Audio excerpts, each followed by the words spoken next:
Possessing a selection system, I began my journey as the character Jolin Cianran from the original work, having taken over his body. Chapter 1. Is this cat shorter than me? In the year 750 of the AI-G calendar, on May 9th, meow, this arrogant creature is flying atop a pillar, quite impressive. Lin Jia instinctively meowed while watching the reflection in the water basin. Lin Jia is a man, a true masculine figure. His meow is not a sign of weakness, but rather a reflex. He was simply enjoying the grand finale of Dragon Ball Super back on Blue Star. Upon witnessing the final episode featuring the appearance of the mighty Shenlong, with dazzling golden light and an avalanche of cheerful comments, Lin Jia naturally joined in the revelry. Great Salama, take me to the Dragon Ball world, he wished fervently. Just as the colorful comments were sent, darkness enveloped him. When he opened his eyes again, he had indeed arrived in the Dragon Ball world. Praising the great dragon god Salama, he realized with joy that he had truly come. Lin Jia, regaining his senses, let out a delighted meow. His voice had changed, his limbs had grown shorter, and he was now furry. His belly had swollen considerably, round and plump. In his right hand, he held a wooden staff, and in his left a clay pot. Looking around at the vast clouds and the familiar scenery, Lin Jia could not help but vent his frustrations at the great dragon god Salama. Why on earth did you turn me into a cat? At the sacred land of Jolin, lush forests deterred visitors, yet could not fend off the invasion of the evil Red Ribbon Army. Fortunately, the valiant guardian of the sacred place, Bora, stood against the malevolence. Of course, a portion of the credit also goes to the young Goku. On top of the Jolin Tower, Lin Jia laid his staff on the ground and peered into the water basin, observing the changes below. Young Goku had fortuitously collected the 4-star Dragon Ball, so engrossed in his joy that he failed to notice the looming danger. Boom! After flying for 30 minutes and traveling 2,300 kilometers, a stone pillar stood upright and intact in the ground. Tao Bai Bai soared into the air, eventually landing lightly atop the stone pillar. This unfriendly entrance prompted Bora to raise his spear. My task is to protect the sacred land. Yuba, step aside. Come on. The storyline remained unchanged, with Bora being supported at a 90-degree angle. Tao Bai Bai flicked his wrist and hurled Bora into the air. He then threw his spear, striking Bora's heart. Observing the weeping Yuba and the 4-star Dragon Ball in his grasp, Goku, filled with rage, charged toward the smirking Tao Bai Bai. Alas, the punches and kicks thrown by Goku were effortlessly dodged by Tao Bai Bai. With a powerful kick upward, he sent Goku flying into the Jolin Tower pillar. With a Saiyan's physique, this kick could not possibly defeat Goku. Rising to fight again, he unleashed his ancestral Kamehameha wave. However, the only result was Tao Bai Bai changing into a beggar's outfit. The world's foremost assassin had never faced such humiliation. A beam of energy struck the 4-star Dragon Ball hidden on Goku's person. Yuba believed Goku was dead, and coincidentally, so did Tao Bai Bai. Perhaps this was the 20th anniversary of the world's greatest assassin's career. Regarding Yuba's vengeful meteor fall, Tao Bai Bai merely brushed it off. Yuba's life was spared. The stone pillar's pilot was back online, and Lin Jia secured the lid of the water basin. For a Dragon Ball fan, the ensuing plot was already well known. Filial son Yuba buried his father, and then sought to bury Goku alive. Just as Goku awakened, he glanced at the newly formed grave beside him and the Dragon Ball in his hand. With unwavering determination, he promised Yuba he would gather the Dragon Balls to resurrect the unfortunate Bora. Tao Bai Bai was certainly not a match for him. Boasting with a touch of reality, their gazes ultimately locked onto the towering Jolin Tower.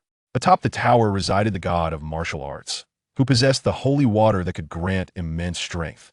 With a goal in mind, Goku tied the 4-star Dragon Ball around his waist and leapt onto the tower pillar. The ascent was a manifestation of Goku's journey to power. After a fierce battle, and with no food consumed, hunger gnawed at Goku, nearly causing him to tumble from the pillar. Fortunately, his monkey tail caught on the pillar. This process was rather tedious for Lin Jia. He had long desired to collect the Dragon Balls himself, and wished to return to Blue Star. At the very least, he should not be bound to the body of a cat, even if he currently was a cat immortal. Wishing upon the Dragon Balls always circled back to 2 points. Firstly, Prince Bulma had to make an appearance. Without her, how could there be a Dragon Radar? Lin Jia had been in the Dragon Ball world for 3 whole years. Shortly after awakening, he activated a peculiar entity called the Dragon God System, which he suspected was the work of that dragon god Salama. For 3 years, whenever Lin Jia attempted to leave the Jolin Tower by climbing down the pillar, an invisible barrier would block his way. At the same time, a prompt would appear: Divine Realm not achieved, exit from Jolin Tower prohibited. The tower seemed to be shackled by the system, preventing any movement. It resembled a white blood cell, constantly monitoring Lin Jia, the virus from another world.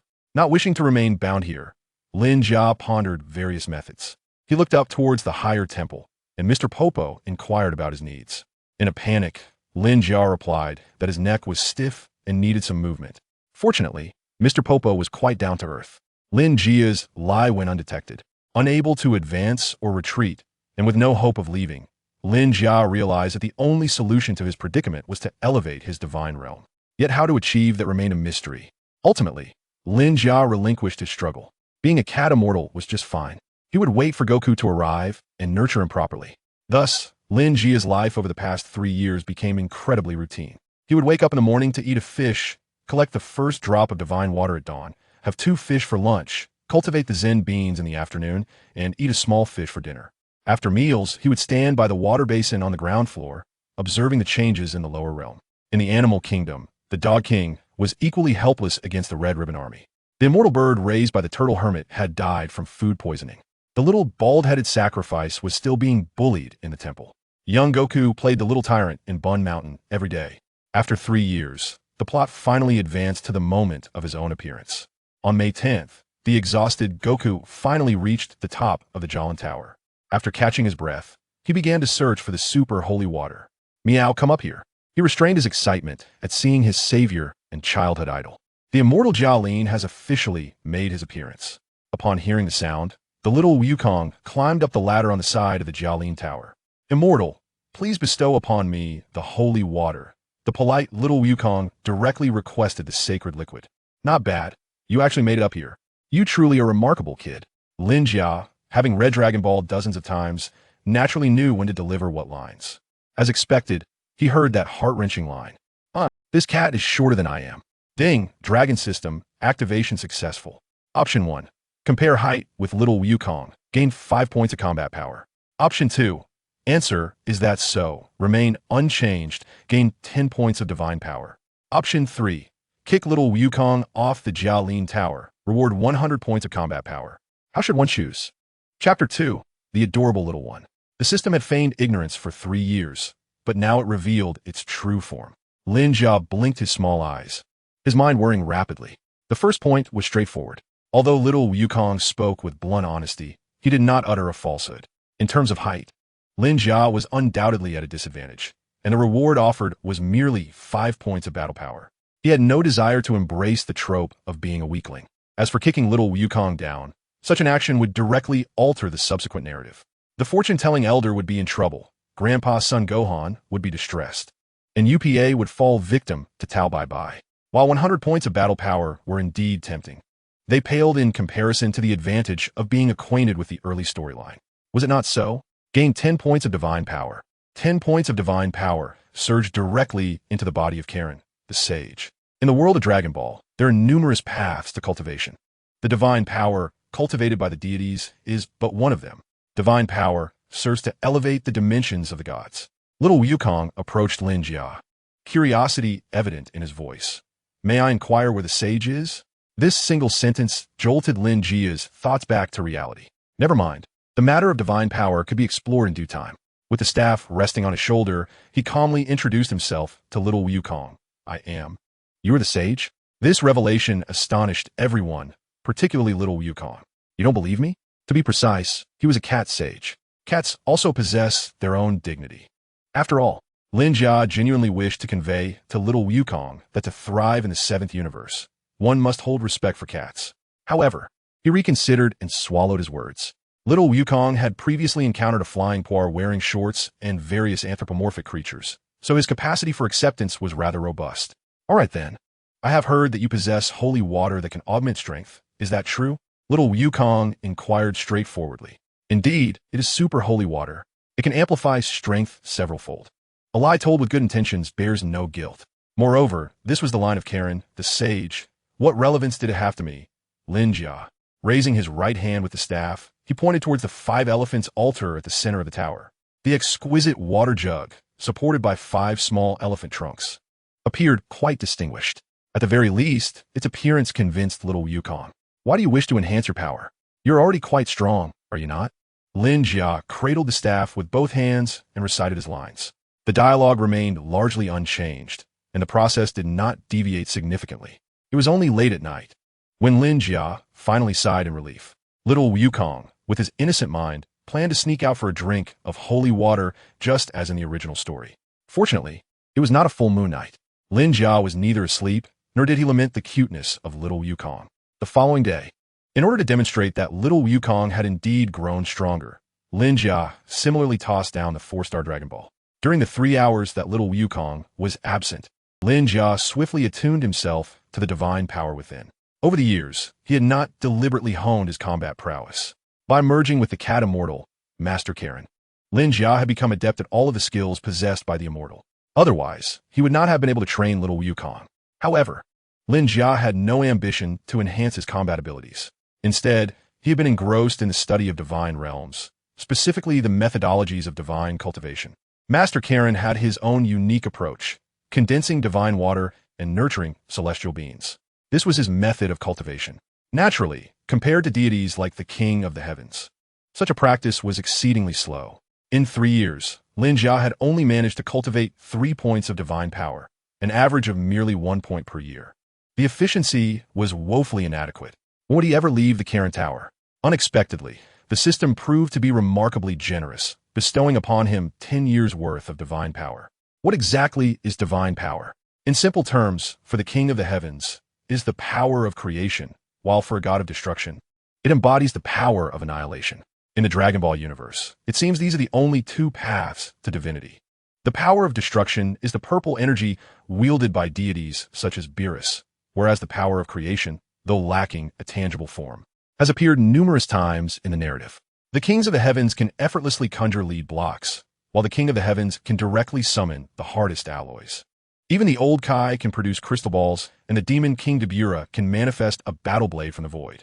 In essence, all these are applications of divine power. 3 hours later, little Wukong stormed back, filled with fury. After Lin Jia's reminder, he realized he had indeed grown stronger, yet he still could not seize the holy water.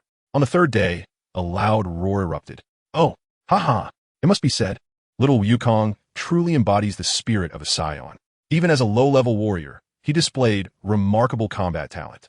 Similar to the original narrative, Lin Jia lost the holy water after being tickled by little Wukong. However, unlike before, the holy water did not fall from the Karen Tower. Why was there no commotion from the water? Of course, the super holy water is merely ordinary water. What? You deceived me. But you have indeed increased your strength severalfold. Do you understand now? Climbing the Karen Tower to seize the super holy water is, in itself, a form of cultivation. Ah, thank you, Master Karen. Off you go. Descend to the lower realm and test your growth. Oh, by the way, there's one more thing I need to trouble you with. Little Wukong, brimming with excitement, was about to leave when Lin Jia unexpectedly called him back. Master Karen, what is it? If given the opportunity, you might invite your friends to visit the Korin Tower. Lin Jia, grasping his wooden staff, smiled as he articulated his request. Ah, so that was it. No problem at all. Farewell, Mr. Garen. Little Wukong leaped down, urgently summoned the flying Nimbus, and saved little Yuba from peril. Lin Jia observed everything clearly from the water tank. Next came the fateful battle of revenge against Tao Bai Bai.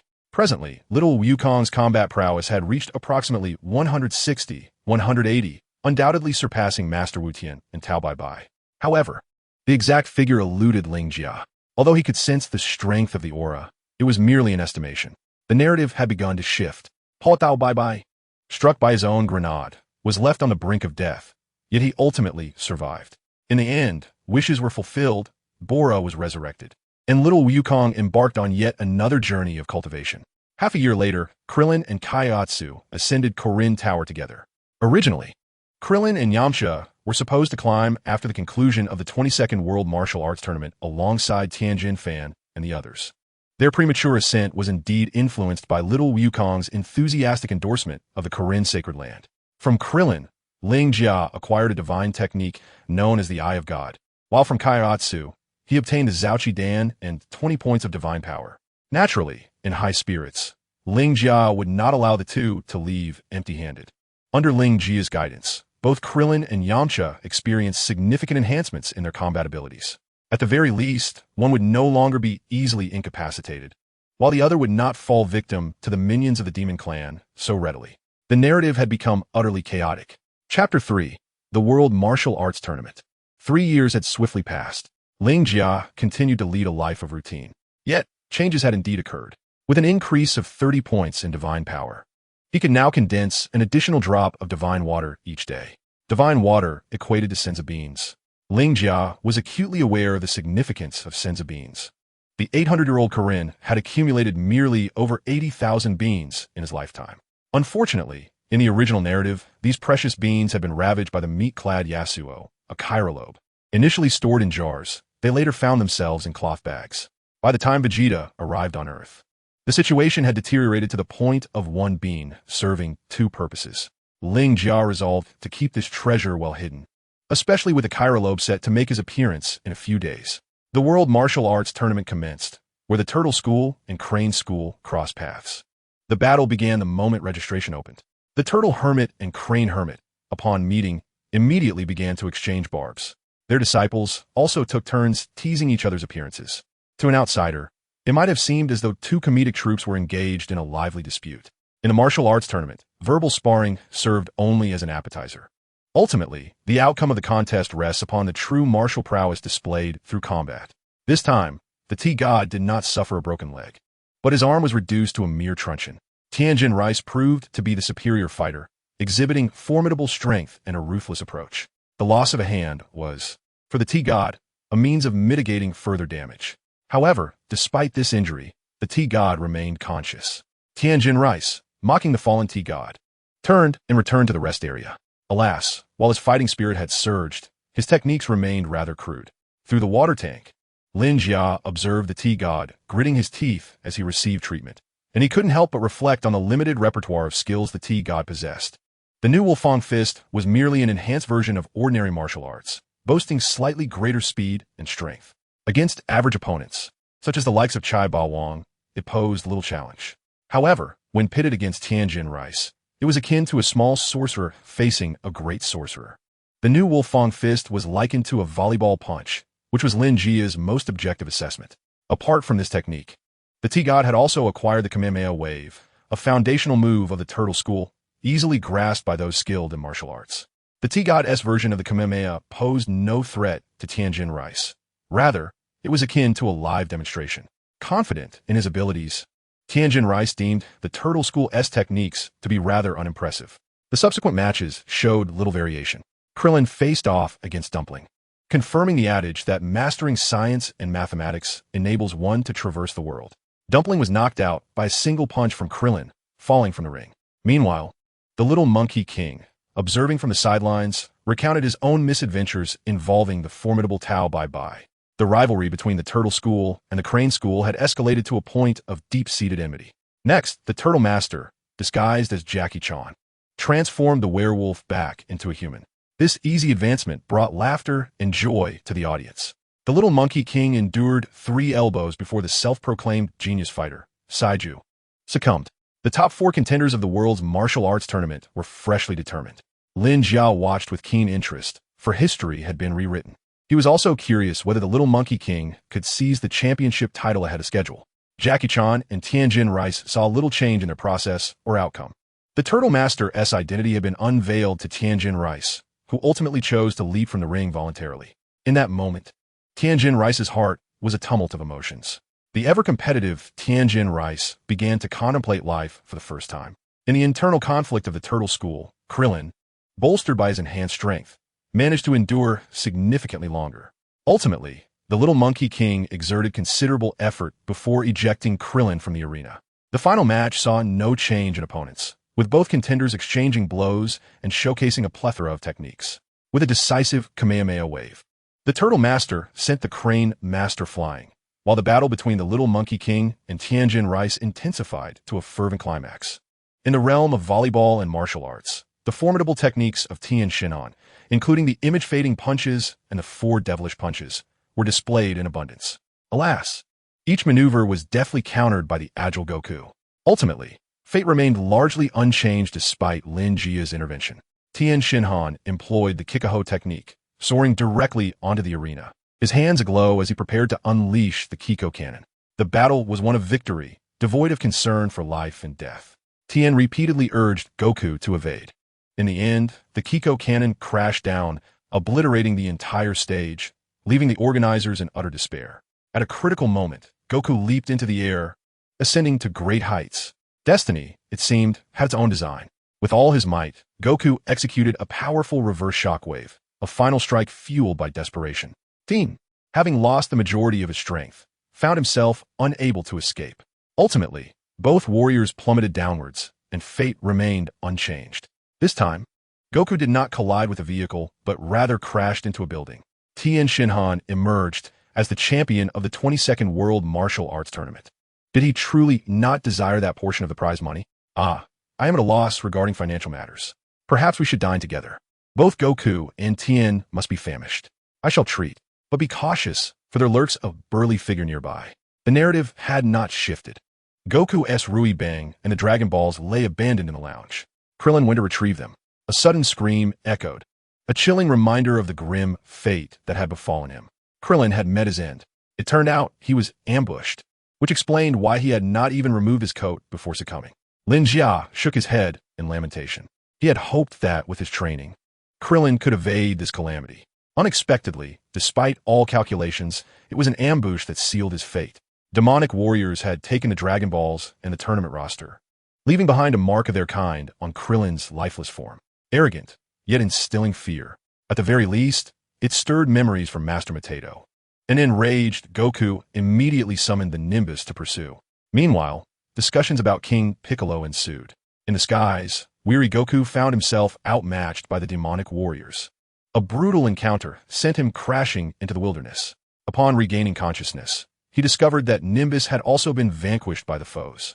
However, the enticing aroma of grilled fish swiftly diverted Goku's attention. The grilled fish warrior, Yakarorb, made his official entrance. Witnessing the rotund Yakarorb, Lin Jia could not help but swallow hard. This fellow was certainly no saint. Reflecting on this, Lin Jia continued to observe the water basin. Yakarorb was a testament to self-taught prowess, managing to hold his own against Goku. Even when faced with demonic warriors, he could triumph and turn his opponents into barbecue. It seemed that residing atop the tower in the future would suit him quite well. Recently, I have been consuming both fish and salted fish, to the point where Lin Jia is on the verge of developing anorexia. This corpulent individual, nurtured into becoming a culinary master akin to Chef Yakalob, undoubtedly holds far greater promise than the warrior Yakalob. After all, both wield blades. Does it truly matter if they're shorter or longer? While Lin Jia was lost in such musings, the first-generation Demon King Piccolo, with a visage etched with deep lines, made his entrance. As anticipated, Yakalob proved to be unreliable. Executing a strategic withdrawal in the wilderness, only the young Goku remained to confront the Demon King Piccolo. Chapter 4. Super Divine Water? Is that fit for human consumption? In the early days of the Dragon Ball universe, those capable of launching energy blasts with a single hand were formidable foes. Goku's combat power had not shifted. He faced the Demon King Piccolo with a mere 180 points against Piccolo's 260. In terms of both experience and strength, Goku found himself at a significant disadvantage. Of course, the aged Piccolo, weakened by time, could not match the stamina of youth, yet he was still sufficiently formidable to leave Goku on the brink of defeat. The heart ceased to beat. From the onset, the first-generation Demon King Piccolo was a meticulous character. Only upon confirming that the danger had passed did he remove the Dragon Ball from Goku's neck. The Pilaf trio aboard their airship were left in stunned silence. Perhaps, at the moment Goku fell, King Pilaf had already begun to regret his decisions, though he remained blissfully unaware of it. As the airship departed, the fire-fighting Yakalob re-emerged. Upon discovering that Goku was still alive, Yakalob chose not to abandon him this time. The two ascended in a hovercraft, hastening towards the sacred land of Korin. Meanwhile, another battle commenced. Master Rashi, at the cost of his life, startled the aged Piccolo. The old six Kaiatsu was not well acquainted with Oolong and sought to eradicate the Demon King Piccolo from existence. Give me a pair of underpants. You see, with that additional remark, the outcome drastically altered. Now, one could discern where the defeat lay. Tianjin Fan, having been showered with medication by Master Rashi, witnessed the tragic demise of Master Rashi and Kairatsu, ultimately succumbing to unconsciousness. Upon awakening, he fervently practiced the mafuba, disregarding the feelings of the rice cooker. On the other side of the earth, in the sacred land of Korin, a fully revived Bora flung Yakalobe, who carried Goku high into the air. The rotund Yakalobe, lured by the temptation of the Senzu beans, quickly ascended. Lin Jia was drenched in cold sweat. Returning to the lower level, he pushed the jar hidden beneath the bed. Deeper still, after securely stowing away the majority of the Senzu beans, Lin Jia ascended to the upper level, content as he awaited the arrival of his companions. As night fell, Yakalobe ascended the Korin Tower. True to the original narrative, he immediately began searching for Senzu beans, though his efforts were in vain. Mr. Korin, please continue to train me. After consuming a Senzu bean, Goku was fully revitalized. As Lin Jia was about to refuse, a system option appeared before him. Option 1. Decline Sun Wukong's request, indicating that he, too, is powerless. Reward: 5 points of combat power. Option 2. Decline Sun Wukong's request, advising him to exercise caution with the super divine water. Reward: 10 points of divine power. Option 3. Accept, but prohibit the use of super divine water. Reward: skill shockwave. Once again, 3 choices lay before him. The first option was straightforward, yet the reward felt rather insulting. The second aligned with the original narrative, offering 10 points of divine power, neither a trivial amount nor an abundant one. The third option would necessitate further assistance for young Wukong to grow stronger. If the skill rewarded had been something like the King Kai Fist or Spirit Bomb, Lin Jia would have readily accepted. Regrettably, the shockwave skill was already within young Wukong's repertoire. Upon expressing his request, Wukong was met with an extended silence from Master Karen. For a moment, aside from the exhausted Yachirobe, who lay panting on the ground, there was no other sound atop Karen Tower. Very well. Congratulations. Host has mastered shockwave and may impart to others. In an instant, Lin Jia grasped the essence of the shockwave technique. Really? Thank you so much, Master Karen. Sun Wukong's excited exclamation pulled Lin Jia back from his thoughts. Wukong, before we commence training, there is something I must tell you. Lin Jia's serious tone momentarily startled Wukong. What is it? Just now, the dragon appeared. Master Rashi and Kairatsu had been slain by the demon king Piccolo. The system's regulation against using the super divine water was in place. Yet, even without such a restriction, Lin Jia had no intention of utilizing it. Later, during the Android saga, Sun Wukong was afflicted with a viral heart disease. There was a significant probability that this condition arose from the long-term repercussions of previously consuming the super divine water. In the past, when Lin Jia resided on another Earth, such hypotheses had circulated. The Saiyan race possessed a unique trait, greatly enhancing their strength after sustaining severe injuries. For instance, Vegeta had intentionally sought to amplify his power during the battle on Namek. Sun Wukong, too, had discovered this phenomenon while training aboard a spaceship. When young Wukong consumed the super divine water, it had already inflicted severe internal damage upon him. However, this injury was not outwardly apparent. Rather, it was internal. Lin Jia surmised that the super divine water likely continuously harmed his vital organs, while the Saiyan's extraordinary physique worked tirelessly to mend itself. Ultimately, he had endured it, akin to a near-death resurrection. Yet, such an outcome placed an excessive burden on his heart, leading to lingering dangers. Of course, there was also a theory suggesting that excessive use of the King Kai Fist could be to blame. Nevertheless, in subsequent narratives, Wukong had frequently employed the King Kai Fist, with the most notable instance being when he instantaneously transported himself to Bulma's room, merely to comment, in front of Vegeta, on the droop of his wife's figure. Indeed, no significant issues have arisen. Hence, it is highly probable that the super divine water severely impaired Goku's cardiac function, thereby indirectly diminishing his immunity. Such a terrifying substance, had it not been for Goku's extraordinary Saiyan physiology, could have easily claimed his life. Now, conveying the news of Master Rashi and Chaozu's demise to him serves as preparation for the upcoming training. Lin Jia requires Goku to be consumed by rage and desperation, thus compelling him to accept the training regimen tailored for him. As anticipated, upon hearing the news, Goku was engulfed in fury. What? Master Rashi has also perished? Clenching his fists, he seethed with anger. This scoundrel is truly despicable. With a roar, Goku dashed toward Lin Jia. Mr. Lin Jia, let us commence the training. The two stood less than a meter apart, and Lin Jia was poised to initiate a specialized training session for Goku. Goku, this training may take a significant toll on your life. Are you certain you wish to proceed? Lin Jia inquired. Goku, with a calm demeanor, affirmed his resolve. Then I apologize, but here comes the shockwave. With a swift motion, Lin Jia unleashed a full-force shockwave aimed directly at Goku's chest. The unprepared Goku was instantly pierced through the chest by the attack, collapsing beside Yajirobe, who was already on high alert, ready to flee. Is this a den of thieves? He thought. Goku cried out in agony, gazing at Lin Jia with disbelief. Meanwhile, Lin Jia, panting heavily, popped a senzu bean into his mouth, replenishing his energy in an instant. He then rushed to Goku's side with remarkable speed. With a firm grip, he pried Goku's mouth open and stuffed a senzu bean inside. A miraculous scene unfolded as the wound in Goku's chest healed immediately. Mr. Lin Jia, what are you doing? Goku, having narrowly escaped death, looked at Lin Jia in confusion. The special training is complete, Lin Jia declared, leaning on his staff with a satisfied smile. Chapter 5. Fierce Battle. A Saiyan who has narrowly escaped death unlocks tremendous potential. This was dramatically illustrated during the Namek saga. After being nearly defeated by Vegeta, Goku's power surged to 30,000. After enduring a brutal encounter with Rikom, his strength skyrocketed to 250,000. Ultimately, after a fierce struggle with Krillin, his power soared to an astonishing 5 million. Each brush with death resulted in exponential increases in his combat abilities. It is no wonder that during his confrontation with Frieza, the devoted husband felt as though he had transformed into a Super Saiyan. When he first arrived on Namek, his power level was merely around 25,000, elevated 100-fold. Such confidence is only natural. To return to the matter at hand, through the divine gaze, the battle prowess of little Wukong becomes strikingly clear. 350 points. Far surpassing the 260 points achieved after consuming the Super Divine Water. In terms of combat power alone, it has already eclipsed that of the Demon King Piccolo by 90 points.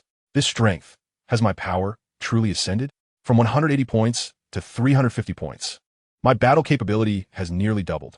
Clenching his fists tightly, little Wukong found it hard to comprehend. Indeed, within you lies immense potential yet to be unleashed. My injuries to you are merely a means to awaken that potential. Lin Jia, devoid of any moral qualms, deceived little Wukong. What other explanation could there be? You are an alien named Kakarot, hailing from planet Vegeta, with a brother named Raditz who will visit in 8 years? Don't jest. Who would believe such a tale? If that is the case, why not try again? Just as little Wukong wore a puzzled expression, the cunning Akirabai devised a clever plan. Truly, one destined to befriend Prince Vegeta deserves commendation. They clearly share common ground. However, their responses were identical and resolute. No. Lin Jia and little Wukong exclaimed almost in unison. With his staff held horizontally, Lin Jia addressed Akirabai with his reasoning. Although little Wukong possesses a unique constitution, reliance on it would undermine the spirit of a martial artist. Upon hearing this, little Wukong nodded in agreement, understanding the underlying principle. This was a life-or-death battle. An occasional cunning was permissible, yet dependency would extinguish the drive for diligent training. Master Roshi, in recent years, had played the role of a dragon, thwarting little Wukong at martial arts gatherings, with the intent of ensuring little Wukong did not lose his motivation to train. This wisdom was not lost on little Wukong. From that moment until dawn, little Wukong practiced tirelessly atop the Korin Tower with Lin Jia and Akirabai. Initially, little Wukong struggled to acclimate to his newfound strength, facing 2 opponents and finding himself slightly at a disadvantage. However, as he grew more accustomed to his power, the makeshift duo of Lin Jia and Akirabai could no longer withstand his onslaught. As the first light of day broke, little Wukong had completely adapted to his augmented strength. Sensing the malevolence of the Demon King Piccolo, he felt compelled to leap from the Korin Tower to avenge Master Mateto and the others. Naturally, Lin Jia would not permit such recklessness. Otherwise, Tien Shinhan would be in grave danger. He promptly summoned a large, delicate pink nimbus cloud, gifting it to little Wukong as the narrative continued to unfold. At the base of the Korin Tower, the water basin reflected a large face alongside a feline visage. The scene within the basin depicted Tien Shinhan battling against the demon warriors. In a moment of crisis, little Wukong delivered a powerful kick that shattered the demon's head. So, you have not perished. How has your face transformed into youth? In just a day apart, both individuals have undergone monumental changes. One has grown stronger, while the other has regained their youth. The battle commenced immediately. After a tentative exchange of blows, Piccolo, the original, began to feel the pressure. He elevated his energy, swinging aimlessly, only stirring up a cloud of dust. In the ensuing combat, young Goku clearly held the upper hand, and the advantage was strikingly evident. The rejuvenated Demon King Piccolo was no match for young Goku. However, he managed to keep pace with Goku's rhythm. After being struck by Goku's Kamehameha, the Demon King Piccolo shredded his tattered shirt. His verdant skin glistened, and his pink biceps bulged. His expression twisted in a ferocious snarl, fists clenched tightly. Around his body, waves of visible energy pulsated. During the martial arts tournament, Tien could merely cause his hands to shimmer. Yet the original Piccolo could emanate light from his entire being. This method of energy accumulation dramatically enhanced the Demon King's power, albeit at the cost of his lifespan. The disparity in energy was momentarily bridged. Yachirobe, young Goku might be in trouble. He may even sustain injuries. Please take him back to Korin Tower. In the original storyline, the rescue team member, Yachirobe, always appeared miraculously at every crucial moment.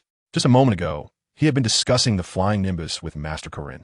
In no time, he arrived at the royal palace aboard his flying car. His speed surpassed that of the Nimbus. To prevent the plot from being drawn back into its usual course, no one caught the plummeting young Goku. Lin Jia had no choice but to implore the hefty Yachirobe to hurry and save him. Is he not powerful enough to require my assistance? Yachirobe grumbled, though he was timid as a mouse. However, no sooner had he uttered those words than young Goku, submerged in the water, was struck in the knee by Piccolo's energy beam. While his strength had increased, his experience in life-and-death battles still fell short. Lin Jia sighed as Yachirobe leaped from Korin Tower. This fellow still possessed a semblance of loyalty. Lin Jia shook his head and refocused his attention on the fierce battle unfolding miles away. Young Goku's power pole had become his second leg. However, the cunning Demon King Piccolo employed a feinting tactic to successfully knock the power pole away. With his mobility compromised, young Goku narrowly escaped the devastating demon wave with Tien's assistance. Alas, both the palace and the streets lay in ruins. As the Demon King Piccolo struck again, young Goku managed to endure. Driven to a corner, the Demon King's choices mirrored those of the original tale. He seized Tien's head, threatening young Goku with his life, forbidding any reckless movements. As a result, little Wukong transformed into a one-punch man, directly piercing through the bewildered Piccolo Daimaō. Before meeting his demise, Piccolo Daimaō expelled the second generation of his caretaker, a seasoned old demon. He did not forget to inflict one last act of spite upon little Wukong before his end. Exhausted and battered, little Wukong plummeted downwards. Tianjin Fan, filled with anxiety, found himself utterly unable to move. In this moment of crisis, the rescue team member, Yachirobe, arrived just in time to catch little Wukong, who was falling headfirst. This was indeed crucial. Should he have fallen on his head, who could say whether he might have recalled memories of the past? Beside the water tank, Linka began to murmur to himself. Chapter 6, The Celestials. You inquire as to who vanquished Piccolo Daimaō. It was, of course, the righteous individual hailing from the Korin sacred land. Yamcha, clutching a walkie-talkie, promptly gave a shout-out for the Korin sacred land. By the time he and Bulma and Launch arrived at the ruins of the palace, little Wukong had already departed with Yachirobe. The golden-haired Launch supported Tianjin Fan, her eyes filled with tenderness. Initially, it was Bulma's intention to announce the victory, but she was preempted by Yamcha. This matter had been entrusted to Yamcha and Krillin by Linka. In the world of Dragon Ball, the legends of the Korin sacred land have long persisted within the martial arts community. Just before Krillin and Yamcha departed from the Korin Tower, Linka earnestly implored the two to assist him. If given the chance for an interview, they must promote the Korin sacred land. A good reputation requires constant nurturing. Only with a steady influx of newcomers ascending the Korin Tower might the system options manifest. While others transmigrate into the Dragon Ball world, they either become Goku or Vegeta. At the very least, they might transform into Raditz or Captain Frog. Yet, inexplicably, I have become a meerkat. Linka harbored a deep-seated aversion to this reality. Only through relentless strengthening could he hope to leave the Korin Tower. Only by departing could he possibly gather the Dragon Balls. Even if the Earth's Dragon Balls were insufficient to return him to his home planet, they could restore him to human form. Even as an ordinary Earthling, Linka would find immense satisfaction. All of this hinged upon the sole current pathway, the system. In recent years, only martial artists ascending the Korin Tower would trigger the system options. Otherwise, the system would remain dormant. Of course, Yamcha was not so easily deceived as little Wukong. The advertisement he spoke of cost him 3 senzu beans. Yamcha, with his average skills, was quite adept at bargaining. Korin Tower. Wow, em healed. After consuming a senzu bean, little Wukong instantaneously restored his vigor. Who would have thought such potency resided within these beings? With arms crossed and belly protruding, Yachirobe stood nearby, muttering to himself, "Certainly, as long as there is breath within, one can swiftly return to normalcy. Therefore, Akalobe, you should refrain from constantly yearning for the magical beings to satiate your hunger. It is indeed a waste." Linga, leaning on his wooden staff, began to impart the virtues of frugality to the portly Yasuo. "What shall I eat then?" Akalobe pondered, already contemplating a long-term settlement in this place. "Fish," Linga replied succinctly, while Akalobe appeared indifferent. He was, in truth, not particularly finicky about his food. After all, demon warriors could consume anything grilled. While the two were jesting, the little monkey, Wukong, hung his head low and did not engage in the conversation. Linga, perceptive to Wukong's thoughts, addressed him, "Mr. Carlin, is it true that the dragon god has perished?" Wukong clenched his fists in frustration. "I witnessed it with my own eyes. He was slain by the evil King Piccolo," Linga replied calmly, affirming the grim reality. "Is there truly no way for my grandfather Krillin or the dumplings to be revived?" "How infuriating!" Wukong exclaimed, a mix of fury and helplessness. "No, there is still a possibility," Linga said, raising a finger and waving it before Wukong. Both Wukong and Akalobe's attention was captured by him. "What? There's a way to resurrect him? Please, Mr. Carlin, tell me how." Beep. Option 1. Inform Wukong about the celestial beings. Reward, 20 points of divine power. Option 2. Inform Wukong about the Namekian Dragon Balls. Reward, super energy wave. Option 3. Inform Wukong about the Super Dragon Balls. Reward, full power 4-body fist. Linga licked his whiskers. The last two rewards were indeed enticing. Unfortunately, there was no choice to be made. Isn't it obvious? It is the creator of the Dragon Balls who can restore them. Beep. Obtain 20 points of divine power. Beep. Divine power surpasses 100 points. Divine realm achieved. The creator of the Dragon Balls? Who is that? Wukong inquired with curiosity. Isn't it apparent? A celestial being, Linga asserted, planting his staff firmly upon the ground. His expression grave. You really are full of hot air. How could there be celestial beings in this world? Wukong, still processing the information, was directly countered by Akalobe, standing nearby. Indeed, at this time, even the so-called celestial beings are merely cats. Could it be that the celestial being is a dog? Akalobe mused, growing more convinced of his reasoning. As long as one encounters a celestial being, can they not revive the dragon god? Whether it be Master Roshi or Krillin, they are among the few relatives Wukong has in this world. As an observer, Akalobe could rationally assess the truth of the matter. Yet for Wukong, the veracity mattered not. He was willing to exert every effort regardless. Certainly, celestial beings must possess the capability, Linga affirmed with unwavering conviction. Do you truly believe the words of this cat? How could such divine beings exist in this world? The corpulent Yasuo first attempted to dissuade son Wukong from entertaining such notions, deeming them utterly preposterous. He then turned to Lin Jia, resolutely questioning him. Of course they exist. The immortal Garen welcomed Akairobe and allowed him to reside atop the Garen Tower. However, Lin Jia had little regard for this vain coward. He retorted succinctly and decisively. Where?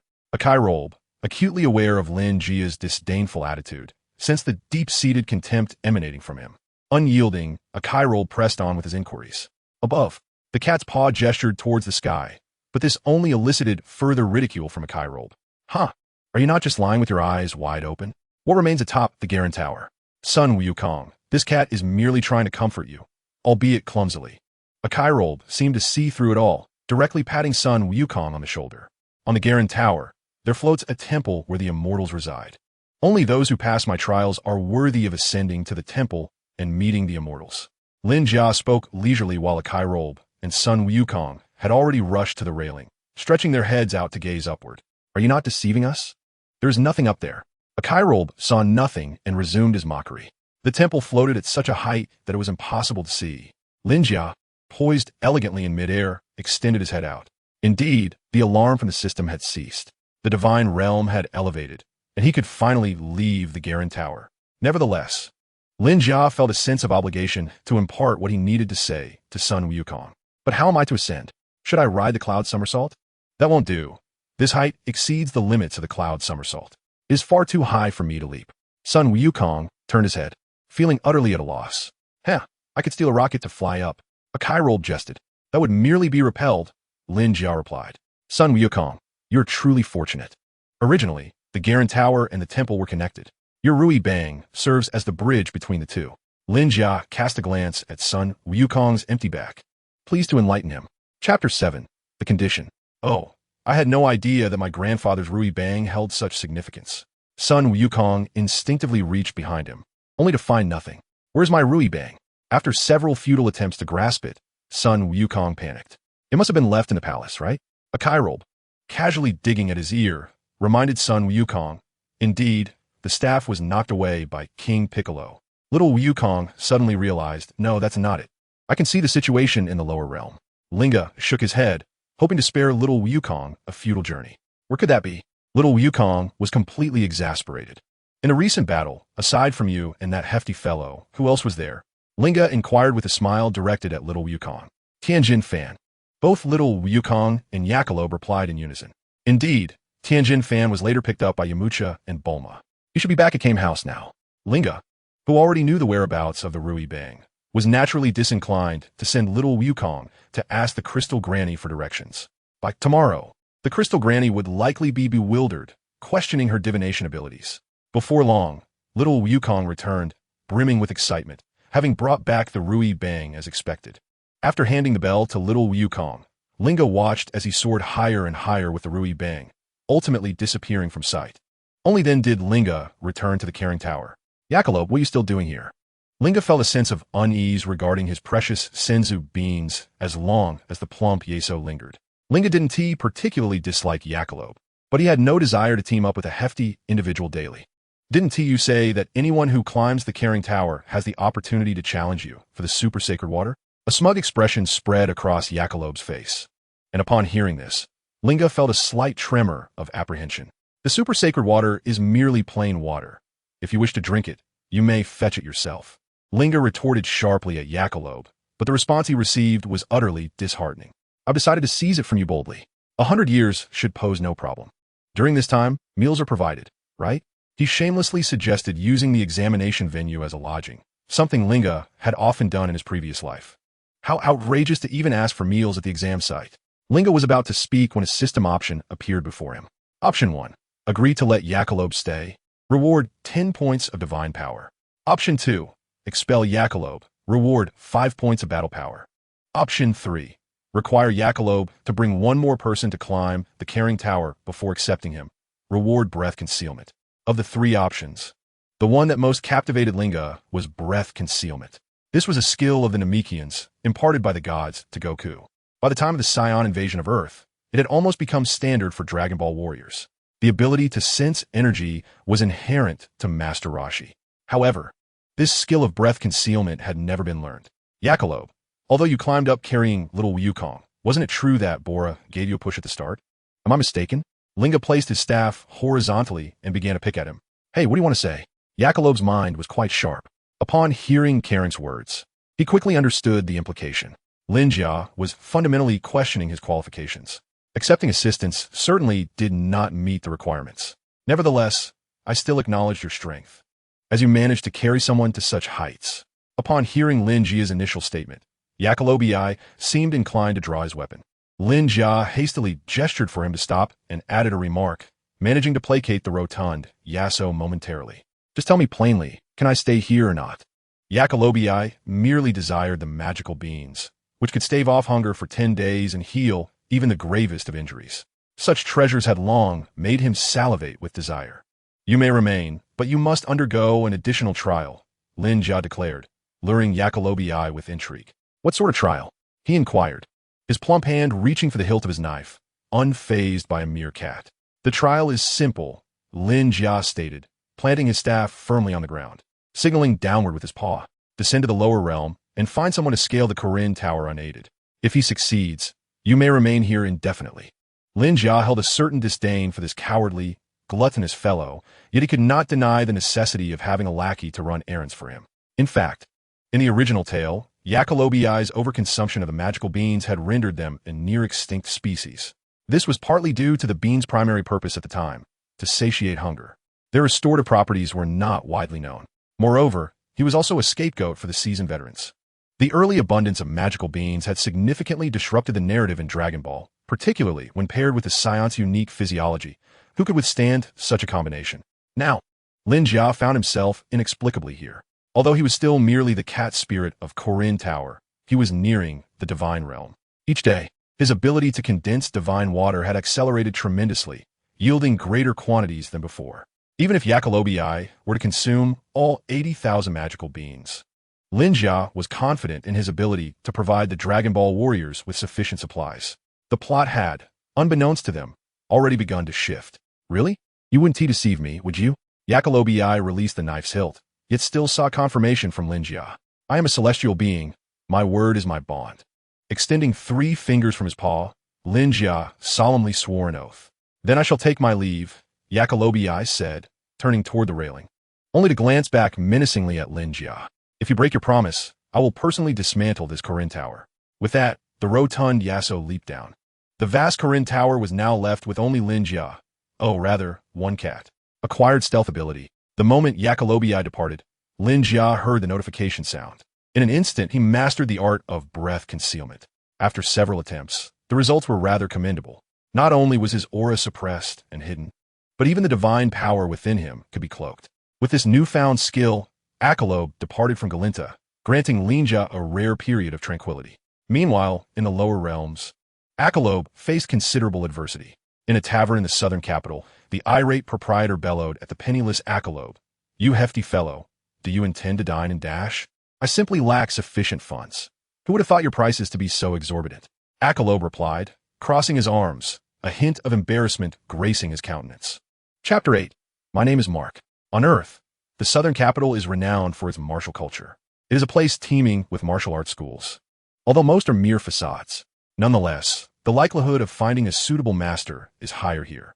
Having wandered alone for many years, Akalob was well acquainted with the ways of the martial world. He piloted a stolen hovercraft and reached the southern capital in just half a day. Not long after entering the city, his stomach grumbled audibly. After all, he had made 2 arduous trips to Galinta, only to find he had not stolen the famed immortal beans that promised 10 days of satiety. Since he was already there, he decided to enter a restaurant. The establishment was nothing extraordinary. The food was decent, and the prices were reasonable, though the portions were somewhat scant. Akalob, known for his voracious appetite, could consume a demon warrior in a single sitting.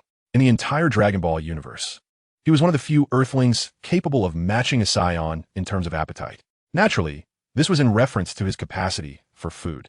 Upon entering the restaurant, leaving hungry was not in Akalob's nature. Consequently, he ordered an extravagant array of dishes, only to feel a wave of embarrassment during the checkout. Several waiters intercepted him, and the proprietor's furious shouts attracted the attention of other patrons. Dining and dashing was a rare occurrence in the southern capital, especially when the culprit appeared to be a warrior. "Why did you order so much if you lack the funds?" the owner demanded. "How do you intend to repay the debt for your meal? If you truly have no money, then take us to your martial arts school." Numerous martial artists hailed from various schools in the southern capital. The proprietor, noticing Akalob's reluctance to settle the bill, inquired about his training location. For a warrior, dining and dashing is inherently shameful. To be pressured by a tavern owner without daring to disclose the name of one's school would be utterly humiliating. Only those wanted by the Galactic Patrol would consider dining and dashing a viable pursuit. Given Akalob's prowess, he could easily have escaped. Yet, as a proud warrior, he had no intention of fleeing without paying. "May I obtain credit? I shall soon return to settle the dining expenses." Maintaining his characteristic aloofness, Akalob intended to venture into the nearby forest to hunt and earn some money. Unfortunately, such words fell upon the ears of the restaurant owner, who interpreted them as an intention to dine and dash. The owner, vexed, hurried back to the counter and seized the telephone to make a call. While Akalob observed the owner seeking assistance, he refrained from interference. Before long, a cacophony erupted outside the restaurant. Who was causing a commotion at Old Jack's establishment? Did they not know that he was a good friend of mine, Mark? The slatted door swung open, and a deep voice resonated. All eyes converged upon Mark. His voice, rich and resonant, belied his youth. Clad in a brown martial arts uniform and white trousers, his hair was tousled and slightly curled. The muscles in his chest and arms were taut, a clear indication of his martial prowess. "Mark, you have finally arrived," the restaurant owner exclaimed, removing his apron and wiping his hands as he approached amiably. "You say someone is dining and dashing, and they are a warrior?" Standing at 188 centimeters, Mark lowered his gaze to the somewhat stooped figure of the restaurant owner, Jack. His eyes had already fixed upon Piccolo. After all, since entering the restaurant, only this rotund individual had not deigned to acknowledge Mark. As an instructor at a boxing gym, being disregarded by a mere diner naturally caught his attention. "Fear not, old Jack. I shall assist you in this matter," Mark assured, patting the restaurant owner's shoulder before striding directly to Piccolo. "Warrior, do you not consider dining without payment a desecration of the martial way?" Clenching his fist and swinging it forcefully, Mark did not threaten Piccolo. Rather, it served as a gesture of disdain for his actions. "I currently lack funds, but that does not imply that I, Piccolo, would resort to dining and dashing." With his arms crossed, Piccolo noted that Mark, being a martial artist himself, was not as dismissive as the owner, Jack. Thus, he began to clarify his situation. "Oh, so your name is Piccolo. I must admit, I have not heard of you in Nandu," Mark remarked. Having lived in Nandu for over 3 years, he was acquainted with nearly all the renowned martial artists in the area. Piccolo was a name he had never encountered before. While the martial arts culture thrived in Nandu, few practitioners achieved fame.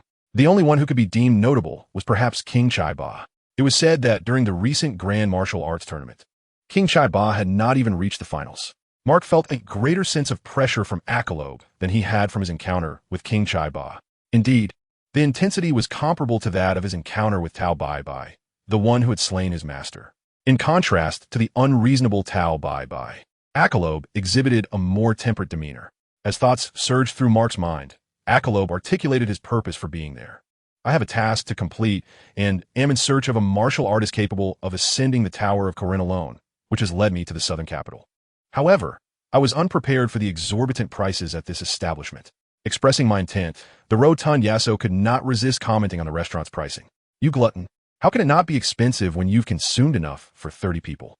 Wielding his spatula with indignation, old Jack was beside himself with rage. Although Piccolo is not a paragon of virtue, he could not bring himself to fabricate a lie. He glanced back at the array of dishes on the table, momentarily rendered silent. "I have parked a hovercraft outside. I can leave it with you as collateral. I shall return within 3 days to redeem it." This was Piccolo's final concession, despite the fact that the vehicle was stolen. Old Jack was momentarily at a loss. The price of the hovercraft was not insignificant and would more than cover the meal costs. Even if it did not fully offset the bill, it would likely come close. Rather than allow everything to go to waste, it would be prudent to recover at least a portion of the expense. "Very well. In light of Mark's reputation, I shall accept your hovercraft. Should you fail to return within 3 days, it shall become my property." Having operated a restaurant for decades, old Jack was exceedingly shrewd. He peered out the window. The hovercraft appeared remarkably new and should fetch a handsome sum. Seizing the opportunity, he agreed to Piccolo's proposal. "May I take my leave now?" Piccolo inquired, tossing the hovercraft keys to old Jack with a hint of sarcasm. "Of course. Who would stand in the way of a warrior?" replied old Jack, courteously bidding farewell as he accepted the keys. With an impassive expression, Piccolo said little and exited the restaurant. The creaking of the shutter startled Mark, who had been lost in thought nearby. "Hey, Piccolo, wait for me," he called out, rushing after him. Chapter 9. Self-recommendation. What do you intend to do? Turning around, Piccolo furrowed his brow, gazing at Mark with a look of confusion. "Piccolo, are you planning to challenge the Tower of Corinne, which is said to have no summit?" Mark asked, his hands anxiously fidgeting. "No, I have ascended twice already. The achievement of scaling the tower twice is, in the eyes of ordinary people, a miraculous feat." Upon hearing Yasso's remark, Mark displayed a look of disbelief. "That's impossible," he murmured to himself, astonished. Seeing Mark's dazed expression, Piccolo scarcely paid him any mind. Among the strong, there exists a certain resonance. This sensation was something Piccolo had experienced with Sun Wukong, the cat of Master Corinne, and even with the fleeting acquaintance of Tian Shinan. Yet, Mark did not possess such a sensation.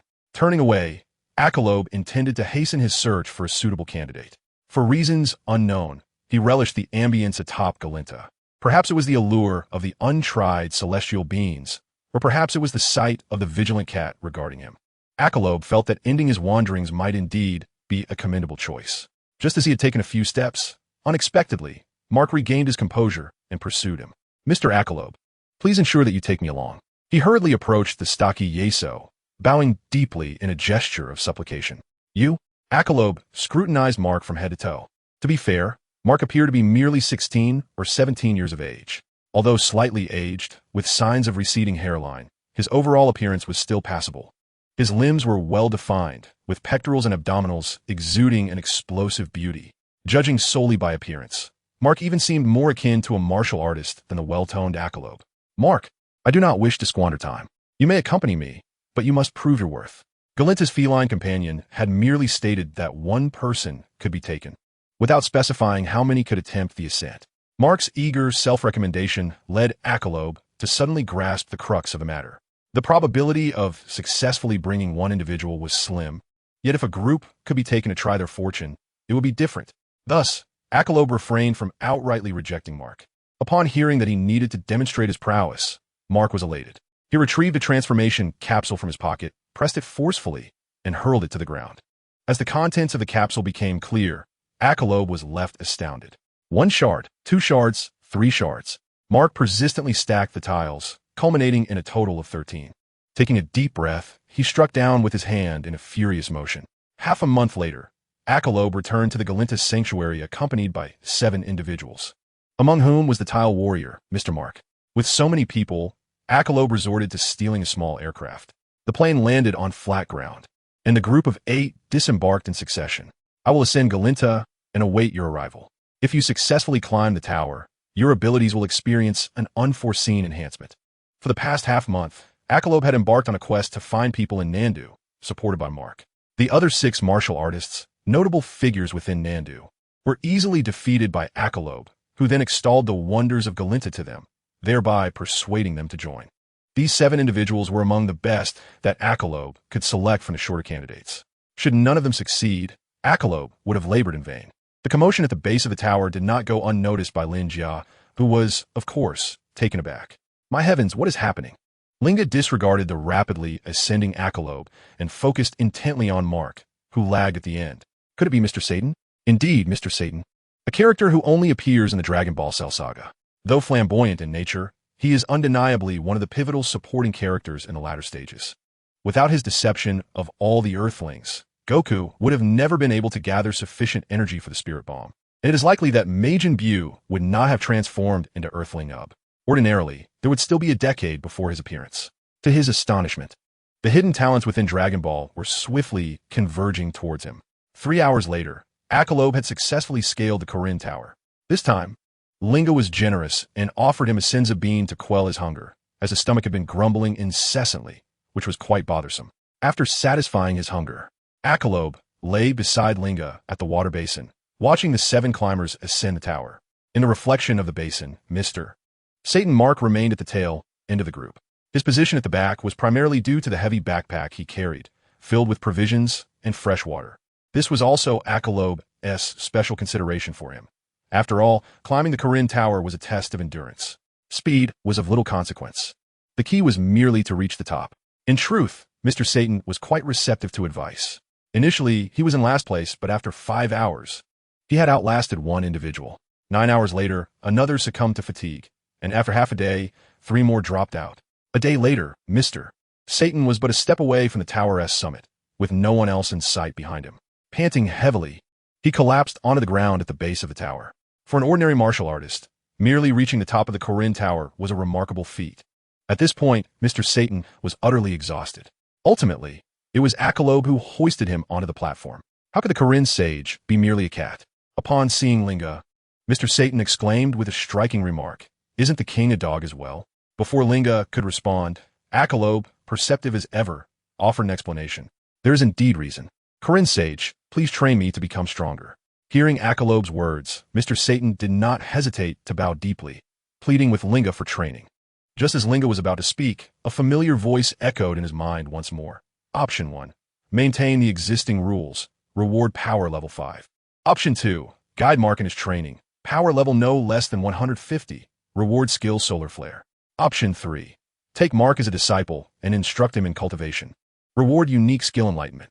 Maintaining the existing rules would mean calling Mark to seize the ultra-divine water. Under normal circumstances, a combat power of around 140 is essential for any chance of success. Mr. Satan, although still youthful, possesses only a strength slightly superior to that of an average individual. Presently, as he ascends the Garen Tower, Ling has estimated his power to be at most around 10. By the time he manages to seize the super holy water, it may be too late for him. His foundation is far inferior to that of the esteemed Master Roshi. At least Master Roshi was a distinguished disciple of Master Matedo, and even he required 3 years of diligent effort.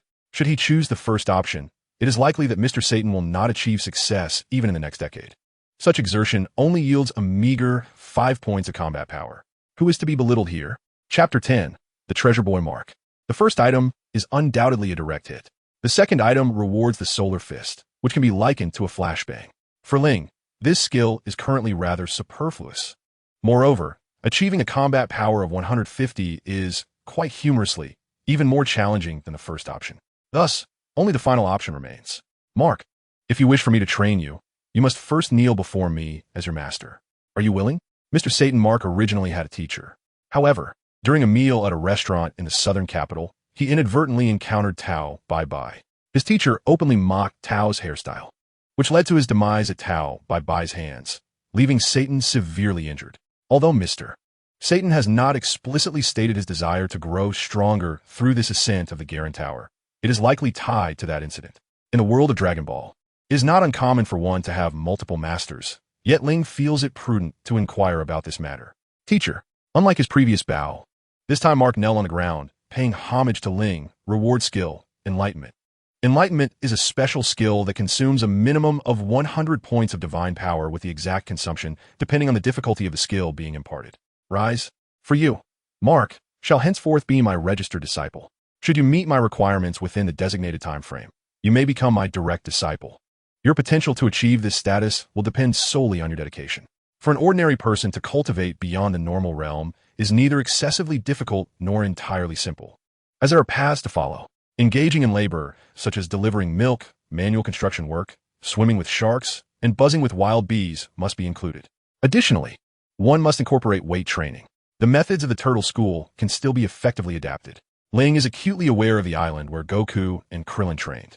He possesses great confidence in his training methods, while it is Mark who harbors doubts. How can an ordinary martial artist ever become a direct disciple? Am I capable of such a feat? The chasm between ordinary martial artists and Dragon Ball warriors is visibly vast. One need only consider the renowned King Chai Ba, a prominent figure in the southern capital. As a result, Mark found himself unable to even advance to the finals of the renowned World Martial Arts Championship. At this moment, facing the formidable Chiba King, his defeat seemed inevitable. He harbored uncertainty about his potential to become a direct disciple. However, it was evident that he needed to exert himself with doubled effort. Should he await the re-emergence of the Cell Games in the future, Mr. Satan would be far too aged, unable to turn the tides. Presently, this individual showed no signs of balding. He was still youthful, not yet 18. Mark timidly inquired of Lin Jia, "How long do you think this will take?" "It's hard to say," Lin Jia began, intending to offer his estimation, when suddenly a system notification appeared before him. Option 1. 6 months of special training. Combat power reaches 100 points. Reward, 5 points of combat power. Option 2. 8 months of special training. Combat power reaches 120 points. Reward, 10 points of divine power. Option 3. 3 years of special training. Combat power reaches 200 points. Reward, item, pair with staff. After quickly skimming through the options, Lin Jia declared, "As long as you can secure a place among the top 8 in the next World Martial Arts Championship, 3 years will suffice for you to pass the assessment." What? The World Martial Arts Championship? Top 8? Mark was taken aback. If he couldn't even enter Chiba King's domain, how could he hope to compete after 3 years of training? Indeed, Lin Jia affirmed with a playful flick of his cat ears. In the forthcoming championship, only 4 individuals among the top 8 would possess combat power exceeding 200. Sun Wukong and Piccolo were obvious contenders. Deities would descend upon ordinary mortals to battle. And then there was Tien Shin'an. Apart from these 4, the remaining fighters, Kaiatsu, Krillin, and Bulma, would not exceed the threshold of 200 in combat power. With a stroke of luck, Mark had every chance to prevail. "If you become a direct disciple, I can teach you a remarkable technique," Lin Jia added, providing Mark with a goal, while emphasizing the necessity of motivation. Mr. Satan was hardly the epitome of a resolute martial artist. Without pressure, he would undoubtedly become complacent. As expected, Mark was momentarily stunned by this revelation and instinctively asked, "What technique?" With a swift motion, Lin Jia raised his paw and unleashed a powerful energy wave. "This is the Kamehameha, the signature technique of Master Roshi. Interested?" His whiskers twitched as he narrowed his eyes at Mark. Mark was utterly astonished, feeling as though he had been subjected to an illusion. Hey, you can't favor one over the other. I'm interested too. Before Mark could fully process the information, a nearby Yachirobe shouted out. Having witnessed the energy wave just days prior, he was captivated.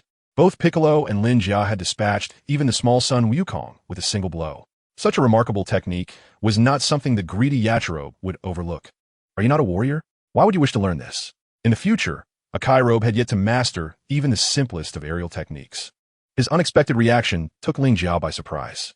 In the world of martial arts, it is said that having numerous skills is never a burden.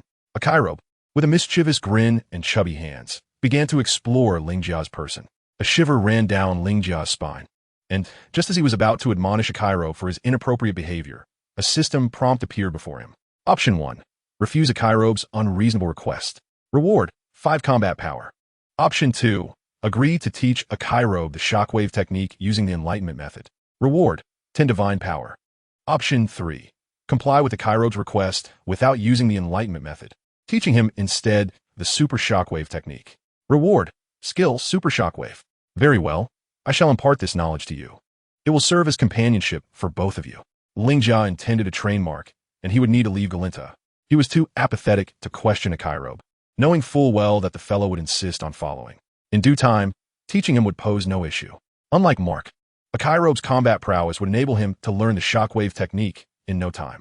Teaching him the shockwave would not only yield the super shockwave skill, but would also serve to motivate Mark. Such a beneficial arrangement was one Lin Jia had no reason to decline. Wonderful. Then please teach me now, a Kairobe exclaimed, his fists clenched in excitement. Not so fast. Mark's fundamentals are too weak and require training from the ground up. The confines of Galinta are too limited. We must find another location for our training. Lin Jia gestured animatedly, explaining the situation. Then what are we waiting for? Let's depart swiftly. At this juncture, the portly Kairobe had already turned to dash towards the lower levels. Huh? We just came up, and now we must go down? Mark lamented with a woeful expression as he turned to Lin Jia. Chapter 11. Training, what is this place? A Kairobe asked languidly, a stalk of straw clutched in his mouth. This is the edge of the Buji Forest in Zone 29, not far from West City. We shall be training here for the coming year. Lin Jia floated approximately half a meter above the ground. Since Mark had ascended Galinta, several martial artists had challenged the sacred site within a fortnight, yet all had met with failure. After 2 weeks, the tranquility of Galinta was restored, and it seemed unlikely that anyone would dare to scale it again anytime soon. Of course, in the original narrative, characters such as Tianjin Fan, Jiaozi, Cha Shun, and Krillin would have ascended together. As for Tianjin Fan and the rest, Lin Jia felt he had little to impart. He left a note and some senza beans in a conspicuous location, indicating his temporary absence. Lin Jia then departed Galinta with a Kairobe and Mark. The trio commandeered an aircraft that a Kairobe had pilfered and soon arrived at the edge of the Buji Forest. A year?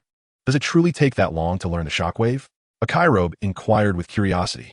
There is no need. However, training Mark requires a year's time. If you cannot wait, you may explore other places in the meantime. Lin Jia glanced around, surveying the terrain, while simultaneously addressing Aki Luobe's inquiry. I shall not go anywhere. I will follow you. Seeing that Lin Jia intended to send him away once more, Aki Luobe shook his head defiantly. Suit yourself. That area over there is relatively flat, suitable for setting up camp. Let us proceed there to establish our home. The location chosen by Lin Jia was level, with a small stream flowing nearby, a rare find for survival in the wilderness. Even Aki Luobe, who frequently traversed the rugged mountains, found Lin Jia's selection commendable. The trio, comprising 2 individuals and 1 feline, ceased their chatter and immediately began to set up camp. After half a day, a simple thatched hut was erected. Its appearance could hardly be described as beautiful. It was serviceable. For Aki Luobe's discerning taste, such a thatched dwelling was quite satisfactory. Throughout the construction process, Lin Jia primarily directed the conversation, while Mark contributed little more than distraction. Only Aki Luobe, the king of the wilds, actively participated in the labor. In the evening, a saber-toothed tiger, drawn by the scent of humans, peered out from the forest to assert its presence.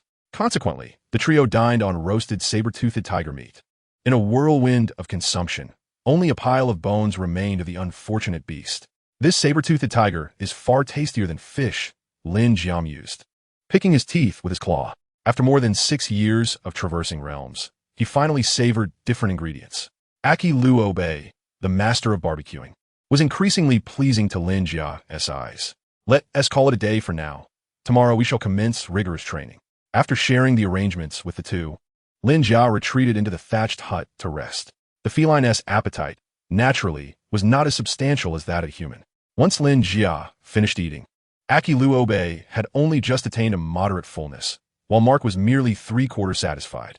Contemplating the training that awaited them the next day, the two exchanged glances and continued to eat. The following day, at 4 a.m, Mark arose to begin training. Aki Luo, you too. Lin Jia's voice reverberated within the hut. The two, bleary-eyed, exchanged a glance before closing their eyes again, ignoring Lin Jia's disruptive actions. Noticing the two sluggish individuals' reluctance to rise, Lin Jia raised his voice.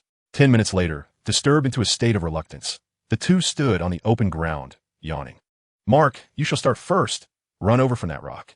I wish to assess your fundamentals. Lin Jia, unlike the turtle hermit, did not require a stopwatch. Mere observation sufficed to gauge Mark's speed. This fellow's velocity was slightly superior to that of Krillin when he first began training with the turtle hermit. It still fell significantly short when compared to Goku's speed. Among ordinary individuals, Mark's foundational skills were relatively solid. However, amidst the extraordinary warriors of Dragon Ball, he is undeniably a mere novice. His foundational skills are commendable, yet only when compared to the average individual. Mark, have you seen this plot of land? Before we partake in lunch, you must clear all the weeds here. Master Roshi's training methods are exceptionally suited for beginners. A slight modification tailored for Mark would suffice. Unfortunately, the esteemed Karen has no funds. He cannot provide his disciples with a relatively stable environment for cultivation like Master Roshi does. It is akin to delivering milk while laboring in the fields. Karen lacks the means of Master Roshi. Thus, the island where Master Roshi trained Goku and Krillin is out of reach. However, within the confines of the buggy forest, normal training can still be conducted. Please rest assured and leave it to me, Mark declared, bowing to Karen before dashing off to clear the weeds. However, Mark's choice of method was to pull them up, which Karen promptly halted. Mark, I intend to renovate this weedy plot for vegetable cultivation. Pulling them out in that manner will leave remnants of roots that could hinder the growth of future crops. You must use your hands to turn them over. This approach not only earns you money, but also strengthens your arms, core, and leg muscles. Remember, this is not mere labor, it is training. Karen's words left Mark utterly astonished. What a jest! Given the comforts of Karen Tower, why would he willingly reside in a thatched hut? Although funds are currently scarce, Mark has the potential to earn. By clearing the land for vegetable cultivation, he can then harvest daily and transport the produce to West City for sale. The vegetable purchasing points in West City welcome all newcomers. Mark hauling dozens or even hundreds of pounds of vegetables each day is akin to Master Roshi's milk deliveries. Cultivating and harvesting vegetables is comparable to working on a construction site. After a day of labor, the nearby forest boasts a waterfall for refreshing baths. Of course, one must be cautious of the piranhas. Additionally, agility training to avoid wasps is quite simple. Buggy Forest is replete with resources. Naturally, the money earned from selling vegetables will contribute to the daily expenses of the three. For such a training method, Akairobe wholeheartedly approves. After all, he dedicates his mornings to practicing energy sensing and his afternoons to hunting within Buggy Forest. For a master of the wilds, hunting is merely a game, devoid of pressure. In contrast, Mark exhausts himself daily, akin to a weary dog. After training, he can immediately fall into a deep slumber. 3 months later, the original thatched hut transformed into a spacious capsule-shaped dwelling. The interior is well-equipped. Each day, Karen condenses divine water in his room while simultaneously crafting magic beans. Occasionally, Akairobe and Mark activate system options, though the rewards are rather mundane, merely enhancing combat power or divine strength. Yet, Akairobe did not surprise Lin Jia. Within merely half a day, he sensed the presence of energy. 3 days later, he had already mastered the shockwave technique, albeit with some deficiencies in power. Thus, this fellow commenced training, employing a unique regimen of his own, which Lin Jia did not inquire about. Soon enough, Mark gradually acclimatized to this training model, one that could bring tears to the eyes of even capitalists. Chapter 12. The Merchant Lin Jia, year 754 of the era of AI, June 2nd. At the edge of Bugue Forest by the stream. Boom, bang. 2 figures, one tall and one stout, clashed fiercely by the waterside. The surrounding vegetable fields and farmlands were left in utter disarray due to their tumultuous battle. Mark, surrender. You cannot defeat me. Without even drawing his weapon, Piccolo urged Mark to concede. Impossible, Achille. Taste my satanic iron fist. Having endured grueling training, Mark, though stumbling, managed to persist. Transformed into a new being, he would not easily yield. A year had passed, and Mark had completed his foundational training as planned.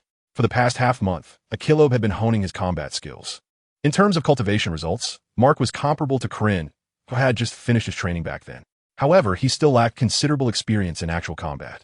On Lin Jia's side, the presence of these two lively characters had continuously enhanced his combat prowess and divine power, reaching 570 points in combat strength and 350 points in divine power.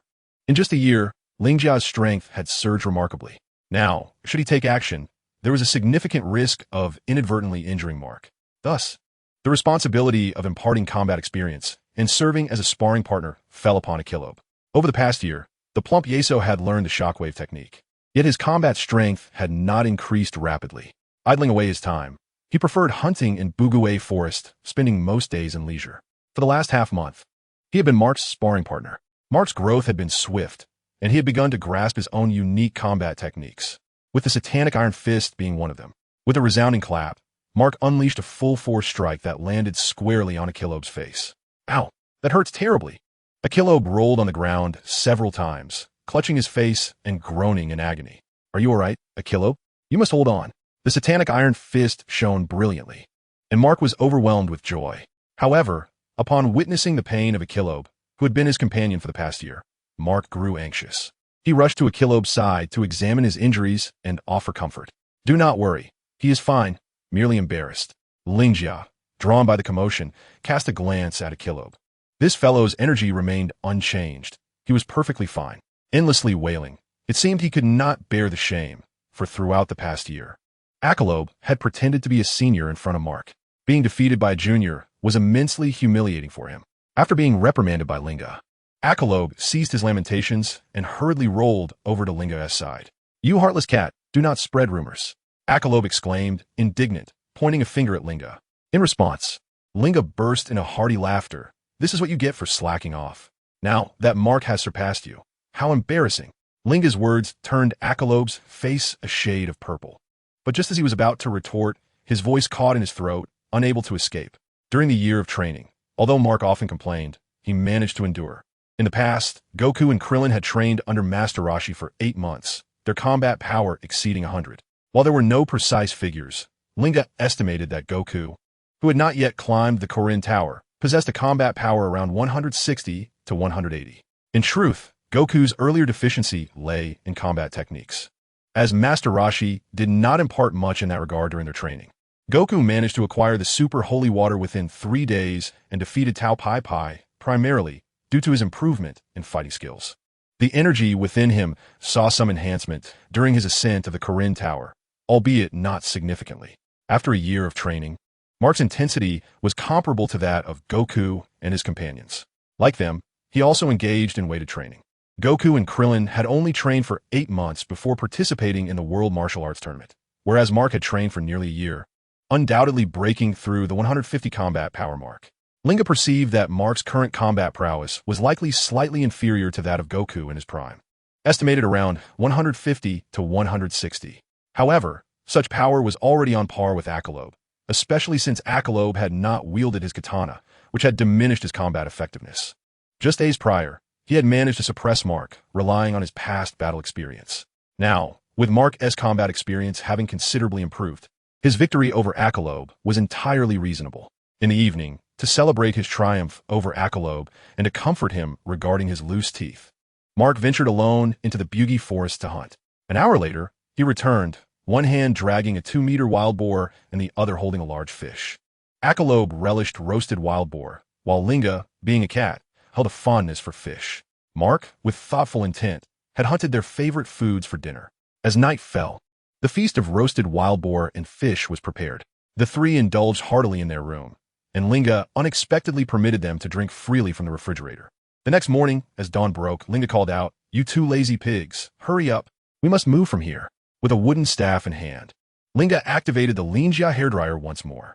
The previous evening, Achille and Mark had indulged to the point of inebriation, leaving them impervious to Linga's vigorous efforts. Observing that the two were utterly incapable of rising, Linga silently commenced the task of tidying up. As the sun ascended high in the sky, it was only at lunchtime that the two drunken souls were roused by the rumbling of their bellies. Ah, how delightful! Ah, I am hungry. For the first time in a year, Mark awoke naturally, feeling an indescribable sense of comfort. In contrast, Jacob was decidedly pragmatic, bluntly declaring his hunger, which simultaneously stirred both their appetites. Exiting their room, they found no sign of Linga. After retrieving some food from the refrigerator to satiate their immediate hunger, they ventured out in search of Linga. Upon leaving the room, they were astonished by the scene before them. Linga was meandering nearby, accompanied by several individuals who appeared to be ordinary farmers. This sight piqued their curiosity immensely, prompting them to approach and investigate further. Our farm has only been established for a year, and it is currently at its most fertile. The beasts of the surrounding forest have largely been eradicated, posing no significant threat. So what do you think? Are you satisfied with this place? My asking price is the most reasonable in all of Shidu. If you're ready to make a decision, we can leave right away. Look, that house is yours for habitation. Linga had transformed into a shrewd merchant, capitalizing on the last remnants of Mark's labor. However, he did not deceive the prospective buyers. Over the past year, through the arduous efforts of Linga, Mark, and Jacob, this land had blossomed into a high-quality farm. After listening to Linga, the prospective buyers expressed considerable interest.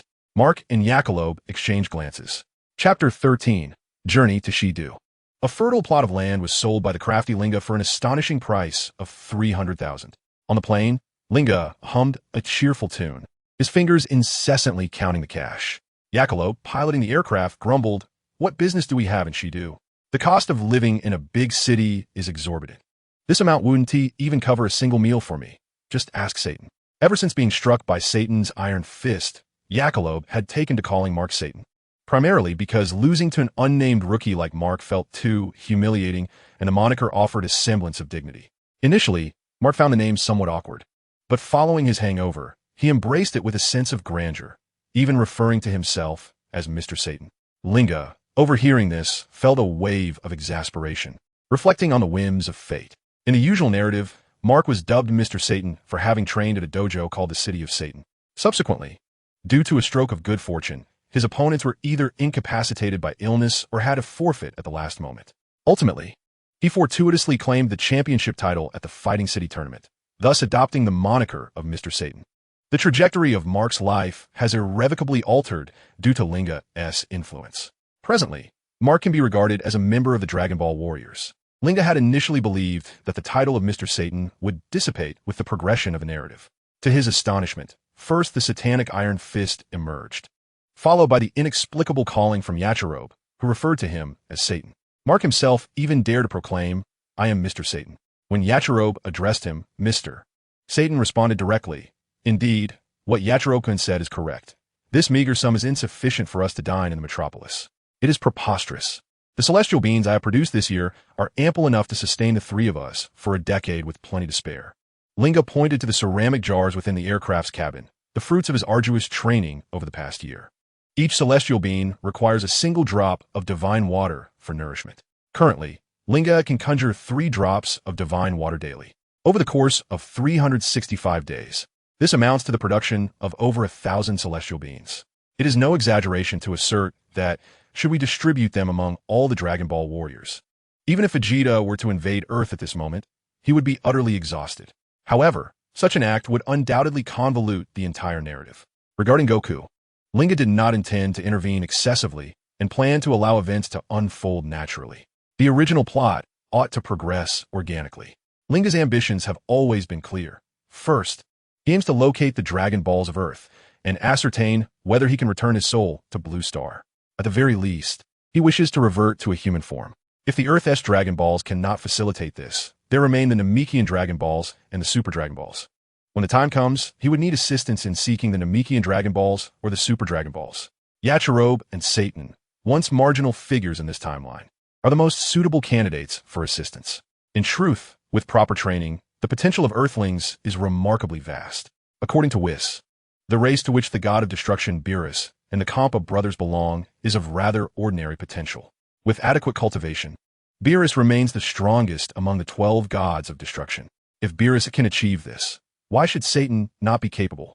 Even if he cannot reach Beerus's heights, cultivating to a combat power of tens of thousands is certainly feasible.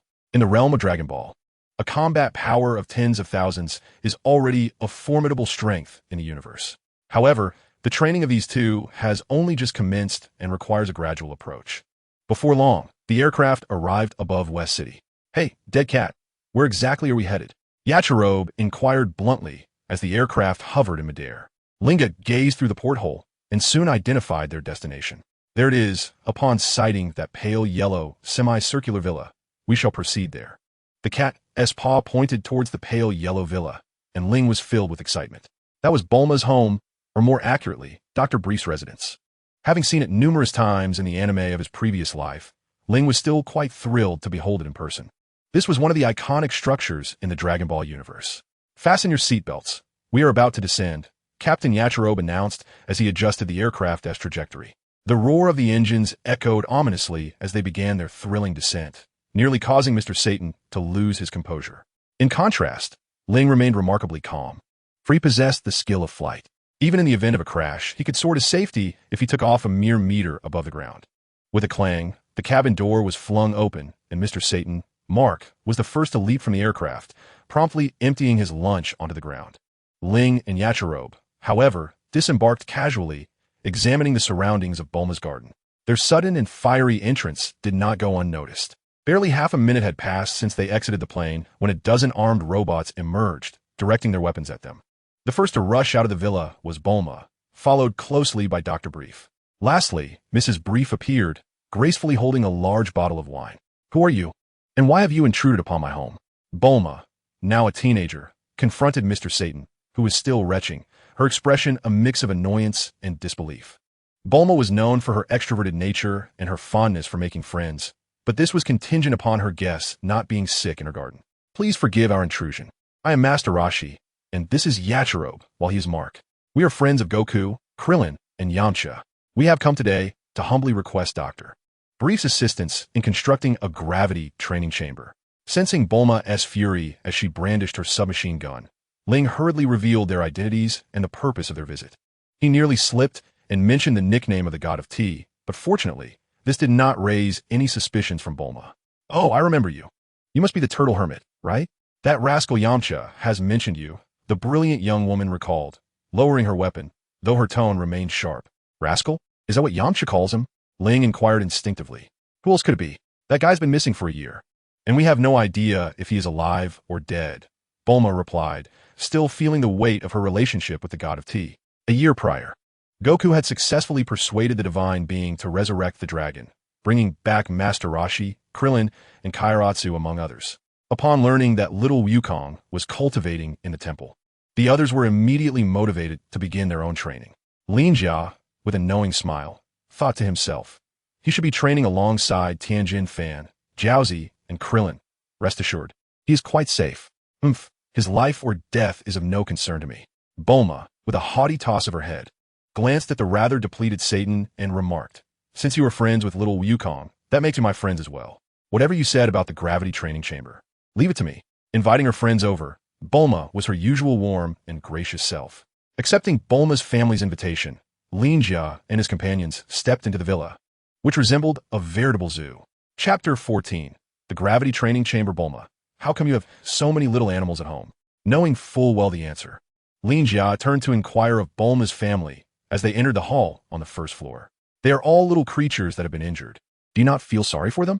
Before Bulma could respond, Mrs. Brief had already begun to explain the situation to the three. Both Mrs. Brief and Dr. Brief have a fondness for small animals. Whenever they encounter an injured creature, they take it home to care for it.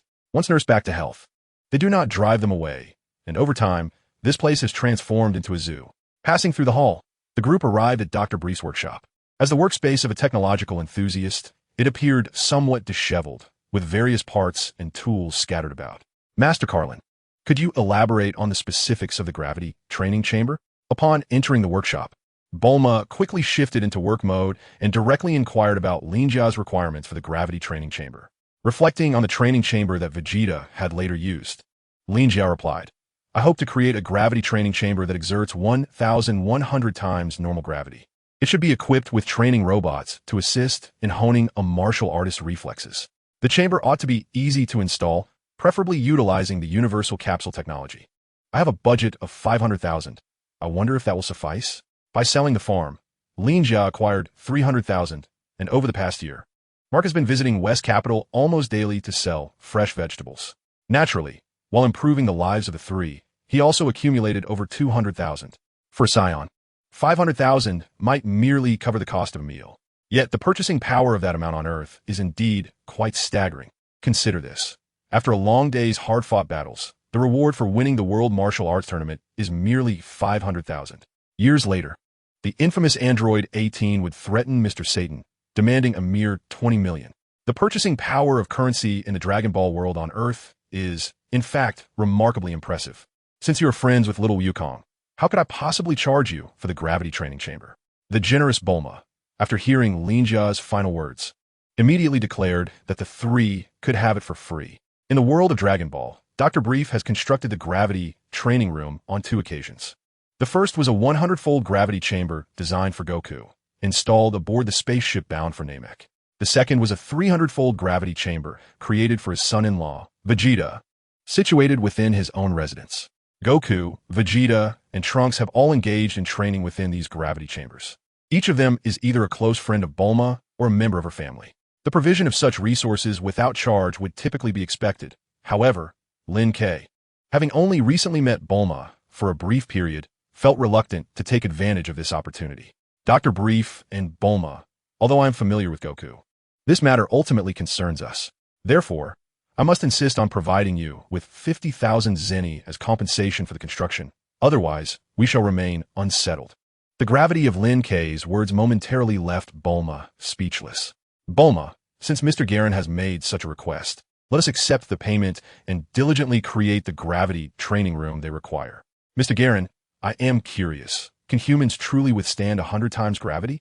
Dr. Brief, not one to nitpick over trivial matters, agreed to the arrangement. Generally, an ordinary person can endure approximately 10 times gravity in a short span. However, martial artists are exceptional, having trained extensively to develop their physical prowess beyond that of an average individual. With his wooden staff in hand, Lin K elaborated on the distinctions between ordinary people and martial artists to the 2 scientists. In the realm of technology, Bulma and her father, Dr. Brief, are regarded as eminent figures. Yet, within the domain of martial arts, their knowledge is relatively limited. In truth, neither Goku nor the god of tea would typically divulge much information regarding martial arts to Bulma. After all, different fields can seem as distant as mountains apart, which explains Dr. Brief's curiosity. As Lin K provided a thorough and earnest explanation, the father-daughter duo began to grasp the concepts with clarity. Before long, they entered into a productive state of work. 1 month later, in Bulma's family courtyard, a large hemispherical structure emerged. Mark, this gravity training room has been specially constructed for you. Begin your training at 2 times gravity to acclimate yourself. With his hands clasped behind his back, Lin K directed Mark to enter the newly built chamber. That poor fellow Satan is in for a rough time. He will likely be flattened into a pancake. With arms crossed, Yachirobe watched as Mark apprehensively stepped into the training room, reveling in the misfortune of others. Such remarks were akin to those of a petty individual relishing another's downfall. However, after a period of training, Mark would undoubtedly experience significant improvement in his abilities. And by then, even armed with a blade, Yachirobe would likely find himself outmatched. Lin K's words caused Yachirobe's expression to shift dramatically. In fact, at present, Mark's combat strength and experience were already comparable to that of Yachirobe. Linga's predictions were by no means mere hyperbole.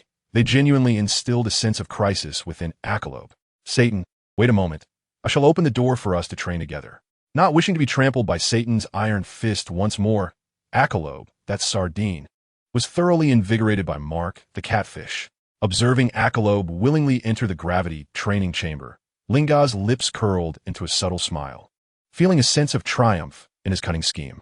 Hey, fat cat, you did that on purpose, didn't you? Bulma, a keen observer standing nearby, was no fool. Although she was not well versed in the concept of provocation, she sensed Linga's ulterior motives from the perspective of an onlooker. Linga, I've told you not to call me fat cat. I am a sage. Having had her scheme deciphered by Bulma, Linga felt indifferent.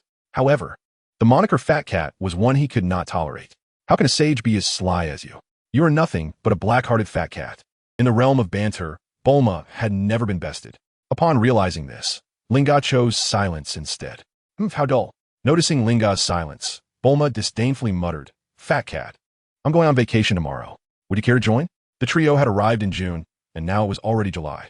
Bulma's high school had commenced its summer break, and for a spirited young woman, vacations were a time to seize opportunities for adventure. No, I haven't returned to Corinne Tower for over a year. In a few days, I will be taking Akalobe and Mark back with me. If you happen to see Tien or Yamcha, please send my regards.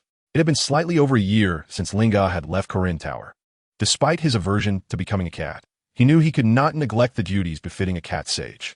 Returning to Corinne Tower and establishing the gravity training chamber within the sacred grounds beneath, it had long been a predetermined plan. I wouldn't want to run into that scoundrel Yamcha. The mere mention of Yamcha ignited Bulma's ire. Oh really? Lin Jia's tone dripped with playful sarcasm. The vacation she spoke of was, in truth, merely an excuse to seek out Yamcha. At present, Bulma and the god of tea had not completely severed ties. They were likely still in the waning days of their romance. Lin Jia saw through Bulma's contradictory behavior with ease. Don't tease. We are well acquainted with the original story. Fine, I shall ignore you. I need to prepare my travel bag. Having her inner thoughts laid bare by Lin Jia, Bulma's cheeks flushed crimson, and she swiftly turned to leave. Chapter 15, Mr. Satan. Wait, Bulma. Relishing the rare sight of Bulma's bashful desire to flee, Lin Jia felt a surge of amusement. Yet, there remained one final matter for which he needed her assistance, compelling him to call out to her. Yes, fat cat, do you need something? Stopped in her tracks by Lin Jia's call, Bulma turned to inquire. Indeed, there is one more matter at hand. I once heard from little Wukong that you have invented a device capable of detecting Dragon Balls. Is that true? Lin Jia was well aware of the truth, yet felt compelled to maintain a semblance of subtlety, for little Wukong had never divulged this information to him. As expected, upon Lin Jia's remark, Bulma was momentarily taken aback, then chuckled. It's called a Dragon Ball radar. What? Do you wish to use it? Dragon Ball radar? How aptly named. Indeed, I desire to collect all 7 Dragon Balls and make a wish to the Eternal Dragon. Lin Jia did not conceal his intentions regarding the gathering of Dragon Balls from Bulma. Oh, I see. No problem. I can give you one, but there's a condition. Can you tell me what wish the fat cat sage intends to make? Generous yet inquisitive, Bulma was never one to miss an opportunity for gossip. Lin Jia had anticipated this question from her. With a gaze filled with deep-seated resentment, he replied, somberly, I wish to ask the Eternal Dragon to shed my feline form and become human. Isn't the fat cat form delightful? Bulma, unperturbed by Lin Jia's feelings, playfully jabbed him in the chest. Not at all. Lin Jia affirmed with unwavering certainty. All right, I wish you success in becoming human. Observing Lin Jia's indignant expression, Bulma relented, only to quickly regain her mischievous demeanor. If you do become human, remember to be tall and handsome. It is well known that Bulma has a penchant for dashing princes. Ultimately, the god of tea would prove himself to be the Sea King, yet their paths diverged. Bulma, with her unchanging taste over 30 years, fell headlong for Vegeta. Although Vegeta was neither tall nor fair, he was, at the very least, a bona fide prince. Let us leave it at that. You're not my type. Lin Jia spoke the first part aloud, while the latter half lingered silently in his mind, somewhat hurtful. A woman of Bulma's spirited nature would be a splendid companion among friends, yet envisioning her as a wife seemed a folly reserved for an oblivious pamperer. Little Wukong, Master Roshi, Yamcha.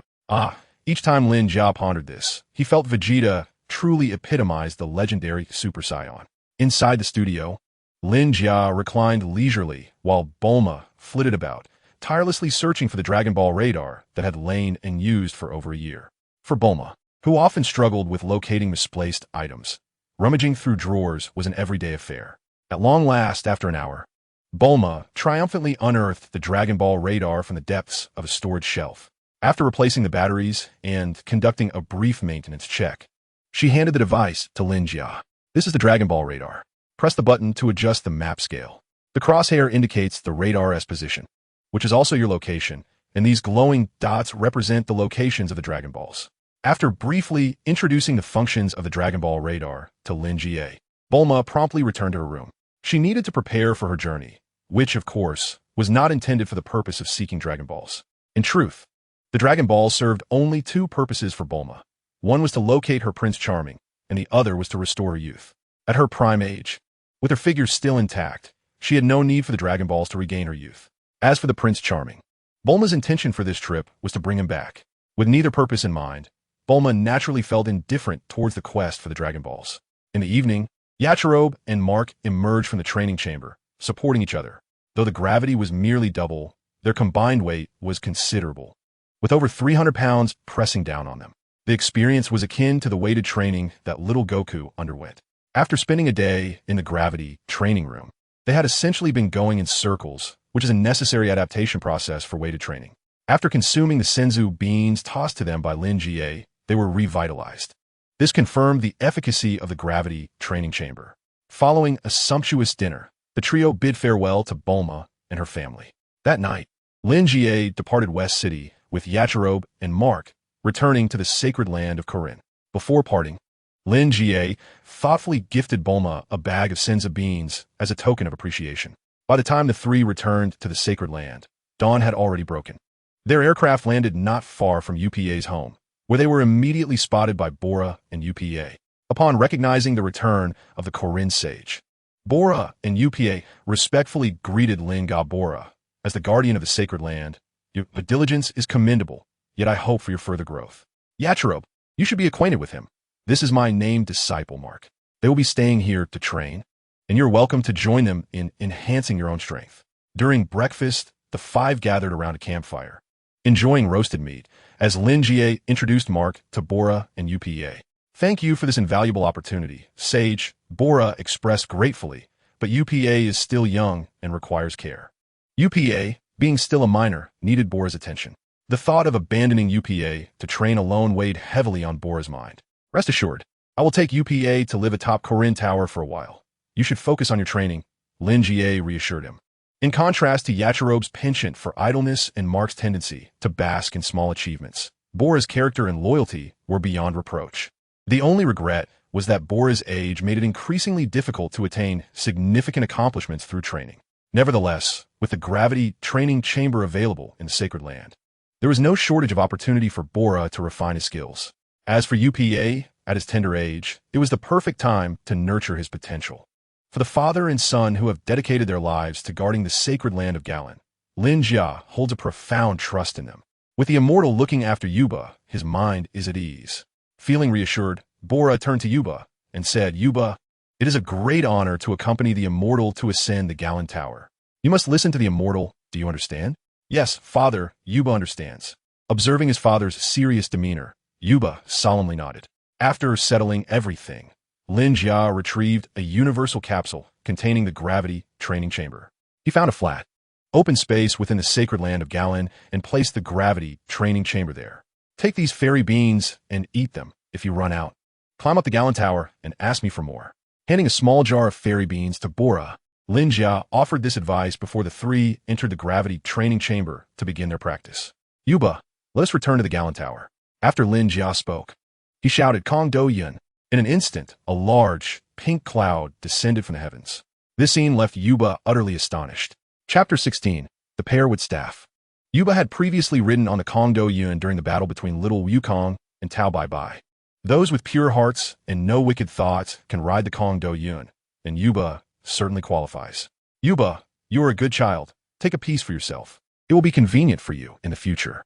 Lin Jia summoned a large expanse of Kong Do Yun, naturally intending to gift Yuba a piece. As for himself, he was still hesitant to attempt riding the cloud. After all, although his physical form is that of a cat immortal, his soul originates from the blue star. Who knows if he might fall from the cloud? The cat immortal is already capable of using the sky dance technique, so ascending the Galan Tower through flight suffices. Watching Yuba grasp a chunk of Kong Do Yun, Lin Jia decided not to linger and took the lead in flying toward the Galan Tower. Little Yuba, riding the cloud, closely followed behind him. Before long, the two returned to the Galan Tower. After more than a year away, everything remained unchanged. However, the fairy beans Lin Jia had left were nowhere to be found, and a few lines of messages appeared on the note. Tianjin Fan, Jiaozi, Krylin, and Yamcha had come to visit the immortal of Galan and express their gratitude for the immortal's gifts in the messages left behind. The four had visited, and Krylin and Cha Shun had also come by previously. They had taken the super holy water and received all the teachings they were due. These two had come merely to indulge in free food and drink. Naturally, Yamucha's visit was undoubtedly for the purpose of collecting advertisement fees. Lin Jia was well aware of this, having left a total of 15 fairy beans. The note stated that 3 of them were meant as advertisement fees for Cha Shan. Although the allocation of the remaining 12 beans was not specified, it was presumed they would divide them equally. As for Tianjin, Fan, and Jiaozi, who had come along this time, Lin Jia had nothing of significance to teach them either. The combat style of the dumpling is characterized by its extraordinary abilities, complemented by the various techniques of the Crane Immortal School. In this regard, both the systematically trained Lin Jia and the original Cat Immortal are lacking. As for Tianjin Fan, it goes without saying that if it were merely a game of seizing the kettle, Lin Jia would likely grasp it within half an hour, while Tianjin Fan would swiftly master his own evasive maneuvers. This avoidance strategy is, in fact, a commendable choice. Once martial artists reach a certain level of cultivation, personal practice becomes more significant than seeking guidance from esteemed masters. As the saying goes, a master leads one to the door, but the cultivation journey is a personal endeavor. The ensuing days were tranquil and pleasant. Lin Jia continued to condense divine water and nurture celestial beings daily. Additionally, during his leisure time, he would offer guidance to Yuba in his training. Over the past 4 years, Yuba had grown somewhat, yet remained diminutive. Although Garinta remarked on his size, it was not insignificant for Yuba's foundational training. With Lin Jia's occasional pointers, Yuba's combat prowess gradually improved. Thus, time passed until one day, 6 months later, Yuba was diligently practicing on the flat ground, while Lin Jia received a system notification at the lower level. Detected that Mark's combat power has met the threshold, reward issued. A melodic chime rang out as a beautifully carved, pale yellow pear with staff appeared out of thin air. Lin Jia was momentarily taken aback as it fell to the ground. Prior to this, Akalob had mastered the shockwave technique, and Lin Jia had yet to find the opportunity to utilize the super shockwave rewarded by the system. However, this pair with staff was undeniably a treasure. Lin Jia, unable to contain his excitement, grasped the staff tightly in his feline paws. Upon seizing it, Lin Jia immediately sensed the staff's extraordinary nature. Its dimensions were comparable to his current ordinary staff, yet it bore a heavier weight. After weighing it in his hands, he estimated it to be around 100 pounds. The pair with staff felt remarkably comfortable to hold, exuding a refreshing coolness. Most importantly, the pear blossom atop the staff emanated peculiar vibrations, which Lin Jia could distinctly perceive through his spiritual energy. Cautiously probing with his mental force, he discovered a vast, alternate dimensional space within. With a silent thought to retract the original staff, Lin Jia began to experiment with the usage of this dimensional storage space. In the next instant, the staff vanished abruptly from sight. As his spiritual energy entered the alternate dimensional storage, he found the staff floating there, unharmed. This pair with staff was indeed a timely boon. Without hesitation, Lin Jia concealed the over 80,000 celestial beings he had previously hidden within this space, along with a collection of miscellaneous belongings. With his pair with staff in hand, he would no longer fear Akalob pilfering the celestial beings while he was unawares. In high spirits, Lin Jia instructed Yuba to remain at Garinta to keep watch. With a leap from Garinta, Lin Jia intended to visit Mark and the others. The sound of the wind roared past his ears, and soon he found himself hovering steadily half a meter above the ground.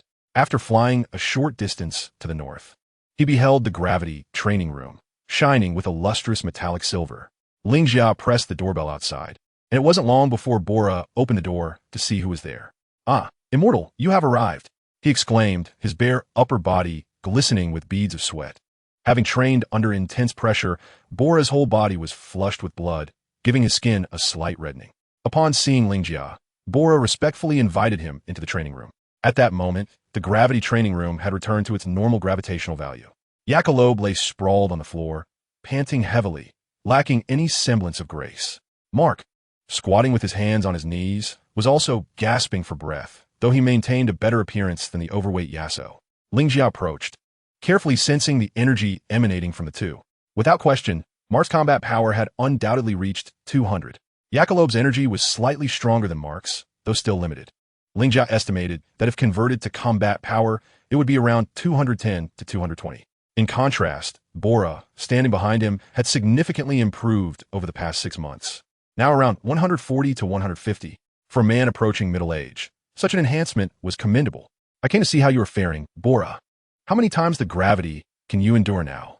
After surveying the training room, Lin Jia had a general understanding of their conditions. Jackalope looked utterly exhausted, while Mark was not faring much better. Bora, on the other hand, appeared capable of conversation. Immortal, we can now withstand 3 times the gravity, though it is quite strenuous.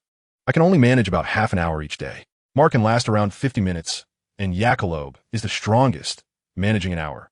Although Bora felt embarrassed about his lower performance, he was, after all, the guardian of the Galinta's sacred land and would not lie before the immortal. Do not be anxious. Bora, your training has started later, but you will catch up in due time. Lin Jia held a deep appreciation for the loyal guardian. Bora's potential may not match Jackalope's, nor even that of the younger Mark, but Lin Jia would never voice such sentiments directly, as it could dampen Bora's enthusiasm. I plan to seek the Dragon Balls, and am looking for someone to accompany me. Would either of you be interested? After comforting Bora, Lin Jia flew directly to the two, inquiring who might be willing to join him in the quest for the Dragon Balls. Chapter 17, Wishes. Were Dragon Balls? Mark asked curiously, for he was the only one in the gravity training room unaware of their origin. It is merely a glass bead, yet it inexplicably attracts individuals who seek to pilfer your fish and even resort to violence.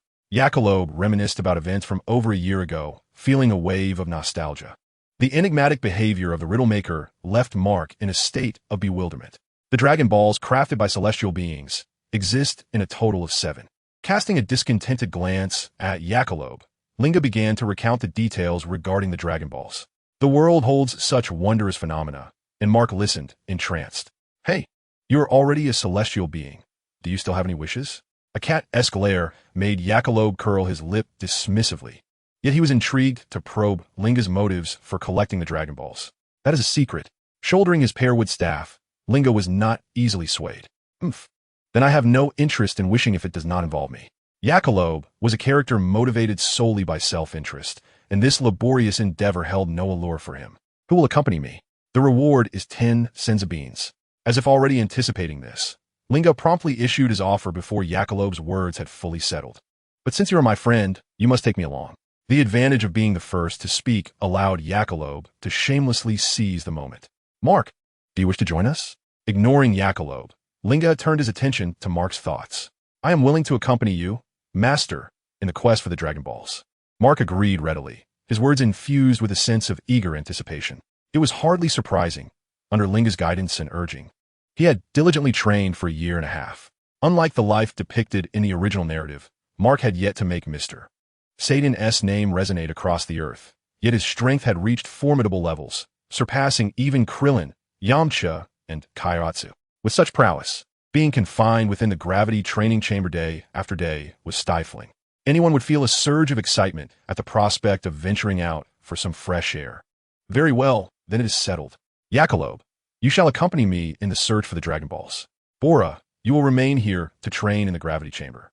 If you wish to visit UPA, feel free to stay at Karen Tower for a while. I have left plenty of senza beans for him. With the presence of the two companions, Linga felt sufficiently equipped. As the guardian of the sacred land, Bora had no objections to Linga's arrangements.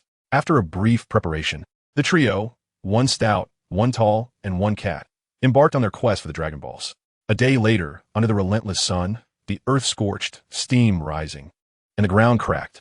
The three traveled by plane, arriving at the edge of the desert. It should be in this vicinity. Let me adjust the scale. Extracting the Dragon Ball radar from his staff, Linga's feline paw pressed a few buttons. Soon, Linga had locked onto the search area, and the three leapt from the plane, heading straight for the signal point. In this desolate expanse, where nothingness prevails, Jackalope questioned whether the radar had malfunctioned. Before him lay an infinite stretch of barren land, devoid of any discernible features. However, Linga confidently asserted that Bulma's Dragon Ball radar, one of the finest on Earth, was undoubtedly functioning correctly. Yet, Jackalope's observation held merit. The radar indicated something was present, even as the surrounding landscape appeared utterly empty. It was plausible that the area might conceal quicksand marshes or perhaps subterranean rivers and caverns. Let us search the vicinity carefully. Should we make any discoveries, we will summon the others for assistance, Linga proposed, considering a potential explanation that was the most credible in their current predicament. Without delay, the trio split up, each venturing in a different direction to scour the terrain. Soon enough, a cry echoed from Mark's direction. Come over here, there's a hole. The remote edge of the desert was seldom traversed by humans. And Mark's sudden shout startled Linga, causing him to jump. Nevertheless, after the initial shock, he quickly soared toward the source of the commotion. Piccolo, too, after a brief moment of surprise, dashed toward Mark's location. The hole appeared to be a burrow of the desert rats, creatures whose flesh was notoriously unpalatable and foul-smelling. As a seasoned wilderness expert, Piccolo immediately recognized the origin of the opening. With a diameter of less than a meter, a cool breeze wafted from within, accompanied by an indescribable stench. The three stood frozen, exchanging glances of uncertainty. Fat cat, don't just stare at me. How could I possibly squeeze through with my size? Piccolo exclaimed, hands on his hips, his girth now nearly 2 meters in circumference, a valid point indeed. Lin Jia's gaze shifted to Mark, who, under scrutiny, promptly asserted, while I may not be as hefty, I too would find myself stuck at the entrance. Mark's reasoning was sound, given their disparate physiques. Neither he nor Piccolo had the requisite attributes to navigate the burrow's confines. However, Lin Jia, regardless of his stature or build, was perfectly suited to the dimensions of the hole. I would rather not go. I am a cat, not a rat, he retorted. Typically, Lin Jia would refrain from emphasizing his feline nature, but the current situation compelled him to insist on his identity as a cat sage. Mark and I certainly cannot enter. If you wish to collect the Dragon Balls, you shall have to handle it on your own. Piccolo, somewhat relishing the predicament, eagerly anticipated Lin Jia's ensuing embarrassment. Yet, how could a formidable traveler such as he be thwarted by such a minor obstacle? An idea sparked in his mind, illuminating his eyes with a glimmer of inspiration. Piccolo, Mark, remain here and do not move, he instructed. Before his words had fully escaped his lips, Lin Jia ascended into the air, soaring to a height of 20 to 30 meters above the ground. He retrieved the Dragon Ball radar and deftly maneuvered it to the surface directly above the location of the Dragon Balls.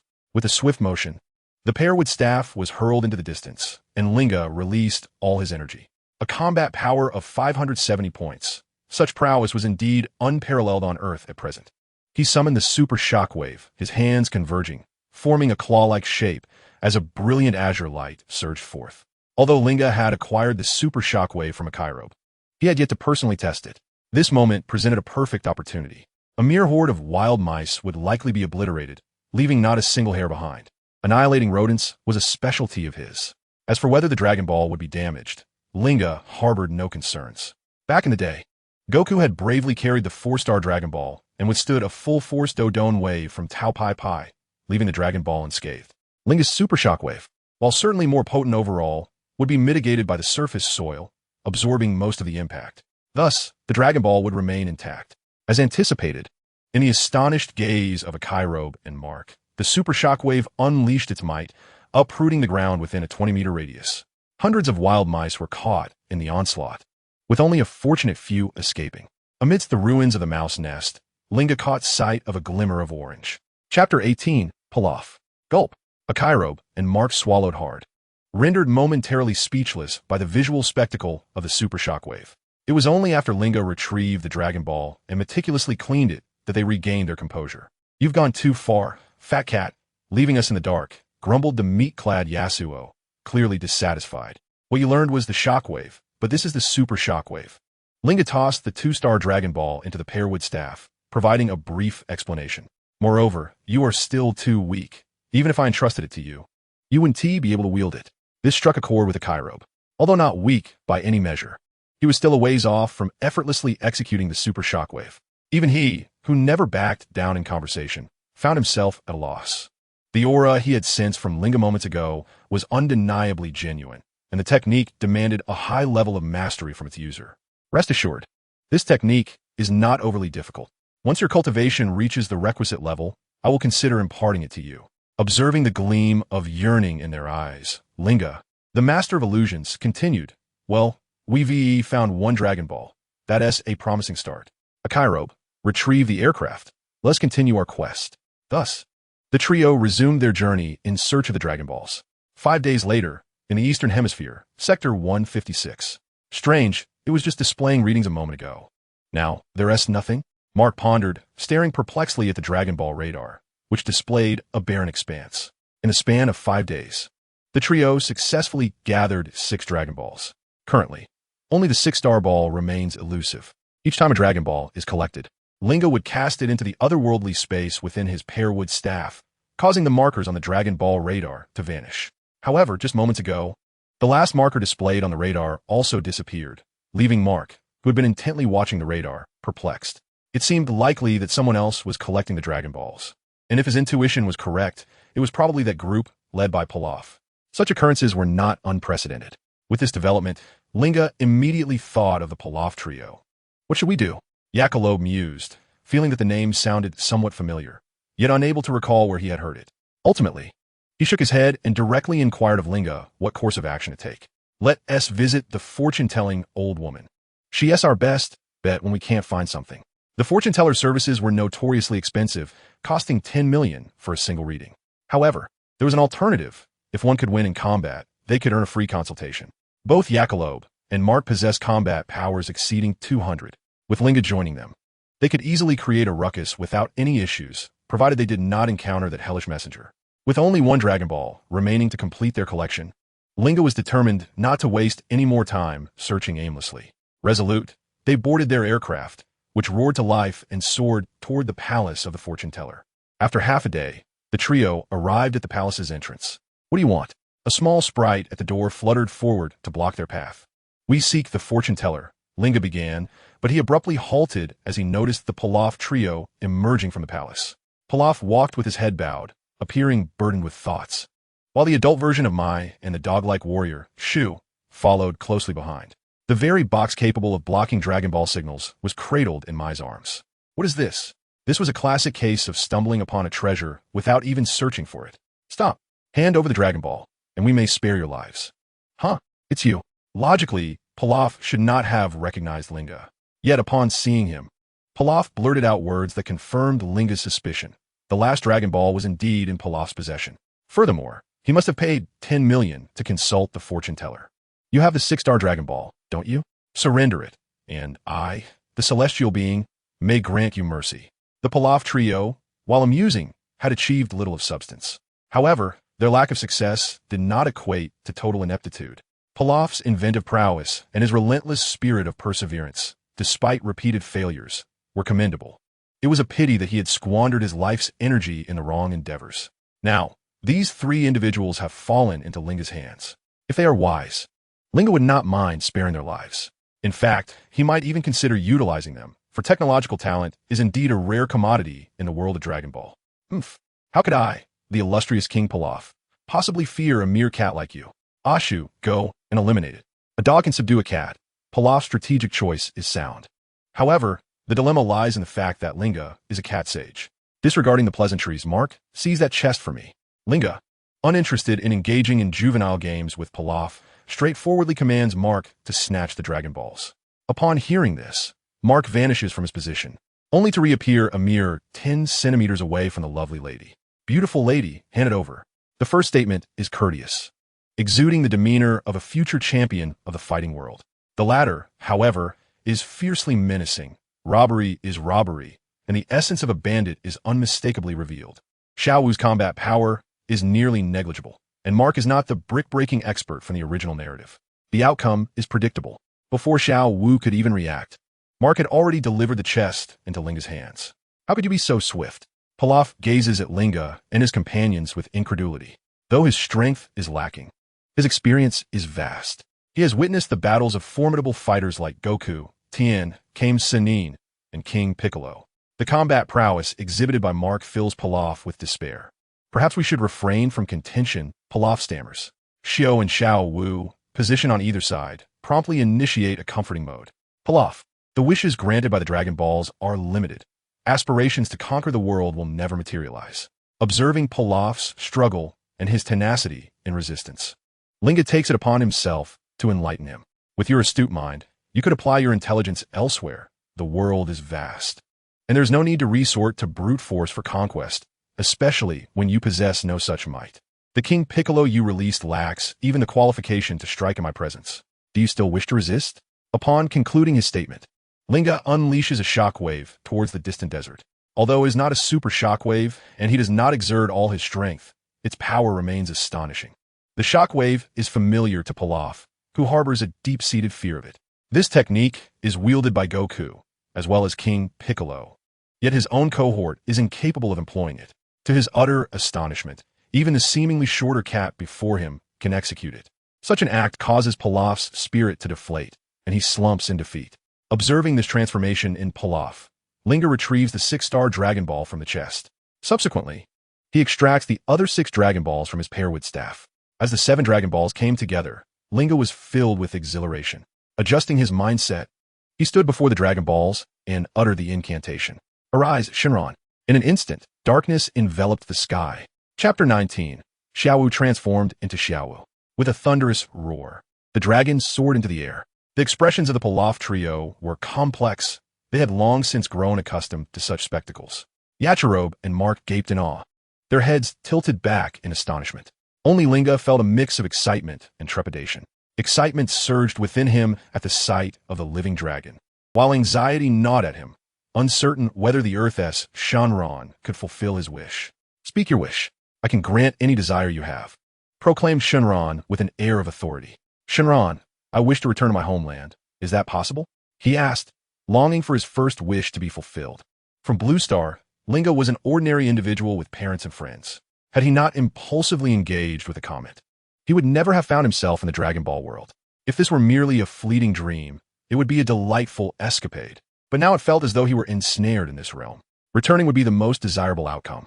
However, dreams are often beautiful, while reality is harsh. I'm sorry, my powers cannot accomplish that. Please choose another wish, Shinran replied, his tone considerably subdued, urging Linga to reconsider. Disappointment washed over Linga, though he had anticipated this outcome. After all, the abilities of the Earth's Shinran were limited. Then can you transform me into a human body? I wish to become a 3- or 4-year-old male Saiyan. He continued, ideally, I would like to grow tall and handsome in the future.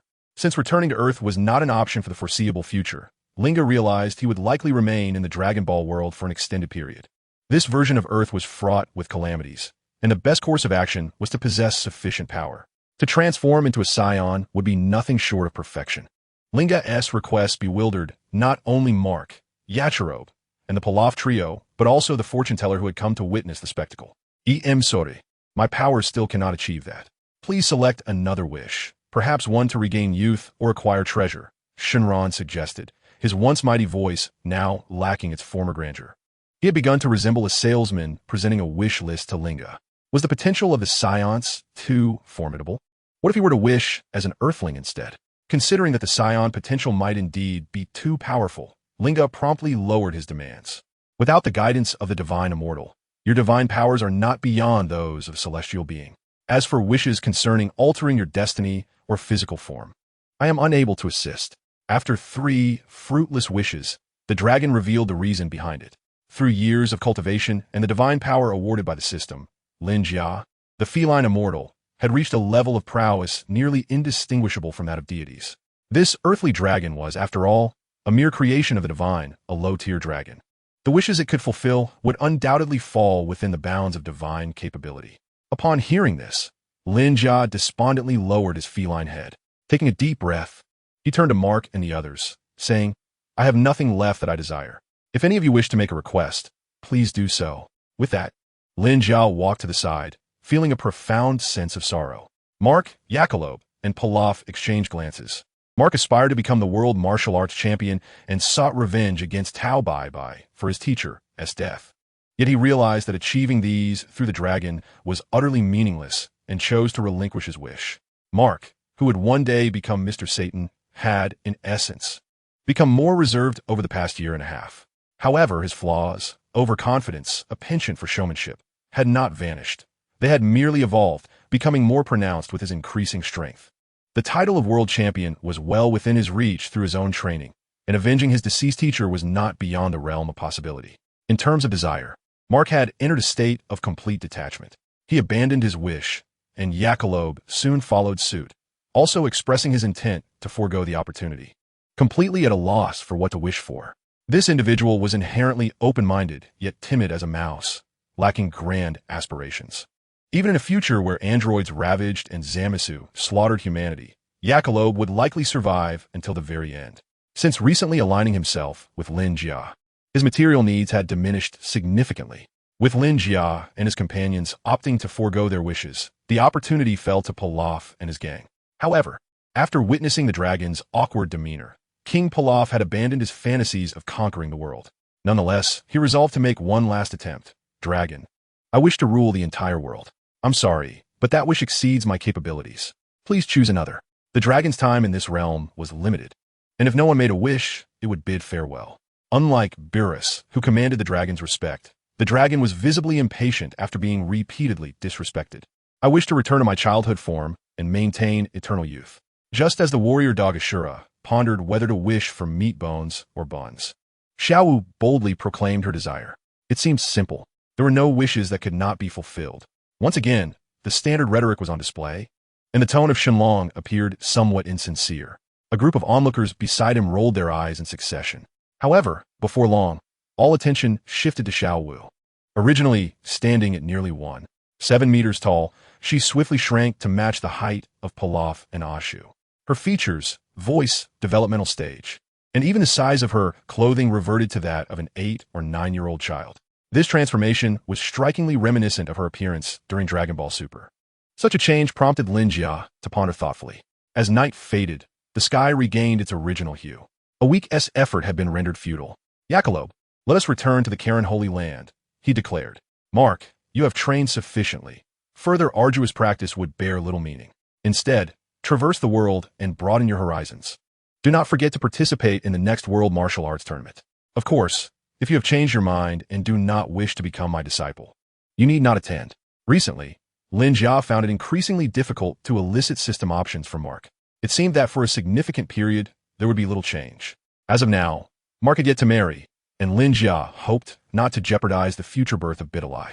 In a few succinct words, he informed Mark of his temporary graduation. The unexpected turn of events left Mark momentarily bewildered. After catching his breath, he quickly responded, Teacher, I will definitely participate in the next World Martial Arts Tournament. Rest assured, I will strive with all my might to reach the finals. I am pleased to hear you say that. Go forth and embrace a life filled with diverse experiences, Lin Jia encouraged. Life encompasses more than just training. It also includes love, family, honor, and a multitude of different insights. As a martial artist, these are experiences you should seek and cherish. Lin Jia's profound discourse commanded the respect of all present. Only Lin Jia himself understood that this concern stemmed from the fear that future son Gohan might struggle to find a partner. Chapter 20, Recruitment.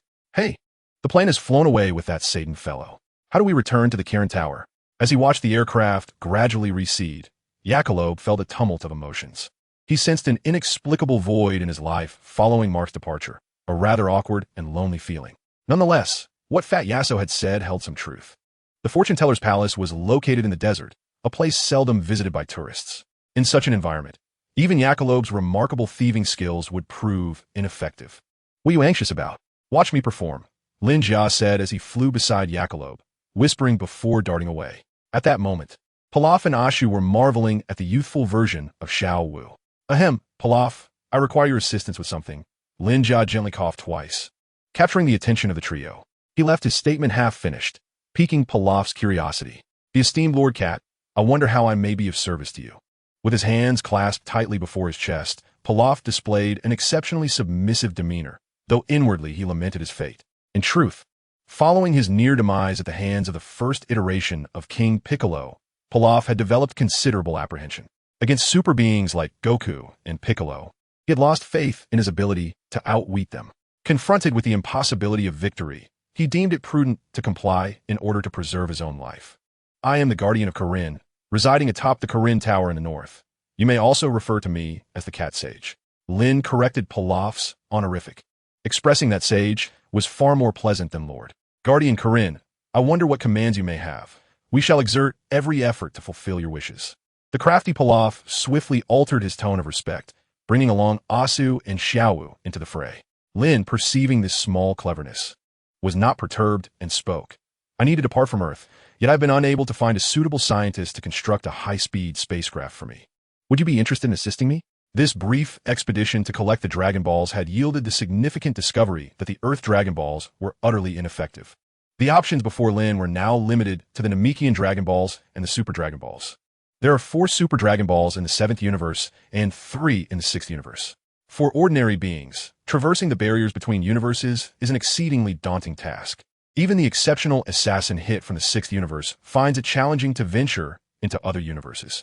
Thus, It was only natural that Bardock would offer the shattering cube as a reward to entice him into competition. In the near term, Lin found himself without opportunities to engage with the likes of Whis and Beerus, the angels and gods of destruction, let alone the ease of traversing the vastness between two universes to gather the Super Dragon Balls. Moreover, Lin had yet to master the divine language. Even if he managed to collect them, he would lack the means to utilize them. Hence, in the foreseeable future, Lin's only hope rested upon Namek. With a year and a half remaining until the 23rd World Martial Arts Tournament, and 6.5 years until Raditz' arrival on Earth. If the narrative were to unfold as expected, Lin would have to wait nearly 7 to 8 years. This felt excessively prolonged, and Lin found himself growing increasingly impatient. To speak candidly, I am indeed proficient in mechanical engineering, yet I find myself somewhat powerless in the realm of spacecraft construction. Though the technological advancements on Earth in the Dragon Ball universe are unique, progress in spacecraft development has not been substantial, leaving a vast chasm to bridge before one could soar freely through the cosmos. At present, the prospect of manufacturing a spacecraft remains a formidable challenge. Nevertheless, Lin's intention to enlist Pilaf and his associates was a measure of foresight. Fear not. Lin began to speak when yet another system notification appeared before him. Option 1 involves awaiting the arrival of Raditz on Earth to seize his spacecraft for modification, with the reward being a battle power detector. Option 2 entails waiting for Vegeta and Nappa's invasion of Earth to commandeer Nappa's spaceship for enhancement, offering the reward of Frieza Force battle attire. Option 3 presents the opportunity to locate the Namekian spaceship once used by the deity, with the reward being the knowledge of the Namekian language. These 3 options represent distinct developmental paths. The first and second options both offer rewards associated with the Frieza Force. The battle power detector can assess the combat strength and location of any being. However, it fails to detect those capable of concealing their energy. Lin Hao, possessing the innate ability to sense the strength and location of energy, finds this reward rather superfluous. The second option, the battle attire of the Frieza Force, is the same worn by Vegeta and others, including Gohan, Krillin, and Goku from the Dragon Ball series. For Lin Jia, this attire holds little significance. Although he could ask Bulma or the current Pilaf to replicate it, its value remains negligible, even less than that of the battle power detector. The third option is undoubtedly the most suitable for Lin Jia. The deity is a Namekian, and a significant meteorological disaster once struck Namek. The deity was sent to Earth by his father, Katas, with the spaceship landing on the Sabaton Highlands. Currently, only the deity and Mr. Popo are aware of this event. Aside from Lin Jia, who stands as an outsider, to operate the spaceship crafted by the Namekians, one must comprehend the Namekian language. The system, in its wisdom, has designated the reward as the Namekian language, a clear indication of the necessity. With a plan forming in his mind, Lin Jia promptly articulated the incomplete thought he had earlier. He then adorned his face with a friendly smile, fixating intently on Pilaf, awaiting his decision. Well then, I'm willing to assist you in modifying the spaceship, Pilaf stammered, his tone wavering with reluctance. Ultimately, however, he yielded to Lin Jia's menacing smile and acquiesced. In an instant, Lin Jia's expression radiated warmth akin to sunshine. This diminutive fellow's aircraft is even more comfortable than the one I pilfered, remarked Yachirobe as he reclined on the luxurious sofa within the opulent craft. Pilaf, once a figure of considerable wealth during the early days of Dragon Ball, even possessing his own castle, had succumbed to delusions of world conquest, leading to a decline in his financial status. Yet as of now, this individual remained untroubled by monetary concerns. Lin Jia had gifted the aircraft stolen by Yachirobe to Mark as a means of transportation. Now that we have accepted Pilaf, it is only reasonable to make use of his luxurious private jet. Silence, please. Though he may be short, he possesses a name. Henceforth, refer to him simply as Pilaf, and refrain from persistently calling him Little Shorty. Akirabai, with his booming voice, speaks without engaging his intellect, showing little regard for the feelings of others. While you may dismissively label Pilaf as short, I, being shorter than Pilaf, find your words quite perplexing. Naturally, Lin Jia cannot voice this outright. He must adopt the stance of defending Pilaf, admonishing Akirabai to be mindful of his words and actions. The speaker may be oblivious, but the listener is perceptive. In an instant, tears welled up in Pilaf's eyes. Do not weep, you will soon be one of us. Lin Jia was taken aback by Pilaf's unexpected sensitivity and quickly diverted the conversation. Look, we have arrived home. Before them stood the towering, lush Garen's sanctuary. Chapter 21. Science is a double-edged sword. The temple, The grown son Wukong sat with closed eyes in meditation outside the temple. The deity and Mr. Popo stood nearby, observing his practice. "Master, Garen has returned," Mr. Popo exclaimed, sensing Linga's presence with astonishment. Indeed, this little rascal's behavior has become increasingly peculiar over the years. When I have the time, I shall have a serious conversation with him. The summoning of the dragon naturally alerted the deity, who was also aware of Linga's wishes concerning the dragon. With the wisdom of the deity, it was evident that Linga exhibited unusual behavior. However, in the eyes of the deity of Earth, the most pressing matter at hand was countering the threat posed by King Piccolo. To the deity, Linga's minor antics appeared as mere childish play. Mr. Popo nodded, quickly redirecting his attention back to son Wukong. "Master, will little Wukong be able to defeat King Piccolo?" Sitting motionless, son Wukong had been training in meditation at the temple for a year and a half, with the majority of that time devoted to deep contemplation. The training method imparted by the deity to son Wukong was a synthesis of the martial arts philosophies of Namekians and Earthlings. Through meticulous control of his energy, he learned to utilize the power within him more efficiently. This combat style and mastery of energy were regarded as exceptionally advanced throughout the seventh universe. In the normal timeline, when son Wukong defeated King Piccolo for the first time, his combat power was merely around 260. However, with Linga's assistance, son Wukong commenced his training at a higher starting point upon entering the temple. Mr. Popo's assessment of son Wukong was no longer as effortless as it had once been. The deity, considering son Wukong's circumstances, extended the duration of his meditation training. As a result, after a year and a half, son Wukong's combat power had not shown significant improvement compared to when he first arrived. It is no wonder that Mr. Bobo harbors doubts. One ought to be able to confront the formidable demon King Piccolo, yet it would be imprudent to place all hope solely upon Goku. The celestial being's countenance was grave, and his words held a profound significance. "You mean to say," Mr. Bobo, having accompanied the deity for many years, had already surmised his intentions. "When the time comes, I too shall descend to the mortal realm to participate in the grand martial arts tournament." The deity did not conceal his plans for Mr. Bobo. However, Mr. Bobo, in a flurry, inquired, "You cannot strike down the demon King Piccolo, for otherwise you would." The word death lodged itself in Mr. Bobo's throat. Unspoken. "Ha ha, humanity has taught me the means to thwart the demon King Piccolo's malevolence." The celestial being turned his gaze towards the direction of Kame House, where the lecherous old man was drooling in front of the television, utterly lacking the solemnity expected of a martial arts master. At the Garen's sacred land, within the gravity training chamber, "Bola, we're back," Achilobe exclaimed as he entered the chamber with familiarity. "Achilobe, why hasn't Mark returned with you? And who are these three individuals?" Bola inquired, adjusting the gravity level back to normal. She then began to question the whereabouts of Mark and the Pilaf gang. "That fellow Mark has gone off to explore and won't return for several years," Achilobe replied, curling his lip. "These three are scientists brought in by Fat Cat, along with their lackeys." Meanwhile, Pilaf, having entered the gravity training room, began to explore with curious eyes, examining everything until he reached the gravity control panel. This device seems capable of altering the gravitational environment. What a brilliant design. "Let me give it a try," he exclaimed.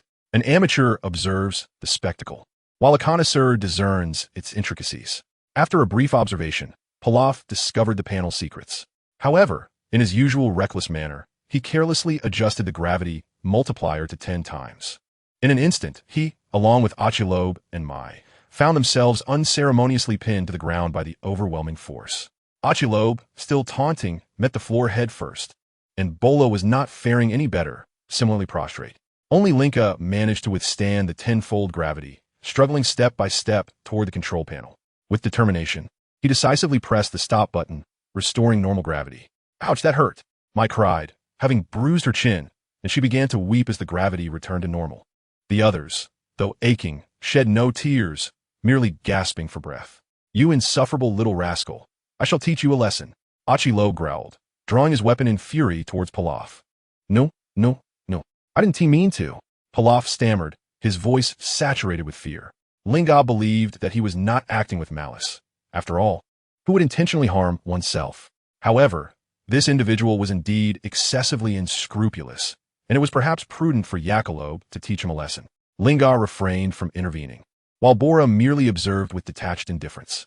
Ultimately, Jackalope delivered a resounding slap that sent Pilaf reeling into unconsciousness. As Jackalope sought to press his advantage, Lin Jia intervened, stating, "Jackalope, it is time to halt. Consider yourself fortunate." It was evident that Jackalope remained incensed, yet he refrained from further aggression. Poor Pilaf was promptly aided by Ash and Xiaowu.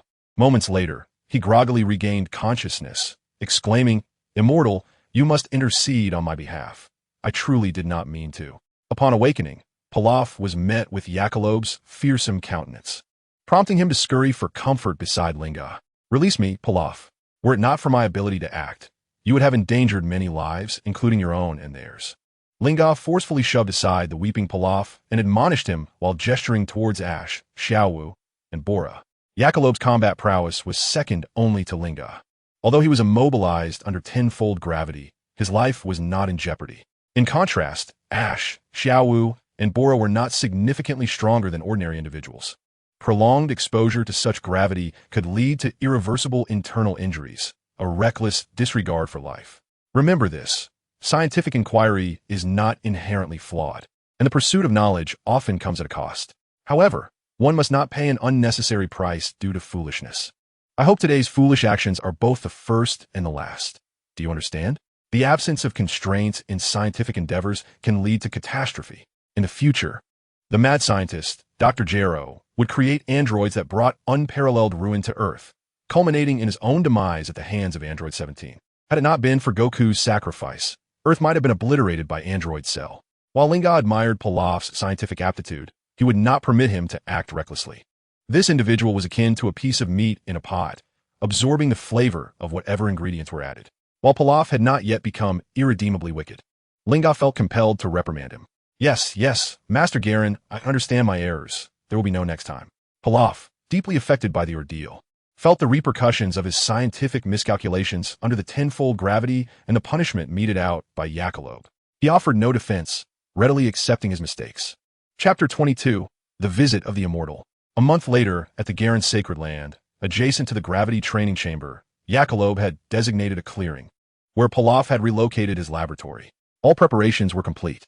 Ling and Aki Luo Bei, accompanied by Pilaf, boarded the spacecraft, heading straight for the Sabin Highlands. The Sabin Highlands, renowned as the edge of Earth within the Dragon Ball universe, were characterized by frigid temperatures, sparse oxygen, and harsh climatic conditions. Over the past month, Pilaf had been preoccupied with relocating his laboratory, while Ling tirelessly surveyed the Sabitan Highlands from the Galinta. Given the vast expanse of the Highlands and Ling's lack of divine memory, blindly searching for the Namekian spaceship would prove to be exceedingly inefficient. However, from the vantage point of the Galinta, observing the entirety of the Sabitan Highlands through a water basin became significantly easier. Drawing upon his memories from watching the anime in his previous life, Ling meticulously identified potential locations. Ultimately, he marked a total of 15 suspicious sites. A day later, the trio arrived at the Sabin Highlands. Following the locations marked on Ling's map, they began to verify each site one by one. Another 15 days passed. Objective achieved. Rewards dispensed. Ha, we finally found it.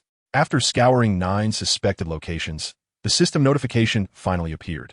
Gazing at the moss-covered Namekian spaceship before him, Ling couldn't contain his excitement, letting out a joyful meow.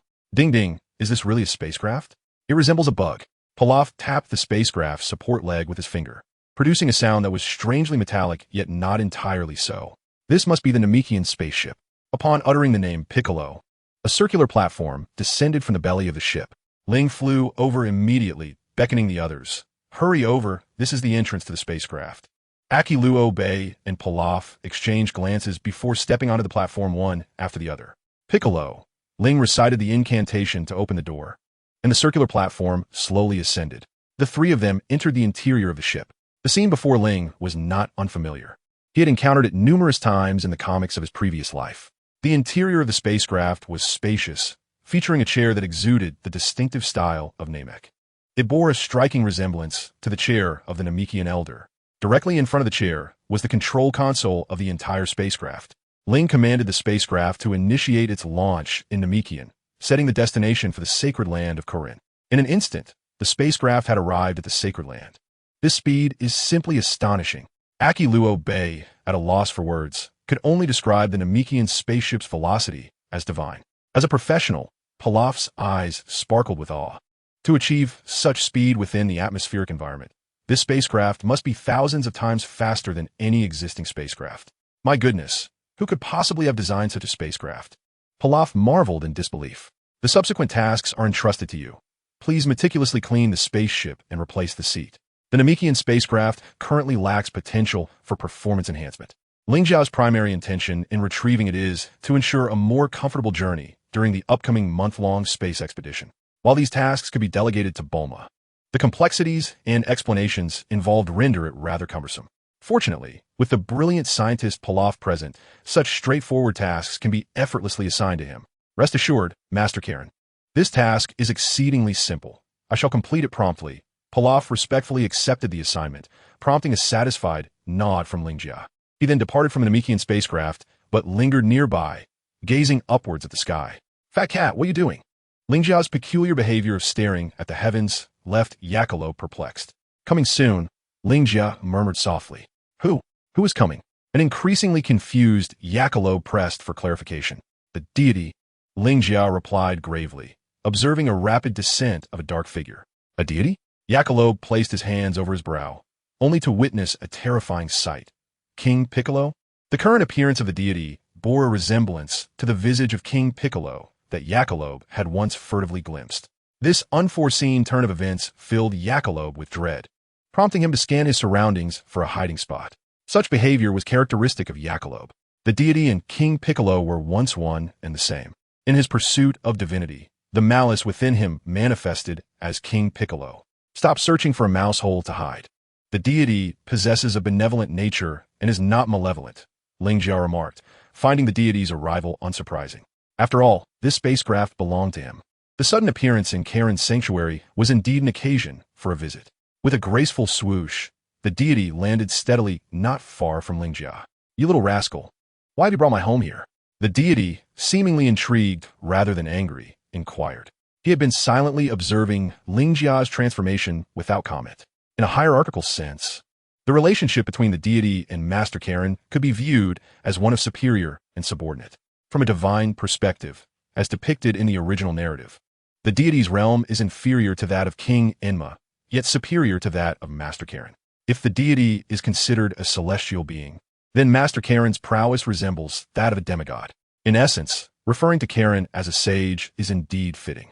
The deity oversees the entire earth, while Master Karen's duties involve selecting worthy candidates for the celestial temple and nurturing gifted martial artists. Clearly, in terms of their subordinate status, the deity is distinctly the superior of Master Karen. However, the divine dragon has explicitly stated that Lin Jia's realm now rivals that of the immortals. In other words, although his position remains unchanged, Lin Jia has ascended to the same echelon as the deities. The immortals have gleaned this information through the divine dragon. Lin Jia, having previously encountered an immortal, then said, "Please wait a moment." He turned directly to Achi, Robe, and Pilaf, instructing them, "You may return to your own affairs. I have matters to discuss with the immortal." After speaking, Lin Jia proposed to the immortal, "It is rather inconvenient to discuss here. Let us converse in detail at the Gallon Tower." He placed the pearwood staff before him and presented his suggestion. The immortal nodded in agreement without hesitation, and they both soared towards the Gallon Tower. Upon their arrival, they were greeted by Yuba, who rushed to Lin Jia's side upon sensing their presence. "Ah, you have returned. You have done well, Yuba," Lin Jia commended. The Gallon Tower remained as it was in days of yore, indicating Yuba's diligent care during Lin Jia's absence. After praising him, Lin Jia quickly added, "You have worked hard during this time. Go visit Bolai now and return in a few days."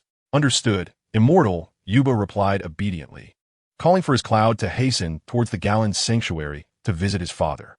Within the Gallon Tower, apart from the howling wind, only the immortal and Lin Jia remained. After a moment of silence, the immortal spoke, "You are not Gallon." Chapter 23. Honesty and Openness. The wisdom of the immortal is undoubtedly among the highest echelons within the Dragon Ball universe. Lin Jia's current demeanor starkly contrasts with that of the previous Gallon immortal. Nevertheless, as he did not exude any malevolent aura, the immortal merely frowned upon expressing his judgment, refraining from any extreme actions. With keen eyes fixed upon Lin Jia, the immortal awaited his response. It was no surprise to Lin Jia that the immortal harbored such doubts. As he prepared to respond, a system prompt appeared before him. Option 1. Answer the immortal. I am not. If you disagree, come at me for a reward of 5 battle points. Option 2. Successfully deceive the immortal, assuaging his suspicions. Reward: freedom of the ultimate realm. Option 3. Be honest and explain the situation, alleviating the immortal's concerns. Reward: 3,000 battle points. Among the 3 options, the first merely involved a casual insult. It seemed the system did not wish for him to antagonize the immortal. The second option, while the most appealing, was also the most challenging to achieve. Since the immortal had already developed suspicions, it was unrealistic to expect him to dismiss his doubts. The reward from option 3, though positioned between the other two, is precisely what is most needed at this moment. After all, in just a few days, embarking on a cosmic adventure aboard a spaceship with a potential enhancement of 3,000 points in combat power is indeed a significant boost. The divine truly perceives the affairs of the world. My name is Lin Jia, an ordinary person from another realm. After much contemplation, Lin Jia initially intended to attempt deceiving the deity. Should he succeed, he would attain the supreme state of freedom and take flight immediately. Even in failure, should he not deceive the deity, he could still engage in honest discourse. Yet, these 2 points are inherently contradictory. If he were to deceive the deity first, it would surely sow seeds of doubt in the deity's mind regarding any subsequent statements. With a heavy sigh, Lin Jia resolved to candidly express his circumstances. Now I understand why you wished upon the dragon to return to your original world and restore your human form. Lin Jia meticulously detailed the situation of Blue Star, and the deity appeared enlightened. He was aware of Lin Jia's wish to the dragon, and in retrospect, Lin Jia had not lied. However, why did you bring my home here? While the deity could comprehend Lin Jia's origins from another world, he could not fathom the rationale behind Lin Jia's act of relocating a spaceship. I wish to venture into the cosmos. I have heard that certain technologically advanced planets possess the capability of creating artificial beings. I wish to explore this, to see if I could extract my soul and restore my human form. If all else fails, and even the Super Dragon Balls cannot fulfill Lin Jia's desires, then the technology of artificial beings becomes a viable option. After all, this short-limbed cat form of Master Galen is exceedingly inconvenient in battle. Of course, to avoid revealing too much, Lin Jia chose to express it this way. In truth, this journey into the cosmos has but one destination, planet Namek. Such a cognitive blind spot is one that the deity could never perceive. Objective achieved, rewards dispensed. As anticipated, once the deity believed Lin Jia's words, the system notification arrived promptly. Thud, thud, thud. The direct enhancement of 3,000 combat power took Lin Jia completely by surprise. Without time to conceal his aura, the cat-like body reverberated with thudding sounds, air swirling within the Galen Tower. This was the manifestation of his energy. With all his might, Lin Jia barely managed to suppress the newfound power surging within him. What is happening? The sudden influx of energy caused the deity to stagger back several paces. It was only when Lin Jia swiftly reined in his aura that the deity regained his balance. Such an unexpected turn of events naturally altered the way the deity regarded Lin Jia. I apologize. Speaking the truth has brought me a sense of relief, and my cultivation has slightly increased. I regret disturbing the deity. Lin Jia could elucidate his origins to the deity, yet he was reluctant to disclose the existence of the system. After much contemplation, Lin Jia could only express his thoughts to the astonished celestial being. No waities. I never anticipated your prowess to be so formidable. The celestial being, having only partially articulated his thoughts, fell silent. My abilities are insignificant. There are countless beings in the universe far mightier than I. Celestial, I am aware of your concerns. Rest assured, Wukong will undoubtedly triumph over Piccolo too. If both you and Wukong find yourselves unable to vanquish him, I shall intervene and subdue him. The celestial being likely worried solely about the formidable Piccolo. Suddenly, upon realizing his own strength, Lin Jia could intuit what the celestial being was pondering. Are you willing to assist us in safeguarding Earth? The celestial being found Lin Jia's promise somewhat incredulous. After all, strictly speaking, Lin Jia was not an Earthling and bore no obligation to protect the planet. Though I hail from another world, my presence on Earth grants me a sense of belonging. Moreover, I merely traverse the cosmos, with intentions of returning to Earth to reside. If Piccolo were to wreak havoc on Earth, it would certainly dampen Lin Jia's spirits. With a smile, Lin Jia clarified his stance, prompting the celestial being to exhale deeply in relief. In truth, Lin Jia was acutely aware of Piccolo II's whereabouts and could easily eliminate him. However, he perceived that Piccolo's malevolence was not particularly intense, and besides, Wukong required a target and an adversary. Before the celestial being could catch his breath, Lin Jia's revelation nearly overwhelmed him. Not only was Lin Jia aware of Piccolo II's location, but the celestial being also knew it well. Yet, due to his inability to confront Piccolo, this knowledge was rendered futile. Now, with Lin Jia claiming knowledge of Piccolo's location, the celestial being was astounded by the depth of Lin Jia's strength. If Lin Jia were to slay Piccolo, the celestial being would meet his demise as well. While the celestial being was not afraid of death, he was unprepared, lacking a successor. Should he suddenly perish, Earth would be left without divine protection, plunging it into peril. Thankfully, Lin Jia refrained from taking action, considering instead the need to provide Wukong with a target and opponent. This realization brought a measure of relief to the celestial being. Lin Jia, you seem to hold great expectations for Wukong. Taking a deep breath, the celestial being, his thoughts stabilized, inquired about Lin Jia's perspective on Wukong, as if they were old friends. Lin Jia glanced at the celestial being and replied with a smile, I have a premonition that Wukong is not an earthling. His tail and the mighty ape within his soul are truly remarkable. Do not be deceived by my current prowess. Wukong's future achievements may far surpass my own. Wukong's forthcoming journey could easily be deemed legendary. Lin Jia offered a subtle hint without elaborating further. Upon hearing this, the celestial being fell silent, lost in deep contemplation. After a while, he finally lifted his head. Linga, I hope your premonition holds true, and I am grateful for your willingness to protect the Earth. I suppose, since my family possesses a spaceship capable of traversing the cosmos, I may not be entirely of this world either. The wisdom of the divine truly astounds. Indeed, if I am not mistaken, you must be an Namekian from the Milky Way. However, in my eyes, you are akin to a deity of Earth, just like me, a fellow inhabitant of this planet.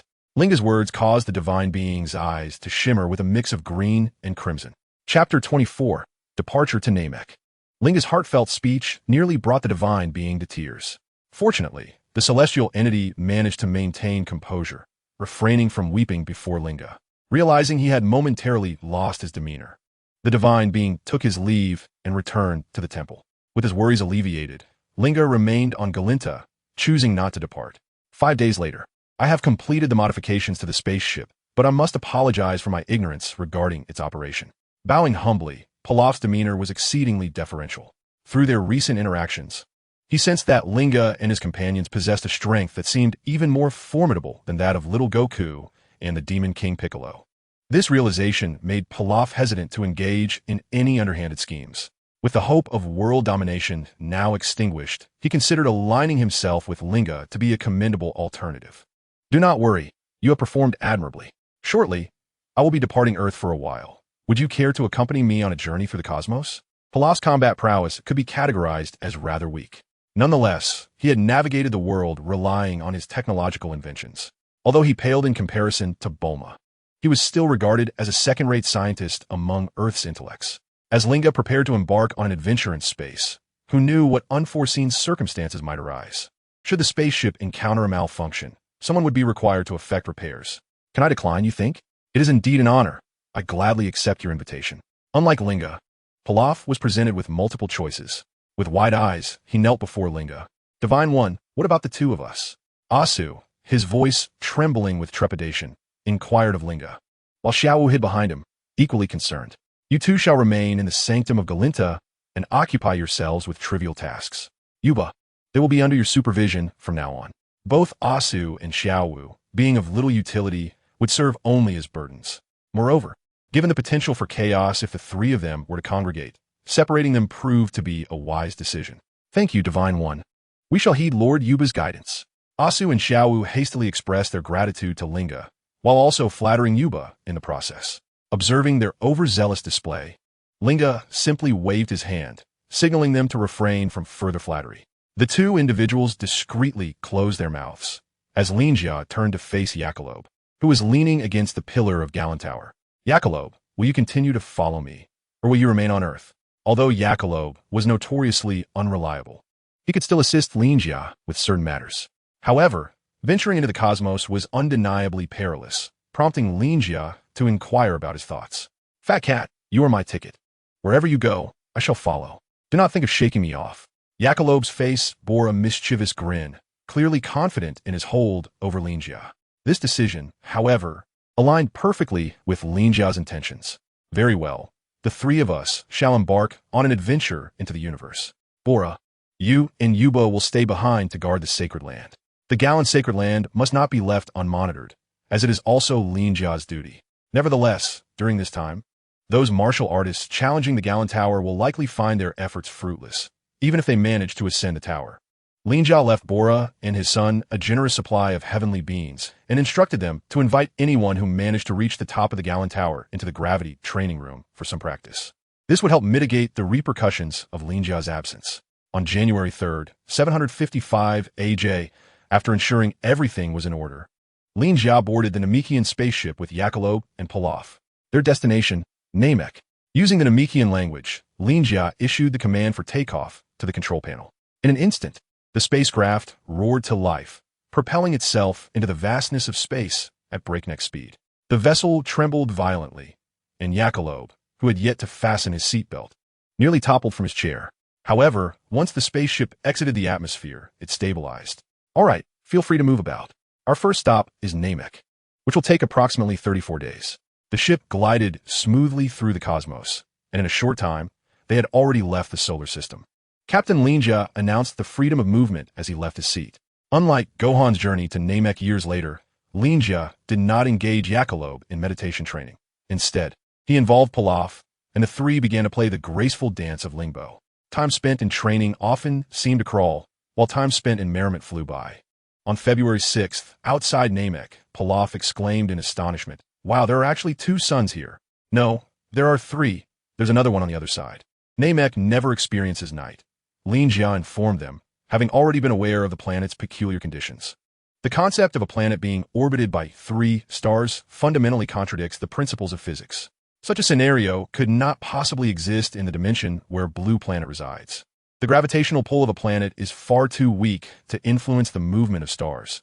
This phenomenon simply does not exist, due to the immense mass of this planet. Its core has long since begun to collapse under pressure, ultimately resulting in the formation of a neutron star or a black hole.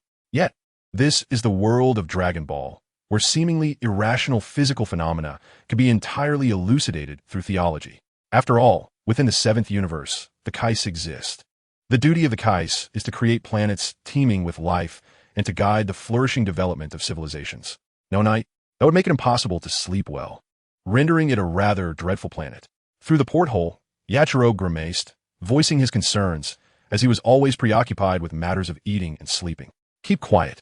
Refrain from commenting on others' lives. When we encounter the Namekians, do not utter such words, warned Linga with a furrowed brow. This time, Linga's journey to the Namekians was to seek the Dragon Balls on Namek.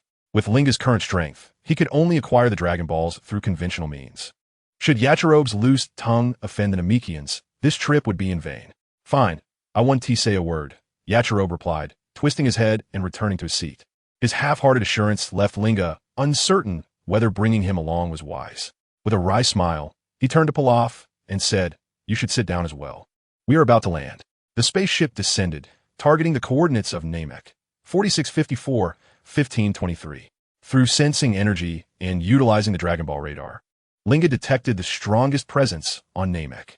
Reporting the coordinates to the control panel, the spaceship promptly complied. In an instant, the spacecraft surged towards that potent energy. Before long, it had landed near the designated location. "Piccolo," Linga called out as the circular platform at the bottom of the ship descended. Linga, Yachirobe, and Pilaf leapt from the vessel. Chapter 25. The Grand Elder of Namek. "Why are we landing here? What is that?" Yachirobe mumbled as he gazed up at the steep rocky cliffs.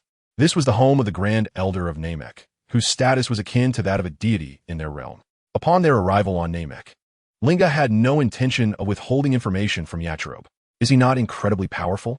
Yachirobe expressed his astonishment, having heard of the Grand Elder's significance. The Grand Elder of Namek was indeed formidable, though his prowess extended beyond mere combat. Linga doubted this pudgy fellow would grasp that distinction. In Yachirobe's mind, strength was solely measured by fighting capability. Linga found no desire to correct his worldview. "Pilaf, you stay here to guard the ship. Yachirobe, come with me as we ascend." With that, Linga soared into the air.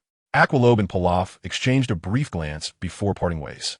Pilaf vigilantly guarded the spaceship, while Aqualobe swiftly ascended the rocky cliff. Soon, Linga was the first to reach the summit, where he was met by Neru, the mightiest warrior of Namek. "Who are you, and what brings you to Namek?" Neru, resembling the fearsome demon King Piccolo, scrutinized Linga with suspicion. "Greetings, esteemed warrior of Namek. We harbor no ill intentions. I am Garen from Earth, here to gather the Dragon Balls and fulfill my wish. This is my friend, Aqualobe, and below, I have another companion, Pilaf." Linga had scarcely completed his introduction when Aqualobe followed him to the top. Neru cast a glance at him, but offered no further comment, as he deemed Aqualobe, who lacked even the ability to fly, no threat to the Elder's safety. Instead, it was the rotund cat hovering in midair that piqued Neru's interest. Although his aura seemed weak, Neru sensed hidden power within him. "There are no Dragon Balls here, nor can any wishes be granted. You should leave, alien." Neru was known for his disdain towards outsiders, particularly those who disturbed the Elder's tranquility. Yet, barely had he spoken when a deep, warm voice resonated from within the dwelling. "Neru, it is unethical to lie. It is the Elder."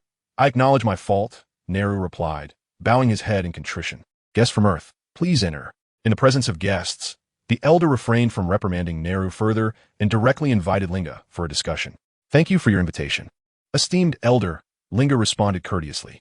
Neru ceased to obstruct them and turned to lead the way inside, with Linga and Aqualobe closely following. "The Elder awaits above. Follow me." Neru glanced back at Aqualobe before soaring upward. Linga shook his head and, with a swift motion, grasped Aqualobe's clothing, pulling him into the air. "Wow, such a towering figure." Linga remarked upon seeing the Elder of Namek, displaying no surprise. It was Aqualobe who blurted out his admiration for the Elder's stature. However, Linga swiftly kicked Aqualobe to signal him to refrain from further comment. "I'm delighted to meet you," Elder Linga said, gradually descending to the ground, his feline form slightly leaning forward as he bowed in reverence. "You are too kind. If I'm not mistaken, you should be like me, correct?" The Elder of Namek greeted Linga succinctly before inquiring further. In truth, both Linga and the Elder were formidable practitioners of divine power, with Linga having ascended to the divine realm over the years, achieving the status of a celestial being. In truth, such prowess in the Dragon Ball universe, where deities abound, is but a humble existence. Nevertheless, it indeed follows the path of cultivating divine strength. The Elder's words did not escape Lin Jia's acknowledgement. "Indeed, while I am not the deity of Earth, I have attained the second tier of the divine realm." The divine realm itself possesses various levels. Although the original text does not elaborate extensively, one can glean a glimpse of the entirety. The first tier of the divine realm corresponds to the level once held by Master Karen. Individuals at this level include the subordinates of King Yama, such as the fortune teller in the underworld. While their statuses may differ, their divine powers and the level of the divine realm are largely comparable. Possessing divine strength allows for the extension of life. Otherwise, neither Master Karen nor the fortune teller would have survived for centuries. Similarly, Master Rashi has lived for centuries due to his consumption of the elixir of immortality. In contrast, those who cultivate divine power enjoy longevity owing to the enhancement provided by such strength. Surpassing the first tier, the second tier encompasses the gods of Earth, including the Elder from Namek. The third tier comprises formidable figures like the Grand Kai and King Yama, whose cultivation of divine power and attainment of the divine realm enable them to exist for extended durations. Typically, they govern their own domains and responsibilities. The fourth tier includes the supreme Kais and destroyers, such as Beerus, who can slumber for millennia, with lifespans measured in billions of years, to endure for such epochs. Even without divine power, the sheer combat prowess cultivated is sufficient to command respect. Generally speaking, supreme Kais tend to be relatively weaker in combat strength, whereas destroyers exhibit significantly greater power, a distinction attributable to their respective duties. The fifth tier encompasses the likes of the Omni King and the Dragon God, Zalama. Additionally, there exists the angelic hierarchy formed by the Grand Minister and his offspring. This hierarchy is determined by bloodline rather than merely the cultivation of divine strength. Both the Elder and Lin Jia currently occupy the second tier. The distinction lies in the Elder's expertise in wondrous magic, while the Cat God excels in combat. Given this, what wish do you wish to fulfill using the Dragon Balls of Namek? Ultimately, their strengths are comparable. The Elder's lifespan is nearing its end. while Lin Jia has only recently ascended to the second tier and can expect to live for a considerable time. The elder, puzzled, inquired further. I wish to harness the power of the dragon god Zalama to restore my body, ideally to return to my original world. Faced with a perceptive individual, Lin Jia chose not to deceive. You come from another world. It was now the elder's turn to be taken aback. Indeed, that is why I seek to gather the Dragon Balls to fulfill my wish. To be frank, prior to my arrival on Namek, I had already utilized the Dragon Balls to make wishes on Earth. Regrettably, the Dragon Balls crafted by the Earth's Guardian are somewhat lacking in power. Lin Jia's disclosure prompted the Grand Elder to cast a curious glance in his direction. There are Dragon Balls on Earth? Could it be that Kata's offspring has truly reached Earth? This is hard to believe. Kata's is the father of the Guardian and belongs to the same generation of Namekians as the Grand Elder. The reproductive method of the Namekians is asexual, implying that, to some extent, all Namekians are one and the same. Mr. Garen, might I request your presence? I wish to learn more about your past and the child in question. Among powerful beings, relationships are egalitarian. There is no room for secrets regarding one's history. Such a request may seem unreasonable to many. However, knowing the Grand Elder's character, Lin Jia did not refuse. Very well, but I must ask for your discretion, he said earnestly. Of course, the Grand Elder solemnly affirmed. Chapter 26, The Wish. The Grand Elder of Namek is indeed a figure worthy of trust. Lin Jia did not decline his request. He obediently approached the Elder, who gently placed his hand upon the feline's head, only to withdraw it shortly thereafter, exclaiming, I cannot believe you truly hail from another world. Mr. Lin Jia, may I address you as such? Certainly, it is my honor. It is well known that Garen is not Garen, but rather Lin Jia. This indicates that the Grand Elder has delved into Lin Jia's memories prior to his journey across worlds. Lin Jia harbors no significant objections to how the Grand Elder chooses to address him. Oh, Mr. Lin Jia, I have discovered in your memories that in the near future, our Namekian race will face an invasion from the Frisia clan, led by the malevolent Frost Demon. Is this indeed true? In contrast to Lin Jia's past on Blue Star, the Grand Elder is more concerned with the future of Namek.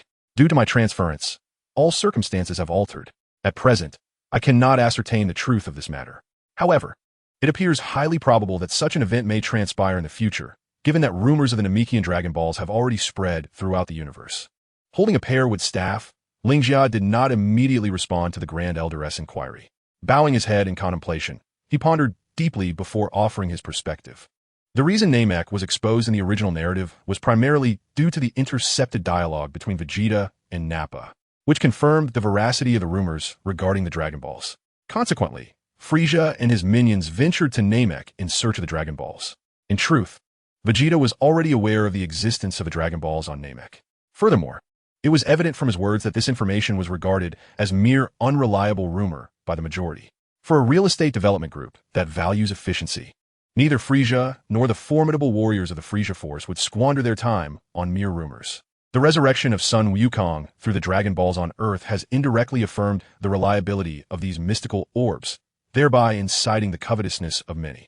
Over the past 4 years, Lin Jia has not deliberately guided Sun Wukong and his companions. The overall trajectory of the narrative remains unchanged. In 5 or 6 years, Raditz will inevitably arrive on Earth, at which point the saga of the Dragon Ball shall commence. Given Lin Jia's understanding of Sun Wukong's character, it is highly probable that he will exhibit mercy and consider sparing Raditz.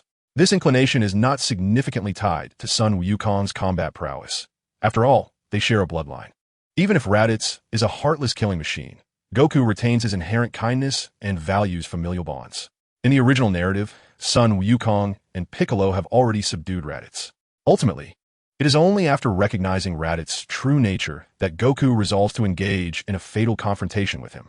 This process is also one of personal growth. Therefore, Lin Jia does not intend to intervene in this unfolding event. Moreover, it is only after Sun Wukong's demise that there exists an opportunity to travel to King Kai's planet to learn the Kaioken and Spirit Bomb techniques, allowing the subsequent storyline to flow coherently. Furthermore, despite the suffering endured by the Namekians, the ultimate outcome remains relatively favorable. Even without this current crisis, the news has long since spread, and the Namekians would eventually find themselves in other sites. Based on these considerations, Lin Jia has formulated his speculation. It appears that this calamity is fated for us Namekians, alas. After hearing Lin Jia's reasoning and recalling the outcomes from his memories, the Elder, though still worried, feels powerless. Mr. Lin Jia, I appreciate the information you have provided. Your request is entirely reasonable, and I am willing to lend you the Dragon Balls. As he spoke, the elder retrieved the one-star Dragon Ball from his seat and handed it to the waiting Akairobe. The other Dragon Balls are scattered across various villages. I am unable to move easily, so I will have Neru accompany you to collect them. The elder smiled as he conveyed his decision to Lin Jia. Typically, had Lin Jia ventured to the villages first to borrow the Dragon Balls, he would have had to endure certain trials. Now that the elder has resolved to assist Lin Jia, the process of retrieving the Dragon Balls from other villages will be much more convenient. After expressing his gratitude to the elder, Lin Jia swiftly took to the skies with Neru towards the first village. Akairobe remained temporarily with the elder. With the elder's aid, the process of borrowing the Dragon Balls proceeded remarkably smoothly, and soon the two returned with 6 Dragon Balls in their possession. Outside the elder's dwelling, beneath the rocky landscape, Lin Jia, Akairobe, Pilaf, and Neru stood before the 7 Dragon Balls. Mr. Linga, the Grand Elder has informed me that you possess knowledge of the Namekian language. It is you who shall summon the Eternal Dragon. With the Grand Elder's endorsement, Neru's demeanor towards him softened considerably. Thank you, Mr. Neru, I understand. Grasping his pearwood staff, Linga approached the 7 Dragon Balls and commenced the incantation. Arise, Eternal Dragon. The Namekian words flowed effortlessly from his lips, and the eternal daylight of Namek transformed into night. Crackling lightning surrounded them, accompanied by the thunder's roar, as the colossal and robust Shunran Purunga materialized. He is indeed magnificent, far larger than the dragons of Earth, murmured Yachirobe and Pilaf, awestruck by the dragon known as the Dream God of Namek. His name is Purunga, signifying the Dream God. Neru stated, his expression composed as he introduced the majestic being to the trio. The one who gathers all 7 Dragon Balls is granted the power to articulate their wishes. I can fulfill any 3 desires you may have, declared the Namekian dragon in a deep, resonant voice that reverberated with authority. At long last, having assembled the Dragon Balls, Linga hastily articulated his wish. Great Dragon, I wish to return to my original world. Is this possible? Though the world of the Dragon Balls was a place Linga yearned to visit, it was not his true home. Thus, his foremost wish was to return to Blue Star. Upon voicing his desire, the dragon fell into deep contemplation. After a brief moment, he replied, It was the dragon god Salam who brought you here. My powers cannot alter the will of the great dragon god. I regret to inform you that this wish exceeds my capabilities. Linga had anticipated such a response and did not succumb to despair. Regaining his composure, he addressed the dragon once more. I wish to revert to a human form, preferably that of a 13 or 14-year-old Saiyan. Is that feasible? That is a simple request. The dragon, without hesitation, began the transformation process for Linga as he spoke. Although the Saiyans are renowned as a warrior race, they are nonetheless carbon-based life forms. Even Dr. Gero's computer managed to create android cell from the cells of Goku, Vegeta, and Frieza. If the Namekian dragon could not fulfill this wish, it would imply that he was inferior to Dr. Gero's computer. As Linga's mind wandered, his body swiftly underwent a remarkable transformation. Yachirobe and Pilaf stood by, utterly astonished, while Neru maintained his composure, though a hint of surprise flickered in his eyes. Coming back to reality, Linga glanced at his hands. No longer were they furry cat paws, but rather human hands, long fingers with delicate and smooth skin on the back, displaying an impressive elasticity. Upon glancing down at his physique, he noted that his height measured approximately 1.70 meters, a remarkable feat for a Saiyan of merely 13 or 14 years. One cannot overlook the fact that even Vegeta, a seasoned warrior, stood at only 1.64 meters, while Lin Jia, in contrast, surpassed him in stature, despite his combat prowess being inferior. With his wish fulfilled, the dragon beckoned him to articulate his second desire. As Lin Jia pondered, the dragon spoke once more. Might I inquire about the whereabouts of the soul of the Kalen Master on Earth? I wish to resurrect him. Having regained his human form, Lin Jia felt a profound obligation to restore the Kalen Master, whose spirit lingered on Earth rather than ascending to the afterlife. Resurrecting him was a mere trifle for the Namekian dragon, yet it required confirmation from Lin Jia before proceeding. I am certain. Please bring it back to life. Thank you. The prospect of the Kalen Master's revival filled Lin Jia with elation, and he promptly affirmed his second wish. The dragon gestured towards Lin Jia, stating, Your second wish has been granted. Please articulate your third wish. I wish to know the coordinates of planet Yardrat. I wonder if this desire can be fulfilled. Lin Jia had long contemplated his final wish. Planet Yardrat was the very world where Son Goku would eventually master instant transmission. The inhabitants of Yardrat, though not particularly potent in combat, possessed an array of extraordinary abilities beyond mere teleportation. Having finally ventured into the cosmos, Lin Jia was determined not to return prematurely, especially with over a year remaining until the next World Martial Arts Tournament. He yearned to explore the universe, with Yardrat as his next destination. The dragon, upon hearing his wish, imparted the precise coordinates of planet Yardrat into Lin Jia's mind. Your wishes have all been granted. Farewell. With those words, the Namekian dragon vanished, leaving behind the 7 Dragon Balls, which turned to stone and fell to the ground. Mr. Lin Jia, I shall take care of this. The Elder wishes to meet you once more. Following the completion of wishes, the Dragon Balls require a year to regain their normal state. After Lin Jia's wishes were fulfilled, Naru was tasked with collecting the 7 stone orbs. Nodding in agreement, Lin Jia soared towards the mountains to meet the Elder of Namek. Upon reaching the entrance, he called out to Piccolo, and the doors opened automatically. Lin Jia entered and ascended directly to the 2nd floor, where the Elder resided. Mr. Linga, this physique must belong to a Saiyan, right? Congratulations, Mr. Linga. Your wishes have been fulfilled, the Grand Elder exclaimed upon seeing Linga. While others may not comprehend the uniqueness of the Saiyans, the Grand Elder was quite well aware. I am deeply grateful for your assistance, Grand Elder. For a considerable time to come, I shall reside on Earth. Should Namek ever require my aid, do not hesitate to ask, Linga expressed with appreciation. Although the Dragon Balls of Namek did not transport him back to Blue Star, he was nonetheless elated to be free from the body of the Cat Sage. Moreover, possessing a Saiyan body opened up boundless possibilities for him. Satisfied with Linga's promise, the Grand Elder nodded approvingly. Mr. Linga, please come here and stand beside me. I have a small matter to discuss with you. Upon hearing this, Linga pondered briefly before promptly approaching the Grand Elder's side. The Grand Elder refrained from further words, instead placing his broad palm upon Linga's head once more. In an instant, Linga felt every cell in his body rejoicing. His internal energy surged dramatically, and he struggled to harness the newfound power. Once he had managed to stabilize his energy, Linga lifted his gaze to the Grand Elder. You are aware that I can awaken the potential of a strong warrior. As you venture into the cosmos, enhancing your strength would certainly be beneficial. Consider this an early gift from me. The future of Namek shall rest in your hands, the Grand Elder declared, his breath becoming labored as he finished speaking. Noticing this, Linga quickly inquired, Grand Elder, are you unwell? I am fine. I understand my own body. My lifespan is nearing its end, and that is a natural occurrence. Linga, I cannot move, so I shall not see you off personally, but I wish you a safe journey, the Grand Elder replied. Thank you for your assistance, and farewell. Grand Elder. Linga recognized the subtle dismissal in the Grand Elder's words and bowed respectfully before departing from his quarters. Descending from the mountain, Linga swiftly flew to join Yachirobe and Pilaf. Let's be off. Our next destination is Yardrat. Nairu, I appreciate your help. I hope we meet again. Linga expressed his gratitude to Nairu before taking his leave.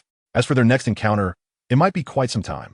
Moreover, whether Nairu would still be Nairu or transformed into Piccolo remained uncertain. Soon, the trio returned to their spaceship. As the ship powered up, they set their coordinates for Yardrat, 8468, 4547, 1878. The control panel displayed the information clearly as they prepared to embark on their journey. The spacecraft soared into the sky, departing from Namek in an instant. Nuru gazed silently at the swiftly vanishing vessel before returning to the side of the Grand Elder. What are your thoughts on Lin Jia? The Grand Elder inquired. I believe he is trustworthy, Nuru replied. Let's hope so. Ultimately, the Grand Elder of Namek elevated Lin Jia's combat power, an obvious gesture of goodwill towards him. Within Lin Jia's memories, the Namekians were destined to face a calamity, yet with the assistance of Earthlings, they would discover a new home and begin anew. However, as Lin Jia had stated, his presence had already altered the course of history. It remains uncertain whether the Namekians will still encounter the same tribulations that Lin Jia remembers. The Grand Elder was also not well acquainted with the pivotal figure, the Super Saiyan Son Goku. At present, his only gamble lay with Lin Jia, who had personally come to Namek. By enhancing Lin Jia's fighting abilities, he was not only aiding him, but also ingratiating himself. This was a notion that Lin Jia was acutely aware of while aboard the ship. How did you transform into a human and adopt the name Lin Jia? Who exactly are you? Since the ship's journey resumed, Yachirobe and Pilaf had been pulling Lin Jia this way and that, scrutinizing him closely. The conclusion they reached was that the fat cat had morphed into a young man. A truly fantastical transformation. I have always been called Lin Jia. I accidentally inhabited the body of Karen. Now that Karen has returned to normal, Yachirobe, you may seek his company, though it seems he does not recognize you. Lin Jia shrugged helplessly, succinctly explaining the situation. Lin Jia now bore no resemblance to his former feline self, appearing as a handsome youth attired in Namekian garb, with a distinctive Saiyan tail trailing behind him. I know that Karen, but he does not know me. Why should I seek him out? Hey, can you still cultivate the sacred beans? If so, I, Yachirobe, will stick with you, Yachirobe declared, unconcerned with Lin Jia's transformation. The availability of sacred beans was of utmost importance to him. Of course, I can still cultivate them. It's merely my appearance that has changed, Lin Jia replied with a grin, instantly providing Yachirobe with a dose of reassurance. Chapter 28, Planet Yardrat. After the spacecraft departed from Namek, Lin Jia promptly assessed his physical condition. While he was still in his feline form, his combat power had reached approximately 500 points, with divine energy at 350 points. Following the Grand Elder's enhancement of potential before his departure, this body's combat power had surged to around 400 to 500. Such prowess would be deemed formidable even within the entirety of the 7th universe. Taking the Frisia Force as an example, the vast majority of combatants possess a battle power of around 1,000, thus categorizing them as mere foot soldiers. In later stages, when the Frisia Force faced a depletion of recruits, even the discovery of a warrior with a battle power of 1,500 would be met with generous rewards. In stark contrast, individuals with battle powers exceeding 10,000 are exceedingly rare. When Frisia first made his appearance, his companions, Dodoria and Zarbin, were approximately at the current level of Linga, although Dodoria was likely slightly inferior to Linga. Under normal circumstances, Zarbin's capabilities should be comparable to Linga's. The grotesque version of Zarbin, however, likely possessed a battle power somewhat superior to Linga's. Within the Frisia Force, the most formidable group was the Jinyu Force, with Jinyu boasting a battle power of 120,000, while the remaining members had several thousand. The least impressive among them, Guldo, despite his average battle power, possessed a formidable time-manipulating ability akin to that of Hit. Beyond these individuals, the battle power of others was rather unremarkable, generally ranging from a few hundred to just over 1,000, which represents the median for warriors of the 7th universe. Presently, as long as Linga and his companions do not encounter exceptionally powerful adversaries, they should manage to navigate the cosmos without issue. Apart from their battle capabilities, Linga's body has inherited the divine power possessed by the Cat Sage, remaining unchanged at 350 points. Upon experimentation, Linga was still able to condense divine water, which allows for the nurturing of senzu beans. Providing a positive affirmation to Yachirobe caused the latter to cease his incessant chatter. Meanwhile, Pilaf was fixated on Linga's physique, drooling in admiration. Pilaf, your incessant gaze upon me. Are you perhaps coveting my form? Linga raised an eyebrow and expressed concern for Pilaf's mental well-being. How could I, Pilaf, possibly crave the body of a sage? I merely find myself envious of your transformation from a cat into such a striking young man. Pilaf rubbed his hands together, attempting to explain his drooling. Upon hearing this, Yachirobe was the first to express disdain. Humph, beauty cannot be consumed. Pilaf, you truly lack vision. That is not entirely accurate. Good looks are indeed significant, Linga countered. Yachirobe, since your birth, has any girl ever confessed her feelings for you? You haven't been a perpetual singleton, have you? Yachirobe's words dripped with envy and jealousy, and Linga met his jibe without reservation. What purpose would a girl-esque confession serve? I have no need for women, Yachirobe retorted, perplexed, perhaps fearing that Linga and Pilaf might misconstrue his words as indicative of some physiological shortcoming. He further explained, women merely hinder my speed in drawing my sword. With this statement, Linga instantly recognized Yachirobe's character as a quintessentially straightforward man. Originally, a multitude of words swirled within, yet I restrained myself and merely echoed his sentiments. Indeed, you are the paramount warrior of the universe. Women undeniably influence the swiftness of your draw. This remark struck a chord with the Chirobe, who nodded in satisfaction. However, seizing the moment while his attention wavered, Linga leaned toward Pilaf and whispered, when this fellow reunites with Mark, he will undoubtedly regret his current decision. Pilaf had only met Mark once and was not well acquainted with his character, yet he recognized the timeless value of flattery, and thus, the two reached an unspoken agreement. 53 days later, the spacecraft carrying Linga and his companions arrived at the vicinity of the nearby cosmos of Adralat. This locale while nestled within the expansive northern galaxy, was not remote and remained beyond the dominion of Frisia's legion. "Gentlemen, we have arrived at the illustrious Adralat," Lin Jia announced, positioned by the porthole. The trio peered down at the pale yellow or below. "Illustrious? I have never heard of Adralat," a Kairobe interjected, eager to showcase his ignorance. Lin Jia, disinclined to turn his gaze, retorted, "Do not flaunt your ignorance as a badge of superiority. The inhabitants of Adralat are renowned for their hospitality and kindness, possessing many extraordinary abilities. Our purpose for this journey is to spend a year here, with the aim of mastering at least one unique skill. Upon reaching our destination, Lin Jia articulated the intent of their expedition. Having just received Lin Jia's sharp retort, a Kairobe grumbled, "Extraordinary abilities? Can they conjure roasted meat out of thin air?" For the past few months, the trio had subsisted on senza beans and quenched their thirst with the pure water stored within the pearwood staff. Frankly, the monks on Earth could not compare to such asceticism. In a Kairobe's eyes, the prospect of roasted meat clearly surpassed that of senza beans. "I'm not certain about that, but I believe they could certainly knead bread by hand. If science can synthesize starch from air, then surely the inhabitants of Adralat could manage to create bread by hand." Lin Jia mused, finding this logic increasingly sound. "What's so appealing about bread?" A Kairobe countered, though his voice was scarcely a whisper. "All right, you two, return to your seats. We are preparing for landing," Lin Jia instructed as they concluded their sightseeing. The spacecraft, crafted by the Mekians, exhibited relatively simplistic functionality. There was no gradual acceleration or deceleration. Consequently, the gravitational forces experienced by the occupants were quite substantial. While Lin Jia and a Kairobe could withstand it, Pilaf was not so fortunate. Upon hearing Lin Jia's command, he promptly scurried back to his seat and fastened all safety belts with urgency. A Kairobe's movements were relatively sluggish, yet he quickly prepared for action. Their descent targeted the planet Adrat, and Lin Jia let out a fierce roar as the spacecraft surged towards Adrat.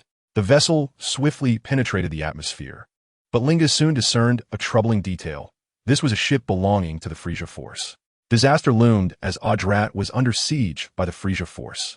Renowned throughout the Seventh Universe, Adrat was well known to Frisia's legions. In fact, had it not been for the annihilation of the Ginyu Force by Vegeta a few years later, their next objective would undoubtedly have been Adrat. Frisia's tactic typically involved sending low-level minions to probe defenses before deploying stronger warriors, and only if necessary would he intervene personally. The fact that Adrat had become a target for the Ginyu Force indicated that it had already gained notoriety within the Frisia Force. Lin Jia was unaware of the current battle unfolding before him. Closing his eyes, he concentrated on the energy signatures of the warriors on Adrat. Chapter 29. The Ginyu Force. Such a potent energy. Startled, Lin Jia opened his eyes to perceive several formidable presences on Adrat, all imbued with malevolence. "What's wrong?" A Kairobe noticed Lin Jia's unease and inquired. Adrat was under attack by dark forces, and among them were three energies that actually surpassed his own. Gazing intently at the distant spacecraft, Lin Jia hesitated to make a decision. Within the Frisia Force's saucer-shaped ship, a soldier clad in a helmet reported to the red-skinned Jisoo, "Lord Jisoo, we have just detected a spacecraft landing on Adrat." "Oh, can you identify its origin?" Jisoo had not yet spoken, but Bart interjected, questioning the soldier. "The universe's swiftness is indeed all-encompassing. Report, Lord Bart. The database has no record of a ship of that model. It appears to have been constructed on a border planet." The Frisia Force controlled nearly 70% of the northern galaxy, and the database was replete with information. Even the specialized intelligence officers of the Frisia Force could not ascertain the model of the ship. Concluding it to be of border planet origin was a reasonable deduction. "Thank you for your efforts. We are informed. You may return to your duties." Jisoo politely dismissed the soldier. The Frisia Force was notorious for its malevolence. Yet beneath Frisia, courtesy was often extended to subordinates. Politeness flowed freely from their lips, yet they showed no mercy when disposing of their underlings. This exemplified Frisia's role as a paragon of leadership. It was a classic case of attention to trifles while lacking in greater virtues.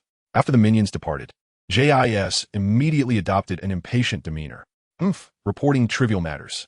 For someone like JIS, a master changing faces, both Bart and the previously silent Rikamu were accustomed to such contrasts.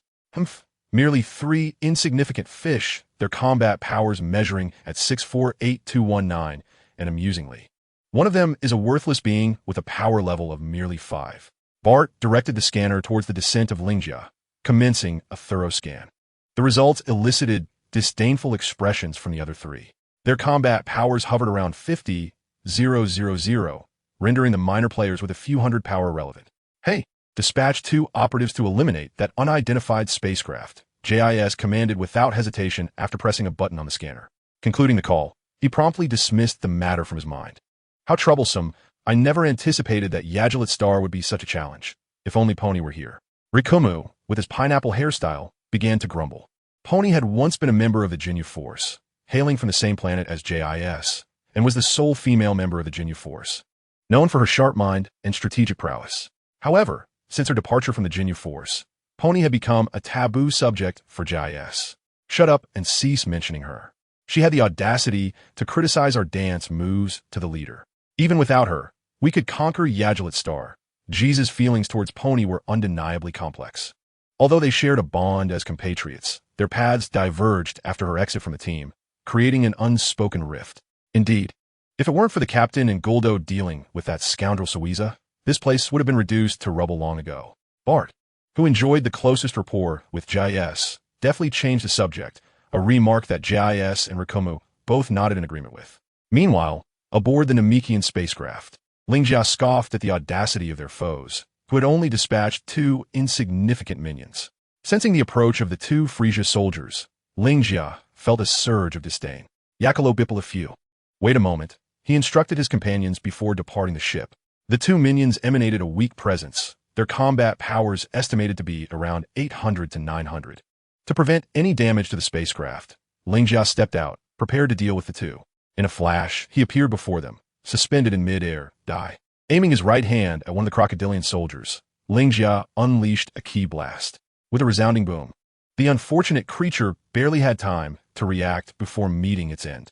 Swiftly, the other soldier, whose appearance was relatively normal, found himself seized by Lin Jia's left hand, gripping his throat. Who is your most formidable leader? With one hand subduing the minions and the other preparing a ki blast, Linga directly began to interrogate the minions for pertinent information. They revealed that it was Lord Jisoo, Lord Bart, and Lord Likuan of the Jinyu Force. With his life hanging in the balance, the minion was quite cooperative in disclosing the intelligence. With a decisive snap, Linga crushed the minion's throat. Following this, he swiftly returned to the Namekian spaceship to reunite with Yachirobe and the others.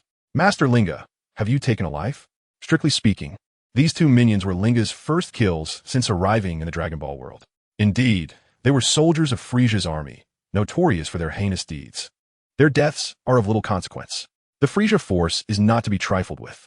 We should lay low for now and contemplate our next moves. Before he could finish speaking, a system prompt appeared before him. Option 1. Return to Earth with a penalty, rewarding 5 combat points. Option 2. Join forces with the Yard Rats to repel the Jinyu Force and Frisia's assault, rewarding 100 points of divine power. Option 3. Face the Jinyu Force and Frisia's forces alone, rewarding artificial moon technology. As per tradition, the first option was dismissed outright. The second option was questionable given the state of war. Who could ascertain the Yard Rat's trustworthiness? The third option involved confronting the Jinyu Force and Frisia's forces solo. This time, the Jinyu Force did not mobilize in full. It was likely decided by chance, consistent with their usual style. The combined combat strength of Jisoo Bart and Likuan undoubtedly exceeded 30,000. In the past, Sun Wukong had defeated them without using his full strength. Linga estimated their battle power to be around 40 to 50,000. With his own power hovering around 20,000, self-preservation was already a challenge, let alone vanquishing them. However, the reward for the third option was intriguing. Artificial moon technology, a technique mastered by Vegeta. The reason Saiyans can transform into great apes is due to the blood's waves reflected by the full moon, reaching a magnitude of 17 million. By utilizing an energy sphere infused with oxygen, an artificial moon can be created on any planet. Currently, Linga's combat power is approximately 24,000 to 25,000. Upon transforming into a great ape, his power would surge beyond 240,000. Not even Jisoo, Bart, or Likuan could withstand such might, let alone Captain Jinyu, provided he does not undergo body switching. The only complication lies in the fact that only those of royal blood or elite warriors can maintain lucidity after transforming into a great ape. Should the dragon grant him a body of a lower-tier warrior, he could inadvertently harm his allies, potentially causing more destruction than Jisoo and the others combined. Fatty, is your blade work reliable? Lin Jia raised his head, abruptly shifting the topic to inquire about Aki Luo. Chapter 30. The battle commences. You may question my character, but you cannot doubt my swordsmanship. The mere suggestion of Lin Jia doubting his skills was something Aki Luo could not overlook. With his left hand pressed against the scabbard and his right firmly gripping the hilt, he readied himself to draw his sword and demonstrate his exquisite technique. Relax. I have not questioned your swordsmanship. Aki Luo's furious demeanor left Lin Jia feeling overwhelmed. Hastily gesturing for Aki Luo to calm down, he continued, in that case, I have a significant task for you. Simply put, be prepared to sever my tail at any moment. Given the urgency of the situation, Lin Jia disregarded any further banter with Aki Luo and laid out his plan. In the battle against JIS and the others, Aki Luo would certainly be of no assistance. However, after the fight, Lin Jia needed Aki Luo to keep a vigilant watch over him. Should he transform into a giant ape and lose his reason? Aki Luo was to be the first to sever his tail to prevent excessive destruction of Planet Adela. Cutting off your tail, could that be dangerous? Upon hearing the tactical arrangement, Aki Luo understandably hesitated. Fear not, severing my tail will restore my sanity. The only weakness of Saiyan lies in their tail. If you doubt this, ask Pilaf. To bolster his persuasion, Lin Jia unhesitatingly dragged Pilaf into the conversation. So, is little Goku also a Saiyan? Pilaf did not directly affirm Lin Jia's claim, but instead posed a follow-up question. Indeed, you should be well aware that little Goku is also a Saiyan, Lin Jia replied. That much is true. I have known for quite some time that if a Saiyon's tail is grasped, they become utterly powerless. With his hands on his hips, Pilaf reveled in his remarkable discovery. In fact, had it not been for little Goku's tail being removed by Sun Wukong last time, Pilaf and his crew might have truly succeeded, especially since they had even burned little Goku's pants but failed to notice the tail's absence. Oh, if that's the case, I shall take on the burden of severing your tail. Seeing no imminent danger, Aki Luo confidently thumped his chest and made his assurance. Within Frisia's army, aboard the spherical spaceship. Report, Lord JS, the 2 soldiers we dispatched have been killed by the enemy. Their life signals have vanished. A soldier hurriedly entered the command room where JIS and his companions were located to deliver the latest battle report. Now this is intriguing. The weak managing to overcome the strong. JIS smirked, sent another team. This time, I want those 3 captured alive. Understood. The soldier received the command, saluted, and promptly exited the command room. The fact that individuals with battle powers exceeding 600 could eliminate 2 soldiers nearing 1,000 in strength was indeed fascinating. JIS pondered this, though it did not sway his resolve. It ought to be a rare race capable of concealing their combat prowess. Such races are indeed few and far between. Yet power remains paramount. For the strength-worshipping Lycum, those who mask their fighting abilities are but mere phantoms. Unfortunately, as these words left his lips, a notification simultaneously resonated from the detectors of the 3. A squad of 10 was annihilated in an instant. GIs exclaimed in disbelief. That fiend is heading straight for us. Bart remarked in astonishment. Excellent. I was worried he might escape, Lycum said, cracking his knuckles, brimming with eagerness. It seems this individual possesses far more than a mere 3 to 5,000 in combat power. Let us venture forth together. Agreed. Guy's proposal was met with the immediate support of Bart and Lycum, and the trio swiftly exited their spacecraft. Meanwhile, Linga was also greeted with a system prompt. Objective achieved. Rewards dispersed. The technology pertaining to the artificial moon instantaneously imprinted itself upon Linga's mind, just as he began to process this sudden influx of information. GIs and his companions soared into view not far from him. You are not in Yadoration. Why do you oppose my Frisia force? GIs scrutinized Linga, probing for answers. That attire you wear, I feel as though I've seen it before. Bart remarked, suddenly enlightened. I recall now. Your clothing bears a striking resemblance to that of Slag. Boy, are you a subordinate of Slag? Bart's reprimand momentarily startled Linga. To be honest, the multitude of Dragon Ball adaptations on Blue Star is overwhelming. Countless films featuring Broly, Schloch, Dorius, Apicat, and Cooler have emerged in abundance. Since Linga's arrival in this realm, he believed that characters from these cinematic narratives would not manifest. Yet, Bart's utterance indirectly confirmed the existence of these filmed figures within this world. You know Slag? What about Cooler and Shaviza? Are you familiar with the Ginyu Force as well? In an effort to validate his suspicions, Linga countered with questions directed at GIs and his companions. Oh, you even recognize King Cooler and that despicable Shaviza? Lin Jia's breadth of knowledge took GIs by surprise. It appears you are no mere fool from a backwater planet. Now, tell us who you truly are and why you oppose our Frisia force. Lin Jia's demeanor had sufficiently heightened the vigilance of GIs and his companions. With a flick of his tail, Lin Jia remained silent, yet his identity was unmistakably conveyed. What? You possess a tail? Are you a Saiyan? A subordinate of Vegeta? GIs and his companions were well acquainted with Vegeta and had a thorough understanding of Saiyan affairs. Earlier, Lin Jia had deliberately evaded their gaze, concealing the tail behind him. Now, having extracted the necessary information, Lin Jia no longer felt the need to conceal his intentions. With a hum, he raised his palms skyward, manifesting an energy sphere. Only then did he realize that I am a Saiyan. Too late. Lin Jia hurled the energy sphere into the heavens, and with a resounding buzz, an artificial moon materialized. GIs and his companions, caught in the shock of Lin Jia's Saiyan identity, were unable to intervene. Shifting his gaze from the trio, Lin Jia fixed his eyes upon the luminous artificial moon suspended in the sky. Thump, thump, thump. As the energy coursed through his tail, Lin Jia's body began to resonate with a rhythmic pounding. The attire of the Namekian, once fitted, was now torn as the latent power within him expanded at a frenzied pace. 25,000, 30,000, 40,000, 80,000, 1,200,000, 200,000. Boom! The latest combat power detectors warned by the trio exploded. Lin Jia's battle power had surpassed the limits detectable by their devices. GIs. What shall we do? Among the three, GIs possessed the greatest intellect. After Pony's departure, he had become a new strategist of the Ginyu Force. Faced with the current predicament, neither Raikum nor Bart had any viable suggestions. Even if their opponent possessed a battle power of 70 to 80,000, the three of them together would prevail. However, Lin Jia's power exceeded 200,000, well beyond their capabilities. We must abandon this operation and promptly evacuate from Yardrat. Without a glance back, GI soared towards the disc-shaped spacecraft. Bart and Raikum followed suit, opting for retreat rather than confrontation. At this moment, Lin Jia successfully completed his transformation. Roar! The great ape opened its massive jaws, unleashing a tremendous energy wave directed at the disc-shaped spacecraft. Boom! The spacecraft was obliterated into fragments. Chapter 31. The Hero of Yardrat. The disc-shaped spacecraft, under Lin Jia's assault, was shattered into 3 pieces.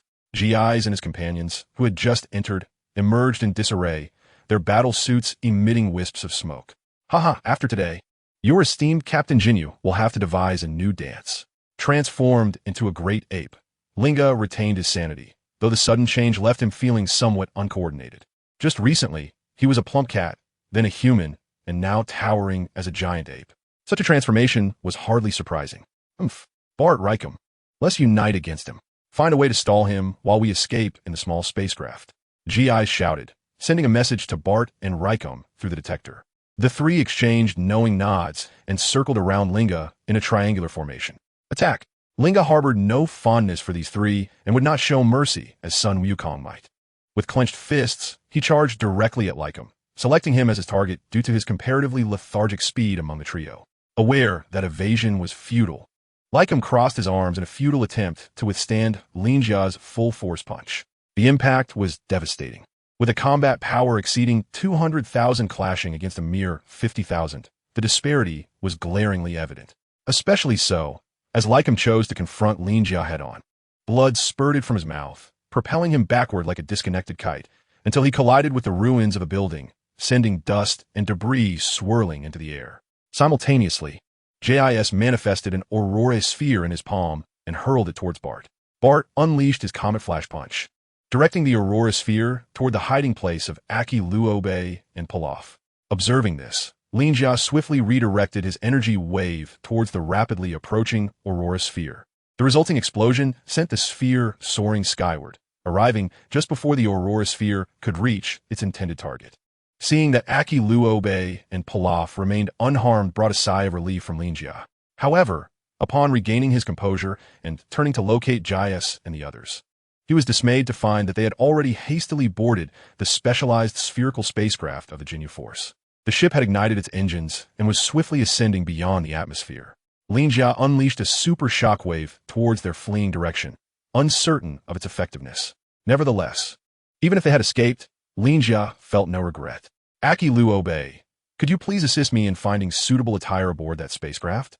Lin Jia gestured towards the shattered disc-shaped vessel, indicating for Aki Luobe to search for clothing. As he awaited the return to his normal form from his great ape state, Lin Jia wished to avoid the embarrassment of running naked on Yardrat. Inside the damaged spacecraft, the remnants of Frisia's army had long since departed. Guided by Lin Jia, Aki Luobe successfully located a combat suit that the soldiers had worn. The elasticity of the suit was astonishing, even in his towering great ape form. Lin Jia could don it with ease. Aki Luobe, please use your blade to sever my tail, Lin Jia requested after some deliberation. Time had passed without the return of Jai and his companions, suggesting they had already made their escape. With Lin Jia's intervention, the Yardrat inhabitants began to mount a full-scale assault on the remaining Frisia soldiers. The battle concluded swiftly, and after having his tail severed by Aki Luobe, Lin Jia returned to his normal stature. Having expended considerable energy during the confrontation, he found a crumbling stone amidst the rubble to rest upon. Soon, 2 Yardrat inhabitants, one blue and one green, one tall and one small, approached Lin Jia and his companions. "Oh, great warrior, I am Pabala, the elder of Yardrat, and this is my assistant, Haska. Thank you immensely for your assistance in repelling the malevolent Frisia Legion. May I inquire if you are members of the Galactic Patrol Organization?" The elder Pibera of the Adratat Star, adorned with striking blue stature, was filled with excitement at that moment. "Greetings, Elder Pibera. We are adventurers hailing from Earth, not affiliated with the Galactic Patrol. I am Linga, a Saiyan, and this is a Kairobe, the foremost warrior of Earth. That individual is Pilaf, a renowned scientist on Earth. When venturing forth, one must proclaim their titles with vigor, otherwise they may be regarded with disdain. A Scion? Have not the Scions pledged allegiance to Frisia? Are you not members of his legion?" The infamous reputation of the Scions has long spread across the 7th universe. Upon hearing this, Pibera and his aide Haska recoiled several steps, their faces etched with terror, fearing that Linga might resort to violence. "Elder Pibera, rest assured, I am not a Scion from planet Vegeta, nor have I aligned myself with Frisia, and I am certainly not a villain." Seeing the 2 retreat in fright, Linga felt a mix of amusement and exasperation and hastily clarified the misunderstanding. "So that is the case. You nearly frightened us to death." Haska clasped his hands over his chest, still shaken by the encounter. "I am Haska, an Adratation. How can you harbor doubts against Mr. Linga? Who is the hero that saved our Adratat Star?" "This is utterly unacceptable," Pibera admonished his subordinate with righteous indignation, seemingly oblivious to any impropriety. The art of deflection was performed poorly, leaving even a Kairobe feeling a sense of embarrassment. However, after this minor incident, both parties began to warm to one another. So Mr. Linga has come to learn about the manipulation of energy. That is certainly agreeable. We Adratations have always advocated for academic openness.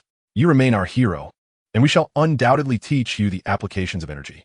Upon learning that Linga and his companions sought to study certain unique abilities of the Adratations over the course of the coming year, Pibera confidently assured them of no obstacles.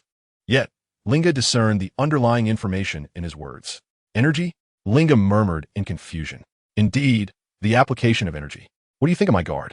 Pibera stood at an impressive height of approximately 3 meters, with a round face, small tendrils sprouting from either side of his mouth, and 2 sharp horns atop his head.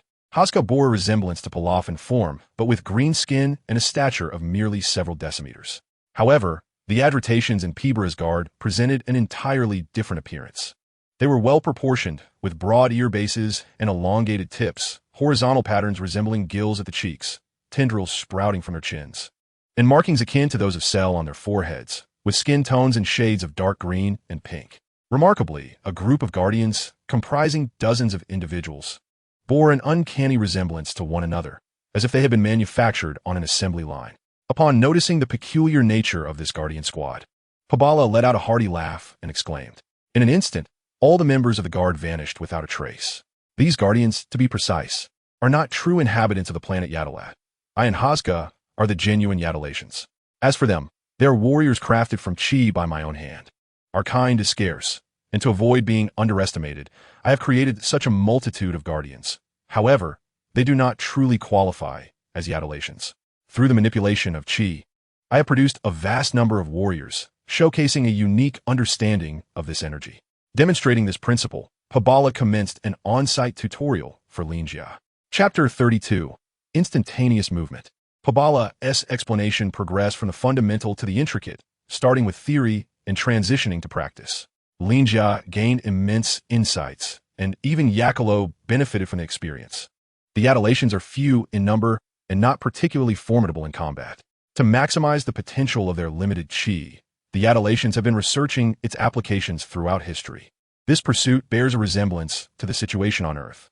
The distinction lies in that Earth's martial artists utilize chi primarily to enhance their combat prowess, whereas the adulations lean towards auxiliary applications of chi.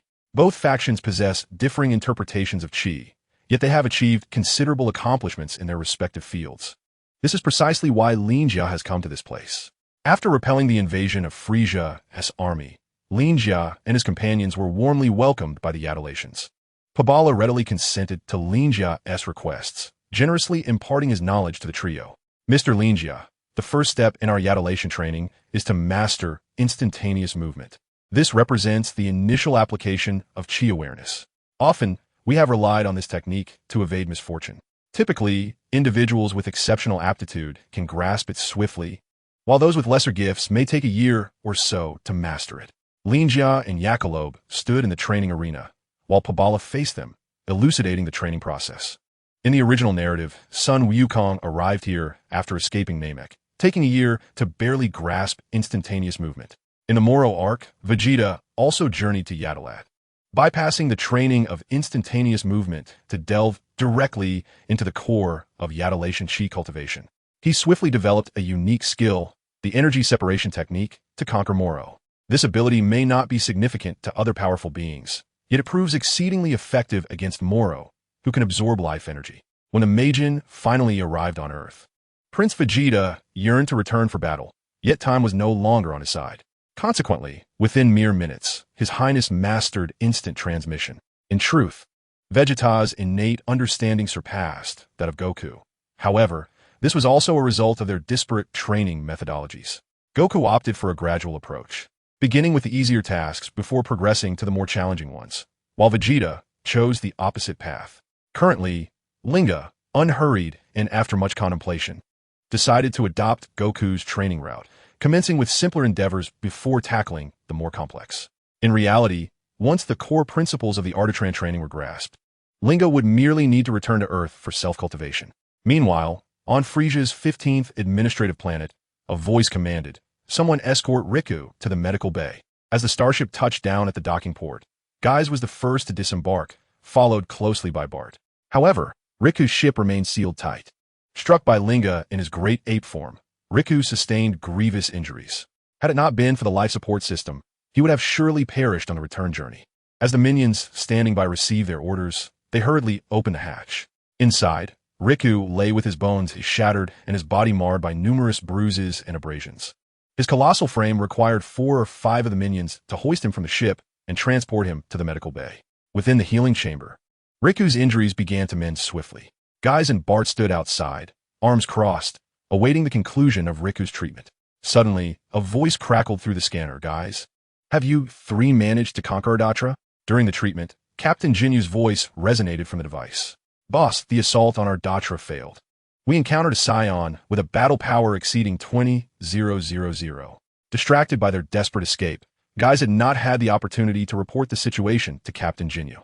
Naturally, the inability to relay the information was one matter, but the apprehension of reprimand was another entirely. Now, with Captain Jinyu personally inquiring about the battle, Guise recounted the events in detail. "A Saiyan? Are you certain it's not that Vegeta, or the one called Raditz?" Jinyu pondered, momentarily forgetting Raditz's full name, as his power level was too feeble, ranking him just slightly above a common minion within Frisia's ranks. "I am certain it is not those 3 wild monkeys." Guise replied decisively, having encountered Vegeta and his companions before. "Oh, perhaps it is a survivor from the days before planet Vegeta's destruction." Jinyu's disdainful tone echoed through the scanner. "Let us not concern ourselves with him for now. A fighter with a power level of 20,000 is merely a great ape that managed to defeat you 3. The Saiyans possess the ability to transform into giant apes, a phenomenon attributed to the tail that extends from their backs. Once severed, they revert to their humanoid forms. While Jis and his companions remain oblivious to the true nature of the Saiyans, Captain Jinyu is well aware. Casually imparting this crucial intelligence to Jis ignites a spark of exhilaration within him. That is splendid, Captain.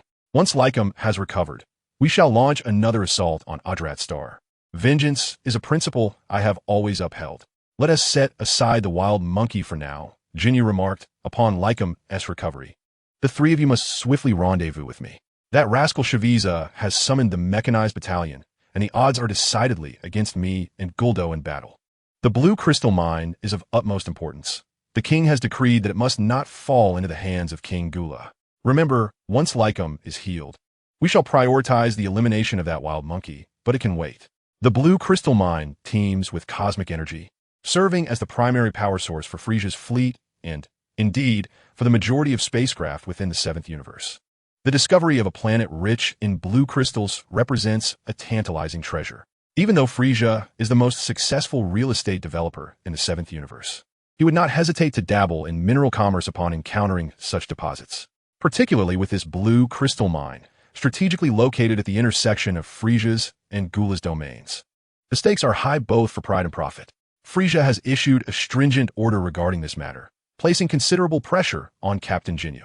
The Gula Mechanized Battalion, including their commander Shaviza, comprises merely 3 individuals, yet each boasts a combat prowess exceeding that of Jinyu. Were it not for Jinyu's unique ability to exchange bodies and Guldo's peculiar talent for temporarily halting time, they might have already faced defeat. Understood, Jinyu responded.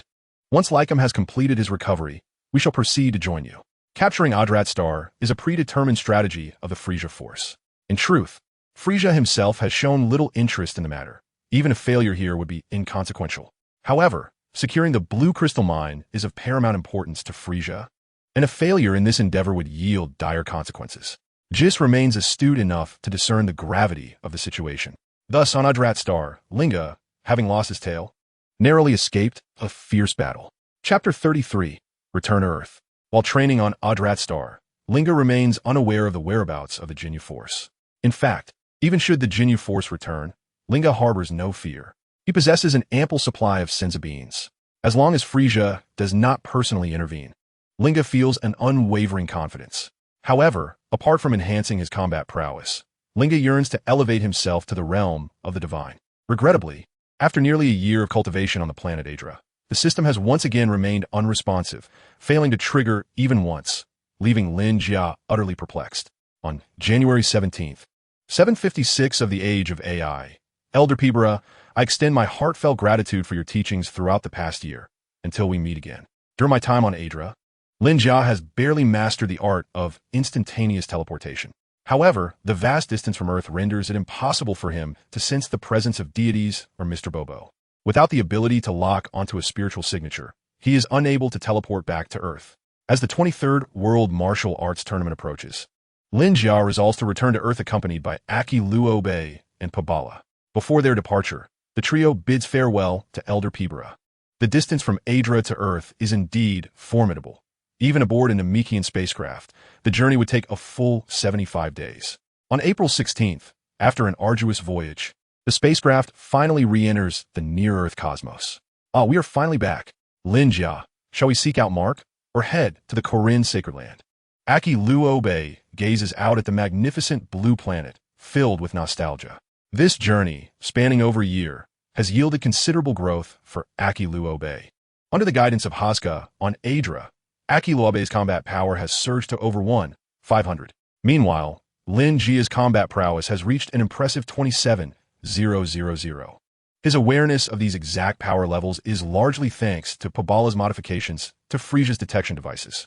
Now that they have concluded their cosmic odyssey and returned to Earth, Lin Jia finds himself at a crossroads regarding their next steps.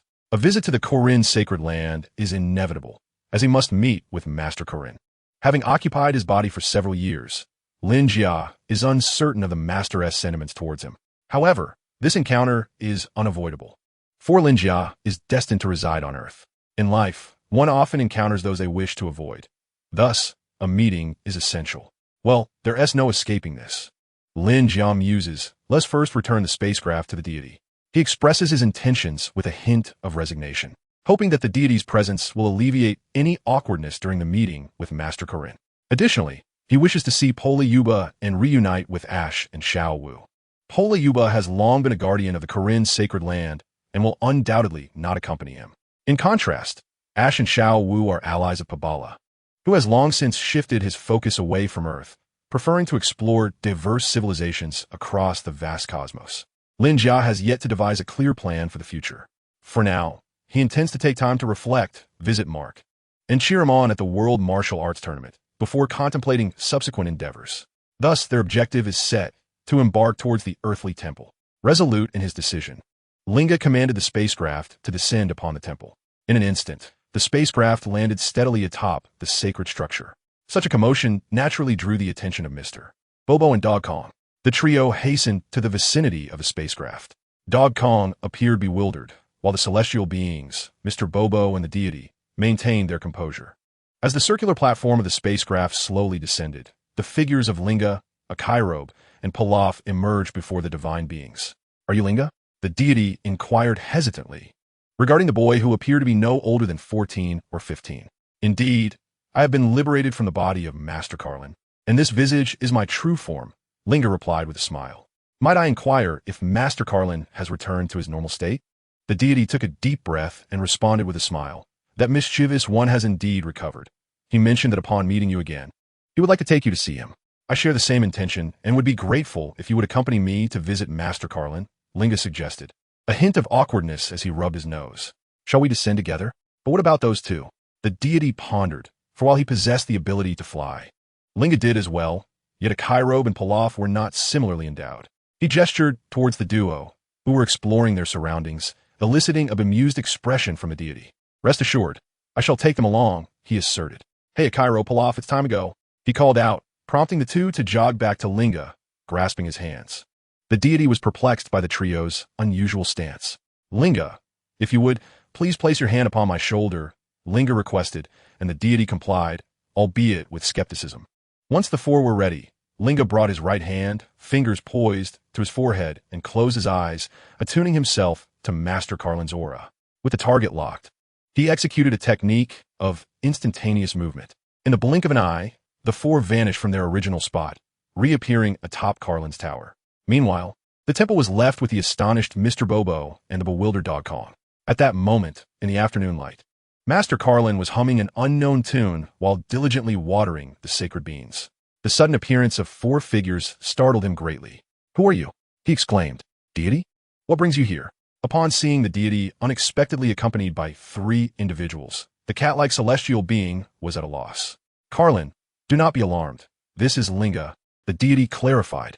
Upon hearing this, Master Carlin's eyes widened in astonishment. "Linga? Greetings, Master Carlin. I am Linga. I sincerely apologize for occupying your body all those years ago.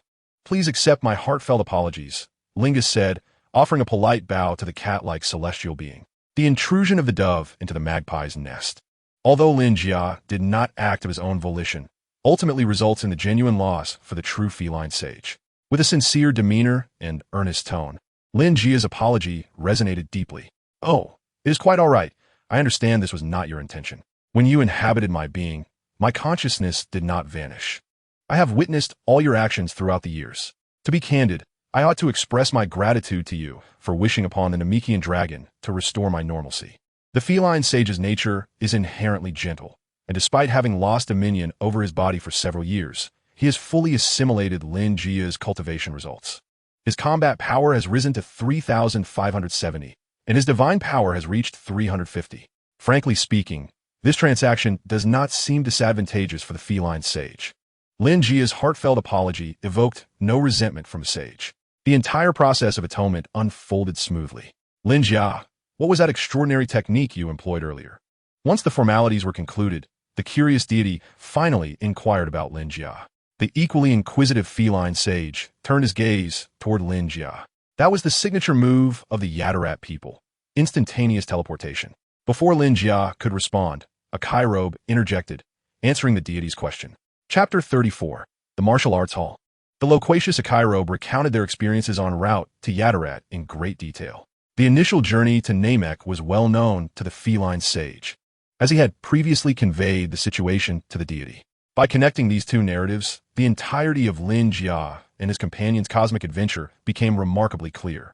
"Lin Jia, What are your future plans? The deity asked gently. In a while, I intend to witness the world's premier martial arts tournament, and thereafter, I plan to establish a martial arts hall in the southern city. After a moment of contemplation, Lin Jia succinctly articulated his intentions, which stemmed from a sudden inspiration. Both the deity and the feline sage were taken aback by this revelation. Although they could not precisely perceive the aura within Lin Jia, they could sense a palpable pressure. Even the feline sage, with his combat power exceeding 3,000, felt it. For the past year, Lin Jia's severed tail had yet to regrow. He was uncertain whether to explain the changes within himself to the deity and the others. There are still 5 years remaining until Raditz arrives on Earth. Lin Jia feared that revealing this information prematurely might lead to disbelief. Everything must indeed progress in an orderly fashion. Hence, his plan to establish a martial arts hall not only serves to cultivate the martial enthusiasm of Earth's inhabitants, but also to explore the possibility of stimulating system selection. A martial arts hall? Are you intending to establish your own sect, Lin Jia? The deity pondered deeply, but refrained from speaking, while the feline sage articulated his conjecture. However, after the cat sage finished speaking, Lin Jia shook his head decisively. I do not intend to establish a sect or build walls. On the contrary, anyone can come to my martial arts school to learn, and those who pass my selection will be able to acquire the methods of cultivation. The universe is indeed vast, and the strength of us earthlings is rather feeble. We must be prepared in advance. Among the existing martial arts schools on Earth, only the Turtle School and Crane School can truly stand out. The remaining martial arts factions are predominantly characterized by mere flashy moves. Excluding the Dragon Ball warriors, Earthlings lack the capacity to defend our planet. In truth, the potential of Earthlings is not lacking. Take Krillin as an example. When Raditz arrived on Earth, his battle power was merely 206. Yet, by the time Vegeta and Nappa invaded, his battle power had surged to 1770. Upon reaching Namek, after having his potential unlocked by the Grand Elder, it soared to 13,000. As the narrative progressed, Krillin's battle power continued to rise, ultimately reaching an impressive 1,015,000 over the span of approximately a decade. Of course, this journey involved fortuitous encounters, but it was also a result of his diligent training. In fact, aside from Krillin, the battle power of Tien Shinhan has also improved over time. Perhaps by the time of the androids and later the Majin Buu saga, these pure-blooded Earthlings may have become mere fodder. Nevertheless, it is important to recognize that a battle power of 100,000 is certainly not considered weak in the universe. The primary reason for the low average battle power among Earthlings lies in the lack of accessible avenues for ordinary individuals to cultivate and grow stronger. Despite the best efforts of the Turtle and Crane sages to take on disciples, how many truly capable students can they produce? Thus, Lin Jia intends to establish a martial arts school, aiming to teach more individuals with potential how to cultivate. While not every Earthling may reach the heights of Krillin in the future, if we could have hundreds or even thousands of warriors like him, Earth would have no cause for concern against the Frisia Force or other malevolent cosmic entities. Having expressed his thoughts, the deities fell silent, as did the cat sage. However, Yachirobe was brimming with excitement. What name are you considering for your martial arts school? How about calling it the Yachirobe Martial Arts School? Look at me. I am not weak now, so why not appoint me as the instructor? Pointing to himself with his index finger, Yachirobe eagerly volunteered. If you can acquire a piece of land in South City and cover all the expenses for building the school, I have no objections to naming it the Yachirobe Martial Arts School. Ling Jiao was indifferent to the name of the school, with a smile gracing his lips. Ling Jiao's words left Yachirobe momentarily stunned. Pilaf, the technology you learned from Planet Yardrat, should be quite lucrative, right? Yachirobe, lacking funds himself, turned his attention towards Pilaf. Though the Yardrats are not particularly skilled in scientific research, they are acquainted with numerous civilizations that excel in that domain. Over the years, a considerable amount of scientific achievements has been accumulated. Lin Jia and Kolobi have been diligently training on the planet Yadalat, while Pilaf has not been idle, continuously studying the technologies of various civilizations. Kolobi, do not harbor intentions against me. Lord Lin Jia has long signed a funding contract with me. In the future, Pilaf Technology Company will undoubtedly become the most illustrious tech firm on Earth. Pilaf has long since abandoned the notion of dominating Earth through force. Now, he aspires to achieve supremacy through technology, potentially extending his influence over the entire seventh universe. His response was rather harsh. Inciting Kolobi's indignation, Let the name of the martial arts academy be. Surely, it is not an issue for me to serve as an instructor? Crossed arms. Kolobi voiced his final stubbornness. That is indeed not a problem. The academy will provide you with a salary each month. A large martial arts academy cannot solely rely on Lin Jia. Recruiting strong individuals to serve as instructors has always been part of Lin Jia's plan. Besides Kolobi, his named disciple Mark, as well as the likes of Krillin, Tien, and Kairatsu, are also included in Lin Jia's vision. Even Master Rashi had been considered, though Lin Jia feared the female students would incessantly complain about him, thus abandoning that idea. For martial artists, job prospects are exceedingly narrow and often meager. Consider Krillin who, in order to support his family, became a police officer, while another pursued a career as a professional baseball player. Individuals like Tien and Kairatsu, who wander aimlessly, are indeed rare. Lin Jia harbored no significant concerns regarding inviting Krillin and Kairatsu as instructors, as the future financial backing from Pilaf Technology Company would allow him to offer them substantial salaries. As for Tien and Kairatsu, alternative methods of invitation would have to be devised. During this period, we must temporarily reside beneath the Tower of Karen, and once the World Martial Arts Tournament concludes, we shall proceed to Lin Jia in the southern capital. Having discussed matters sufficiently, the divine being bade farewell and returned to the temple alone. Lin Jia then transported Kolobi and Pilaf back to the ground. The father and son duo, Bora and Upa, with complex expressions, declined Lin Jia's invitation. Their clan's mission is to guard the sacred land of Karen for generations. With Lin Jia no longer being the Karen sage, he naturally held no authority over them.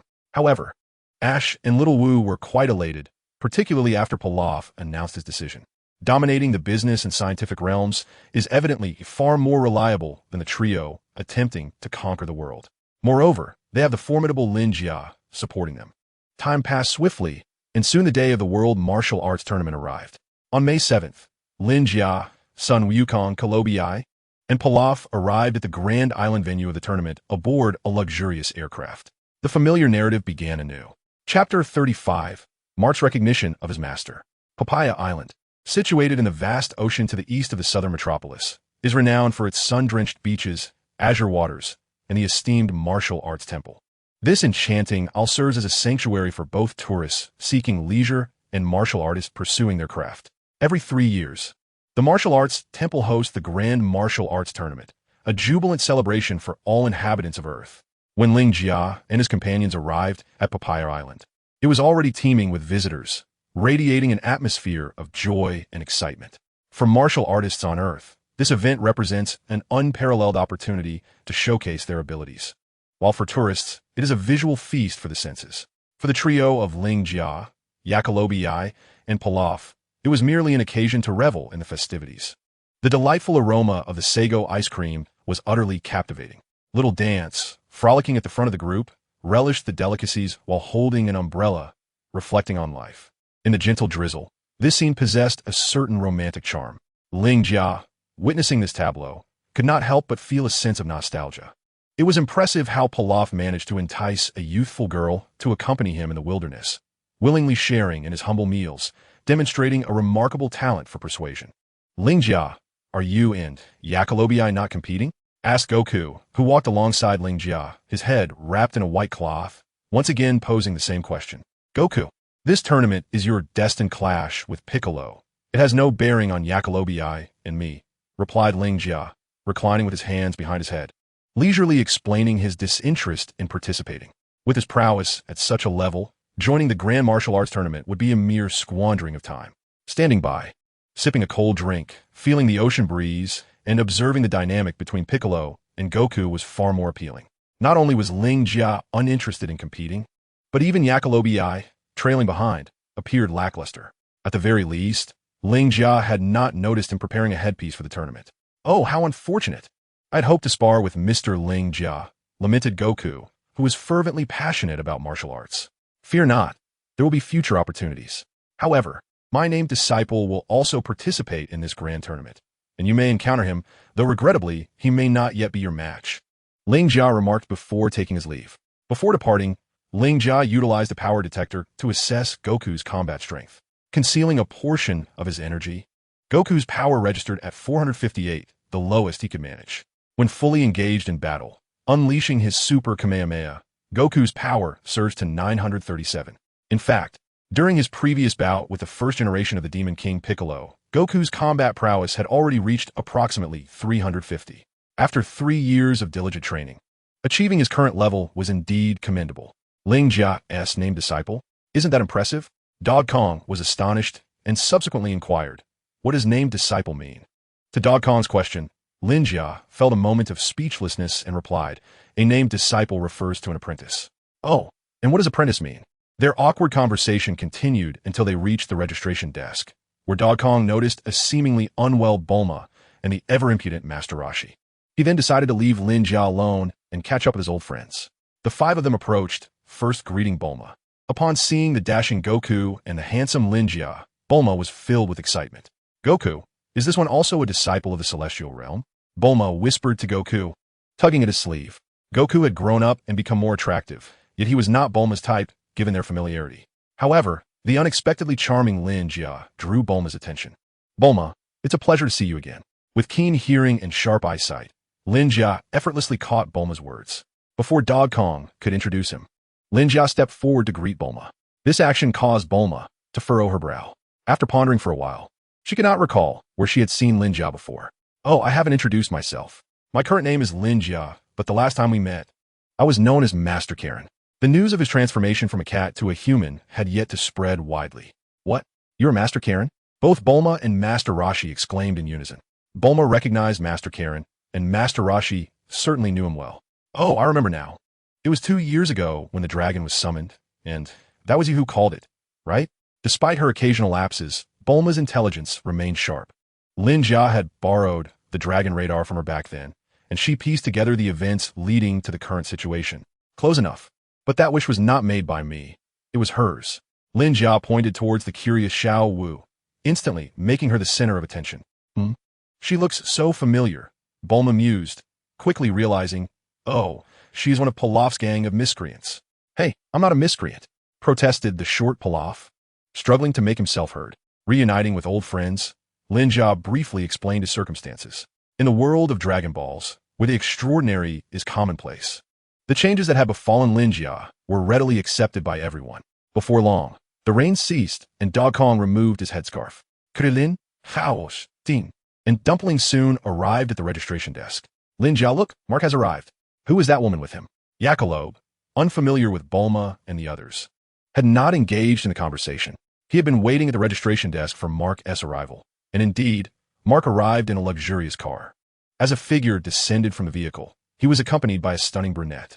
Could it be that the sensational singer, Miguel, was right there? And who was that scoundrel by her side? Miguel belongs to me. With a single utterance from a Kairobe, heads turned in curiosity. Ultimately, it was the ever-fashionable T-God who recognized the identity of the brunette. Yamucha, haven't you been training? How is it that you recognize a popular singer? The T-God's involuntary explanation ignited Bulma's fury. Her angry outburst caught the attention of both Mark and Miguel. Ah, Akiro Cohen, you've arrived. It's been so long. Where's my teacher? Why is he absent? Mark, holding Miguel's hand, sprinted over to Akiro to inquire about Lin Jia's whereabouts. Ahem, my dear disciple, it's heartening to see you still remember your master. Clearing his throat, Lin Jia seized the spotlight, patting Mark on the back. Young one, who are you? Mark gazed at Lin Jia with confusion. I am Lin Jia, your teacher, the immortal Jolin, formerly known as the Cat Immortal. With a smile gracing his lips, Lin Jia introduced himself to Mark. Ah, teacher, you succeeded? Mark, aware that Lin Jia desired to revert to human form, recalled their quest for the Dragon Balls on Earth together. Indeed, I, along with the Kairobe and Pilaf, ventured into the cosmos and succeeded. Mark, do you still recognize me as your teacher? Lin Jia inquired with a grin, to which Mark, without hesitation, dropped to his knees. Teacher, I, your disciple Mark, pay my respects. Rise, there's so many people present. Mark's posture of kneeling before Lin Jia mirrored that of the Ox King kneeling to Master Roshi, reflecting the reverence for teachers that exists within the Dragon Ball universe. Lin Jia graciously accepted the homage from his disciple, and once the tribute was completed, he stepped forward to assist Mark in standing. Hurry to register. I look forward to your outstanding performance. With the registration deadline approaching, Lin Jia urged Mark to proceed swiftly while offering words of encouragement. Chapter 36, The Fated Battle. In the inner sanctum of the martial arts temple, 8 arenas stood tall, while 72 competitors lined up below, listening attentively to the temple's host. Unlike the previous tournament, which boasted over 100 participants, this year's enrollment had drastically diminished. The elderly host speculated that the high caliber of the previous competitors was to blame. Soon, the presentation concluded and everyone proceeded to the preliminary draw.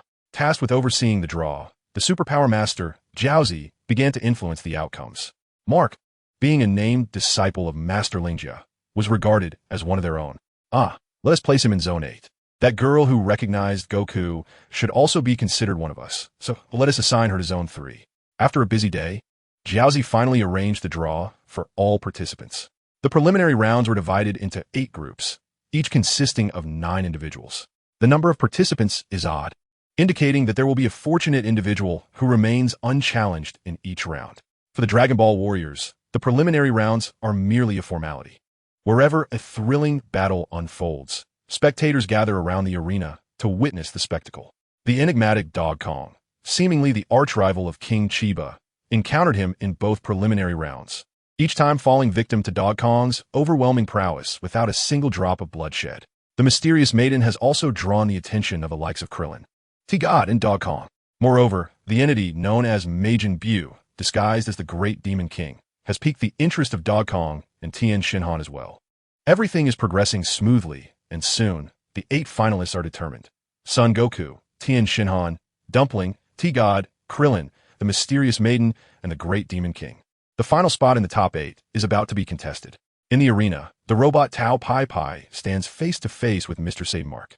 "Oh, you look quite familiar," Tao Pai Pai remarks, arms crossed, exuding an air of disdain as he gazes up at Mark, who towers over him at 6 feet tall. "I am Mark. 6 years ago, in a restaurant in South City, you killed my master." Mark grits his teeth, casting a fierce glare at the ghastly figure of Tao Pai Pai. "I thought you had been defeated by Goku. I never imagined you were still alive. This is a divine opportunity for me to exact my revenge." With that, Mark lays bare the history of his animosity with Tao Pai Pai. Unfazed by the first statement, Tao Pai Pai, as the world's foremost assassin, has claimed the lives of no fewer than 8,000 over the past 2 decades. To him, Mark is merely a small fry, unworthy of his concern. However, when Mark mentions Son Goku, Tao Pai Pai's expression shifts dramatically. "You know Son Goku?" "Indeed," Mark replies, having only recently made his acquaintance with Goku. "Very well, I shall first incapacitate you, then in front of everyone, I will slay Son Goku and that traitor Tien Shinhan." Tao Pai Pai's countenance darkens as he vows to incapacitate Mark, gesturing toward Tien Shinhan and Goku, who have just arrived to observe the commotion. You're Mr. White? I thought you had died long ago." Tien Shinhan exclaims in astonishment, inciting Tao Pai Pai's ire. "Silence, you traitor of the Crane School. You. Since you are also my enemy, I shall not hold back." After addressing Tien Shinhan, Tao Pai Pai swiftly turns to charge at Mark. Unpredictably, this is the essence of an assassin.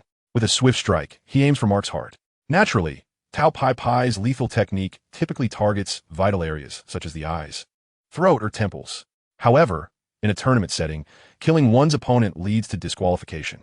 Thus, in order to publicly reprimand the traitor and eliminate his enemy, Tao Pai Pai refrains from delivering a fatal blow. The hand strike landed squarely on Mark's heart. "Ha! You still dare to speak of revenge? This is your level?" With a successful hit, Tao Pai Pai was elated, bursting into laughter. According to past experiences, even a seasoned martial artist would lose their combat capability or sustain severe injuries, risking their very life when struck by such a blow. However, a second later, the anticipated cries of agony did not echo through the arena. Tao Pai Pai suddenly lifted his head, only to find Mark gazing down at him with amusement. "Is this all you can do?" Gathering his strength, Mark unleashed his full power through his pectoral muscles. The force transferred from his chest to Tao Pai Pai's mechanical arm and coursed through his entire being. Already incomplete, Tao Pai Pai suffered a devastating blow and spat out a mouthful of blood. The impact sent him flying, akin to a fallen leaf, landing 5 meters away at the edge of the arena. The tremendous force caused the platform to tremble violently. "The world's greatest assassin? Is this all you've got?" Mark cast a sidelong glance at the crumpled Tao Pai Pai, prompting the referee to rush forward and commence the countdown. 10, 9, 8, shut up. In a sudden twist, Tao Pai Pai sprang to his feet, interrupting the annoying countdown. When did the world's greatest assassin ever have to endure a countdown? "You got some skill. indeed worthy of standing alongside Sun Wukong. However, your journey at the world's greatest martial arts tournament ends here. With a flick of his wrist, Tao Bai's mechanical hand fell away, his arm transformed into a cannon. The immense energy of the D-ing wave surged towards Mark. Mere child's play. Mark had faced Lin Jia's super shockwave before, and he regarded this trivial technique with utter disdain. Take my Satan Iron Fist. A dense aura coalesced around his fist. Mark did not retreat. Instead, he met the D-ing wave head-on with his most powerful strike. Boom! His fist shattered the D-ing wave effortlessly, the residual force surging forth to strike directly at Tao Bai. This is impossible. Witnessing his strongest move being effortlessly countered, Tao Bai's eyes blazed with fury. Before he could utter another word, Mark's fist connected with his abdomen. How could I be defeated by an unknown like you? The words tumbled out in disjointed fragments before Tao Bai finally succumbed to unconsciousness. Contestant number 44 is permitted to participate in the world's greatest martial arts tournament. As Tao Bai collapsed, the referee approached to assess the situation. Struck by the Satan Iron Fist, this fellow wouldn't awaken for 3 to 5 days. Ultimately, the referee announced Mark's advancement. Mark, you are truly formidable. I fear I cannot match your prowess. A throng of individuals approached Mark as he descended from the arena, preparing to head towards the resting area. Krillin walked alongside Mark, reflecting on the moment. Rest assured, my Satanic Iron Fist is a technique of the upper echelon. It will be ineffective against you. Standing at a height of 188 meters, Mark towered over Krillin, who measured only 157 meters. Should Mark employ the Satanic Iron Fist against Krillin, he would have to crouch down to do so. Such an observation dealt a significant blow to Krillin's pride. You buzzmuddy Justine. Krillin, you are exceptionally strong. Should we meet in the finals, I shall give it my all. Mark's hearty laughter alleviated Krillin's embarrassment, maintaining a pleasant atmosphere. Before long, all 8 finalists had gathered in the resting area. The host entered, announcing the commencement of the drawing. When Krillin's name was called, he felt as though he had encountered a ghost. However, in the world of Dragon Ball, anything is possible, and he accepted the reality of his resurrection. Ultimately, the matchups were determined. Chapter 37. The main event commences. The first match, Tien Shinhan versus Dumpling. The second match, Son Goku versus Anonymous Hope. The third match, Krillin versus Majin Buu. The fourth match, Mark versus Yamcha. As the matchups were revealed, Lin Jia expressed his astonishment amidst the crowd. In the original narrative, Tien was supposed to face Tao Pai, while the opponent against Yamcha should have been Mr. Shun, possessed by a deity. This time, however, due to the presence of Lin Jia, the cat sage Yajirobe, the divine beings had set aside their concerns regarding the formidable Majin Buu. Before Lin Jia departed from the Korin Tower, the deity implored him not to slay Buu, but merely to seal him away. Lin Jia readily agreed. Consequently, the deity did not descend to participate in the battle, but instead observed the contest from the temple. Lin Jia, is Mark truly impressive? Can Yamcha emerge victorious? Bulma, who had been standing beside Lin Jia, leaned in to whisper her inquiry. Yamcha's battle power was rated at 165, while Mark soared to 231. Theoretically, Mark could easily overpower Yamcha. Throughout their journey, Lin Jia had consistently carried the modified scouter. The Eye of the Gods could also perceive others' battle powers, yet it consumed divine energy, making it less convenient than the scouter. Just moments ago, Lin Jia had inadvertently scanned everyone's battle power, readily revealing the strengths of Mark, Krillin, and others. Ugh, your words are truly distasteful, Bulma said, casting a disapproving glance at Lin Jia before muttering. Yamcha is such a disappointment, always eliminated in the first round. One cannot be so harsh. Perhaps Yamcha will surprise us and triumph over Mark, Lin Jia countered. Yamcha had participated in 3 world martial arts tournaments, the first of which saw him easily defeated by the Turtle Hermit disguised as Jackie Chan. In the second round of the first match, Lin Jia was defeated by Tianjin Fan, his arm rendered as limp as a 3-section staff. In order to preserve the grand image of the T-God in Bulma's eyes, Lin Jia reluctantly uttered a falsehood. This, however, caught the attention of Miguel, who stood nearby. It seems this is also a gathering of friends. Lin Jia shook his head and added, we are all friends. Victory and defeat are of little importance. Friendship comes first, competition second. Indeed, it has been proven that only by treading lightly can one avoid offending anyone in the presence of women. Upon hearing Lin Jia's words, both Bulma and Miguel nodded in satisfaction. Just as Lin Jia breathed a sigh of relief, he was suddenly interrupted by Master Rashi's voice. Mr. Lin Jia, do you happen to know what my battle power is? The old man pointed to himself, gazing at Lin Jia with hopeful eyes. Master Wu Tian's battle power stands at 137, undeniably leading in the senior group. Lin Jia, with his eloquence, gently revealed Master Rashi's battle power. Ah, indeed, my disciples have already surpassed me, Master Wu Tian remarked, a hint of nostalgia in his tone. By the way, Lin Jia, can your device detect others' battle power? Bulma inquired, observing the fluctuating numbers on the detector. Indeed, this is a standard battle power detector from Frisia's army, modified by Pilaf to eliminate potential hazards. Lin Jia removed the battle power detector and handed it to the curious Bulma. Mimicking his actions, Bulma aimed it directly at Master Rashi. As expected, the display screen indicated a battle power of 137 at a distance of 2 meters. Turning her head, Bulma pointed it at Lin Jia, who registered an astonishing 1051. Wow, Lin Jia, your battle power is an astonishing 1051. Bulma exclaimed in surprise. I never anticipated Mr. Lin Jia to be so formidable.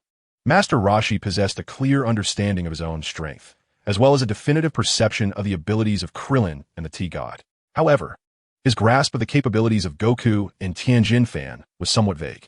As for Lin Jia, with a battle power of 1051, he had completely surpassed Master Wu Tian's comprehension.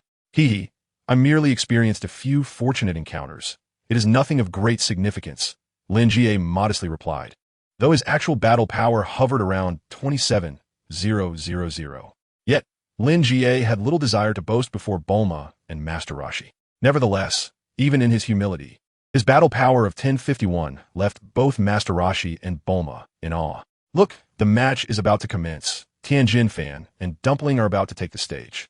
As the two fighters entered the arena, the crowd finally shifted their attention to the ring. With the detector in hand, Bulma eagerly began to assess the battle powers of the two competitors, announcing the results in real time. Tianjin Fan's battle power reached 220, while Dumpling S was merely 156. With data as her foundation, Bulma confidently asserted that Tianjin Fan would emerge victorious.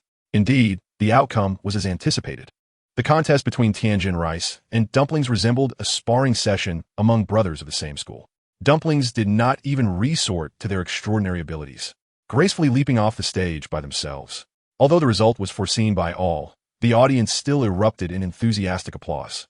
The techniques employed, such as the thunderous wave dance, were extraordinary yet seldom witnessed. The spectators, largely novices, were here merely for the spectacle.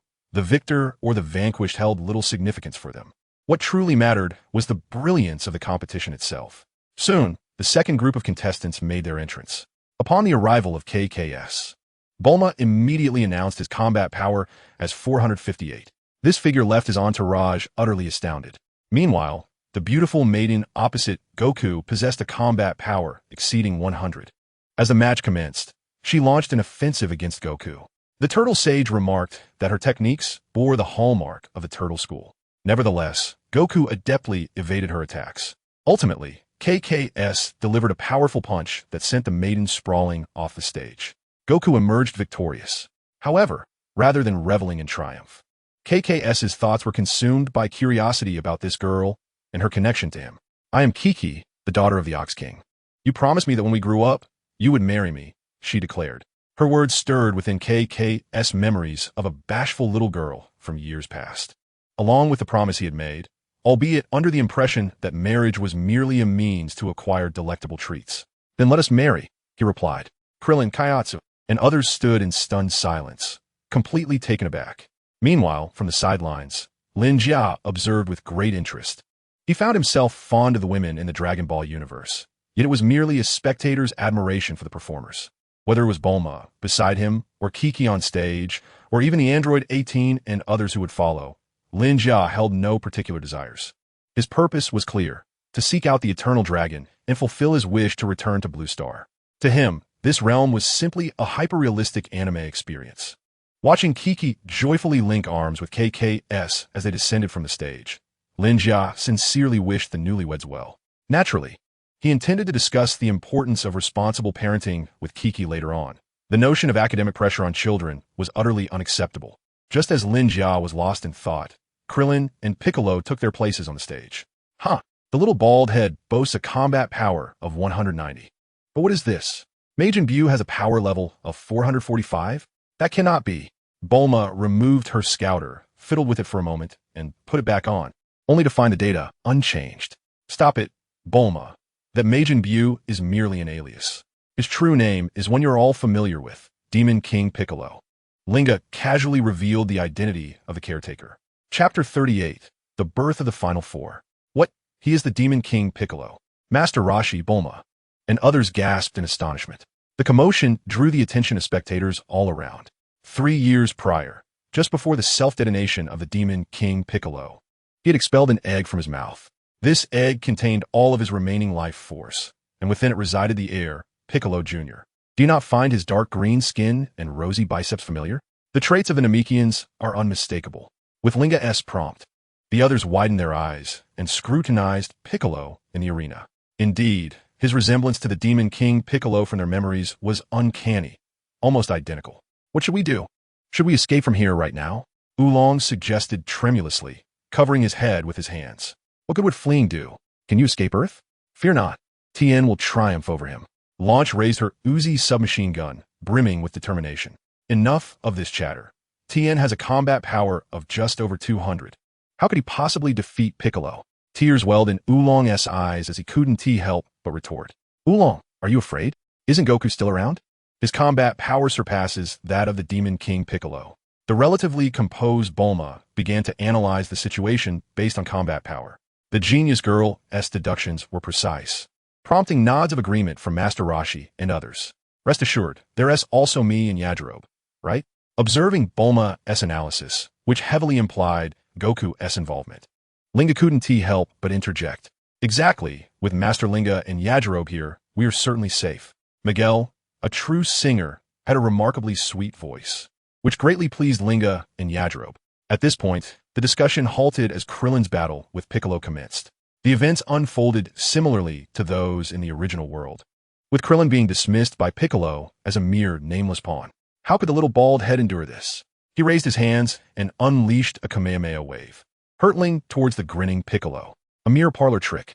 The calm Piccolo leapt lightly, believing he could evade the Kamehameha's assault. However, he was unprepared for the fact that the little bald head had mastered the ability to redirect the Kamehameha. What should have plummeted to the arena floor instead soared upward at great speed, chasing after Piccolo.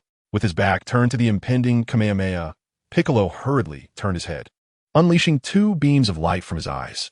The beams collided with the Kamehameha, resulting in a thunderous explosion. In that moment, Krillin seized the opportunity while Piccolo's attention was diverted, charging toward him in midair. With a powerful punch, Krillin sent Piccolo tumbling toward the arena's edge. Nevertheless, the formidable Piccolo swiftly employed his flight technique, halting himself in midair. Haha! Wiping away the blood trickling from the corner of his mouth with the back of his hand, Piccolo began to praise Krillin, stronger than I had anticipated. Soaring back to the center of the arena, the two engaged once more, with Krillin launching an aggressive assault, charging towards Piccolo at an astonishing speed. Piccolo deftly evaded, intending to use his agility to escape Krillin's onslaught. However, he was unprepared for the swiftness with which Krillin altered his trajectory, using the ground's friction for acceleration, swiftly closing the gap between them. The two exchanged blows, locked in fierce combat, as old strength dissipated and new power surged towards the ground. Piccolo was the first to leap into the air, closely followed by Krillin. Yet, Krillin was caught off guard by Piccolo's sudden deceleration, receiving a swift kick to the chin. Losing control, he flew towards the edge of the arena. In a desperate moment, instead of plummeting out of bounds, Krillin executed a technique to suspend himself mid-air. The intensity of their battle elicited cheers from spectators, including Dog Kong and Master Roshi. Honestly, you surprised me, Piccolo remarked. I once regarded you as a mere nobody, but to express my apologies, allow me to showcase a glimpse of my true power. At this moment, Piccolo displayed utter disdain for the assembled competitors. His arrogance prompted a retort from Krillin, yet the disparity in their abilities was starkly evident. In their next exchange, Piccolo's unexpectedly elongated arms left Krillin flustered. Under a relentless barrage from Piccolo, Krillin was left with no choice but to unleash a desperate energy wave, which merely struck Piccolo's afterimage. With both fists clenched, Piccolo delivered a powerful blow from behind, sending the unfortunate bald fighter crashing down from midair onto the arena floor. Though he staggered to his feet, gritting his teeth, Krillin ultimately conceded defeat due to his severe injuries. With the match concluded, Piccolo triumphed and advanced to the semifinals. True to his loyalty, Dog Kong rushed to the arena to assist Krillin off the stage. In the resting area, Krillin consumed a Senzu bean, fully revitalizing him. As Piccolo and Krillin exited, the audience erupted in thunderous applause, their cheers ringing out in waves. For the ordinary spectators, witnessing such a spectacular battle was worth every penny. Amidst the deluge of applause, Mark and Team Master ascended to the arena. For Mark, simply standing on the stage of the World Martial Arts Tournament fulfilled his aspirations. Each step forward from here was a pinnacle of his life. When the host introduced Mark, he referred to him as a prodigious martial artist from South City. In contrast, when introducing Yamcha, the host detailed his achievements from the previous 2 tournaments. Go, my love, you're the best. Yamcha, you are truly the greatest. Miguel, positioned to the left of Ling, called out with a voice as melodious as a lark. On the right side, Bulma's voice thundered, resonating with the power of a tempest. Both uttered their exclamations almost simultaneously, subsequently casting unfriendly glares at one another, each producing a singular disdainful sound. Until today, Mark seldom mingled within the circle of Dragon Ball warriors. Bulma held a rather unfavorable impression of him, particularly since his arrival at her abode had been marred by an unfortunate incident. Moreover, Miguel, who had recently become Mark's wife, was even less familiar to the others. The fact that the god of tea recognized Miguel immediately only served to infuriate Bulma further. Curiously, their first opponent in the tournament was the formidable Yamcha, and their respective wives were fortuitously nearby, one sweet and charming, the other straightforward, yet equally devoted to her husband. In such circumstances, Ling, Yachirobe, and Master Roshi were convinced that the battle unfolding beneath the stage would be far more riveting than that occurring upon it. As the match commenced, the referee's voice signaled the audience to focus on the arena. Yamcha was well aware of Mark's prowess. As the contest began, the god of tea launched into his new Wolf Fong fist attack, only to find it utterly ineffective against Mark. Remaining calm under pressure, Mark seized upon the openings in Yamcha's offense, counterattacking with relentless precision, leaving Yamcha at a disadvantage. In an effort to redeem himself, Yamcha dispensed with his previous restraint and unleashed his chaotic energy bomb. This peculiar technique proved to be quite taxing for Mark to contend with. However, Yamcha's moment of glory was short-lived. Sensing that he could no longer be subdued, Mark unleashed his signature move, the Satanic Iron Fist. The punch collided with the chaotic energy bomb, shattering it with sheer force. The Satanic Iron Fist surged forward relentlessly toward Yamcha's dashing left cheek. With a resounding smack, Yamcha executed a graceful 1,080-degree backflip, ultimately landing securely outside the ring. Thus, the final 4 contenders were established. Chapter 39, the Semifinals. The semifinal matchups are as follows: Son Goku versus Tien Shinhan, and Mark against Maginania. With Yamcha's pained cry echoing, the final 4 were confirmed. Mark extended his hand to assist Yamcha, and the two shared light-hearted banter as they made their way back to the resting area. Once the arena was cleared, the referee reappeared to announce the continuation of the competition. The named competitors, Dog Kong-san and Tien Shinhan, exchanged knowing smiles before bounding onto the stage with flamboyance. The first semifinal match between Son Goku and Tien Shinhan was now underway. As the referee declared the start of the match, the intensity of their battle escalated rapidly. They competed fiercely in terms of speed, resulting in Tien Shinhan's trousers falling to the ground. Employing the 4-way fist technique, Tien was swiftly countered by Dog Kong-san, who exploited the opening with ease. Without shedding a drop of blood, Dog Kong-san advanced to the finals. Returning to the arena's entrance, Klin and Chi-Chi were filled with exuberance. In stark contrast, Dog Kong and Tianjin Fan, who were aware of Bic's true identity, regarded the two standing on the stage with grave expressions. The second match of the semifinals featured Mark pitted against Maginea. I hereby declare the match officially commenced, announced the referee, striking his palm downward to signify the start. Interestingly, neither Mark nor Bic made an immediate move to engage. You are formidable, yet you are still leagues behind me, Bic declared, crossing his arms and exuding an air of superiority. Enough with your banter. Take this, Satan's Iron Fist. Mark had relied solely on this technique to triumph over his opponents from the preliminary rounds to the semifinals. During Mark's training, Lin Jia believed he should focus on mastering the fundamentals of striking techniques. He refrained from imparting flamboyant yet ineffective maneuvers, such as the solar flare wave, as they would serve little purpose at Mark's current level. For those who could be vanquished with a fist, there was no need for energy-wasting techniques like shockwaves. Concentrating his energy into his fist, Mark launched a strike aimed directly at Bic's face. With a combat power exceeding 200, he unleashed a force reminiscent of 500. This time, Bic, without any arrogance, reacted promptly. He twisted his body, intending to evade the rippling fist, as Mark's punch met nothing but air. Bic internally scoffed at Mark's abilities. However, to his surprise, Mark transformed his punch into a hook after the miss, aiming directly for the vital points on Bic's face. The unexpected shift caught Bic entirely off guard. Before he could react, he felt a sharp, tingling sensation on his cheek beneath his ear. Mark's seemingly simplistic yet brutal maneuver was, in reality, a clever application of 3 parts strength and 7 parts technique, truly a testament to the prowess of a skilled disciple. Among the spectators, Master Wu Tian, the turtle sage, exclaimed in approval, subsequently elucidating the pivotal elements that contributed to the success of this technique. Although the elderly sage's strength had waned with age, his keen insight and experience remained astute. As a martial artist, one could achieve a certain level of prowess through youthful vigor, yet every individual eventually faces the decline of their physical capabilities.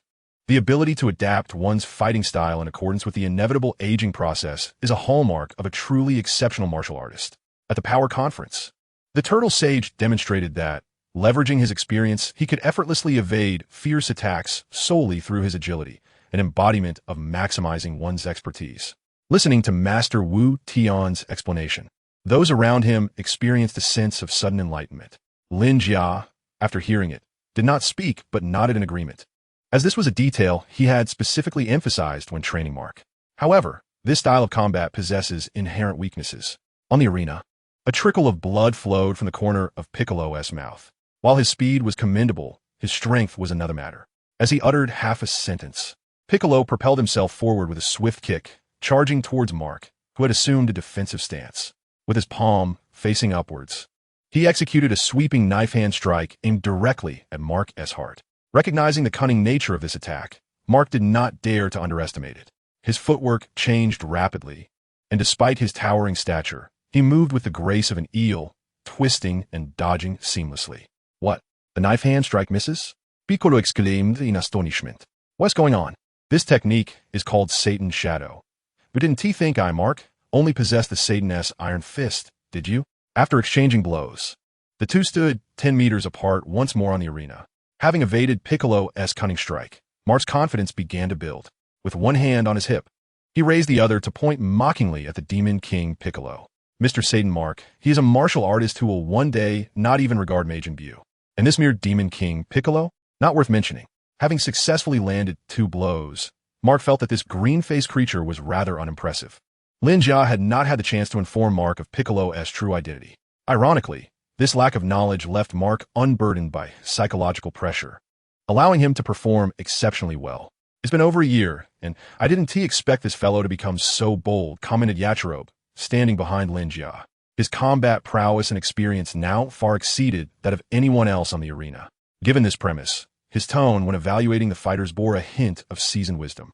It's simply the fearless spirit of a young bull. Do you believe that if I told him Majin Buu is the Demon King Piccolo, he would immediately surrender? Lin Jia, who was soon to take Mark under his wing, couldn't resist making a witty remark about his soon-to-be disciple. Mark's current demeanor was rather inflated, reminiscent of the Mr. Satan from the original storyline. Master Lin Jia, I sent Team Mark an advantage? Why do you say such things about him? Miguel, who had been standing beside Lin Jia, overheard the conversation. As Mark was her newlywed husband, she felt displeased to hear her master and good friend teasing him. As a martial artist, one could fail in the arena, but as a warrior, one must remain exceedingly cautious. The combat strength of the Demon King Piccolo far surpassed that of Mark, and underestimating him after gaining a temporary advantage was a grave mistake for a martial artist. Perhaps Piccolo had heard Lin Jia's remarks and was eager to validate his own strength. As Lin Jia's voice faded, Piccolo let out a cold snicker and promptly vanished from sight. No, he had not merely disappeared. The speed at which the great demon Piccolo moved was beyond what Mark could possibly track. With heightened vigilance, Mark spread his arms wide, channeling his energy into his hands. Much like when Tian Shinhan unleashed the Kikaho, his palms emanated a soft glow. Behold my ultimate technique, the satanic energy shield, he bellowed, utilizing his ki to erect a protective barrier. Unlike the 360-degree defense of Frisia's android number 17, Mark's ki was limited, allowing him to create only a circular shield half a meter in diameter. This shield protected his vital upper body, standing ready for the impending assault. Oof. A mere parlor trick, came Piccolo's chilling voice, echoing in Mark's ears. Contrary to Mark's expectations, the voice originated from behind him. Demon Flash. Piccolo appeared at Mark's back, instantly unleashing the demonic combat technique known as the Demon Flash. Boom! The arena erupted in a tremendous explosion. Chapter 40, The Final Showdown. The violent blast enveloped the arena in swirling smoke. Below the stage, Miguel shouted Mark's name hoarsely. Lin Jia, attempting to console him, reassured, "Do not worry. The smoke indicates no harm." Piccolo exercises restraint. As anticipated, the gentle sea breeze on Papaya Island swiftly dispersed the dust and debris stirred up by the clash. Mark's deep brown martial arts uniform lay in tatters, the immense force having hurled him out of the ring. Piccolo emerged victorious. "Teacher, I am sorry. I cannot defeat that Majin." Defeated, Mark did not return to the waiting room, but sought out Lin Jia and the others. Despite his words of apology, his demeanor seemed to cry out for praise. Having taken Mark as his disciple, Lin Jia had long foreseen this inflated ego. Character, once ingrained, takes years, even decades, to alter intentionally. Yet, revealing one's true nature often occurs inadvertently. Fortunately, Mark's essence was not malevolent. His only flaw was an overwhelming vanity. "Well done, Mark. You performed admirably. From this moment forth, you shall be my esteemed first disciple, the pioneer of my teachings." To withstand 2 or 3 moves from the great demon Piccolo is no small feat. You have merely scratched the surface. Henceforth, temper your pride and strive to surpass Piccolo in the future. As Lin Jia spoke the first sentence, Mark's chest swelled with pride, brimming with enthusiasm. By the time Lin Jia delivered the second sentence, beads of perspiration had begun to form on Mark's forehead. Piccolo, struggling to turn his head.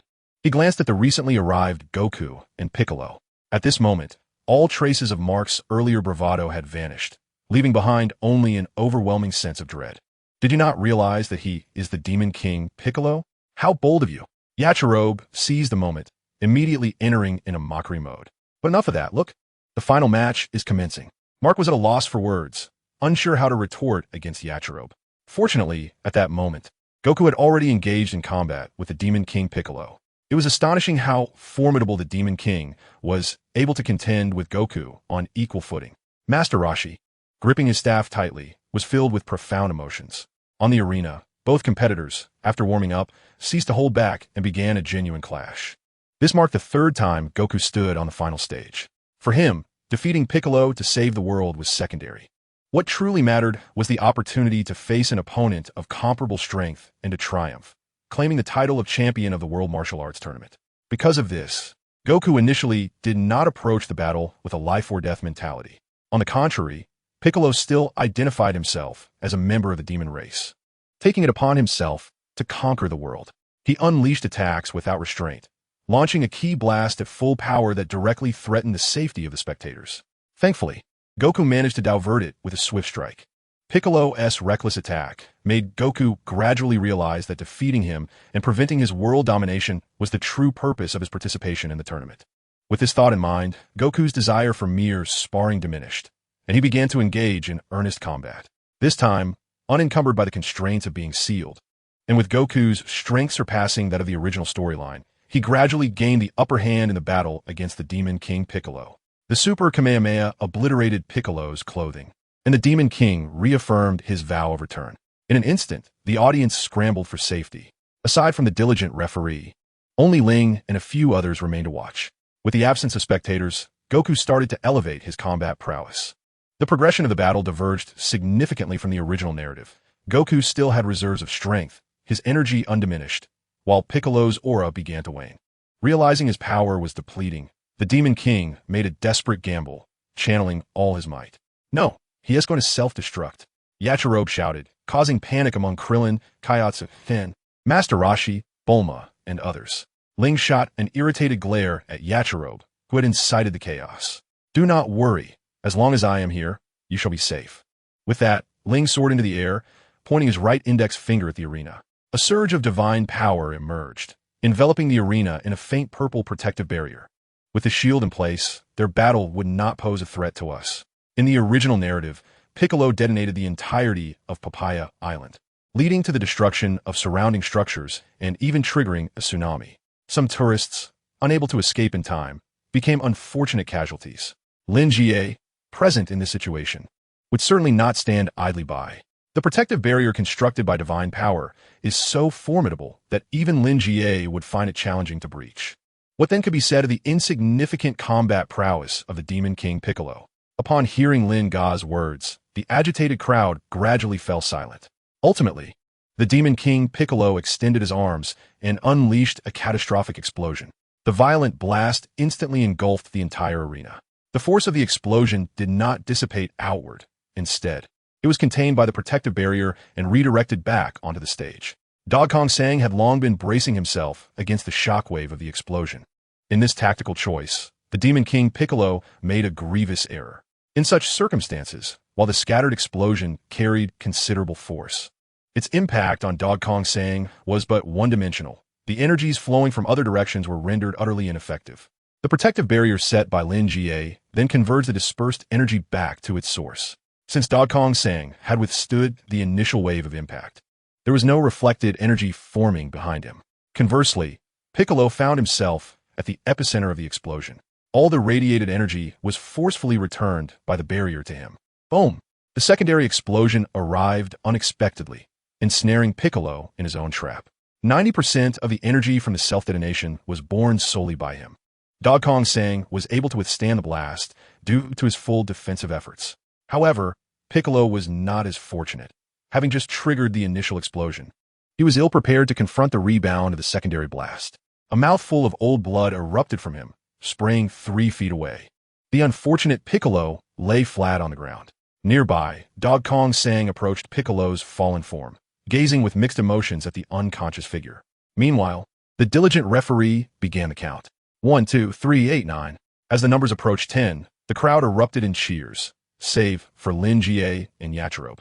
Dogkong Sang also raised his thumb to signal celebration to the onlookers. However, suddenly, Piccolo jerked his head up and unleashed a ki blast from his mouth. With all his strength, the ki wave pierced through Dogkong Sang's right chest, reversing the situation. Alas, this careless oversight was typical of him.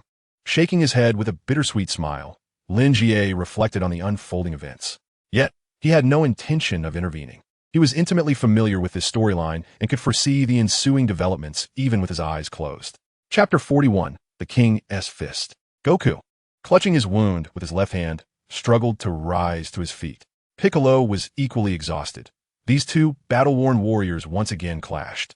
Ultimately, due to excessive blood loss, Goku found himself gradually succumbing to the tide of battle. Having learned from his father's experiences, Piccolo decisively shattered Goku's limbs.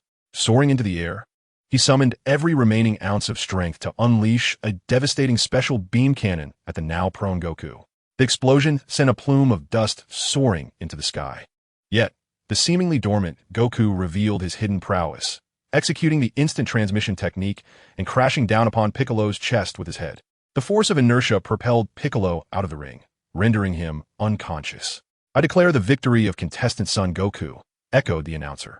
Son Goku emerged as the champion of the 23rd World Martial Arts Tournament. As the dust settled, the referee rushed to assess the condition of both fighters. Goku was alive, and Piccolo had not perished. 3 tournaments, 7 years passed. Goku ultimately fulfilled his long-held aspiration, claiming the title of champion. Goku hastily consumed a senzu bean. Krillin and Chi-Chi were the first to reach Goku, who lay on the ground, still bleeding. The little bald warrior swiftly retrieved a senzu bean from his belt. Goku, with great effort, chewed and swallowed it. In the next moment, his wounds healed, and he returned to his former state. Bulma, equipped with a power detector, remained unaware of any anomalies. However, Lin Jia, possessing the Eye of God, noticed a slight increase in Goku's energy. Contemplative, yet silent, Lin Jia pondered what should be done about the Demon King Piccolo. After a moment of celebration, Tien Shinhan was the first to regain his composure. Is that even question? He must be eliminated. Krillin, filled with fervor, directly suggested killing Piccolo. No, Piccolo is one with the deity.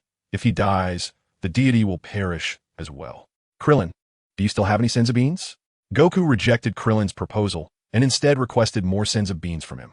Senzu beans? I have 2 left. You may have them both. Instead of killing him, why not seal him away? The little bald warrior held no affection for Piccolo, who had slain his comrade.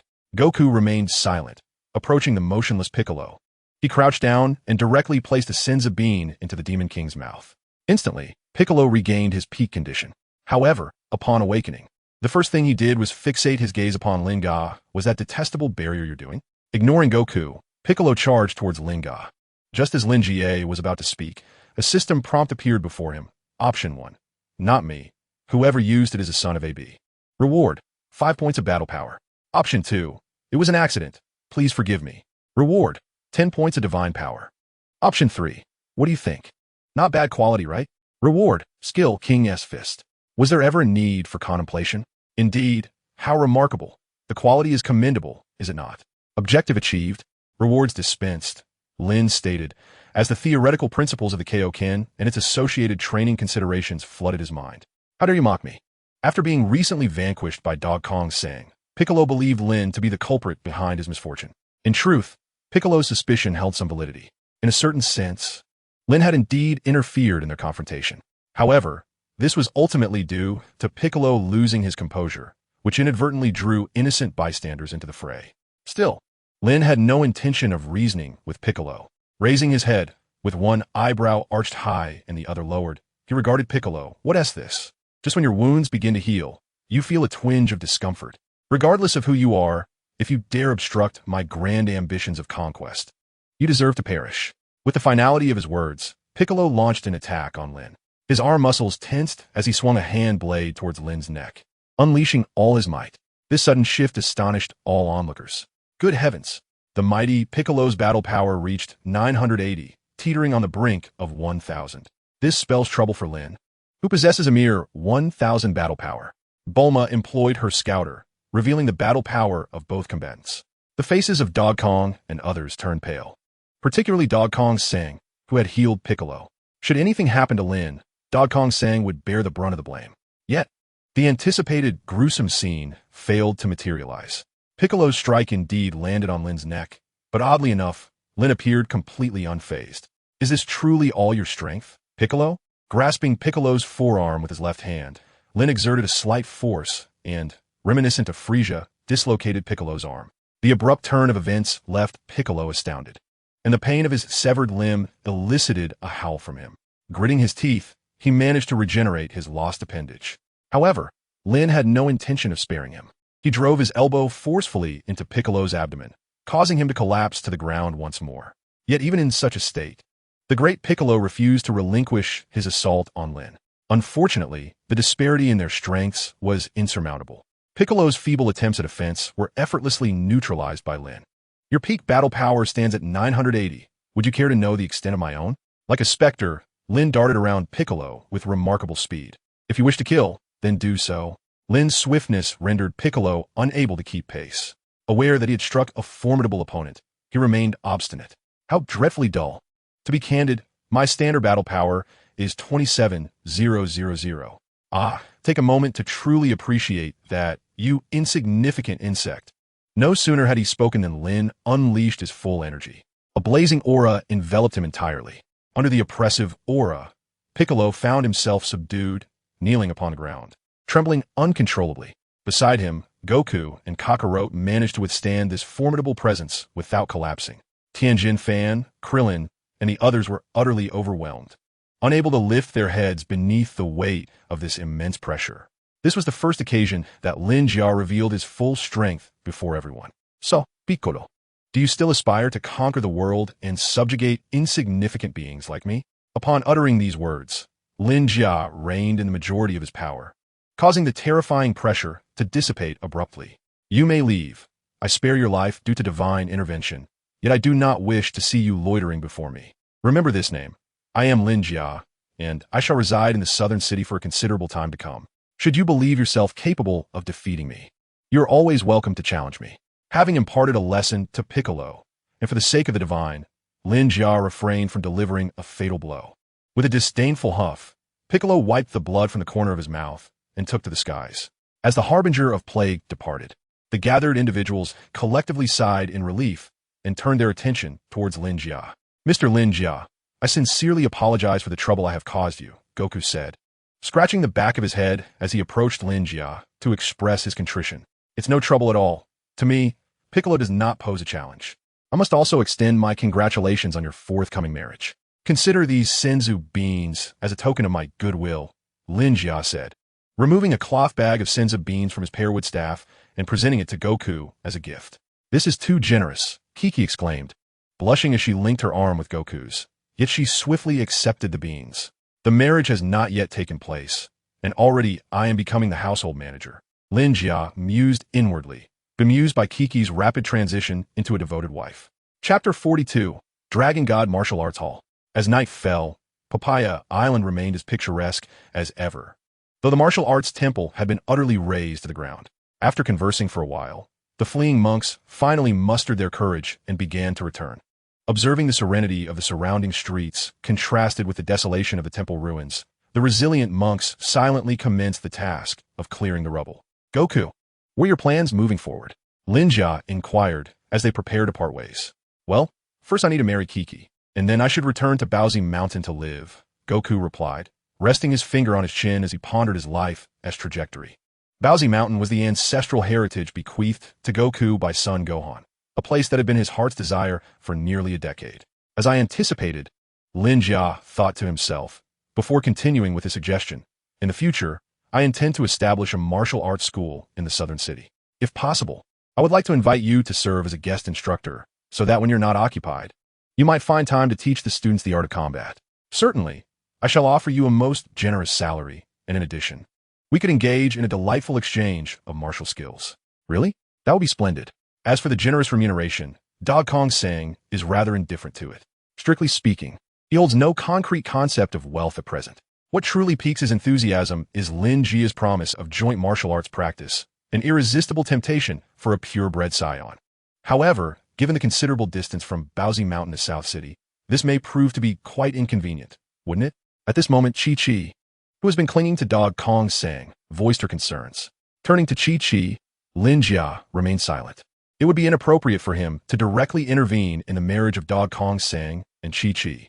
In the original narrative, it is undeniable that Chi-Chi embodies the archetype of a devoted wife and nurturing mother, a paragon of educational rigor. To some extent, her presence indeed stifled the inherent nature of the Saiyans, particularly with the later emergence of little Gohan, who became the first scholar among the Saiyans. For Goku, the constraints were also quite stringent. Without monetary gain, training was off the table. With financial success, freedom to roam was granted. This notion somewhat reflected a prioritization of wealth. Yet, upon reflection, for son Goku, this could be viewed as a fortuitous circumstance. Imagine if Chi-Chi had not wed son Goku, considering his lifestyle and approach to life. Even a return to Baozi Mountain would likely result in chaos. Reflecting on the early days of the Dragon Ball saga, one can envision the nature of Dog Kong Sang's life without Chi-Chi. In those days, he ran wild in the mountains, living off the land, completely untamed. While his subsequent life, though burdened by more constraints, at least spared him from a raw and savage existence. Despite being referred to as wild monkeys by many, the Saiyans did not inherently reject the concept of marriage, even during their time on planet Vegeta. Lin Jia's assessment of this couple can only be described as a union born of mutual compromise between two distinct civilizations. Since son Goku perceives himself as an earthling, marrying Chi-Chi, the quintessential Earth wife, leaves him with no complaints. To him, the marriages depicted in neighborhood dramas reflect his own understanding. This stands in stark contrast to Vegeta, who settled on Earth later. Rest assured, Miss Chi-Chi, you shall continue to reside on Baozi Mountain, and I will only occasionally invite Goku to assist. Furthermore, with the Nimbus Cloud, travel will not consume much time, Lin Jia explained patiently with a smile. In due course, I shall establish the Dragon God Martial Arts Academy, where the instructors will be divided into resident and guest instructors. The resident instructors are required to work 3 days a week, dedicating each morning to guiding students in their training, while the remaining time is reserved for the instructor's own cultivation. Conversely, guest instructors are engaged for 3 full days each month, from dawn until dusk, with a generous remuneration provided. I warmly welcome not only Wukong, but also Tianjin Fan, Krillin, Yamcha, and Jiaozi to join our teaching staff. Lin Jia articulated his plan, capturing the attention of all present. Those mentioned by Lin Jia exhibited glimmers of ambition in their eyes. Achieving a notable level of mastery in martial arts is a formidable challenge. Once attained, living a life of comfort becomes an even greater endeavor. To indulge in a luxurious existence, garnering widespread attention, is the most arduous of all. Although there are numerous martial artists on Earth, the majority lack proficiency and ultimately exit the sphere as they age. It is not uncommon for martial artists to serve as bodyguards or enforcers for the affluent. The few who can retreat to the mountains and live in seclusion are exceedingly rare. In the original narrative, the martial artist who enjoyed the most prosperous life was, paradoxically, the boastful and inept Mr. Satan. To some extent, Mr. Satan has proven to be a master of self-promotion, transforming into a celebrity martial artist. Nevertheless, despite his abysmal combat skills, he undeniably stands out among the Dragon Ball warriors in terms of charisma and financial success. Lin Jia's intention to establish the Dragon God Martial Arts Academy stems from this very purpose. Without the academy, the Dragon Ball warriors would inevitably part ways after this martial arts tournament. Tianjin Fan and Jiaozi would continue to wander. Krillin would ultimately choose to marry and become a police officer, while the romantic prince, Chashin, would find his calling as a professional baseball player. Frankly, it is a lamentable waste of talent. The decline of martial arts on Earth is not due to the reluctance of the youth to practice, but fundamentally rooted in economic issues. Consider the prince supported by the affluent Bulma, who can consistently train in the gravity chamber without financial concerns. Alternatively, why do the Saiyans, a warrior race, engage in real estate development? It is simply because it is lucrative, sustaining their modern lifestyle. Without Frisia, the cosmic real estate mogul providing employment, the Saiyans would essentially be barbaric tribesmen, roasting meat around a campfire. As Lin Jia pondered these matters, he resolved to forge a path suitable for the development of martial artists on Earth. In the short term, he plans to rely on the Pilaf Technology Company to provide ongoing support for the operation of the Martial Arts Academy. Once the martial artists on Earth have generally enhanced their abilities, he will contemplate connecting with the universe. However, Lin Jia is resolute in avoiding the path of becoming a real estate developer like Frisia. The future remains uncertain, and only time will reveal the way forward. However, at present, Lin Jia's proposal has garnered widespread support. Even the proud Tianjin Fan showed no aversion to Lin Jia's invitation. The opportunity to provide a stable living environment for himself and Jiaozi, along with the chance to continue his training alongside such a formidable powerhouse as Lin Jia, left him with no reason to refuse. Chapter 43. The Celebration Banquet. Late at night, the guests bid each other farewell, agreeing to reconvene at the wedding of Gokong-sang. Gokong-sang and Chi-Chi departed Papaya Island riding on a nimbus cloud. Their first destination was to fetch Neo Mo Wang to Baozi Mountain, after which they would prepare for the wedding. Bulma, the tea deity, returned to West City with Oolong. Having not seen each other for several years, they surely had much to discuss. The solitary Krillin could only accompany Master Roshi back to his island life. Along with them were Tianjin Fan and Jiaozi, who would temporarily reside with Master Roshi during this period. Mark and Miguel returned to South City together, where they would settle down. Lin Jia, however, brought Aki Luo Bei and the Pilaf gang back to the sacred land of Korin. Half a day later, the five arrived at the sacred land. Pilaf needed to repack the laboratory, this time to transport it to South City. Lin Jia, on the other hand, ascended alone to Korin Tower. This pearwood staff is a gift for you, along with the more than 80,000 senzu beans you cultivated over the centuries. Lin Jia said with a smile as he handed the staff to Master Korin. After much reluctance, Master Korin ultimately accepted it upon Lin Jia's persuasion. The staff held little significance for Lin Jia. In the world of Dragon Ball, with the existence of the universal capsules, it was hardly indispensable. Before returning from Papaya Island, Lin Jia had specifically purchased some universal capsules. Storing items within them was far more aesthetically pleasing than strapping the staff to his waist. As for the 80,000 senzu beans, they were the fruits of Master Korin's labor over the centuries. Lin Jia was still capable of refining divine water and cultivating senzu beans. Hence, returning these beans did not evoke even a hint of reluctance.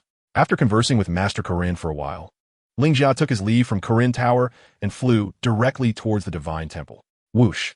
With his enhanced powers, Lin Jia could now fly at high speeds. In less than half a minute, he stood firmly atop the temple. Both the deity and Mr. Boba had long awaited his arrival at the entrance. Mr. Lin Jia, thank you, the deity expressed as the three met. There's no need for such formality. It was but a small effort, Lin Jia replied with a smile. As for that rascal Piccolo, he should not cause any more disturbances for the time being. However, I need you to keep an eye on him. Should anything change, please inform me promptly.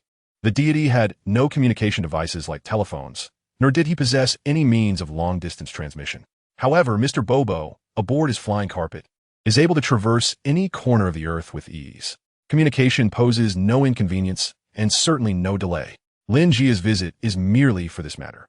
After discussing the affairs of the martial arts school for a while, Lin Jia finally returned to the ground. On the following morning, Pilaf meticulously packed all their belongings, including the gravity training room, prepared to take it with him. Once everything was in order, they bid farewell to the Bora family and departed from the sacred land of Galan by plane. By the afternoon, the five had arrived in the renowned city of martial arts, Nandu. Awaiting them were the spirited Mark and his newlywed wife, the famous singer Miguel. Over the past year and a half, Mark had established himself in Nandu, achieving both fame and fortune, garnering respect and wealth in abundance. Accompanied by the couple, Lin Jia and his companions settled into a grand estate boasting 30 rooms.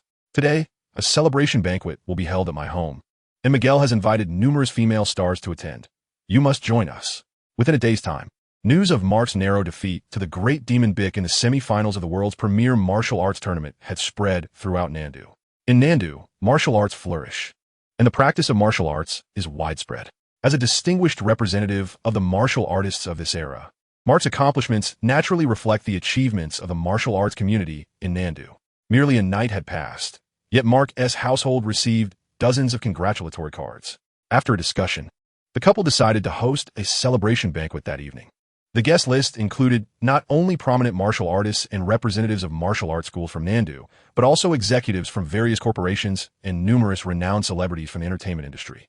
Even a mayor of Nandu was among the invitees, although Mark himself could not be certain of his attendance.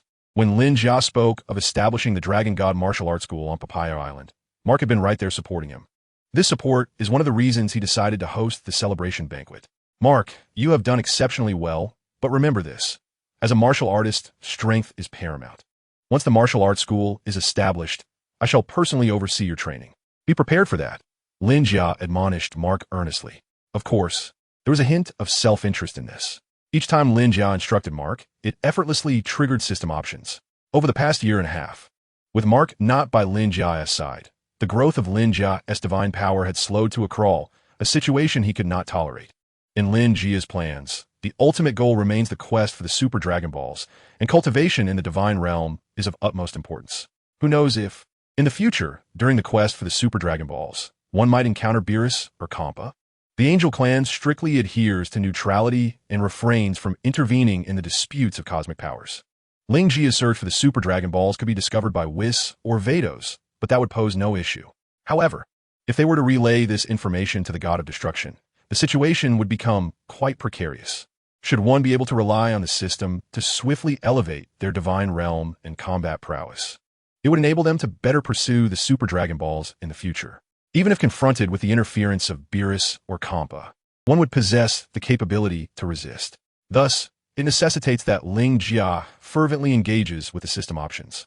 This is fundamentally the reason behind Ling Jia's establishment of the Dragon God Martial Arts Academy, to maximize the benefits from system options and to reap the rewards of the system. Ling Jia had no intention of sparing even Mark. Upon hearing Ling Jia's remarks, Mark's smile abruptly faltered. However, it quickly returned to normal. He was acutely aware that his current glory stemmed from his own strength, a fact that was undeniably evident. Observing his master demonstrate formidable prowess by effortlessly vanquishing the fearsome Demon King Piccolo, Mark, in his admiration, envisioned a future where he too might attain such strength. After all, they were both human. Why should his master be capable of feats that he could not? Since the master urged him to diligently cultivate, it presented yet another opportunity for him to grow stronger. Though the process of cultivation was arduous, it was also immensely fulfilling. Mark had not ceased his training over the past year and a half, yet his efficiency had significantly diminished. The prospect of continuing to train alongside his master brought a smile back to his face. Master, I will surely train diligently and strive to catch up to your footsteps. With clenched fists, Mark earnestly vowed his determination. Oh, it brings me great joy to hear you think this way. Ling Jia encouraged Mark, appreciating his commendable courage. Yet inwardly, he lamented that Mark remained too young. lacking a true understanding of the disparity between Earthlings and Saiyans. Chapter 44. The Wine Party Turmoil. Mark's spirited enthusiasm was commendable, and Lin Jia had no intention of dampening it. The master and disciple conversed for a while before swiftly steering the topic back to the wine party. Master, I have heard that the King Chai Ba, who was defeated by Goku, will also be attending the banquet uninvited, and his intentions are far from benevolent. The celebratory wine party was ostensibly to honor Mr. Satan and Mark for their outstanding achievements. However, it also symbolized the generational transition within the martial arts community of South City. The renowned martial arts giant, King Chai Ba, would not easily relinquish the title of South City's foremost fighter. While Mark bore no fear of this third-rate martial artist, he was concerned that his presence might disrupt Lin Jia's plans. Having expressed his anxieties, Mark awaited Lin Jia's command. Just as Lin Jia was about to speak, a system option materialized before him. Option 1. Kneel before King Chai Ba and plead for mercy. Reward: 5 points of combat power. Option 2. Publicly acknowledge the strength of King Chai Ba. Reward: Coward Elixir.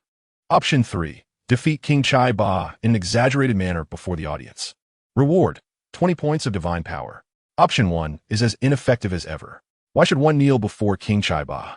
Does he even deserve it? Option 2 is even more ludicrous. What strength does King Chai Ba possess? Option 3, however, stands out as quite agreeable, both in content and reward, perfectly aligning with Lin Jia's intentions. Merely a small fry, he poses no significant threat. Lin Jia's impression of King Chai Ba is rather shallow. Yet this does not hinder his ability to label him as a mere triviality. This fellow likely believes that your advancement to the finals is solely due to luck. It is time to demonstrate otherwise. Taking an apple from the coffee table, Lin Jia took a bite and nonchalantly assigned Mark the task of playing the role of the underdog. However, one crucial detail must be remembered. The defeat must have a captivating element, an allure, embodying the essence of the underdog act. Lin Jia elaborated. Teacher, I understand the concepts of allure and excitement, but what does it mean to play the underdog? Mark, having never lived in Blue Star, naturally had not encountered the concept of the underdog act in online literature. Thus, throughout the afternoon, while others busied themselves with relocation and settling down, Lin Jia diligently imparted the key points of playing the underdog to Mark. As night fell, the Satan Manor was aglow with lights. The gates stood wide open, yet a line of bodyguards and attendants stood vigil at the entrance. Countless luxury vehicles lined the estate's exterior, with renowned martial artists, business elites, film stars, socialites, and models from the southern city arriving for the soiree. Some were invited, while others arrived unannounced. Let me in. Are you blind? Don't you know who King Chai Ba is? The uninvited King Chai Ba, lacking an invitation, was naturally halted by the diligent security at the entrance. It was the peak time for guests to arrive, and with the commotion caused by King Chai Ba, a crowd of onlookers gathered at the manor's gates. King Chai Ba, once a prominent figure in the martial arts community of the southern city, was now being obstructed by the newly ascendant powerhouse, Mr. Satan Mark. This was undoubtedly a story worthy of trending headlines. Who do I see here? It is none other than the illustrious elder, King Chai Ba. Mark, who had long been prepared, stepped out from the manor before King Chai Ba could fully express his grievances. You all truly do not recognize the esteemed King Chai Ba. After respectfully acknowledging King Chai Ba, Mark did not wait for a response, but began reprimanding the bodyguards and attendants. Although King Chai Ba did not advance in the World Martial Arts Championship this time, he lost to the champion, Sun Wukong, in the preliminary rounds. This is what we call honor in defeat. Moreover, that King Chai Ba himself has come here today to congratulate me. How could you fail to recognize him? However, your steadfast adherence to principles is commendable, and I shall instruct the steward to reward you with bonuses for your continued efforts. Upon hearing this, the bodyguards and attendants stifled their laughter and nodded in agreement. Meanwhile, the guests gathered at the manor's entrance praised Mark for his clear sense of reward and punishment. Only Chai Ba Wang exhibited a fluctuating expression, alternating between red and green. His flush of red signified his acknowledgement of Mark's accurate assessment, that he had lost to the champion, which was no disgrace. Conversely, his green hue stemmed from Mark's seemingly lenient treatment of the bodyguards who had offended him. Such leniency could hardly be deemed a punishment. It was in fact a commendation. Was this not a slap in the face for him? Today, Chai Ba Wang was not here to congratulate Mark. He had come to challenge him. Should he lose, he would demand a declaration in the South City newspaper proclaiming him the true martial artist of the South. With his trademark curly hair, Chai Ba-Wong was seething with rage, ready to explode. Mark furrowed his brow and retorted, "And if you were to lose? What significance would your declaration in the newspaper hold? I'm already the foremost martial artist in the South." Chai Ba-Wong erupted in a fit of hysteria. "Elder Chai Ba-Wong, please refrain from causing a scene. Who would accept your challenge if the conditions are not equitable?" Mark shrugged his shoulders. His expression won a mockery as he posed this rhetorical question to Chai Ba-Wong. His voice was loud, and the spectators present heard every word clearly. The majority of the guests nodded in agreement, finding Mark's reasoning sound. You insufferable young man, riding on the coattails of fleeting luck. You are woefully unaware of your own limitations. The prestige of a martial artist is primarily established through achievements, which can be contrasted directly. Chai Ba-Wong did not even pass the preliminary rounds of the World Martial Arts Championship, while Mark had advanced to the top 4.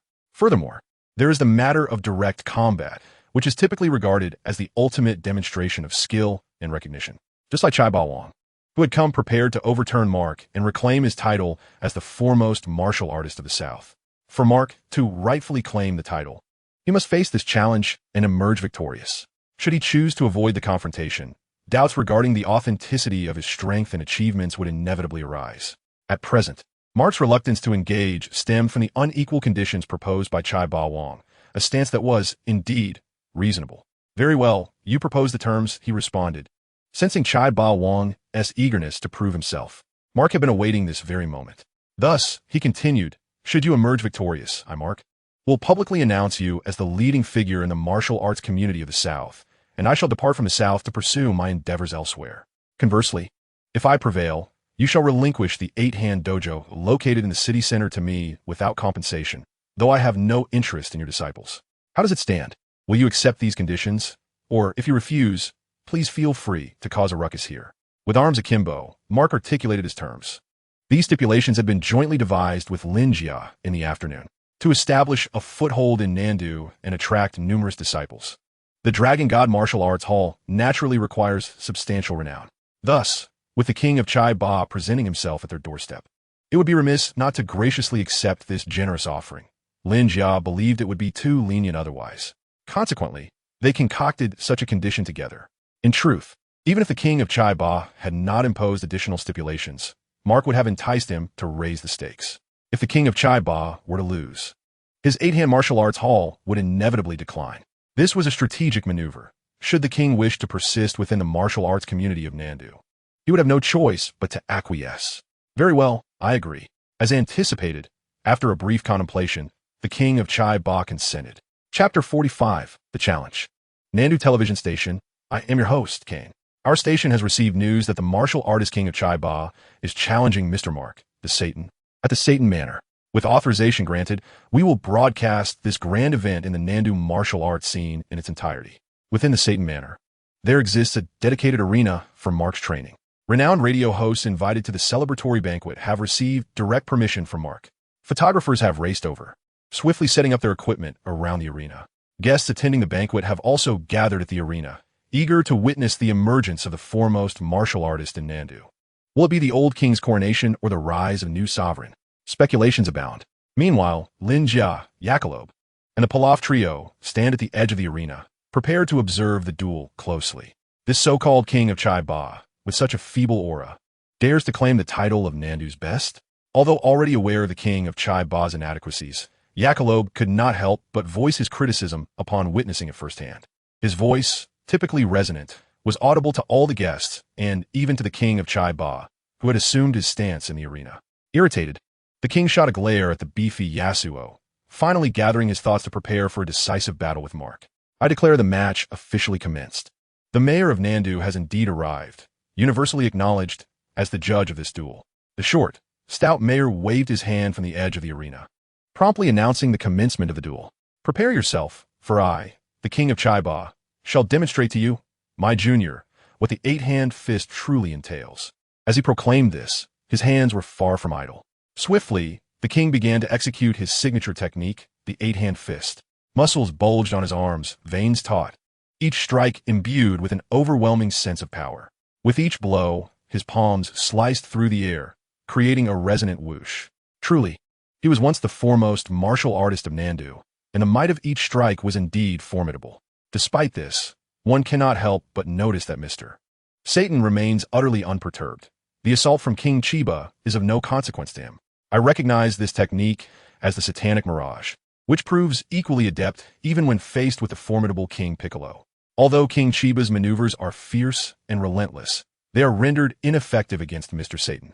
Observe how King Chiba grows increasingly frantic, his breath becoming erratic. Among the spectators are numerous martial artists from the southern capital's martial arts community. While their prowess may be average, they possess an enhanced understanding compared to the layman. On the arena, despite King Chiba's relentless onslaught, Mark adeptly counters with simple alterations to his footwork.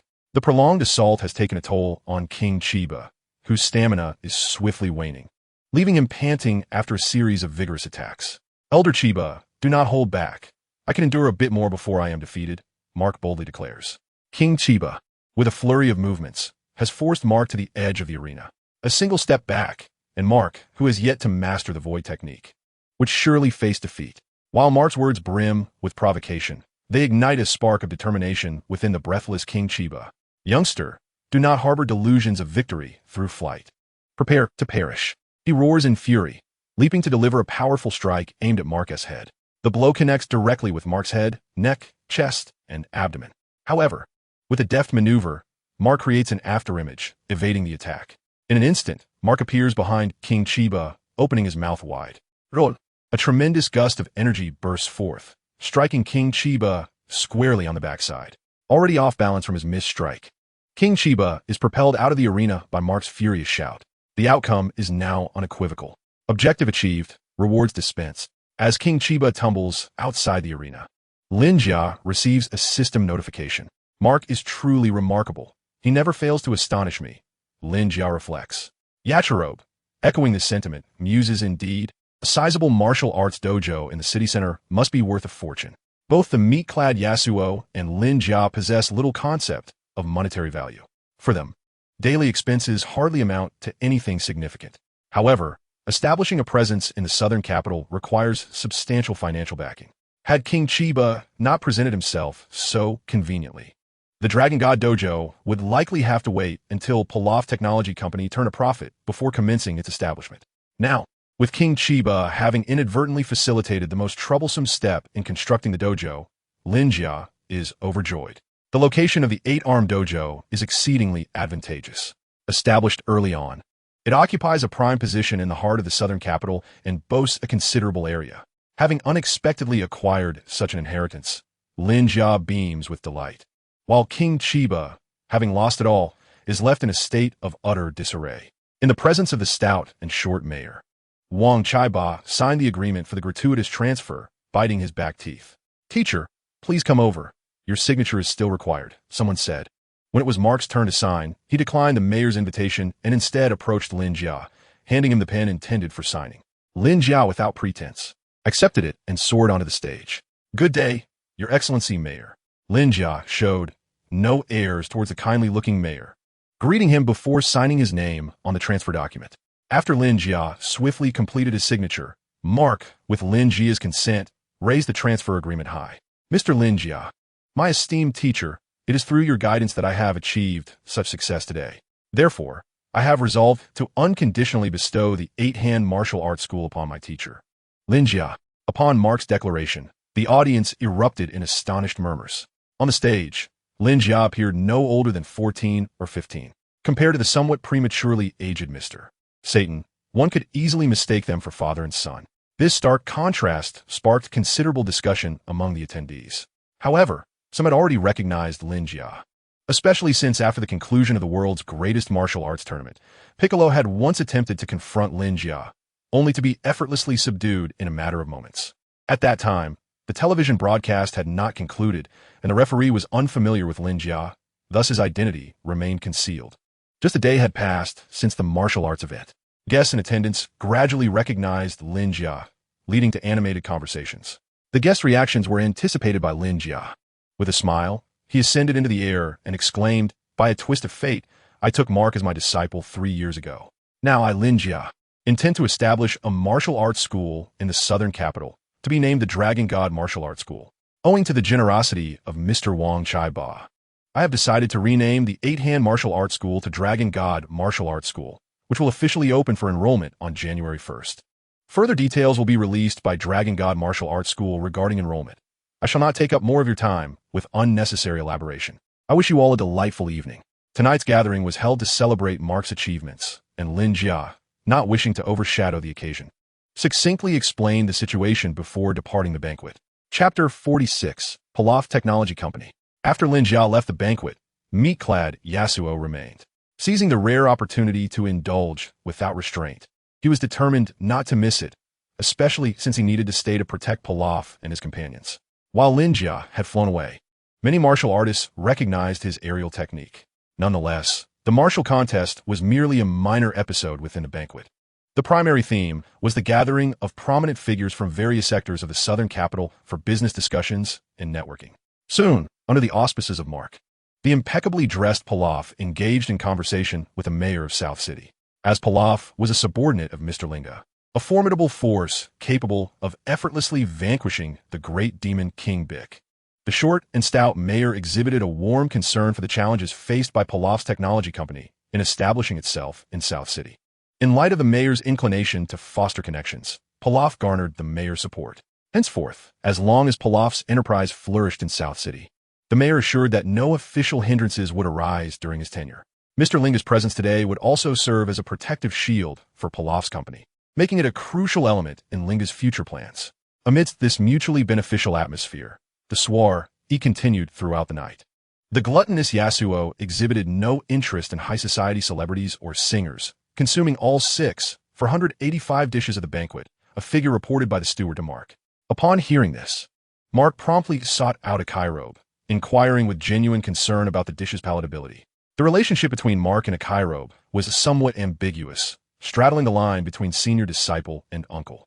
However, after over a year of training together, Mark held a deep affection for a Kairobe. The steward's complaints about a Kairobe seamlessly transformed into Mark's heartfelt concern. Responding to Mark's inquiry, a Kairobe candidly articulated more than a dozen suggestions and opinions regarding the cuisine. Mark instructed the astonished steward to remember that henceforth, all dietary standards for a Kairobe during his residence at the estate would be based on these insights. As dawn broke and Mark bid farewell to all the guests, he embraced his wife and sought rest. Even for a martial artist, enduring sleepless nights can be a harrowing ordeal, especially after recently participating in the prestigious martial arts competition, leaving him physically and mentally drained. However, for the formidable Kairobe, fatigue was merely a fleeting sensation. Meanwhile, Pilaf and his companions, having forged business connections throughout the night, found themselves in a state of exhilaration. After some discussion, they decided to part ways. A Kairobe intended to awaken the slumbering Mr. Linga to accompany him to the Bashi Martial Arts Hall to oversee the acquisition of assets. Meanwhile, Pilaf and his companions were to visit the mayor's office to apply for the necessary permits to establish Pilaf Technology Company. This matter had already been agreed upon during the previous night's banquet, and the mayor had not wavered, promptly approving all documents himself. In truth, the establishment of Pilaf Technology Company was not only a matter of goodwill, but also a lucrative venture. Should the company falter in its operations, it would reflect poorly on Linga and Pilaf, but would bear no consequences for the mayor. Conversely, if Pilaf Technology Company were to flourish akin to the Universal Capsule Company, South City would certainly reap the benefits. Little did they know that every year, when reporting to the Royal Palace, the mayor of West City would boast before his peers about economic growth and tax revenues. The audacity of the mayor of Shidu, often referred to as the tubercular fiend, stems from the fact that the Universal Capsule Company is located within Shidu itself. When Dr. Brief embarked on his entrepreneurial journey, he received no assistance from this so-called fiend. Yet, as he achieved success, the fiend shamelessly kept himself at the forefront of conversation. In the world of Dragon Ball, even common folk and dignitaries experience their own joys and sorrows. It is certainly not a loss to extend a hand to Parafa Technology Company within the bounds of 1S authority. With a cheerful demeanor, the mayor bid farewell to the trio from Parafa while also introducing them to a robust banking institution. The short and stout mayor was in high spirits, unable to suppress a cheerful tune. Armed with their freshly minted business license, the trio made their way to the South City Commercial Bank. Upon learning that they were referred by the esteemed mayor, the bank president graciously welcomed them. However, the bank had its regulations to secure a loan for their startup. Collateral was required. Oh, so, You mean to say that President Ram expects the Eight Hands Martial Arts Hall to be used as collateral before approving a loan at a remarkably low interest rate? After listening to Parafu's proposal, Lingus sought clarification. Indeed, Parafu respectfully confirmed and added, however, President Ram is aware of your busy schedule. If you agree, he will personally come to the martial arts hall to handle the paperwork. Reluctantly, Linga consented, realizing there was no alternative. They would redeem the martial arts hall once the company turned a profit. Linga was unperturbed by any potential schemes from the bank president or the short mayor. In the face of absolute power, all plots are mere paper tigers. Soon, facilitated by Parafu, President Ram, the fox-like figure, visited the Eight Hands Martial Arts Hall, accompanied by a cadre of professional business elites. After assessing the martial arts hall, the South City Commercial Bank granted Parafu a credit line of 30 million yuan. Without hesitation, Parafu transferred the entire loan amount to the company's account. A month later, Parafu Technology Company was officially established, occupying an entire floor in an office building not far from the Eight Hands Martial Arts Hall. Meanwhile, in the outskirts of South City, Parafu purchased a vast expanse of barren land to construct factories, procure equipment, and recruit employees. Before long, 3 expansive factories commenced operations. On June 10th, within the Dragon God Martial Arts Hall, Linga inquired, "Is this the product you have developed?" The samples, freshly produced from the assembly line, prompted Parafu to visit Linga to seek praise. Linga swirled the vial in his hand and activated the Eye of God. Physique Potion, the first-generation genetic potion developed by Earth scientist Parafu in collaboration with Nusser Star Technology, capable of slightly enhancing biological physique without side effects. The Intelligence Potion, the first generation of genetic potion developed by Earth scientist Pilaf in conjunction with the technology of Nusser Star, capable of slightly enhancing the development of biological brain domains without any side effects. In his left hand, Linga held a pink potion, a physical enhancement elixir. In his right hand was a green potion, the Intelligence Potion designed to augment brain domain development. These 2 products are the flagship offerings that have established Pilaf's company as a household name. Beyond these genetic potions, Pilaf is also researching new energy weapons powered by Blue Sapphire and advanced spacecraft, though these projects are yet to be fully realized. After listening to Pilaf's report, Linga expressed immense satisfaction. "Well done, Pilaf. I have faith that you will soon dominate the economic and scientific fields on Earth." However, as someone who has traversed the vast cosmos, you naturally understand how insignificant Earth is. Our aspirations lie among the stars and the seas. The master of grand visions, Linga, was once more at work. Chapter 47, Fustwealth.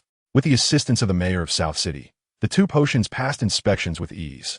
In South City, the esteemed Mr. Satan, Mark, served as the spokesperson, leveraging celebrity influence to promote the efficacy of the physical enhancement potion. At the product launch, Mark personally consumed a vial of the potion and underwent meticulous physical examinations before and after. The results revealed that 1 hour post-consumption, Mr. Satan Mark's muscle strength had surged by nearly 30 units. On the combat power detector, his strength escalated from 231 to 245. The effects of the physical potion were evident, garnering significant attention from martial artists. However, after consuming 1 vial, subsequent doses yielded little to no effect. Consequently, the price was set at an extravagant 100,000 yuan per vial, a fixed rate. Such a steep price rendered it unattainable for many martial artists already struggling financially. Nevertheless, a wave of part-time opportunities for martial artists soon swept through South City. Those who had once prided themselves on their martial prowess and shunned employment were now taking on side jobs. More formidable martial artists ventured into the forests to hunt exotic beasts and amass wealth. Those of moderate ability became security consultants for business tycoons. Weaker martial artists opted to serve as ordinary bodyguards. Some audacious individuals shed their martial attire, donned masks, and resorted to illicit activities. 3 months later, Pilaf Technology Company successfully sold 687 vials of the physical enhancement potion, yielding nearly 70 million yuan. After deducting commercial taxes, the net profit reached an impressive 50 million yuan. It is noteworthy that the champion of the prestigious World Martial Arts Championship, Dog Kong, received merely 500,000 yuan in prize money. Although this sum may not seem substantial, it was sufficient for him and Chi-Chi to furnish their new home on Baozi Mountain, and even allowed them to begin preparations for their wedding. In a mere span of 3 months, Pilaf Technology Company reaped a staggering 50 million yuan from its development of a physical enhancement potion. Not only did this allow them to settle their debts with the bank, but it also provided ample funds to invest in further research. Meanwhile, another experiment concerning an intelligence-enhancing potion had just concluded. In a typical public high school in the South, Pilaf Technology selected 2 classes with similar academic standings for the trial. After over 3 months, the class that consumed the intelligence potion exhibited an approximate increase of nearly 100 points in their grades compared to the previous semester. In stark contrast, the other class that did not partake in the potion displayed a significant disparity in academic performance. Participation in the experiment was voluntary, and word of its success rapidly spread among teachers, students, and parents alike. The notion of enhancing one's child's academic prowess is quite prevalent in Blue Star, as well as in the Dragon Ball universe. Recognizing that ordinary families might struggle with exorbitant costs, Pilaf Technology stayed true to its mission of accessibility for all students, setting the price at 5,000 yuan per vial. This price point, though still a stretch, remained within reach for many families. Consequently, the sales of the intelligence potion began to multiply exponentially from the day the experimental results were announced. The competitive landscape for academic advancement remained fierce. With other children consuming the potion, they could effortlessly gain admission to their desired universities, while other scholars easily produced new academic achievements. In such circumstances, who would consider purchasing a vial for their own child? The answer is undeniably clear. Moreover, it was not only the parents of ordinary students who lauded the potion. Even professors at universities and renowned scientists publicly expressed their admiration for the intelligence-enhancing concoction. Notably, Bulma and Dr. Brief also partook in the potion. The extent of the market's enthusiasm for the intelligence potion is thus easily imagined. By the end of 756, Pilaf Technology, having been established for merely half a year, had swiftly ascended to become a renowned super technology enterprise on Earth, with annual revenues soaring past the 1 billion yuan mark. Lord Linga, this is the situation. I may have to miss the martial arts dojo's inauguration ceremony on New Year's Day, and I sincerely apologize, Pilaf explained, while leisurely seated in the president's chair, listening to Linga's response. No matter, you are not a martial artist, and to be summoned by the king is indeed an honor. With a nod towards Pilaf, Linga expressed no hint of reproach. The formerly anxious Pilaf finally allowed a smile to grace his face. Pilaf, you have performed admirably over the past 6 months. Have you contemplated the direction for the company's development for the upcoming year? Linga inquired, taking a small sip of his coffee. The momentary relaxation Pilaf had experienced was swiftly replaced by tension once more. The laboratory has successfully mastered the energy of blue crystal, and the next step is to locate blue crystal mines. Preliminary exploration indicates that there are abundant deposits of blue crystal beneath the ocean floor. However, extraction will require specialized equipment, which I am diligently developing. Once we achieve self-sufficiency in blue crystal, akin to the energy cannons wielded by the Frisia 4 soldiers, we will be able to replicate it on a grand scale. Moreover, with blue crystal as our energy source, the speed of our new spacecraft will increase exponentially. Pilaf expressed his excitement, stating that with a spacecraft powered by blue crystal, we might traverse the distance from Earth to Namek in merely 3 or 4 days. As he reminisced about his former endeavors, Pilaf grew increasingly animated. Conquering Earth now seems an unattainable ambition. However, with Linka's assistance, he could become a revered scientist and potentially one of the wealthiest individuals in the world. This allure is one that Pilaf finds difficult to resist. Linka, observing Pilaf's transformation, relished the prospect of bringing him into his fold. With a substantial financial backing from Pilaf, the Dragon God Martial Arts School is on the verge of opening its doors to new students. The foundational structure of the school has been completed. Sun Wukong, Tianjin, Yakalob, Mark, Krillin, Yamucha, and Jiaozi have all been recruited by Linka. Among them, Yakalob serves as a resident instructor, and Linka compensates each of them with a substantial monthly salary of 250,000. For Mark and Yakalob, however, this sum holds little significance. Mark, already quite affluent, accepted the position at the martial arts school primarily because Linka is his mentor. In contrast, Yakalob, who is financially strained and lacks a desire for luxury, has spent his full salary at Old Jack's restaurant, purportedly to address Old Jack's disdainful attitude towards others. Krillin has been residing at Master Rashi's home, but this arrangement has grown untenable, prompting him to take a full-time position at the martial arts school. While financial compensation is one motivation, the primary reason for his transition is Linka's occasional guidance on Krillin's training. The school has also constructed a large gravity training room, along with several smaller ones, where training proves to be significantly more effective. In just 6 months, Krillin's combat power has surged to 256, matching that of Mark. And this rapid progress has solidified his belief that he made the right choice. Chapter 48, Martial Arts School Enrollment. In contrast to Krillin and his companions, others are currently limited to part-time roles. Wukong, having recently married Chi-Chi, cannot be away from home for long, especially as it is rumored that Chi-Chi is expecting, making Wukong a soon-to-be father, thus relegating him to temporary work. Even so, Wukong only needs to attend the martial arts school 3 days a month to earn an extraordinary salary of 300,000 yuan. Klins and his comrades toil for an entire month. Although their income is quite substantial, it still pales in comparison to Wukong's part-time earnings over those 3 days. However, no one voices any dissent, for Wukong is a formidable warrior who has triumphed over the Demon King Piccolo. In Nandu, the popularity of an instructor is assessed not only by their prowess but also by their renown. It is said that more than half of the prospective students enrolling for selection are drawn by the champion of the World Martial Arts Tournament, Wukong.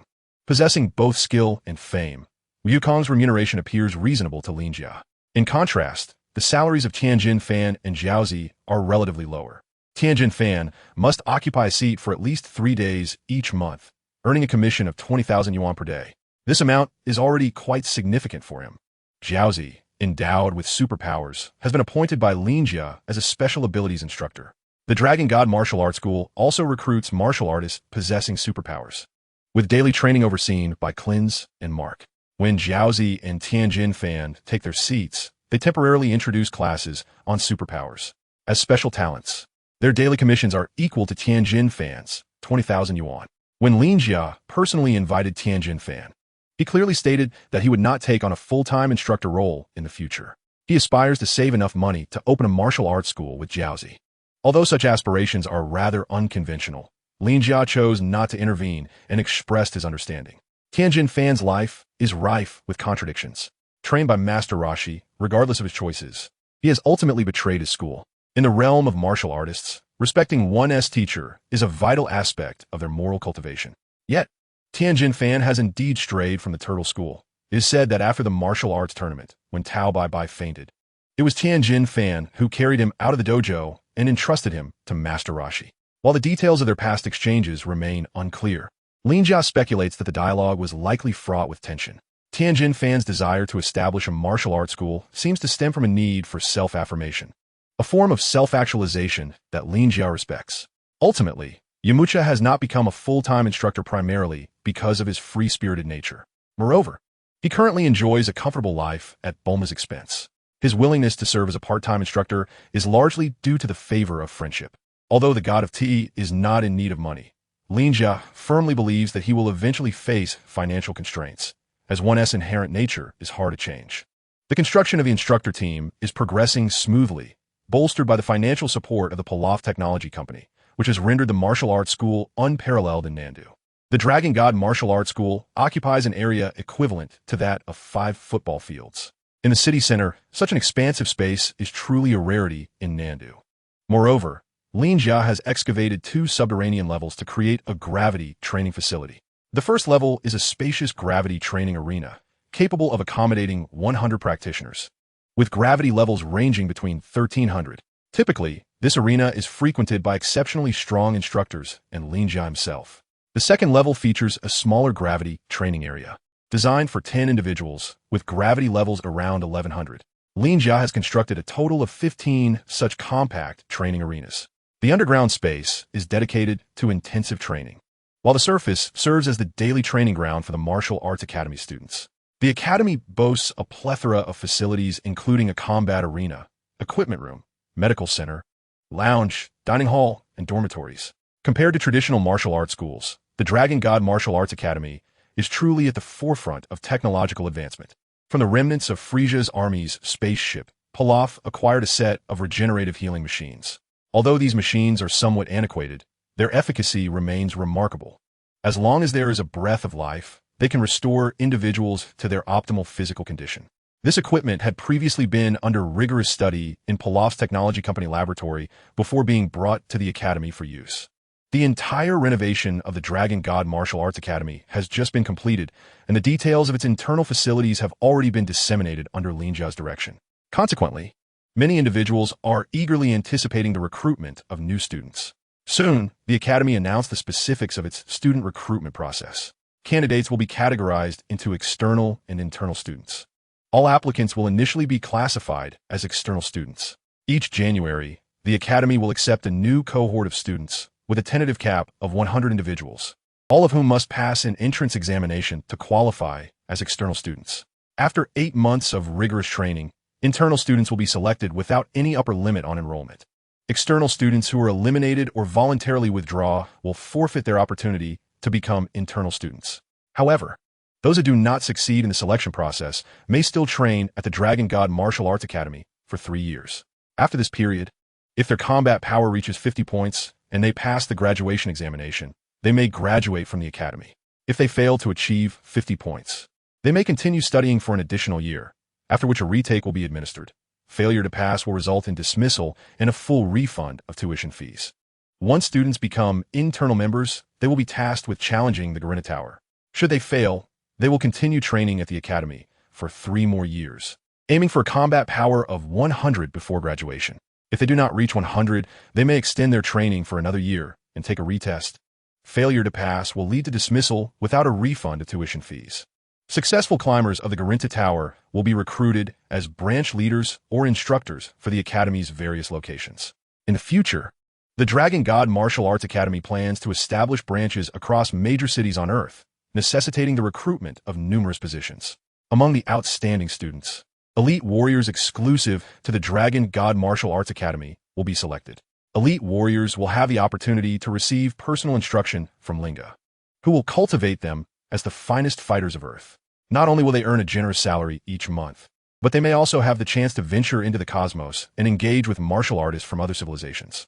Furthermore, the martial arts school will assist the Earth's Guard and local law enforcement in maintaining public order.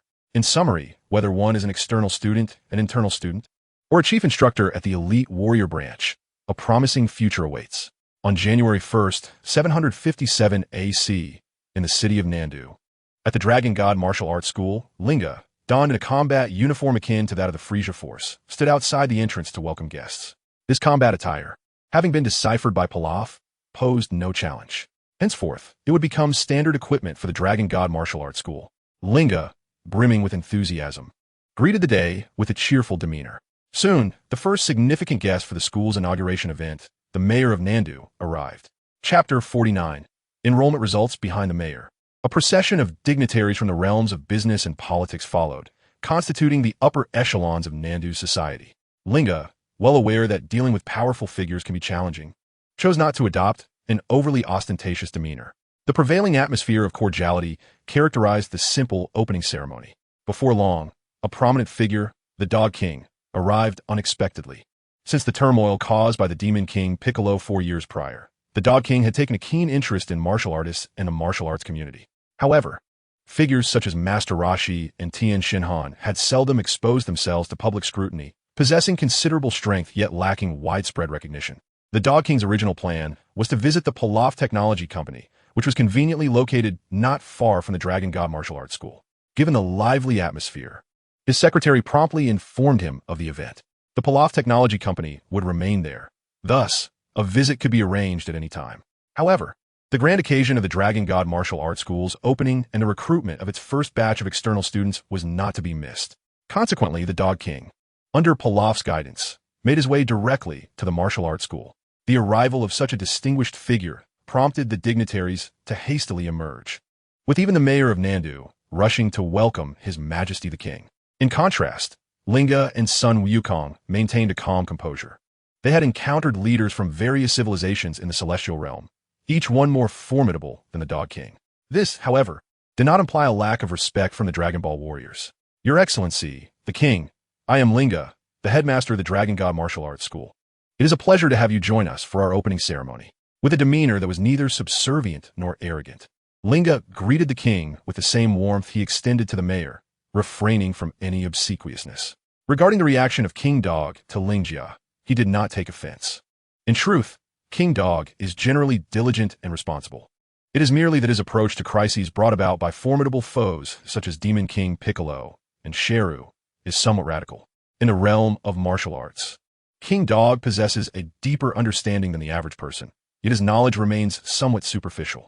Upon encountering Sun Wukong and Tianjin Fan, King Dog's eyes sparkled with recognition. Mr. Sun Wukong, are you not the young boy who fought against Demon King Piccolo in the palace years ago? Oh, and you must be Tianjin Fan. I recognize you and express my gratitude for your contributions to the kingdom. For years prior, the distance from the camera during the palace recording was indeed too great. Tianjin Fan's features are quite distinctive, especially as the recent champion of the World Martial Arts Tournament, so King Dog certainly recognizes him. However, the same cannot be said for Wukong. While the king is aware of Sun Wukong's background, the drastic changes in his appearance leave King Dog uncertain if the young boy of yesteryear is indeed Wukong. Haha, that is indeed me. I sincerely apologize for the destruction of the palace. Rubbing the back of his head with one hand and his nose with the other, Wukong chuckled and acknowledged that he was the child from back then. Oh, that is of no consequence. Without Wukong, the entire Earth would have descended into chaos. Both you and Mr. Lin Jia are the guardians of our planet. King Dog had watched the footage from the previous World Martial Arts Tournament numerous times. Whether it was Sun Wukong, who barely triumphed over Demon King Piccolo, or Lin Jia, who effortlessly defeated him, both are the formidable warriors King Dog hopes to connect with. Today, this unexpected visit has allowed both parties to truly recognize one another and has fostered a fruitful beginning of communication. As all guests toured the martial arts hall, the clock struck 10 in the morning. Under King Dog's auspices, the Dragon God Martial Arts Hall was officially inaugurated. This was promptly followed by the inaugural selection of external students for the Martial Arts Hall. Over 3,000 contestants, each no older than 16, had arrived upon hearing the news. The youngest contestant registered online was merely 6 years of age. However, the age disparity posed no issue, as the assessments primarily evaluate potential rather than current prowess. The physical examination will utilize the most advanced scientific instruments to ascertain the contestant's physical conditions. The intelligence test will consist of a written examination. Although martial artists need not be well-versed in literature, a basic level of cultural knowledge is essential. The character assessment will primarily evaluate the contestant's patience and moral qualities. For this segment, the patience test involves piercing a sugar cake with a needle. Those who can complete it within 3 minutes while ensuring the cake's design remains unbroken will be deemed successful. While candidates may deceive the examiners regarding their moral qualities, they cannot fool the Nimbus Cloud. This portion of the test will be conducted by King Dog, who will summon the Nimbus Cloud for the evaluation. After a day of testing, only 150 participants successfully passed the Somersault Cloud assessment. Integrity and character were aspects that Lin Jia placed great emphasis upon. Ultimately, a day later, Lin Jia finalized the selection of 100 students from the Foreign Academy. Unsurprisingly, these students were chosen from the pool of 150. As the new year commenced, Nandu experienced a refreshing transformation. Each morning in the city center, 100 students from the Dragon God Martial Arts School would run while delivering milk. Unlike their training sessions with little Yukon Krillin, they did not bear the weight of turtle shells but donned weighted clothing as they ran. After their milk deliveries, these students would gather in the outskirts on desolate land, beginning their toil by turning the soil with their hands, followed by planting and tending to the vegetable gardens in the afternoon. By evening, they would collectively bathe in the river, skillfully evading the onslaught of piranhas. The challenges that Mark once faced were now being experienced by these young ones. The cultivated land was then sold to Pilaf Technology Company for use as a high-tech ecological farm. The delightful bento boxes made from these organic vegetables cater to schools large and small in the vicinity of Nandu, praised for their affordability, healthiness, and hygiene. As spring turned to autumn, 8 months swiftly passed, and the number of students gradually dwindled. Ultimately, only 15 students persevered to the end, becoming the internal students of the Dragon God Martial Arts School. Before the onset of harsh winter, these 15 internal students were tasked with climbing the Gallon Tower. After 3 days of ascent, only one succeeded in reaching the top, meeting the Cat Immortal and obtaining the small bell, a token of proof for climbing the tower, while the large bell served as a certificate for entry to the temple. Upon returning to the ground, Jakuri became the first prospective elite warrior of the Dragon God Martial Arts School, with Lin Jia personally taking on the responsibility of training him. Those who had been eliminated along the way would continue their training in the martial arts school in a more structured manner. By mid-year, Kiki gave birth to little son Gohan, while Miguel welcomed Bidalai. This allowed Goku and Mark to devote themselves entirely to teaching and training. Time flew by, and before long, for years had swiftly passed. The Dragon God Martial Arts School experienced a remarkable enhancement, both in numbers and strength. On January 1st, 761 AD, a new round of recruitment and selection commenced, with Lin Jia absent and Goku taking the lead. In West City, at Bulma's residence, she remarked, "Lin Jia, this is my sister's friend and my friend. His name is Jack." Chapter 50, Jack, Galactic Patrol, Saiyan. Upon their first encounter in Bulma's yard, the two immediately found themselves in an unpleasant disagreement. At the first sight of Jack, Lin Jia instinctively revealed his identity. As Lin Jia occasionally flicked his tail behind him, Jack could not help but exclaim, "I am Galactic Patrolman Jack, a ruthless and malevolent Saiyan. Surrender at once." Drawing his energy gun and aiming it at Lin Jia, beads of cold sweat trickled down Jack's face. Despite being an elite within the Galactic Patrol, Jack's combat prowess made it exceedingly challenging to triumph over an ordinary adult Saiyan. Yet, compelled by duty, he felt the necessity to respond. The appearance of a Saiyan on Earth warranted a thorough investigation. "You must be that Saiyan infant who smuggled away from planet Vegeta all those years ago." With the gun raised, Jack began to conjure a narrative about Lin Jia's origins. "Of course not. The infant you speak of is not me. His name is Kakarot, a benevolent Saiyan." In the face of Jack's energy gun, Lin Jia felt no sense of impending danger. However, the misunderstanding needed clarification. A benevolent Saiyan? That is impossible.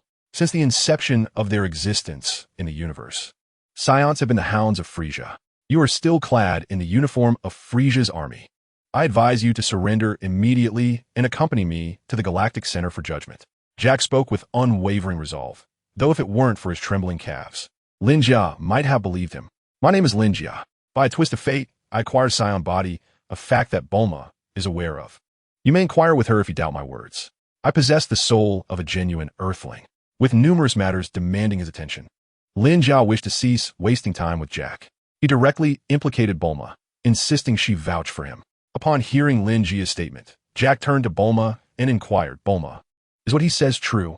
"I assure you, Mr. Lin Jia is indeed an Earthling who, by mere chance, became the Saiyan you speak of."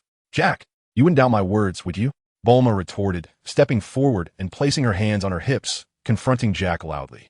In Jack's life creed, he feared only two types of beings, those of overwhelming strength and a certain female known as Bulma. "Bulma, please remain calm.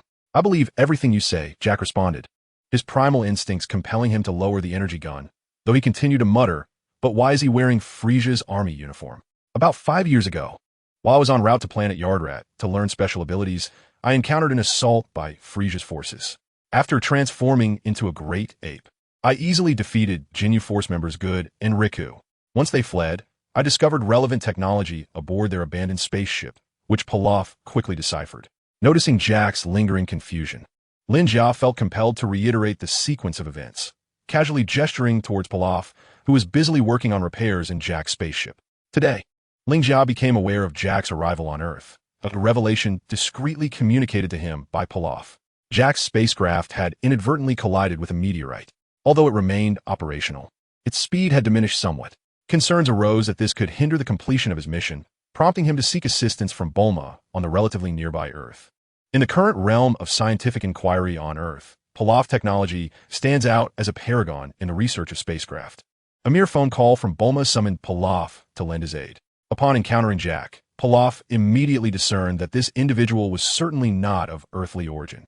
Fearing an extraterrestrial invasion, he relayed this information to Lin Jia, resulting in a brief misunderstanding between the two. After clarifications were made, both parties regained their composure. Following contact with the Galactic Patrol headquarters, Jack confirmed that Lin Jia bore no criminal record. Furthermore, the database revealed that Lin Jia had previously appeared on Yardrat and had assisted its inhabitants in defending their homeland, thus establishing his credibility. The relationship between the two evolved swiftly from one of suspicion regarding the malevolent Saions to camaraderie rooted in justice and integrity. They began to share details about their respective situations. Jack, upon learning of Lin Jia's circumstances, warmly extended an invitation to join the Galactic Patrol organization. Taken aback by the unexpected proposal, Lin Jia fell into contemplation. The Galactic Patrol is an esteemed organization under the auspices of the Galactic King. Originally established by the Grand Kaioshin with the intent of capturing the formidable Moro. Subsequently, the Grand Kaioshin expended half of his divine energy to seal Moro's powers. leading to his imprisonment within the Galactic Patrol's confines. Later, the weakened Grand Kaioshin encountered the menace of Majin Buu. After the deaths of the North and South Kaioshins and the absorption of the latter, the Grand Kaioshin, in a moment of carelessness while seeking to protect East Kaioshin Shin, was ultimately consumed by Majin Buu. Since then, the Galactic Patrol has lacked the protection of a powerful overseer. Currently, the Galactic Patrol is severely understaffed. While elite members like Mel's exist within its ranks, the overwhelming majority possess combat capabilities comparable to Jack's. Very few can even match the strength of a fully grown Saiyan, with those surpassing a power level of 5,000 being exceedingly rare. Thus, the discovery of a righteous Saiyan like Lin Jia, endowed with formidable strength, prompted a direct invitation from Jack. Lin Jia did not decline and soon provided an answer to Jack. Aside from himself, he mentioned that within his established Dragon God martial arts school, there are numerous other valiant warriors of considerable strength. He pondered whether they might also be able to join the Galactic Patrol in the future. For years have passed, and the Dragon God martial arts school has experienced a remarkable surge in strength. As the master of the main hall, Lin's inherent combat strength has reached an astounding 150,000. Presently, he is able to move freely under 150 times the force of gravity. With his body enhanced, he can naturally withstand even greater multiples of the Kaioken technique. Currently, Lin can endure a 10-fold Kaioken, which means his combat power can soar to 5 million, surpassing even the combat abilities of Frisia's first and second forms. Aside from Lin, the second strongest in the dojo is the formidable Dog Kong Sang. Being a Saiyan and benefiting from the gravity training chamber, Dog Kong Sang boasts a regular combat strength of 7,200, had he not spent several years working part-time as a guest instructor, thereby limiting his use of the gravity training room. He would have likely surpassed Lin by now, easily breaking the 20,000 combat power threshold. Others, such as Mac, Achi, Luo Bei, Tian Fan, and Krillin, possess combat strengths ranging from 2,000 to 3,000. This is still due to their relatively recent initiation into training. In the future, their prowess is expected to further ascend. With such remarkable warriors, it is indeed a predicament to remain on Earth apprehending criminals. This is precisely why Lin is inclined to collaborate with the Galactic Patrol. Chapter 51. The Cat Sage Transformation. Love is mutual. When presented with the olive branch by Jack, Lin pondered deeply but could not find a reason to decline. However, considering the actual circumstances of the Dragon God Dojo, Lin still articulated his conditions. I certainly welcome you, Lin, to join the Galactic Patrol. Have you made your decision? Jack felt immensely satisfied at the prospect of persuading Lin to join their ranks. Now, hearing of additional incentives, he saw no reason to refuse. I have made my decision.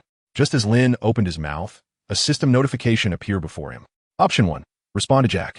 Mere Galactic Patrol cannot contain a true deity like me. Reward: 5 points of combat power. Option 2. I shall henceforth rely on Jack's guidance. Reward: 10 points of divine power. Option 3. The Dragon God Dojo is willing to deepen its cooperation with the Galactic Patrol. Reward: Special Skill, Cat Sage Transformation. Note: the Cat Sage transformation allows one to revert to the Cat Sage state, increasing the speed of divine power cultivation by 10-fold and doubling one's own divine power, with the ability to revert to human form at will. The first option is something only a fool would consider. The second option is Lin to bow before Jack. What a farce. The third option, however, is far more intriguing. In the past 4 years, those around Lin have continually ignited system options for him. Although the majority have focused on enhancing combat and divine power, the accumulation over time has yielded a substantial foundation. Without diligently training, Lin's combat power has already reached 150,000, and his divine power has escalated to a staggering 500-600 points. Yet, the path to ascend to the divine realm remains distant. Lin Jia once sought the wisdom of deities and the oracle, utilizing their insights to ascertain his divine prowess. It became evident that Lin Jia had barely attained half the level of the King of Hell. Thus, he estimated that to transcend to the third tier of divine realm, he would require a divine power exceeding 10,000 points. This third aspect aligned perfectly with Lin Jia's ambitions, and the rewards were exceedingly enticing. With the transformation into the Cat Sage, Lin Jia could not only endeavor to cultivate his divine strength, but also temporarily elevate his divine realm to the third tier. As for reverting from human to feline form, Lin Jia was indifferent. Having spent several years as a cat, he had long since grown accustomed to it. Moreover, this was merely a transformation skill, allowing him to revert to his human shape at will. Gut. Our Dragon God Martial Arts Hall seeks to deepen collaboration with the Galactic Patrol Organization. Objective achieved. Rewards dispatched. I shall join the Galactic Patrol Organization in a personal capacity, yet I will not compel the instructors and students of the Dragon God Martial Arts Hall to join. Prior to my induction into the Galactic Patrol Organization, I wish to observe their operations. I hope this will not be inconvenient for you. Lin Jia, now composed, earnestly conveyed his stance to Gak. Gak, undeterred, exhaled a sigh of relief and replied excitedly, "No problem. Once Dr. Pilaf completes the repairs on my spaceship, I will take you along on a mission. If anyone from your Dragon God Martial Arts Hall wishes to join for observation, they are most welcome." Gak not only aimed to recruit Lin Jia, but also had his sights set on the Dragon God Martial Arts Hall. However, my spaceship can only accommodate 4 individuals. So apart from you and me, we can only take 2 more. Due to the limited capacity of the spaceship, Gak resigned himself to the fact that he could only take 2 members from the Dragon God Martial Arts Hall this time. Very well. I shall return to the hall and inquire who wishes to join the Galactic Patrol Organization. Please hold on for a moment. With that, Lin Jia pointed his fingers to his forehead and vanished in an instant. Where did Lin Jia go? How could he disappear so suddenly? Gak exclaimed in astonishment. That is his teleportation technique learned on Adralat Star. Pilaf, who was busy repairing the spaceship, casually explained to Gak. Wow, Lin Jia is truly impressive. Gak couldn't help but move with excitement, striking his signature pose. Meanwhile, at the Dragon God Martial Arts Hall in Nandu, the recruitment for the new year was in full swing. Everyone was bustling about, and the only ones able to spare time to accompany Lin Jia on a cosmic adventure were the recently widowed Mark, who was feeling somewhat despondent, and the utterly indifferent Akalob. Mark's wife, Miguel, passed away shortly after giving birth to their daughter, Bidalai, due to illness. The divine dragon can resurrect those who have died by accident, but those who succumb to illness are beyond assistance. In recent years, Mark had entrusted his daughter Bidalai to son Wukong's care, with Chi-Chi raising her in his stead. In solitude, he diligently practiced within the martial arts dojo, while Lin Jia perceived this as a means for Mark to numb himself through training. The silver lining was that Mark's combat prowess surged rapidly, reaching an impressive 200 points. However, the downside was that Mark's demeanor had become markedly subdued, bordering on a psychologically unwell state. As for Kairobe, he was lethargically idle, with a combat power barely surpassing 100 points. It was evident that not only the Dragon Ball warriors surpassed him, but even some of the earliest students nurtured within the Dragon God Dojo had already eclipsed Kairobe. One of these 2 needed a respite to rejuvenate, while the other required a stern beating to instill focus on his training. After much deliberation, Lin Jia forcibly compelled both to return to Bulma's residence in West City. "Hey Pilaf, how is the repair on Jack's spaceship coming along?" Lin Jia teleported directly to Pilaf, who was already admiring his handiwork in front of the spacecraft. Lord Lin Jia, this spaceship merely encountered a minor issue, but under the astute and brilliant repairs of me, Dr. Pilaf, it is now fully operational. Since Pilaf established the Pilaf Technology Company, the outside world began to refer to him as Doctor. However, he was exceedingly narcissistic, adorning his title with an array of inexplicable prefixes. In future introductions, please refrain from such lengthy prefixes. The readers may berate the author for excessive verbosity. Lin Jia admonished him. Pilaf paused, bewildered. Who are the readers? And who, pray tell, is this esteemed author? Lin Jia humbly responded. The readers are your elders, and the author is your second elder. Pilaf was left utterly perplexed, yet accustomed to Lin Jia's cryptic musings. At that moment, Jack and Bulma approached, one after the other. Will Jack's weight be an issue? Lin Jia waved at Jack, and then pointed at a Kairobe. Weight is not a concern. After all, there are only 4 seats. However, is he truly among the elite of your dojo? Lin Jia, while our esteemed Lord of the Galaxy is indeed thirsty for talent, we only seek the elite, Jack remarked, glancing at Mark, who seemed to meet the criteria. Yet, when he turned to a Kairobe, he bluntly stated that the Galaxy Patrol had no room for the inept. Hey, are you talking about me, Shorty? A Kairobe retorted, drawing his super warrior blade, a reward Lin Jia had obtained from the system, lighter, tougher, and sharper than any other. He casually handed it to a Kairobe for his use. A Kairobe, you must remain calm. He is a member of the Galaxy Patrol. Moreover, he did not speak falsely. With your current combat power, joining the Galaxy Patrol would indeed be a challenge. Lin Jia interjected, stepping in front of a Kairobe and firmly grasping his weapon-wielding right hand. Nonetheless, this truth struck a painful chord. Chapter 52, Amondo. I shall prove you wrong, egg-eyed Shorty. as Akairobe sheathed his formidable sword with a disgruntled murmur. He chose not to pursue further contention with Gak, who merely shrugged in taciturn agreement. Akairobe, you have indeed become somewhat lax in these past 2 years. It is time to rally your spirits, Lin Jia remarked, patting the robust Yasuo on the shoulder, dismissing their minor squabble. Lin Jia's words bore weight for 4 years prior. Akairobe's combat prowess had exceeded 1,500, yet he had barely surpassed 2,100 now, with a mere increment of 600 points in 4 years. Given his innate talent, only a lack of diligence could elucidate such stagnation. After assuaging the contemplative Akairobe, Lin Jia soared into the air, making his way into the interior of Gak's spaceship for a tour. The vessels of the Galactic Patrol Organization were indeed advanced, exuding a sense of science fiction. Though the ship's interior was not expansive, it was adequately spacious without feeling cramped, with ample room behind the 4 seats for the escort prisoners. After completing his circuit, Lin Jia poked his head out to inquire, Gak, when do we depart? We shall leave now. I hope Amando has not encountered any issues, Gak murmured, igniting the jets on his boots and swiftly ascending into the spacecraft.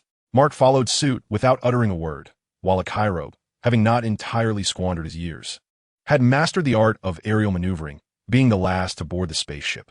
Under the watchful gaze of Dr. Bulma Brief, the vessel ignited and transformed into a point of light, rapidly departing from Earth. The spacecraft of the Galactic Patrol Organization boasted remarkable technological sophistication, its speed even surpassing that of the Frisia Force's starships. Once beyond the Earth's atmosphere, the ship swiftly entered a state of stable flight. Gak, where are we headed? Lin Jia inquired, rising from his seat to stretch his increasingly robust physique, eager to learn the purpose of this mission.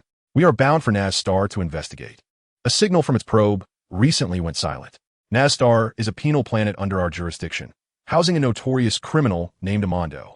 Our mission is to ascertain the cause of the signal disruption and assess Amando's condition, Gak explained with confidence. Upon hearing Amando's name, Lin Jia pondered thoughtfully. This individual seemed to be a member of the Dale's squad, who had once been incarcerated on Nazstar. Subsequently, Dale's had assaulted Nazstar, resulting in the collapse of its defense system, allowing Amando to escape, aided by Dale's. At that time, Dale's had yet to reach his full potential. Lin Jia recalled that Dale's combat power was approximately 253 million, a figure slightly exceeding that of the prince upon his initial appearance. However, for Linga at present, these minor entities are of little concern. Instead, what captivates Linga's interest is the spirit tree fruit. This rare gem is exceptionally invaluable within the cosmic realms of Earth, possessing the extraordinary ability to swiftly enhance one's combat prowess. Of course, the cultivation of the spirit tree is quite ethically questionable. The following 2 days were spent in tranquility aboard the spacecraft. Gak reported to the Galactic Police Headquarters, detailing his repairs on the ship and the recruitment of 3 temporary galactic policemen. According to Gak, the Galactic King expressed astonishment upon learning about the existence of benevolent Saiyans.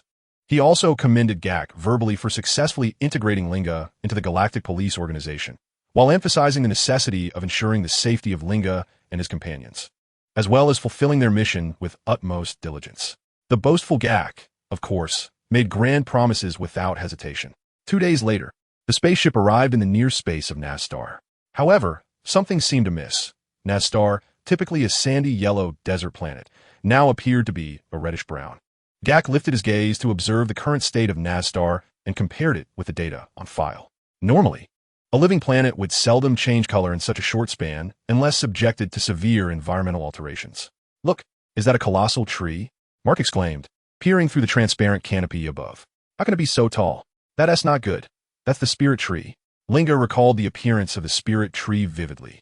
Initially, the spirit tree was merely a seed the size of a pea. When cast deep into the crust of a living planet, it could rapidly grow into a towering titan that breached the atmosphere. Beneath its expansive branches, fruits would form, initially green and eventually ripening to a vibrant red. In his time, during the battle against the original timeline's Kogong Sang, Dales possessed a combat power of around 253 million. When Kogong unleashed his full aura, surpassing a combat power of 30,000, Dales found himself outmatched. In his flight, Dales seized a ripe spirit fruit.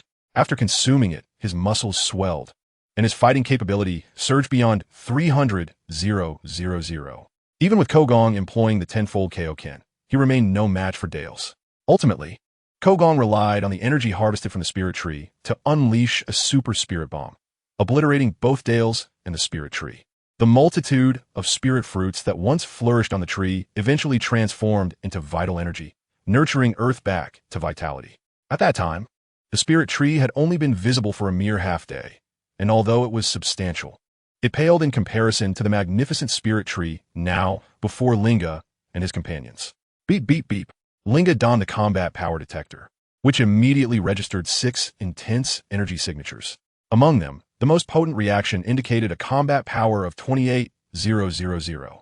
The combat prowess of the remaining 5 individuals predominantly falls within the range of 8,000 to 13,000. The most formidable among them exhibits a power level of 28,000 points, while the weakest possesses over 4,000. It is likely that they belong to the Dale squad, who have planted the seeds of the spirit tree on Nazstar.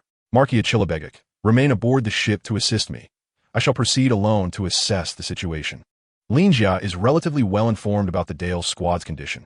Even now, the Dales exhibit a combat power of merely 28,000 points, indicating that they have yet to consume the fruits of the spirit tree grown on Nazstar. The growth rate of the spirit tree and the maturation speed of its fruits are directly tied to the vitality of the planet. Nazstar, deemed a prison planet, presents a severely inhospitable environment, rendering it unsuitable for human habitation. It is no wonder that several days have elapsed since issues arose near Nazstar, and the spirit tree's fruits have not fully matured. Given this, Lin Jia perceives a significant opportunity to eliminate the Dales and seize the spirit tree's fruits. However, despite the Dale squad's power not having rapidly escalated, their current combat capability remains formidable enough that Marquis Achillabegik should not engage recklessly. As for Gak, his combat prowess is negligible. Their presence would only serve as a hindrance. Without waiting for the 3 to respond, Lin Jia instantaneously teleported to Nazstar. Chapter 53, The Ambition of Dales. On Nazstar, beneath the spirit tree, Dale spoke, the soil quality here is quite poor. The spirit tree's fruits will likely require 2 years to fully mature. Furthermore, this time, only 7 fruits have been produced, which is rather insufficient. The diminutive brothers, Re-Izrakase, resembling Guldur, each conveyed their observations. These 2 were members of the long-extinct Bin's race. When Dales discovered them, they were mere fossils. It was through the extraction of the spirit tree's fruits that Dales resurrected them. Although the Bins possess an unappealing appearance, their intellect is exceptionally sharp. The spacecraft, detectors, and planetary exploration robots utilized by Dale's Legion were all constructed by these brothers. They are twins, capable of merging into one being or splitting apart at will. Yet, even in their combined form, their combat power only reaches 700-800 points, making them the weakest members of Dale's Legion.